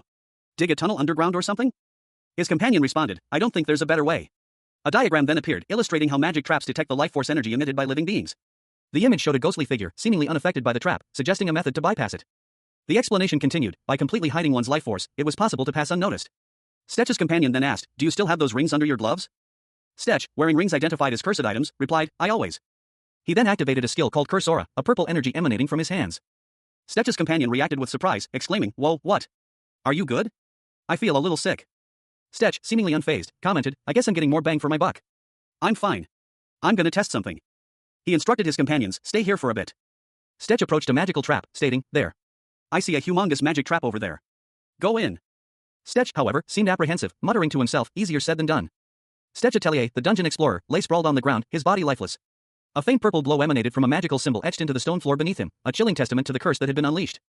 A curse activated by the treacherous prince. Suddenly, a vibrant green light erupted from Stetch's chest, and he rose, his eyes glowing with an unnatural energy. He had been resurrected by a sentient artifact, a powerful being that offered him a deal, help it conquer dungeons in exchange for revenge against the prince. A deal Stetch readily accepted. A shadowy figure, seemingly a companion, appeared, questioning Stetch's actions. What exactly are you trying to test? He demanded. Stetch smirked, a glint of mischief in his eyes. I found a nice solution, he replied, his words laced with dark amusement. Stetch and his companion continued deeper into the dungeon, their journey marked by heavy breaths and exertion. It may feel a little gross, but this was the easiest possible way to get here, Stetch explained, his voice slightly strained. His companion, though hesitant, conceded, if the expert says so. I guess this was easy. As they ventured further, they stumbled upon a horrifying sight, the remnants of a rock-eater horde. A wave of unease washed over them. Undeterred, Stetch declared, we're just getting started. Stetch Atelier, a dungeon explorer, found himself in a dark, cavernous space. A wave of unease washed over him as he stared into the inky blackness, muttering, what is that? He was accompanied by two other figures, their forms barely visible in the dim light. One of them, seemingly unfazed, calmly explained, it's the remnants of a rock-eater horde. We're just getting started. Suddenly, the ground beneath Stetch trembled violently. He stumbled, bracing himself against the impact as a powerful shockwave rippled through the cavern floor. His companions, equally surprised, reacted swiftly, dropping to their knees as the tremors intensified. One of them, a dark-haired man, muttered, my pathfinding is telling him to head towards the end of this tunnel. A grim determination set upon Stetch's face as he surveyed the situation. A surge of energy erupted from the ground, forming intricate patterns of glowing blue lines that snaked across the cavern floor. The dark-haired man, examining a small vial, questioned, what's this mahjong flower extract? Stetch, observing his companion's actions, responded, basically, it's an acid that melts minerals and metals. The mahjong flower, a peculiar plant, secretes an acidic substance that melts its surroundings to absorb nutrients, a process not indiscriminate. Stetch, a dungeon explorer with short, reddish-brown hair, examined the flower. This particular specimen, accustomed to the Lysia Canyon, would be especially effective against rock-eaters that have consumed similar rocks. A fair-skinned elf woman with blonde hair, dressed in green, approached Stetch, offering a small vial. She explained that if he ingested its contents, his arrows would gain the same acid melting property. She cautioned him that the effect would diminish with each use, advising him to use it sparingly. This would allow him to penetrate the rock eater's outer layer. Their goal was to reach their destination, and Stetch, along with the elf and another man, began pathfinding. A glowing, blue path materialized on the cavern floor, revealing a network of tunnels amidst a gruesome scene of scattered remains. And the group began their journey. As they walked, a sudden tremor shook the ground, causing Stetch to stumble and utter a cry of surprise. Stetch Atelier, an elf with a determined expression and a war paint streak across her cheek, stood vigilant. Something was approaching, she sensed it. Meanwhile, a young man with crimson hair and intense eyes watched from the shadows. He smirked, muttering that this development would save them the trouble of searching. A monstrous figure emerged from the depths, its form obscured by a swirling vortex of dark energy. Its terrifying presence shaking the very ground beneath their feet. The crimson-haired man, along with Stetch and another companion, braced themselves for the imminent attack. A surge of energy erupted from the crimson-haired man's hand, a glowing green orb forming in his grasp. He reminded his companions of their plan, instructing them to flee while he held off the monster. With a determined shout, he unleashed a wave of ice, a powerful blast of frigid energy that swept towards the creature. The ice wave crashed against the monster, shattering the earth and sending shards of ice flying everywhere, creating a massive explosion of ice and debris as the crimson-haired man urged his allies to escape. Stetch Atelier, a dungeon explorer, found himself in a desperate situation. He had been hired by a prince to guide him through a perilous dungeon, but the prince's treachery had triggered a fatal curse, shattering Stetch's body into fragments, leaving him seemingly lifeless amidst a flurry of icy shards. A frustrated sigh escaped the prince as he watched Stetch's remains scatter. However, death was not the end for Stetch. A monstrous creature emerged from the shadows, its gaping maw ready to devour him. A guttural shriek escaped Stetch's lips as he braced for the inevitable. A warning cry pierced the air. A swift, green energy bolt shot towards Stetch, deflecting the creature's attack. An elf, her blonde hair a striking contrast to her serious expression, had intervened. Her attack a blur of motion as she saved Stetch from certain death. Stetch, though still piecing himself back together, retaliated with a surge of energy, a desperate counterattack against the beast. A powerful blast erupting from his body. The creature roared in pain as Stetch's attack connected, its form visibly weakening. The elf, watching with a mixture of surprise and grim determination, offered a curt compliment. Their combined efforts proved too much for the monster, which crumbled into dust, leaving Stetch and the elf standing amidst the debris. Stetch Atelier, the dungeon explorer, found himself in a desperate struggle. He was grappling with a monstrous, subterranean creature, its immense form a terrifying sight. His strength failing against its overwhelming power. These bastards are going underground, he roared, imbuing his sword with magic, a green glow illuminating the dark dungeon. Enchant! With a mighty swing, Stetch attempted to cleave the creature in two, the enchanted blade flashing. But the blow only grazed its hide. The monster retaliated with brutal force, sending Stetch sprawling. A grunt escaping his lips as he crashed to the ground. Ugh, he groaned, the impact jarring his body. The creature lunged, its claws extended, aiming for a killing blow. Cooing echoed through the cavern as the monster struck. The monster roared in frustration, its attack thwarted. Stetch, seizing the opportunity, launched a counterattack. His blade flashing once more as he aimed for a vital point. The creature recoiled, a wave of energy emanating from Stetch's sword. The effect of the attack was immediate and devastating. Stetch Atelier, a dungeon explorer, found himself in a desperate struggle. A wave of dark energy erupted from his opponent, forcing him into a defensive maneuver. As a sneering figure watched from the sidelines. You're telling us to keep it to a minimum and fight off everyone, he scoffed, his words laced with disdain. The situation escalated rapidly. Just run, a voice urged, as a monstrous creature lunged towards them, sending Stetch and his companion scrambling for safety. A powerful blow sent Stetch sprawling, and they tumbled down a chasm. The fall was long and perilous. But Stetch's companion managed to use their magic to soften their landing. A mysterious elf-like figure appeared, wielding a glowing weapon. The elf's attack was swift and decisive, leaving behind only scattered remains. The pair wasted no time in continuing their escape. Keep running, the elf urged, as they continued their desperate flight through the dungeon. Their eyes fixed on a distant, imposing gate. The gate! Stetch's companion exclaimed, recognizing their only hope of escape. With renewed determination, they pushed forward, desperate to reach the gate before their pursuers caught up. Hurry! Stetch urged, his voice filled with a mixture of fear and determination. The gate loomed before them, a potential salvation from the horrors that pursued them. A fierce battle raged within the dungeon's depths. Stetch Atelier, the dungeon explorer, found himself overwhelmed by his attackers, the metallic clang of weapons echoing through the stone chambers. The impact of each blow sending tremors through his body. He stumbled back, his breath ragged, wondering if this was truly the end. Stetch's eyes darted around, searching for the source of the voice. His gaze fell upon a swirling, ethereal form emerging from the shadows. A being of pure energy, its form shifting and shimmering. You see that, a voice boomed, the words carrying an otherworldly resonance. The ethereal being identified itself as the Keeper, a guardian of immense power. Stetch, along with his companion, a blonde elf, watched in awe and confusion as the Keeper remained motionless. That's the dungeon keeper, right? It's just been sitting there, why is it not moving? The elf questioned.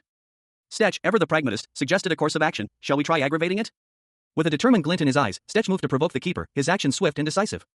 The Keeper's form began to dissipate, leaving behind only fragments of its ethereal essence. A sinister smile played on the lips of a cloaked figure, their face obscured by shadows and icy blue patterns. A chilling warning echoed in their mind, look out below your feet.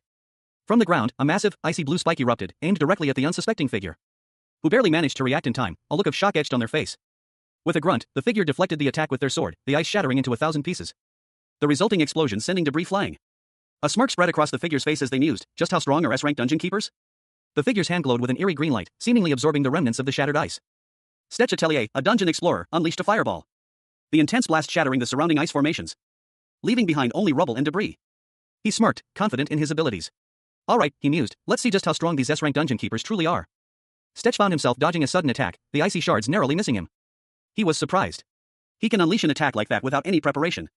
A figure emerged from the dust and ice, its form vaguely humanoid. Stetch wondered, is he just playing around? Stetch Atelier, a dungeon explorer, found himself in a precarious situation. He had been hired by a prince to guide him through a dangerous dungeon, but now, surrounded by enemies, he desperately asked his companion, Selena, for assistance, simultaneously instructing Garrett to look for an opening in the enemy lines.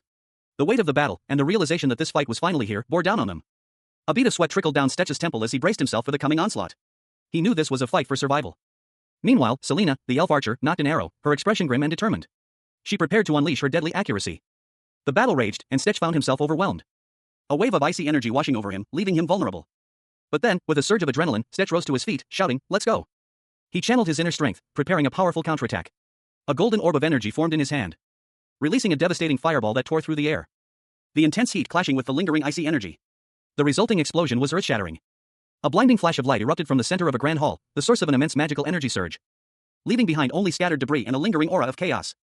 From the dissipating energy, a towering, ethereal figure emerged, a being of pure, shimmering ice, its form vaguely humanoid but lacking distinct features. Stetch Atelier, the dungeon explorer, found himself facing this icy behemoth, his eyes narrowed in concentration. Readying himself for battle. He lunged forward, his blade flashing as he met the creature's icy assault head-on. The clash of steel against ice echoed through the hall, sending tremors through the very foundations. Stetch grunted, a bead of sweat trickling down his temple as he recognized the attack. Is it that ice attack again, he thought, bracing himself for another onslaught. He unleashed a blinding green energy blast. A wave of raw power that slammed into the ice creature, shattering its form and sending icy shards flying across the hall. Stetch Atelier, a dungeon explorer, found himself in a desperate struggle. He swung his sword, a green energy coursing along its length, aiming to cleave through a swirling, icy orb that threatened to engulf him. The icy orb pulsed with malevolent energy, its surface rippling with unseen power. It was clearly more than a simple magical construct. And Stetch's attack only seemed to enrage it further. The orb lashed out, a wave of freezing energy impacting Stetch with brutal force, sending him reeling back. A groan escaped his lips as he braced himself against the onslaught. He realized the true nature of his opponent's power. The icy energy was attempting to freeze everything around it. Suddenly, a figure emerged from the shadows, a dark silhouette wielding a staff. With a swift, precise movement, they struck the icy orb, disrupting its freezing aura. The orb shuddered, its icy grip weakening, giving Stetch a brief window of opportunity. He saw his chance and prepared to counterattack. The mysterious figure smirked, a glint of amusement in their eyes. "Nice distraction," they said, their voice echoing with confidence. Stetch, seizing the moment, unleashed a powerful blow, shattering the weakened orb into a million icy shards. And the mysterious figure offered a simple, approving good job. Stetch Atelier, a dungeon explorer, found himself in a precarious situation. His emerald eyes gleamed with defiance as he faced a towering, ethereal being, its form shimmering with an icy blue light. A wicked grin stretched across Stetch's lips as he gripped his sword, ready for a confrontation. With a blur of motion, Stetch lunged forward, his blade flashing in a desperate attempt to strike the creature. The impact sent a shockwave through the air, but the being remained unfazed. A frustrated curse escaped Stetch's lips. Damn. Stetch found himself struggling against an overwhelming force. He couldn't even hold the creature for a second. Isn't this too unbalanced, he thought, his internal monologue reflecting his growing unease. The creature unleashed a devastating attack, crystallizing into a massive, jagged shard that hurtled toward Stetch. Despite the imminent danger, another figure appeared, a young man with crimson hair. The narration box revealed that the attack was aimed directly at his head, yet he made no attempt to dodge. He met the attack head-on, his own sword glowing with a powerful, green energy as he braced for impact. The crimson-haired youth, whose name was revealed to be Tesla, effortlessly deflected the attack. He had anticipated Stetch's opponent's move. Tesla's hand glowed with a malevolent green energy, a dark orb forming in his palm.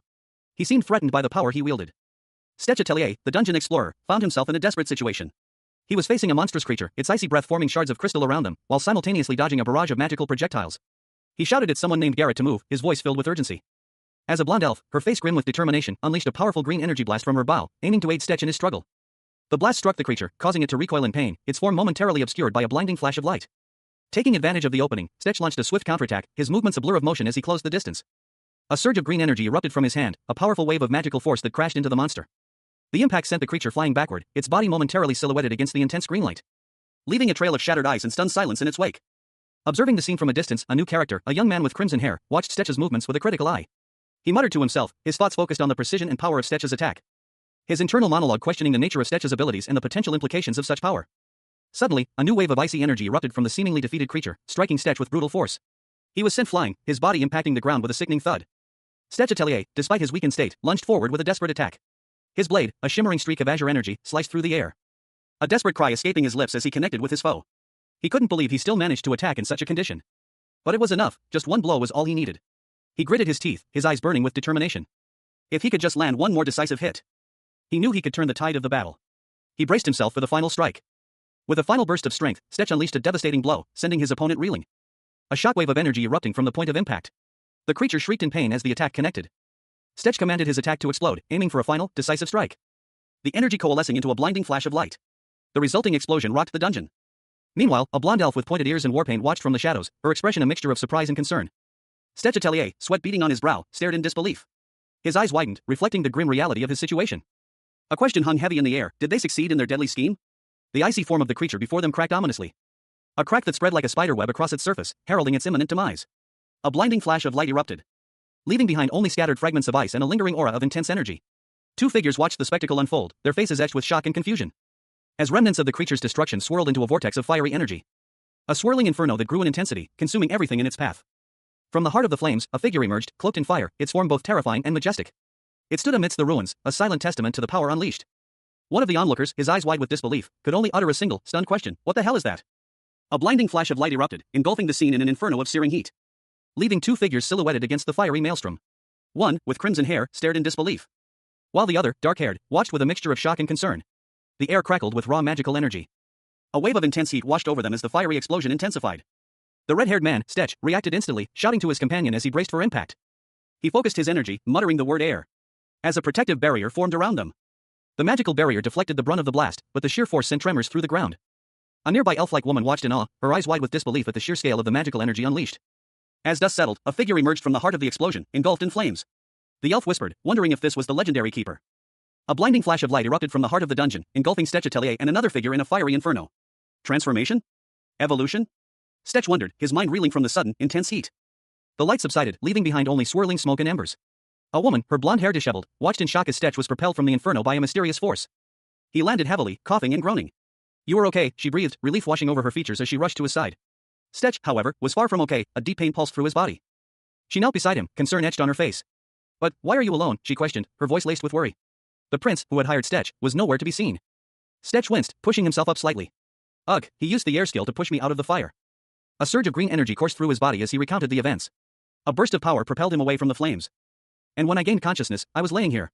He looked at the woman, his expression grim. The ordeal had left him shaken, but alive. He glanced back at the inferno, a flicker of determination in his eyes.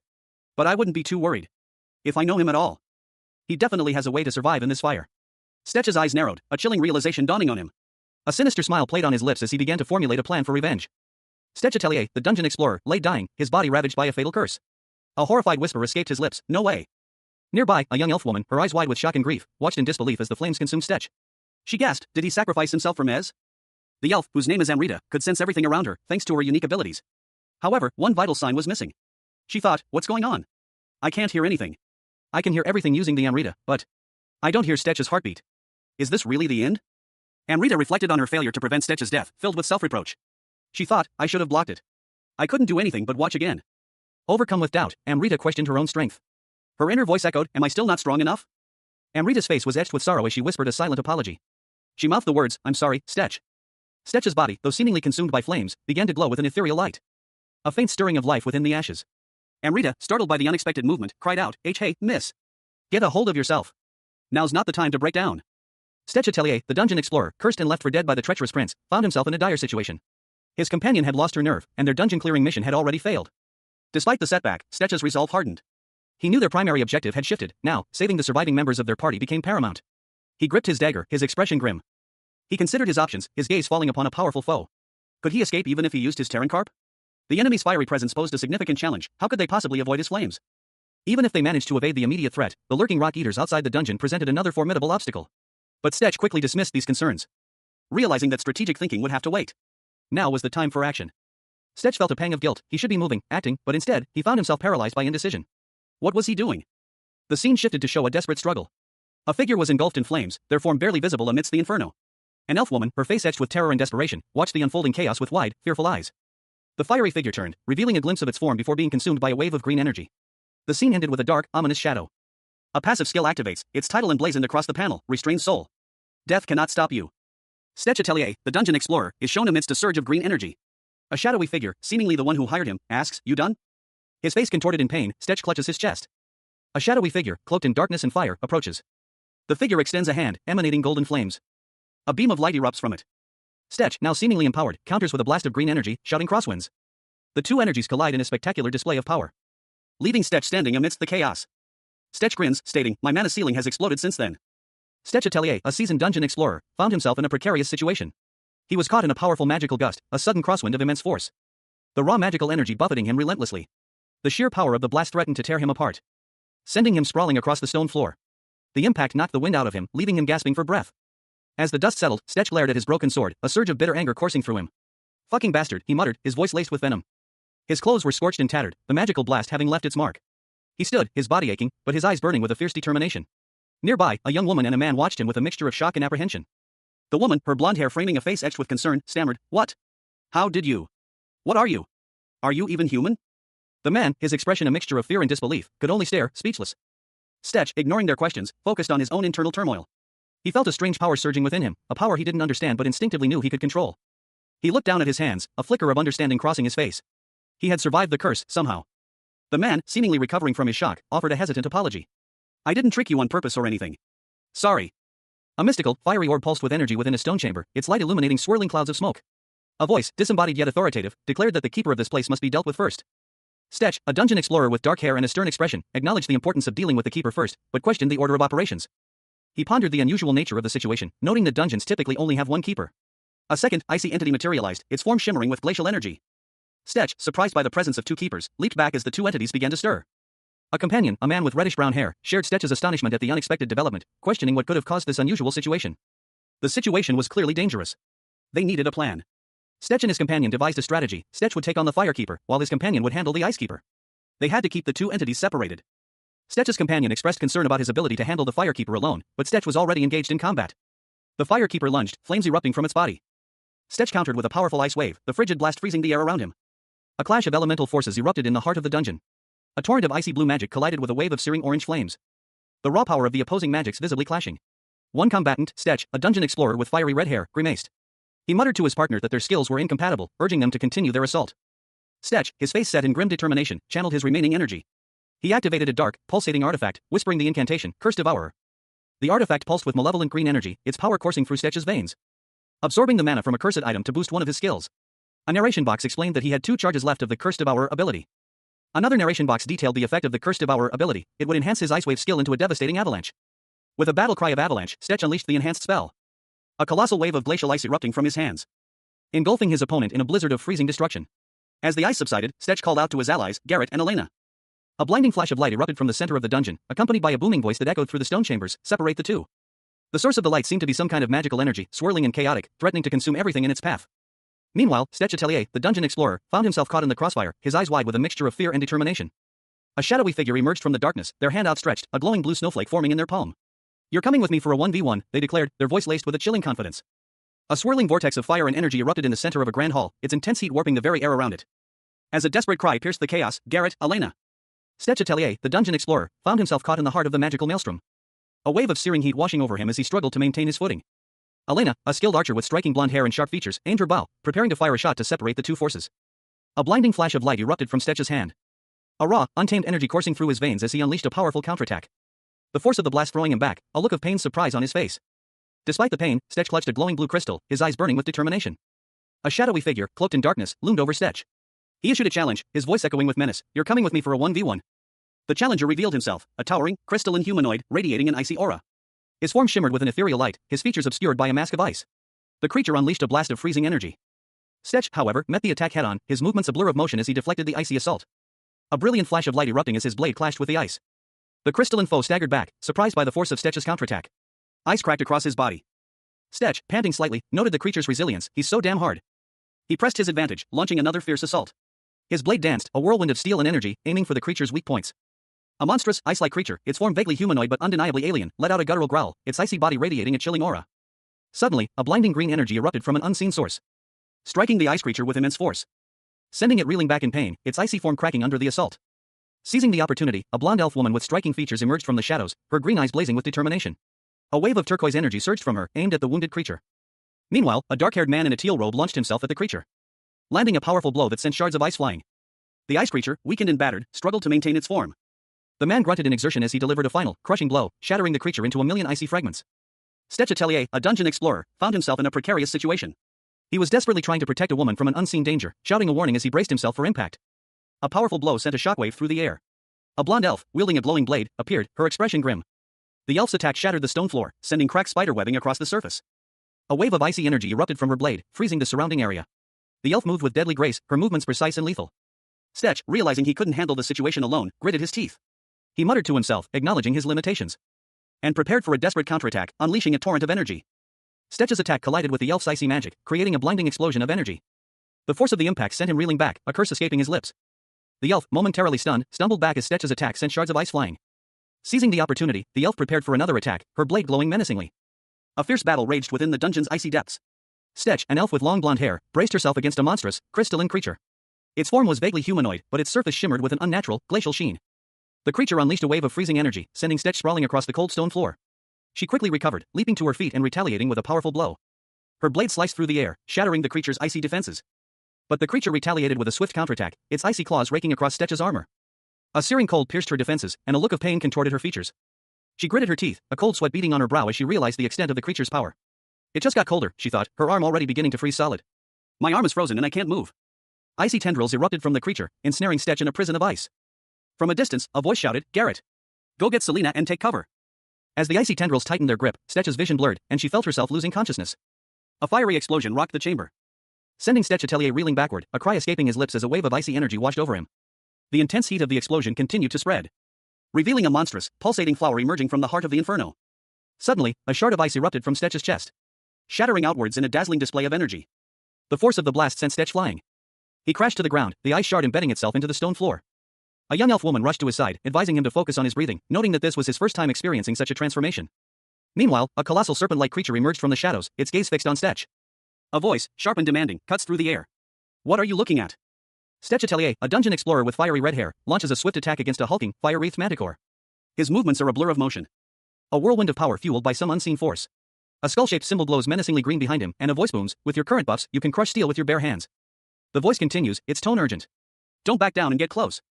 Heeding the unseen advisor's words, Stetch closes the distance, his fist a blur of motion, connecting with the manticore in a devastating blow that sends shockwaves of energy outwards. The manticore roars in pain, its form flickering and unstable. The impact leaves a visible mark on the beast. Stetch, seizing the opportunity, unleashes another powerful strike, this time aiming for a vulnerable point. A spinning kick that sends the manticore reeling. He lands heavily, creating a small crater in the ground. Stetch notices something unusual. The manticore leather is slowly melting. He looks around, sensing a change in the environment. Is the temperature rising here? A golden energy erupted from a mysterious artifact, its warmth spreading outwards, coursing into Stetch Atelier, the dungeon explorer, revitalizing him with newfound power. Stetch, now imbued with this magical energy, found himself in a fierce battle. A voice warned him, don't let your guard down. They'll counterattack the first chance they get. He responded with a powerful spell, unleashing an ice wave. The icy torrent crashed against his opponent, a wave of freezing energy. But the foe retaliated with fiery blasts, the heat clashing against the ice, leaving Stetch feeling something was amiss. A sense of unease washed over him as he sensed a dark presence. A spectral skull materialized before him, its eyes burning with malevolent energy. Stetch questioned, right? It's not just me? He was not alone in his perception. The spectral skull confirmed that the opponent's flames were growing stronger, defying the expected elemental counter. Stetch realized his initial assessment was flawed. He muttered to himself, maybe I'm thinking about this all wrong. A grim determination settled on his face. He declared, let's do one at maximum output. Stetch Atelier, a dungeon explorer, unleashed a fiery blast from his hands, the intense heat warping the air around him. The force of the explosion engulfing a cloaked figure in a blinding flash of light. The resulting inferno consumed everything in its path, leaving behind only scorched earth and the silhouette of a fleeing figure. Stetch's face contorted in pain as a spectral skull emerged from the flames, its eyes burning with malevolent green energy. But he managed to narrowly dodge the skull's attack. Stetch Atelier, a dungeon explorer, unleashed a fireball, the intense heat engulfing the dungeon corridor. The resulting explosion rocked the chamber, sending Stetch sprawling through the air. Suddenly, a terrifying skull-shaped entity emerged from the flames, its malevolent aura filling the space. Stetch, however, had anticipated the attack, he had dodged it. The reason for the sudden appearance of the fire entity was revealed, it had originated from the ice entity. The narration box explained that the temperature increased as the two entities moved further apart. A figure, cloaked in an icy aura, emerged from a blizzard of shards. A voice, filled with surprise, echoed nearby. Is that the coolant? Meanwhile, another combatant, a young man with fiery red hair, prepared his attack. He focused his energy, unleashing a powerful fireball at maximum speed. The fireball struck its target, engulfing the icy figure in a searing inferno, the intense heat causing visible damage. The red-haired man watched, a triumphant grin spreading across his face. His plan was working. He realized that by raising the temperature while keeping the opposing energies separate, he could force a self-destruction. With a final, decisive move, he unleashed a dark, purple energy, summoning the cursed devourer to finish the job. A blinding light erupted, signaling the end of the battle. A swirling vortex of purple energy erupted in the center of the chamber, its chaotic power threatening to consume everything in its path. The air crackled with arcane energy as the vortex intensified, its ethereal glow illuminating the dark surroundings. A maelstrom of purple and white spiraled violently, its destructive potential palpable. Then, with a deafening roar, the vortex unleashed a wave of raw magical energy. Stetch Atelier, the dungeon explorer, found himself caught in the heart of the magical maelstrom. He braced himself against the immense power, his face contorted in a grimace of pain and determination. A dark, swirling orb materialized in his hands, a conduit for the chaotic energy surging through him.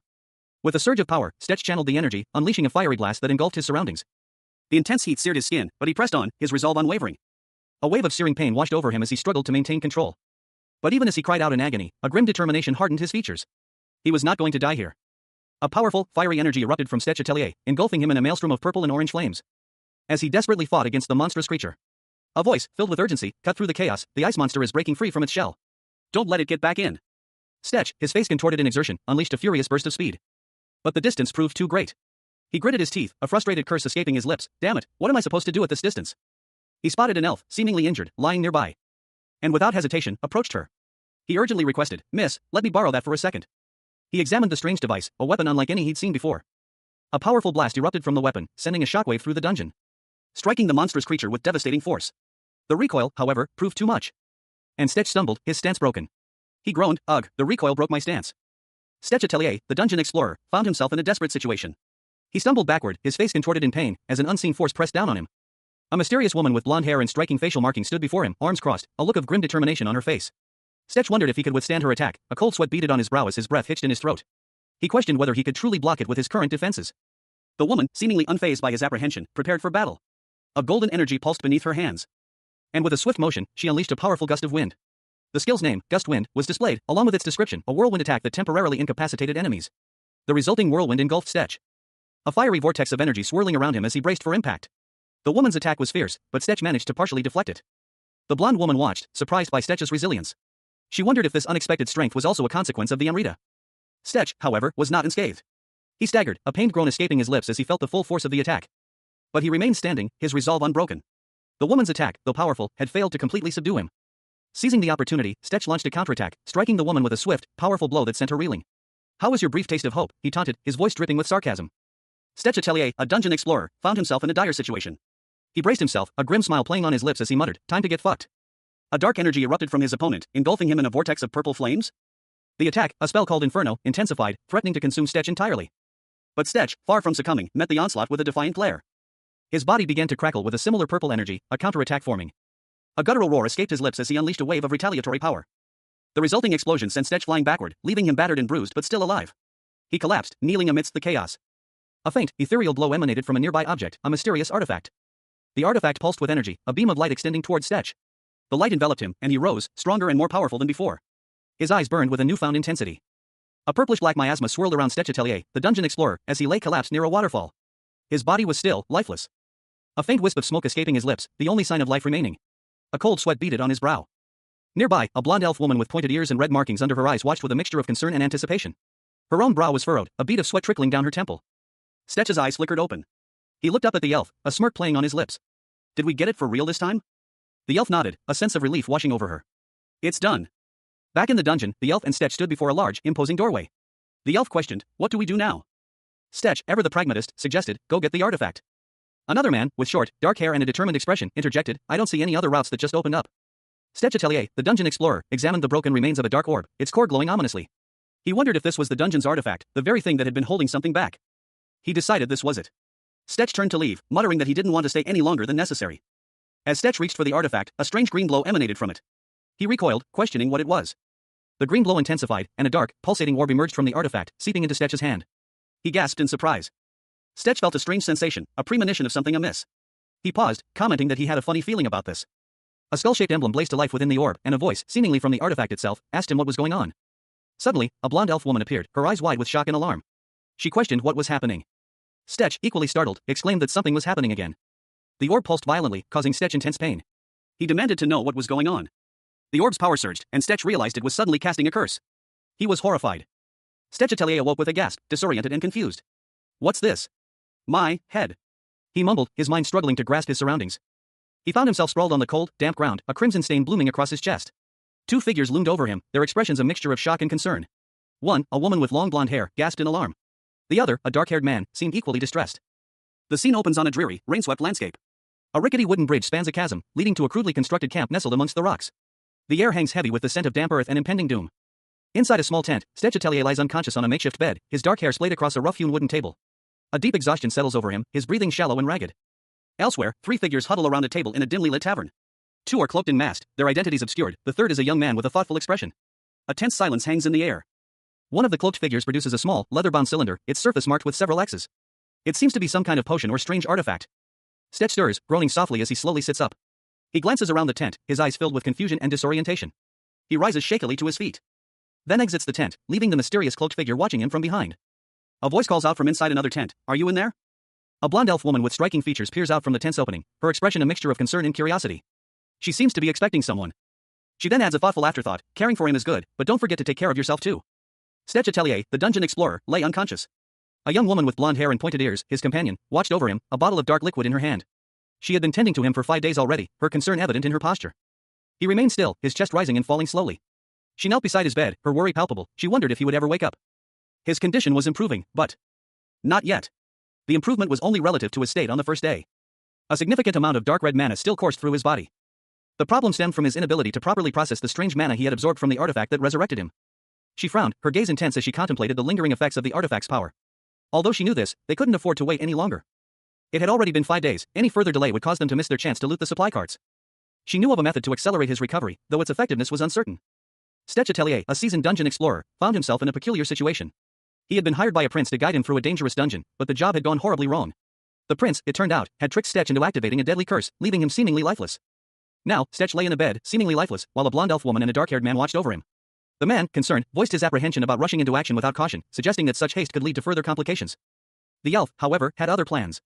She expressed her desire for a natural recovery for Stech, but admitted that this would significantly hinder their overall strategy. She then revealed her intention to intervene, stating that she would facilitate his recovery in her own way, leaving the man to attempt to revive Stech himself. Meanwhile, the dark-haired man prepared to leave, explaining that he would ready a cart to transport Stech to the supply path, ensuring they could still reach their destination if they departed immediately. With a final word of encouragement, the man departed, leaving the elf alone with the unconscious Stech. The elf, focusing intently, began to work on Stech. She needed to suppress and tame the black mana affecting him as quickly as possible. To do so, she would need a substantial amount of pure mana to counteract the dark energy. And with a surge of power, she channeled her own mana into Stech, initiating a process of purification and healing. Stech Atelier, a dungeon explorer, lay unconscious in a bed. A fair-skinned elf with blonde hair and pointed ears hovered over him, her hands glowing with golden energy as she channeled it into his chest. The elf grimaced, a strained expression twisting her features as she muttered something unintelligible. A surge of golden energy erupted from her hands, bathing Stech in its light. The golden light intensified, swirling around Stech's body as the elf continued to pour her energy into him. Until finally, it subsided, leaving Stech still and silent. The elf, exhausted, let out a sigh of relief. She internally resolved to proceed cautiously. Stech awoke to a swirling vortex of stars.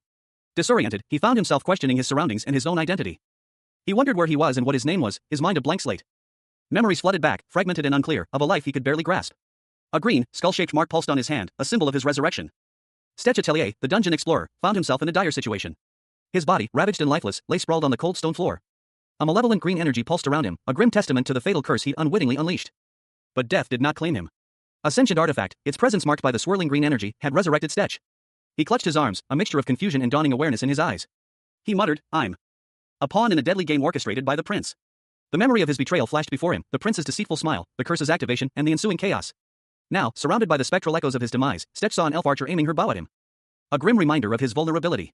His vision shifted, showing the prince, a smug expression on his face, whispering, "I am." Stech's eyes blazed with newfound fury. The green energy intensified, coalescing into a monstrous form, mirroring his own rage. He was no longer the same man, the curse, twisted and repurposed by the artifact, had transformed him. The monstrous form solidified, revealing a terrifying visage. A guttural whisper echoed from the depths of the creature, "I." 2-inch. Stech, now partially transformed, felt a strange power surge through him. He touched his chest, a bewildered question forming on his lips, "What's this?" In the distance, 2 shadowy figures watched Stech's transformation. Their identities remained hidden, but their presence hinted at a larger, more complex conflict. A swirling vortex of multicolored sparks filled the void, slowly coalescing into a fragmented image. A woman's face, partially obscured by shadows, emerged from the chaos, a subtle smile playing on her lips. Whose memories were these? The scene shifted, revealing a group of people kneeling before someone, their forms fractured and distorted by a network of jagged cracks spreading across the panel. The cracks obscuring the details, but hinting at a moment of intense emotion and possible conflict. The fragmented images suggested a struggle, a confrontation. The cracks continued to spread, obscuring the scene further, leaving only glimpses of figures and movement. A chaotic jumble of broken lines and fragmented forms, the narrative itself seemingly shattered. The perspective shifted abruptly to a sunlit room, scrolls neatly arranged in earthenware pots on a wooden desk. A sense of calm settled over the scene.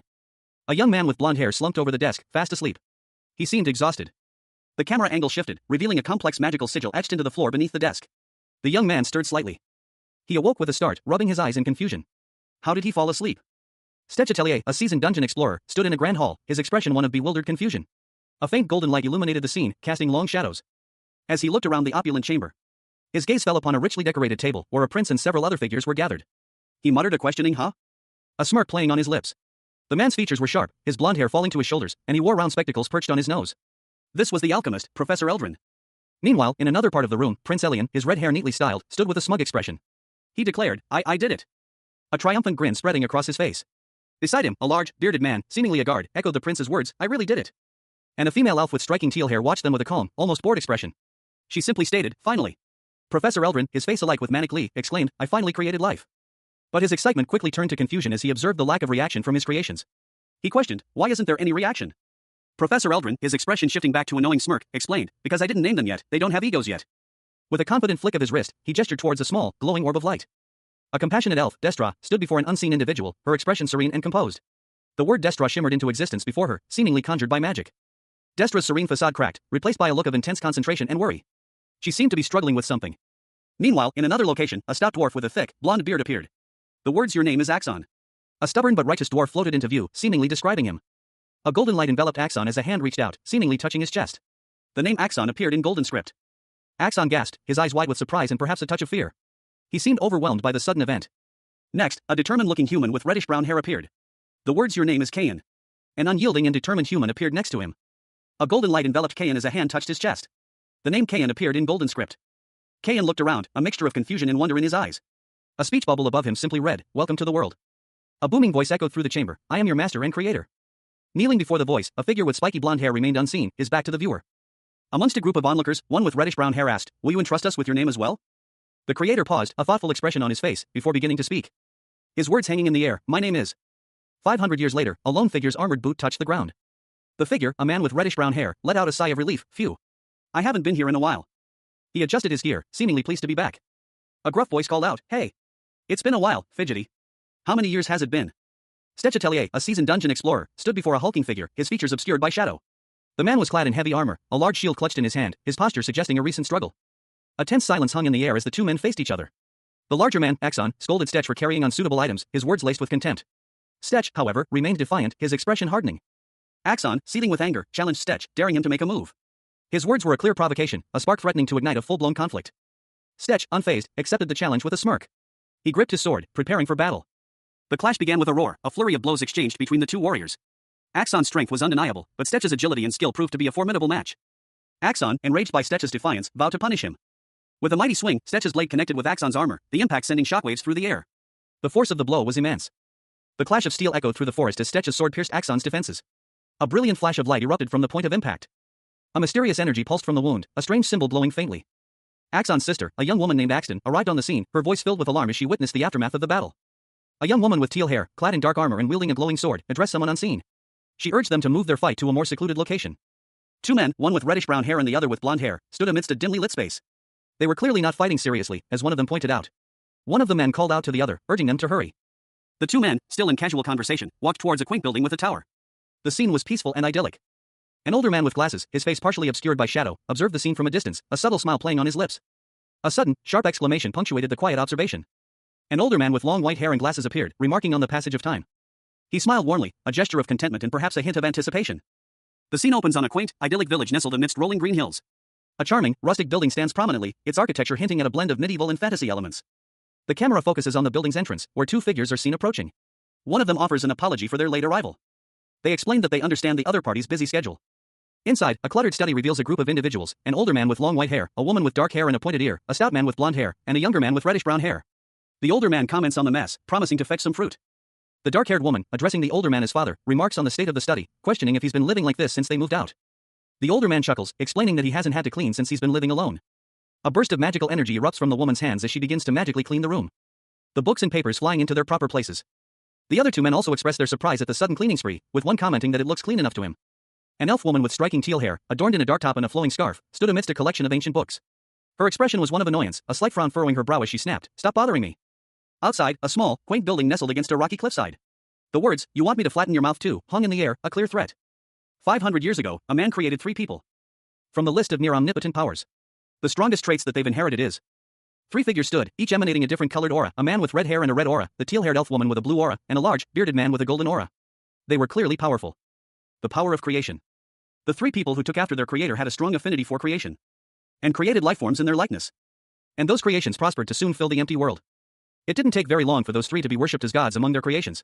A man in regal armor walked through a bustling town, a voice calling out from behind him, "So, how's everything going?" An elderly man with a long, flowing white beard and spectacles sat in a dimly lit room, a wistful expression on his face. He remarked that decades had passed since he last saw certain individuals. He continued, observing that the fundamental problems of humanity remained unchanged over the centuries.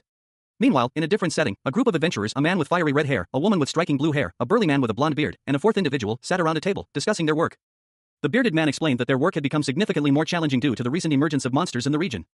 These creatures, he elaborated, had begun appearing around 50 years prior and were incredibly aggressive, causing a rise in casualties each year. Another adventurer, a man with light hair and glasses, questioned the reason for the heavy equipment the bearded man possessed. The elderly man from the first panel, now revealed to be the father of the red-haired adventurer, reflected on the fact that he did not recall these monsters existing a couple of centuries ago. The red-haired adventurer, however, stated that while they didn't necessarily need to deal with the monsters, it was crucial to set a positive example for their followers. He then turned to his father, commenting on his unchanging nature and questioning if he was still attempting to create something new. The bearded man, curious, inquired about the nature of his father's current project. The elderly man, however, deflected the question, swatting away the scrolls the bearded man was holding with a sudden movement. And revealing that he would only share details upon completion, keeping it a secret until then. An elderly man with a long, flowing beard addressed a group, his voice carrying a hint of authority. He expressed his desire to discuss their feelings as representatives of their respective races. The scene shifted to reveal a quaint, rustic building nestled against a backdrop of rolling hills and a vibrant sunset. The building, with its unique architecture, seemed to exude a sense of warmth and tranquility. Inside, a young woman sat at a table, a half-empty cup of tea resting before her. She spoke softly, her words carrying a sense of contentment. "Today was fun, father," she murmured. Another young woman with pointed ears, a hint of elven heritage, spoke next, a touch of melancholy in her tone. "I hate to leave already," she said, "but my kids are waiting for me." The first young woman, her back to the viewer, offered a similar sentiment. "I had a nice time as well, father. You should come down and visit us sometimes, too." An older man with blonde hair and a beard chuckled heartily. "Ha, I'll try after I finish with my experiments." He turned to another young man, asking, "Kayan, are you also heading out?" Kayan, a young man with reddish blonde hair, replied simply, "Ah, soon." As Kayan prepared to leave, he adjusted his clothing, a subtle hint of anticipation in his movements. Stechatellier, a seasoned dungeon explorer, found himself in a precarious situation. A cold sweat beaded on his brow as he gasped for air, his body racked with pain. The weight of his near-death experience pressing down on him. He had been betrayed by the very prince who hired him, a victim of a fatal curse. He slumped to the ground, his body trembling. A chilling reminder of his failure echoing in his mind. His vision blurred, the world around him fading into a hazy darkness. A thought pierced through the haze, "I almost got caught." Night had fallen. Under the pale moonlight, a lone figure emerged from the shadows, readying himself for an ambush. He moved with a swift, silent grace, his movements precise and deadly. He was a master of stealth, a shadow in the night. Stechatellier, a seasoned dungeon explorer, found himself in a dire situation. A treacherous curse, unleashed by the deceitful prince who hired him, had seemingly claimed his life. The air crackled with the residual energy of the spell, a grim testament to his near-death experience.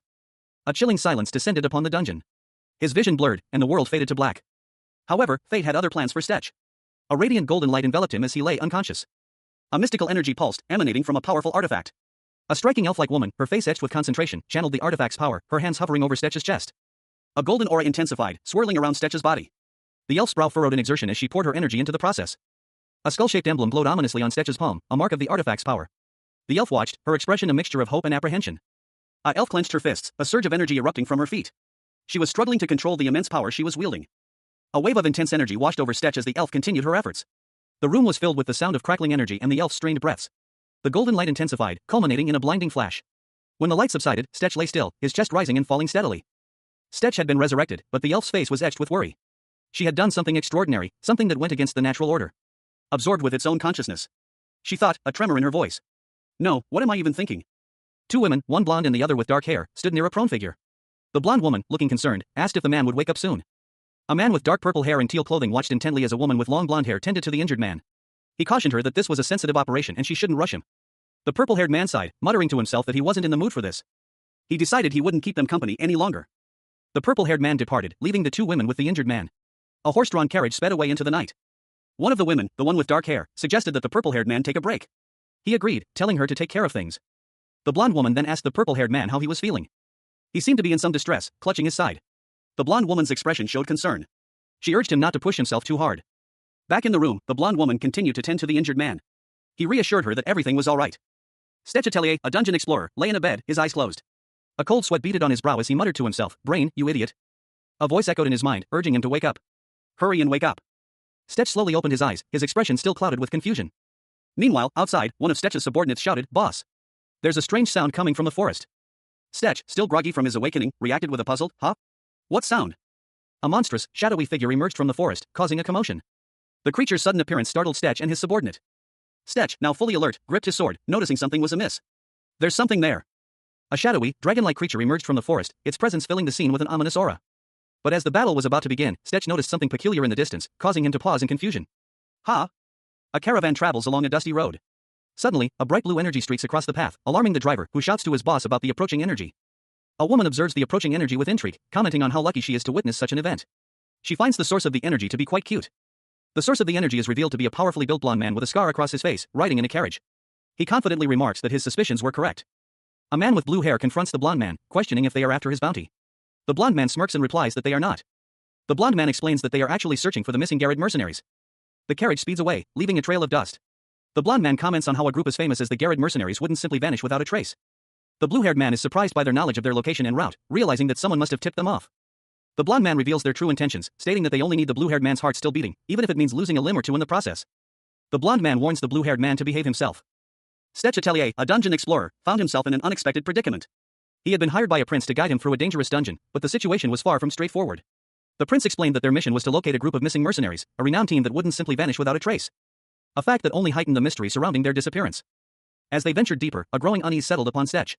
He noticed something amiss, a chilling realization dawned on him, someone had been tracking their movements. His companion, the prince, however, seemed unconcerned, even amused by the unfolding events. With a cruel smile, the prince gave Stetch a chilling order, to eliminate the others who were following them. Suddenly, a group of shadowy figures emerged from the darkness, attacking without warning. The prince's command echoed in Stetch's ears, "Get him!" The assassins launched a swift and brutal assault. But the prince watched with detached amusement as the battle unfolded. Stetch, caught off guard, found himself desperately fighting for survival against overwhelming odds. A fatal blow landed, ending his life in a flurry of blood and chaos. Stetch Atelier, a seasoned dungeon explorer, found himself in a precarious situation. Hired by a prince to guide him through a treacherous dungeon, Stetch and his team were now fleeing a powerful magical assault. The prince's deceptive smile was the last thing Stetch saw before a wave of dark energy washed over them. The prince, his face grim, muttered that his efforts were futile. His magic, it seemed, was failing to contain the encroaching darkness. He then summoned a spectral, blue-flamed falcon, a creature of immense power. With a curt command, the prince sent the creature forth. The falcon, a blur of motion, descended upon Stetch's team, its fiery talons leaving a trail of destruction. One of Stetch's companions cried out in agony as the creature's attack struck true. He urged his companion to escape, warning him of the danger of getting too close. The scene shifted to the prince and a powerfully built woman, his accomplice. The prince, a cruel glint in his eyes, gestured towards Stetch's fleeing companion. He unleashed another blast of energy, striking the fleeing man. The man cried out in pain as the attack connected, leaving him severely injured. The prince, satisfied with his work, simply stated, "Of course." Stetch Atelier, a dungeon explorer, found himself in a precarious situation. A shadowy, avian creature, wings ablaze with cerulean energy, swooped down from the heavens, its piercing cry echoing through the night. The creature was clearly a familiar, summoned by someone unseen. Observing from a distance, a man with graying hair and a stern expression commented on the familiar's summoning, deeming it an inefficient use of magical energy. He instructed his companion, Tasha, to deal with Stetch. Tasha, a woman with striking blonde hair and intense golden eyes, simply responded with a curt "sounds good," her expression betraying a hint of predatory excitement. Before engaging Stetch directly, however, the gray-haired man decided to observe his opponent's abilities first. Stetch, seemingly unaware of the impending danger, stood on the precipice of a cliff, his back to the unseen observers.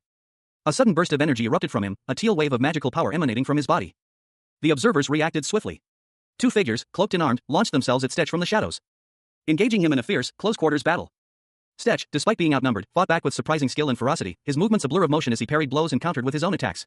A clash of steel on steel, sparks flying as the battle raged, leaving him vulnerable to a finishing strike.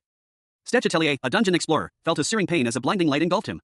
A fatal curse, unknowingly activated by the deceitful prince who hired him, was taking effect.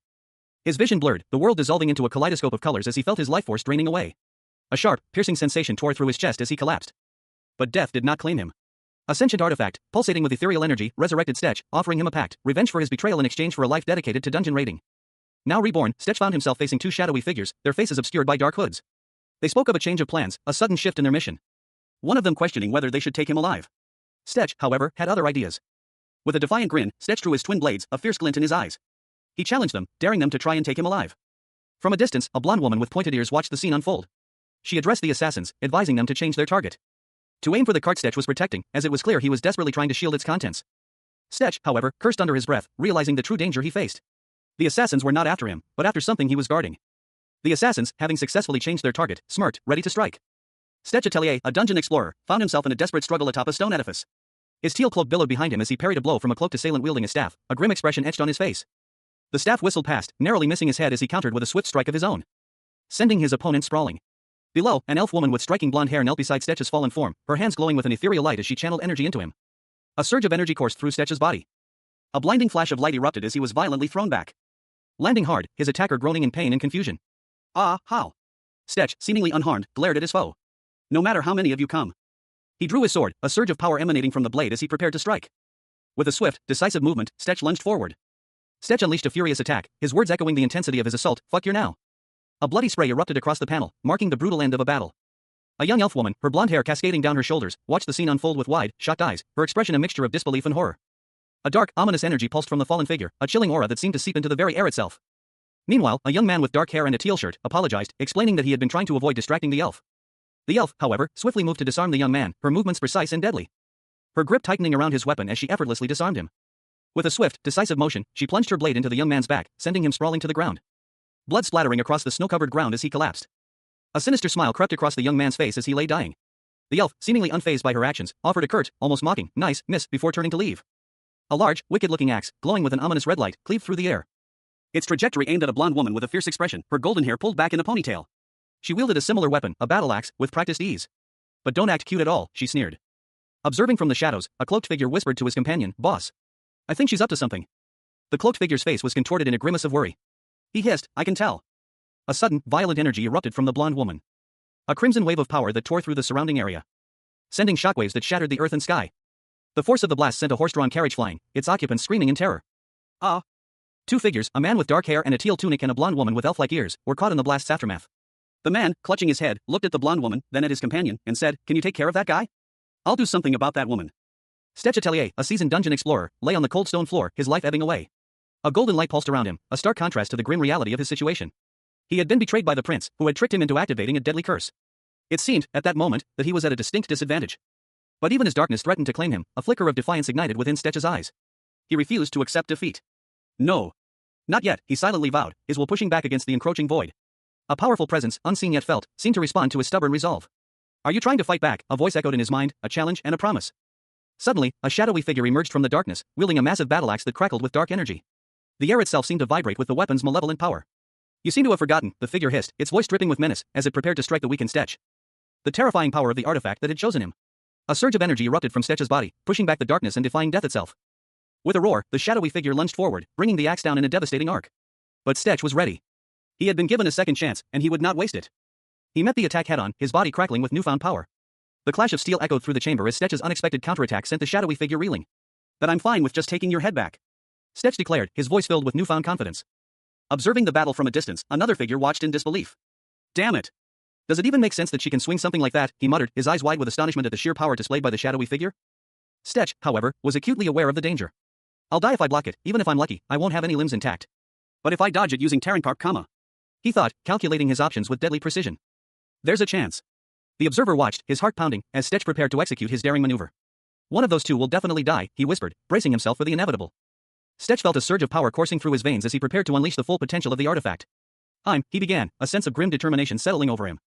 A single word, barely audible, escaped Stetch's lips, "Sorry." A chilling premonition washing over him as he felt a strange, cold energy seeping into his chest. The cursed artifact's power taking hold, threatening to consume him entirely. A crimson wave erupted from Stetch's body. A violent surge of energy that ripped through the air.